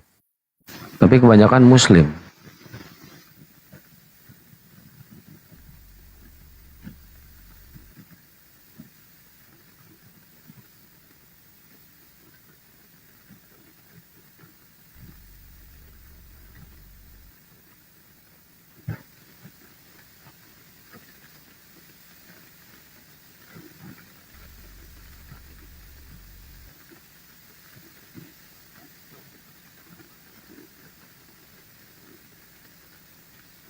Belum ada hotel yang minta naik.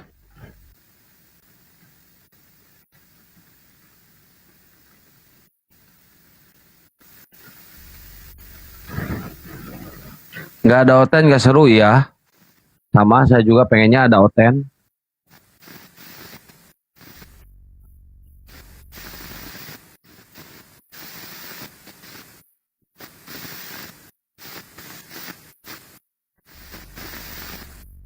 Itu muslim semua. Gak mungkin kalau ada hotel, gak mungkin gak dinaikkan. Pasti dinaikkan.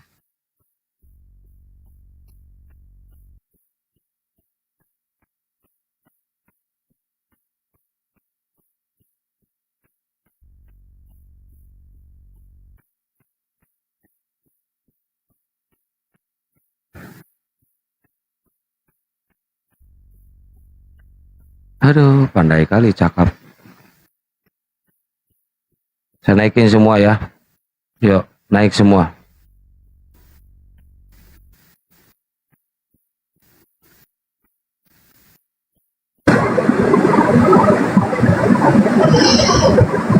Halo. Nah, kan dinaikin, ngorok. Mampus lo, mampus. Halo Jenong. Halo Jenong. Tidur juga. Oh, mampus lo. Banyak kali cakap.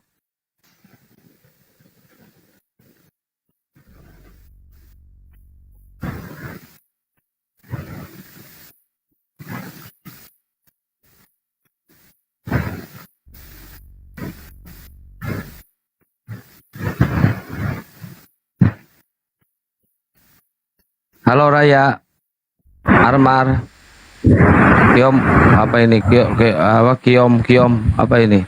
Armar, halo Amar. Islam apa Muslim? Gak ada suara. Oh, mampus. Saya naikin semua. Halo Raya, Raya. Nggak ada suara. Kiom. Kiom. Ada suara juga. Kayak pemain baru aja.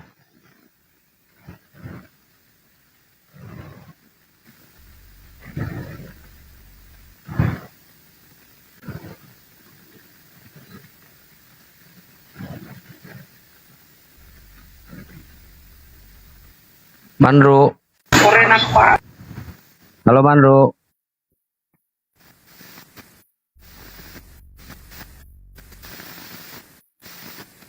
Mandro. Ada suara.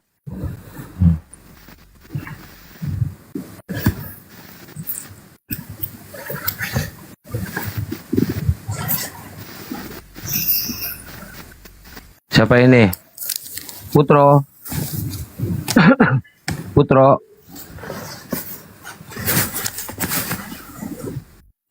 Halo Putro. Putro.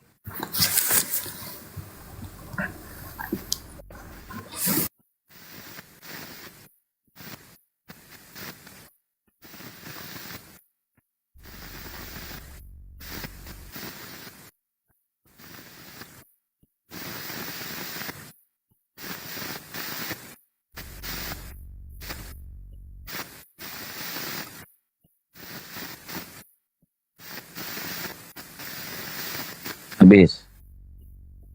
Nah, pengen apa lagi sok?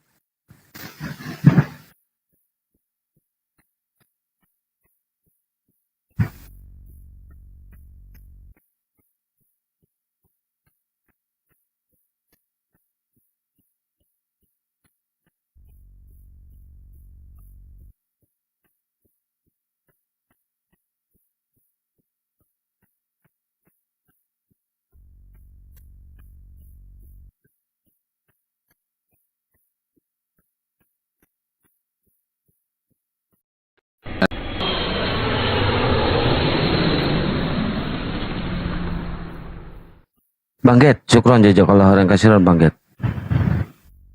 Ayo teman-teman noten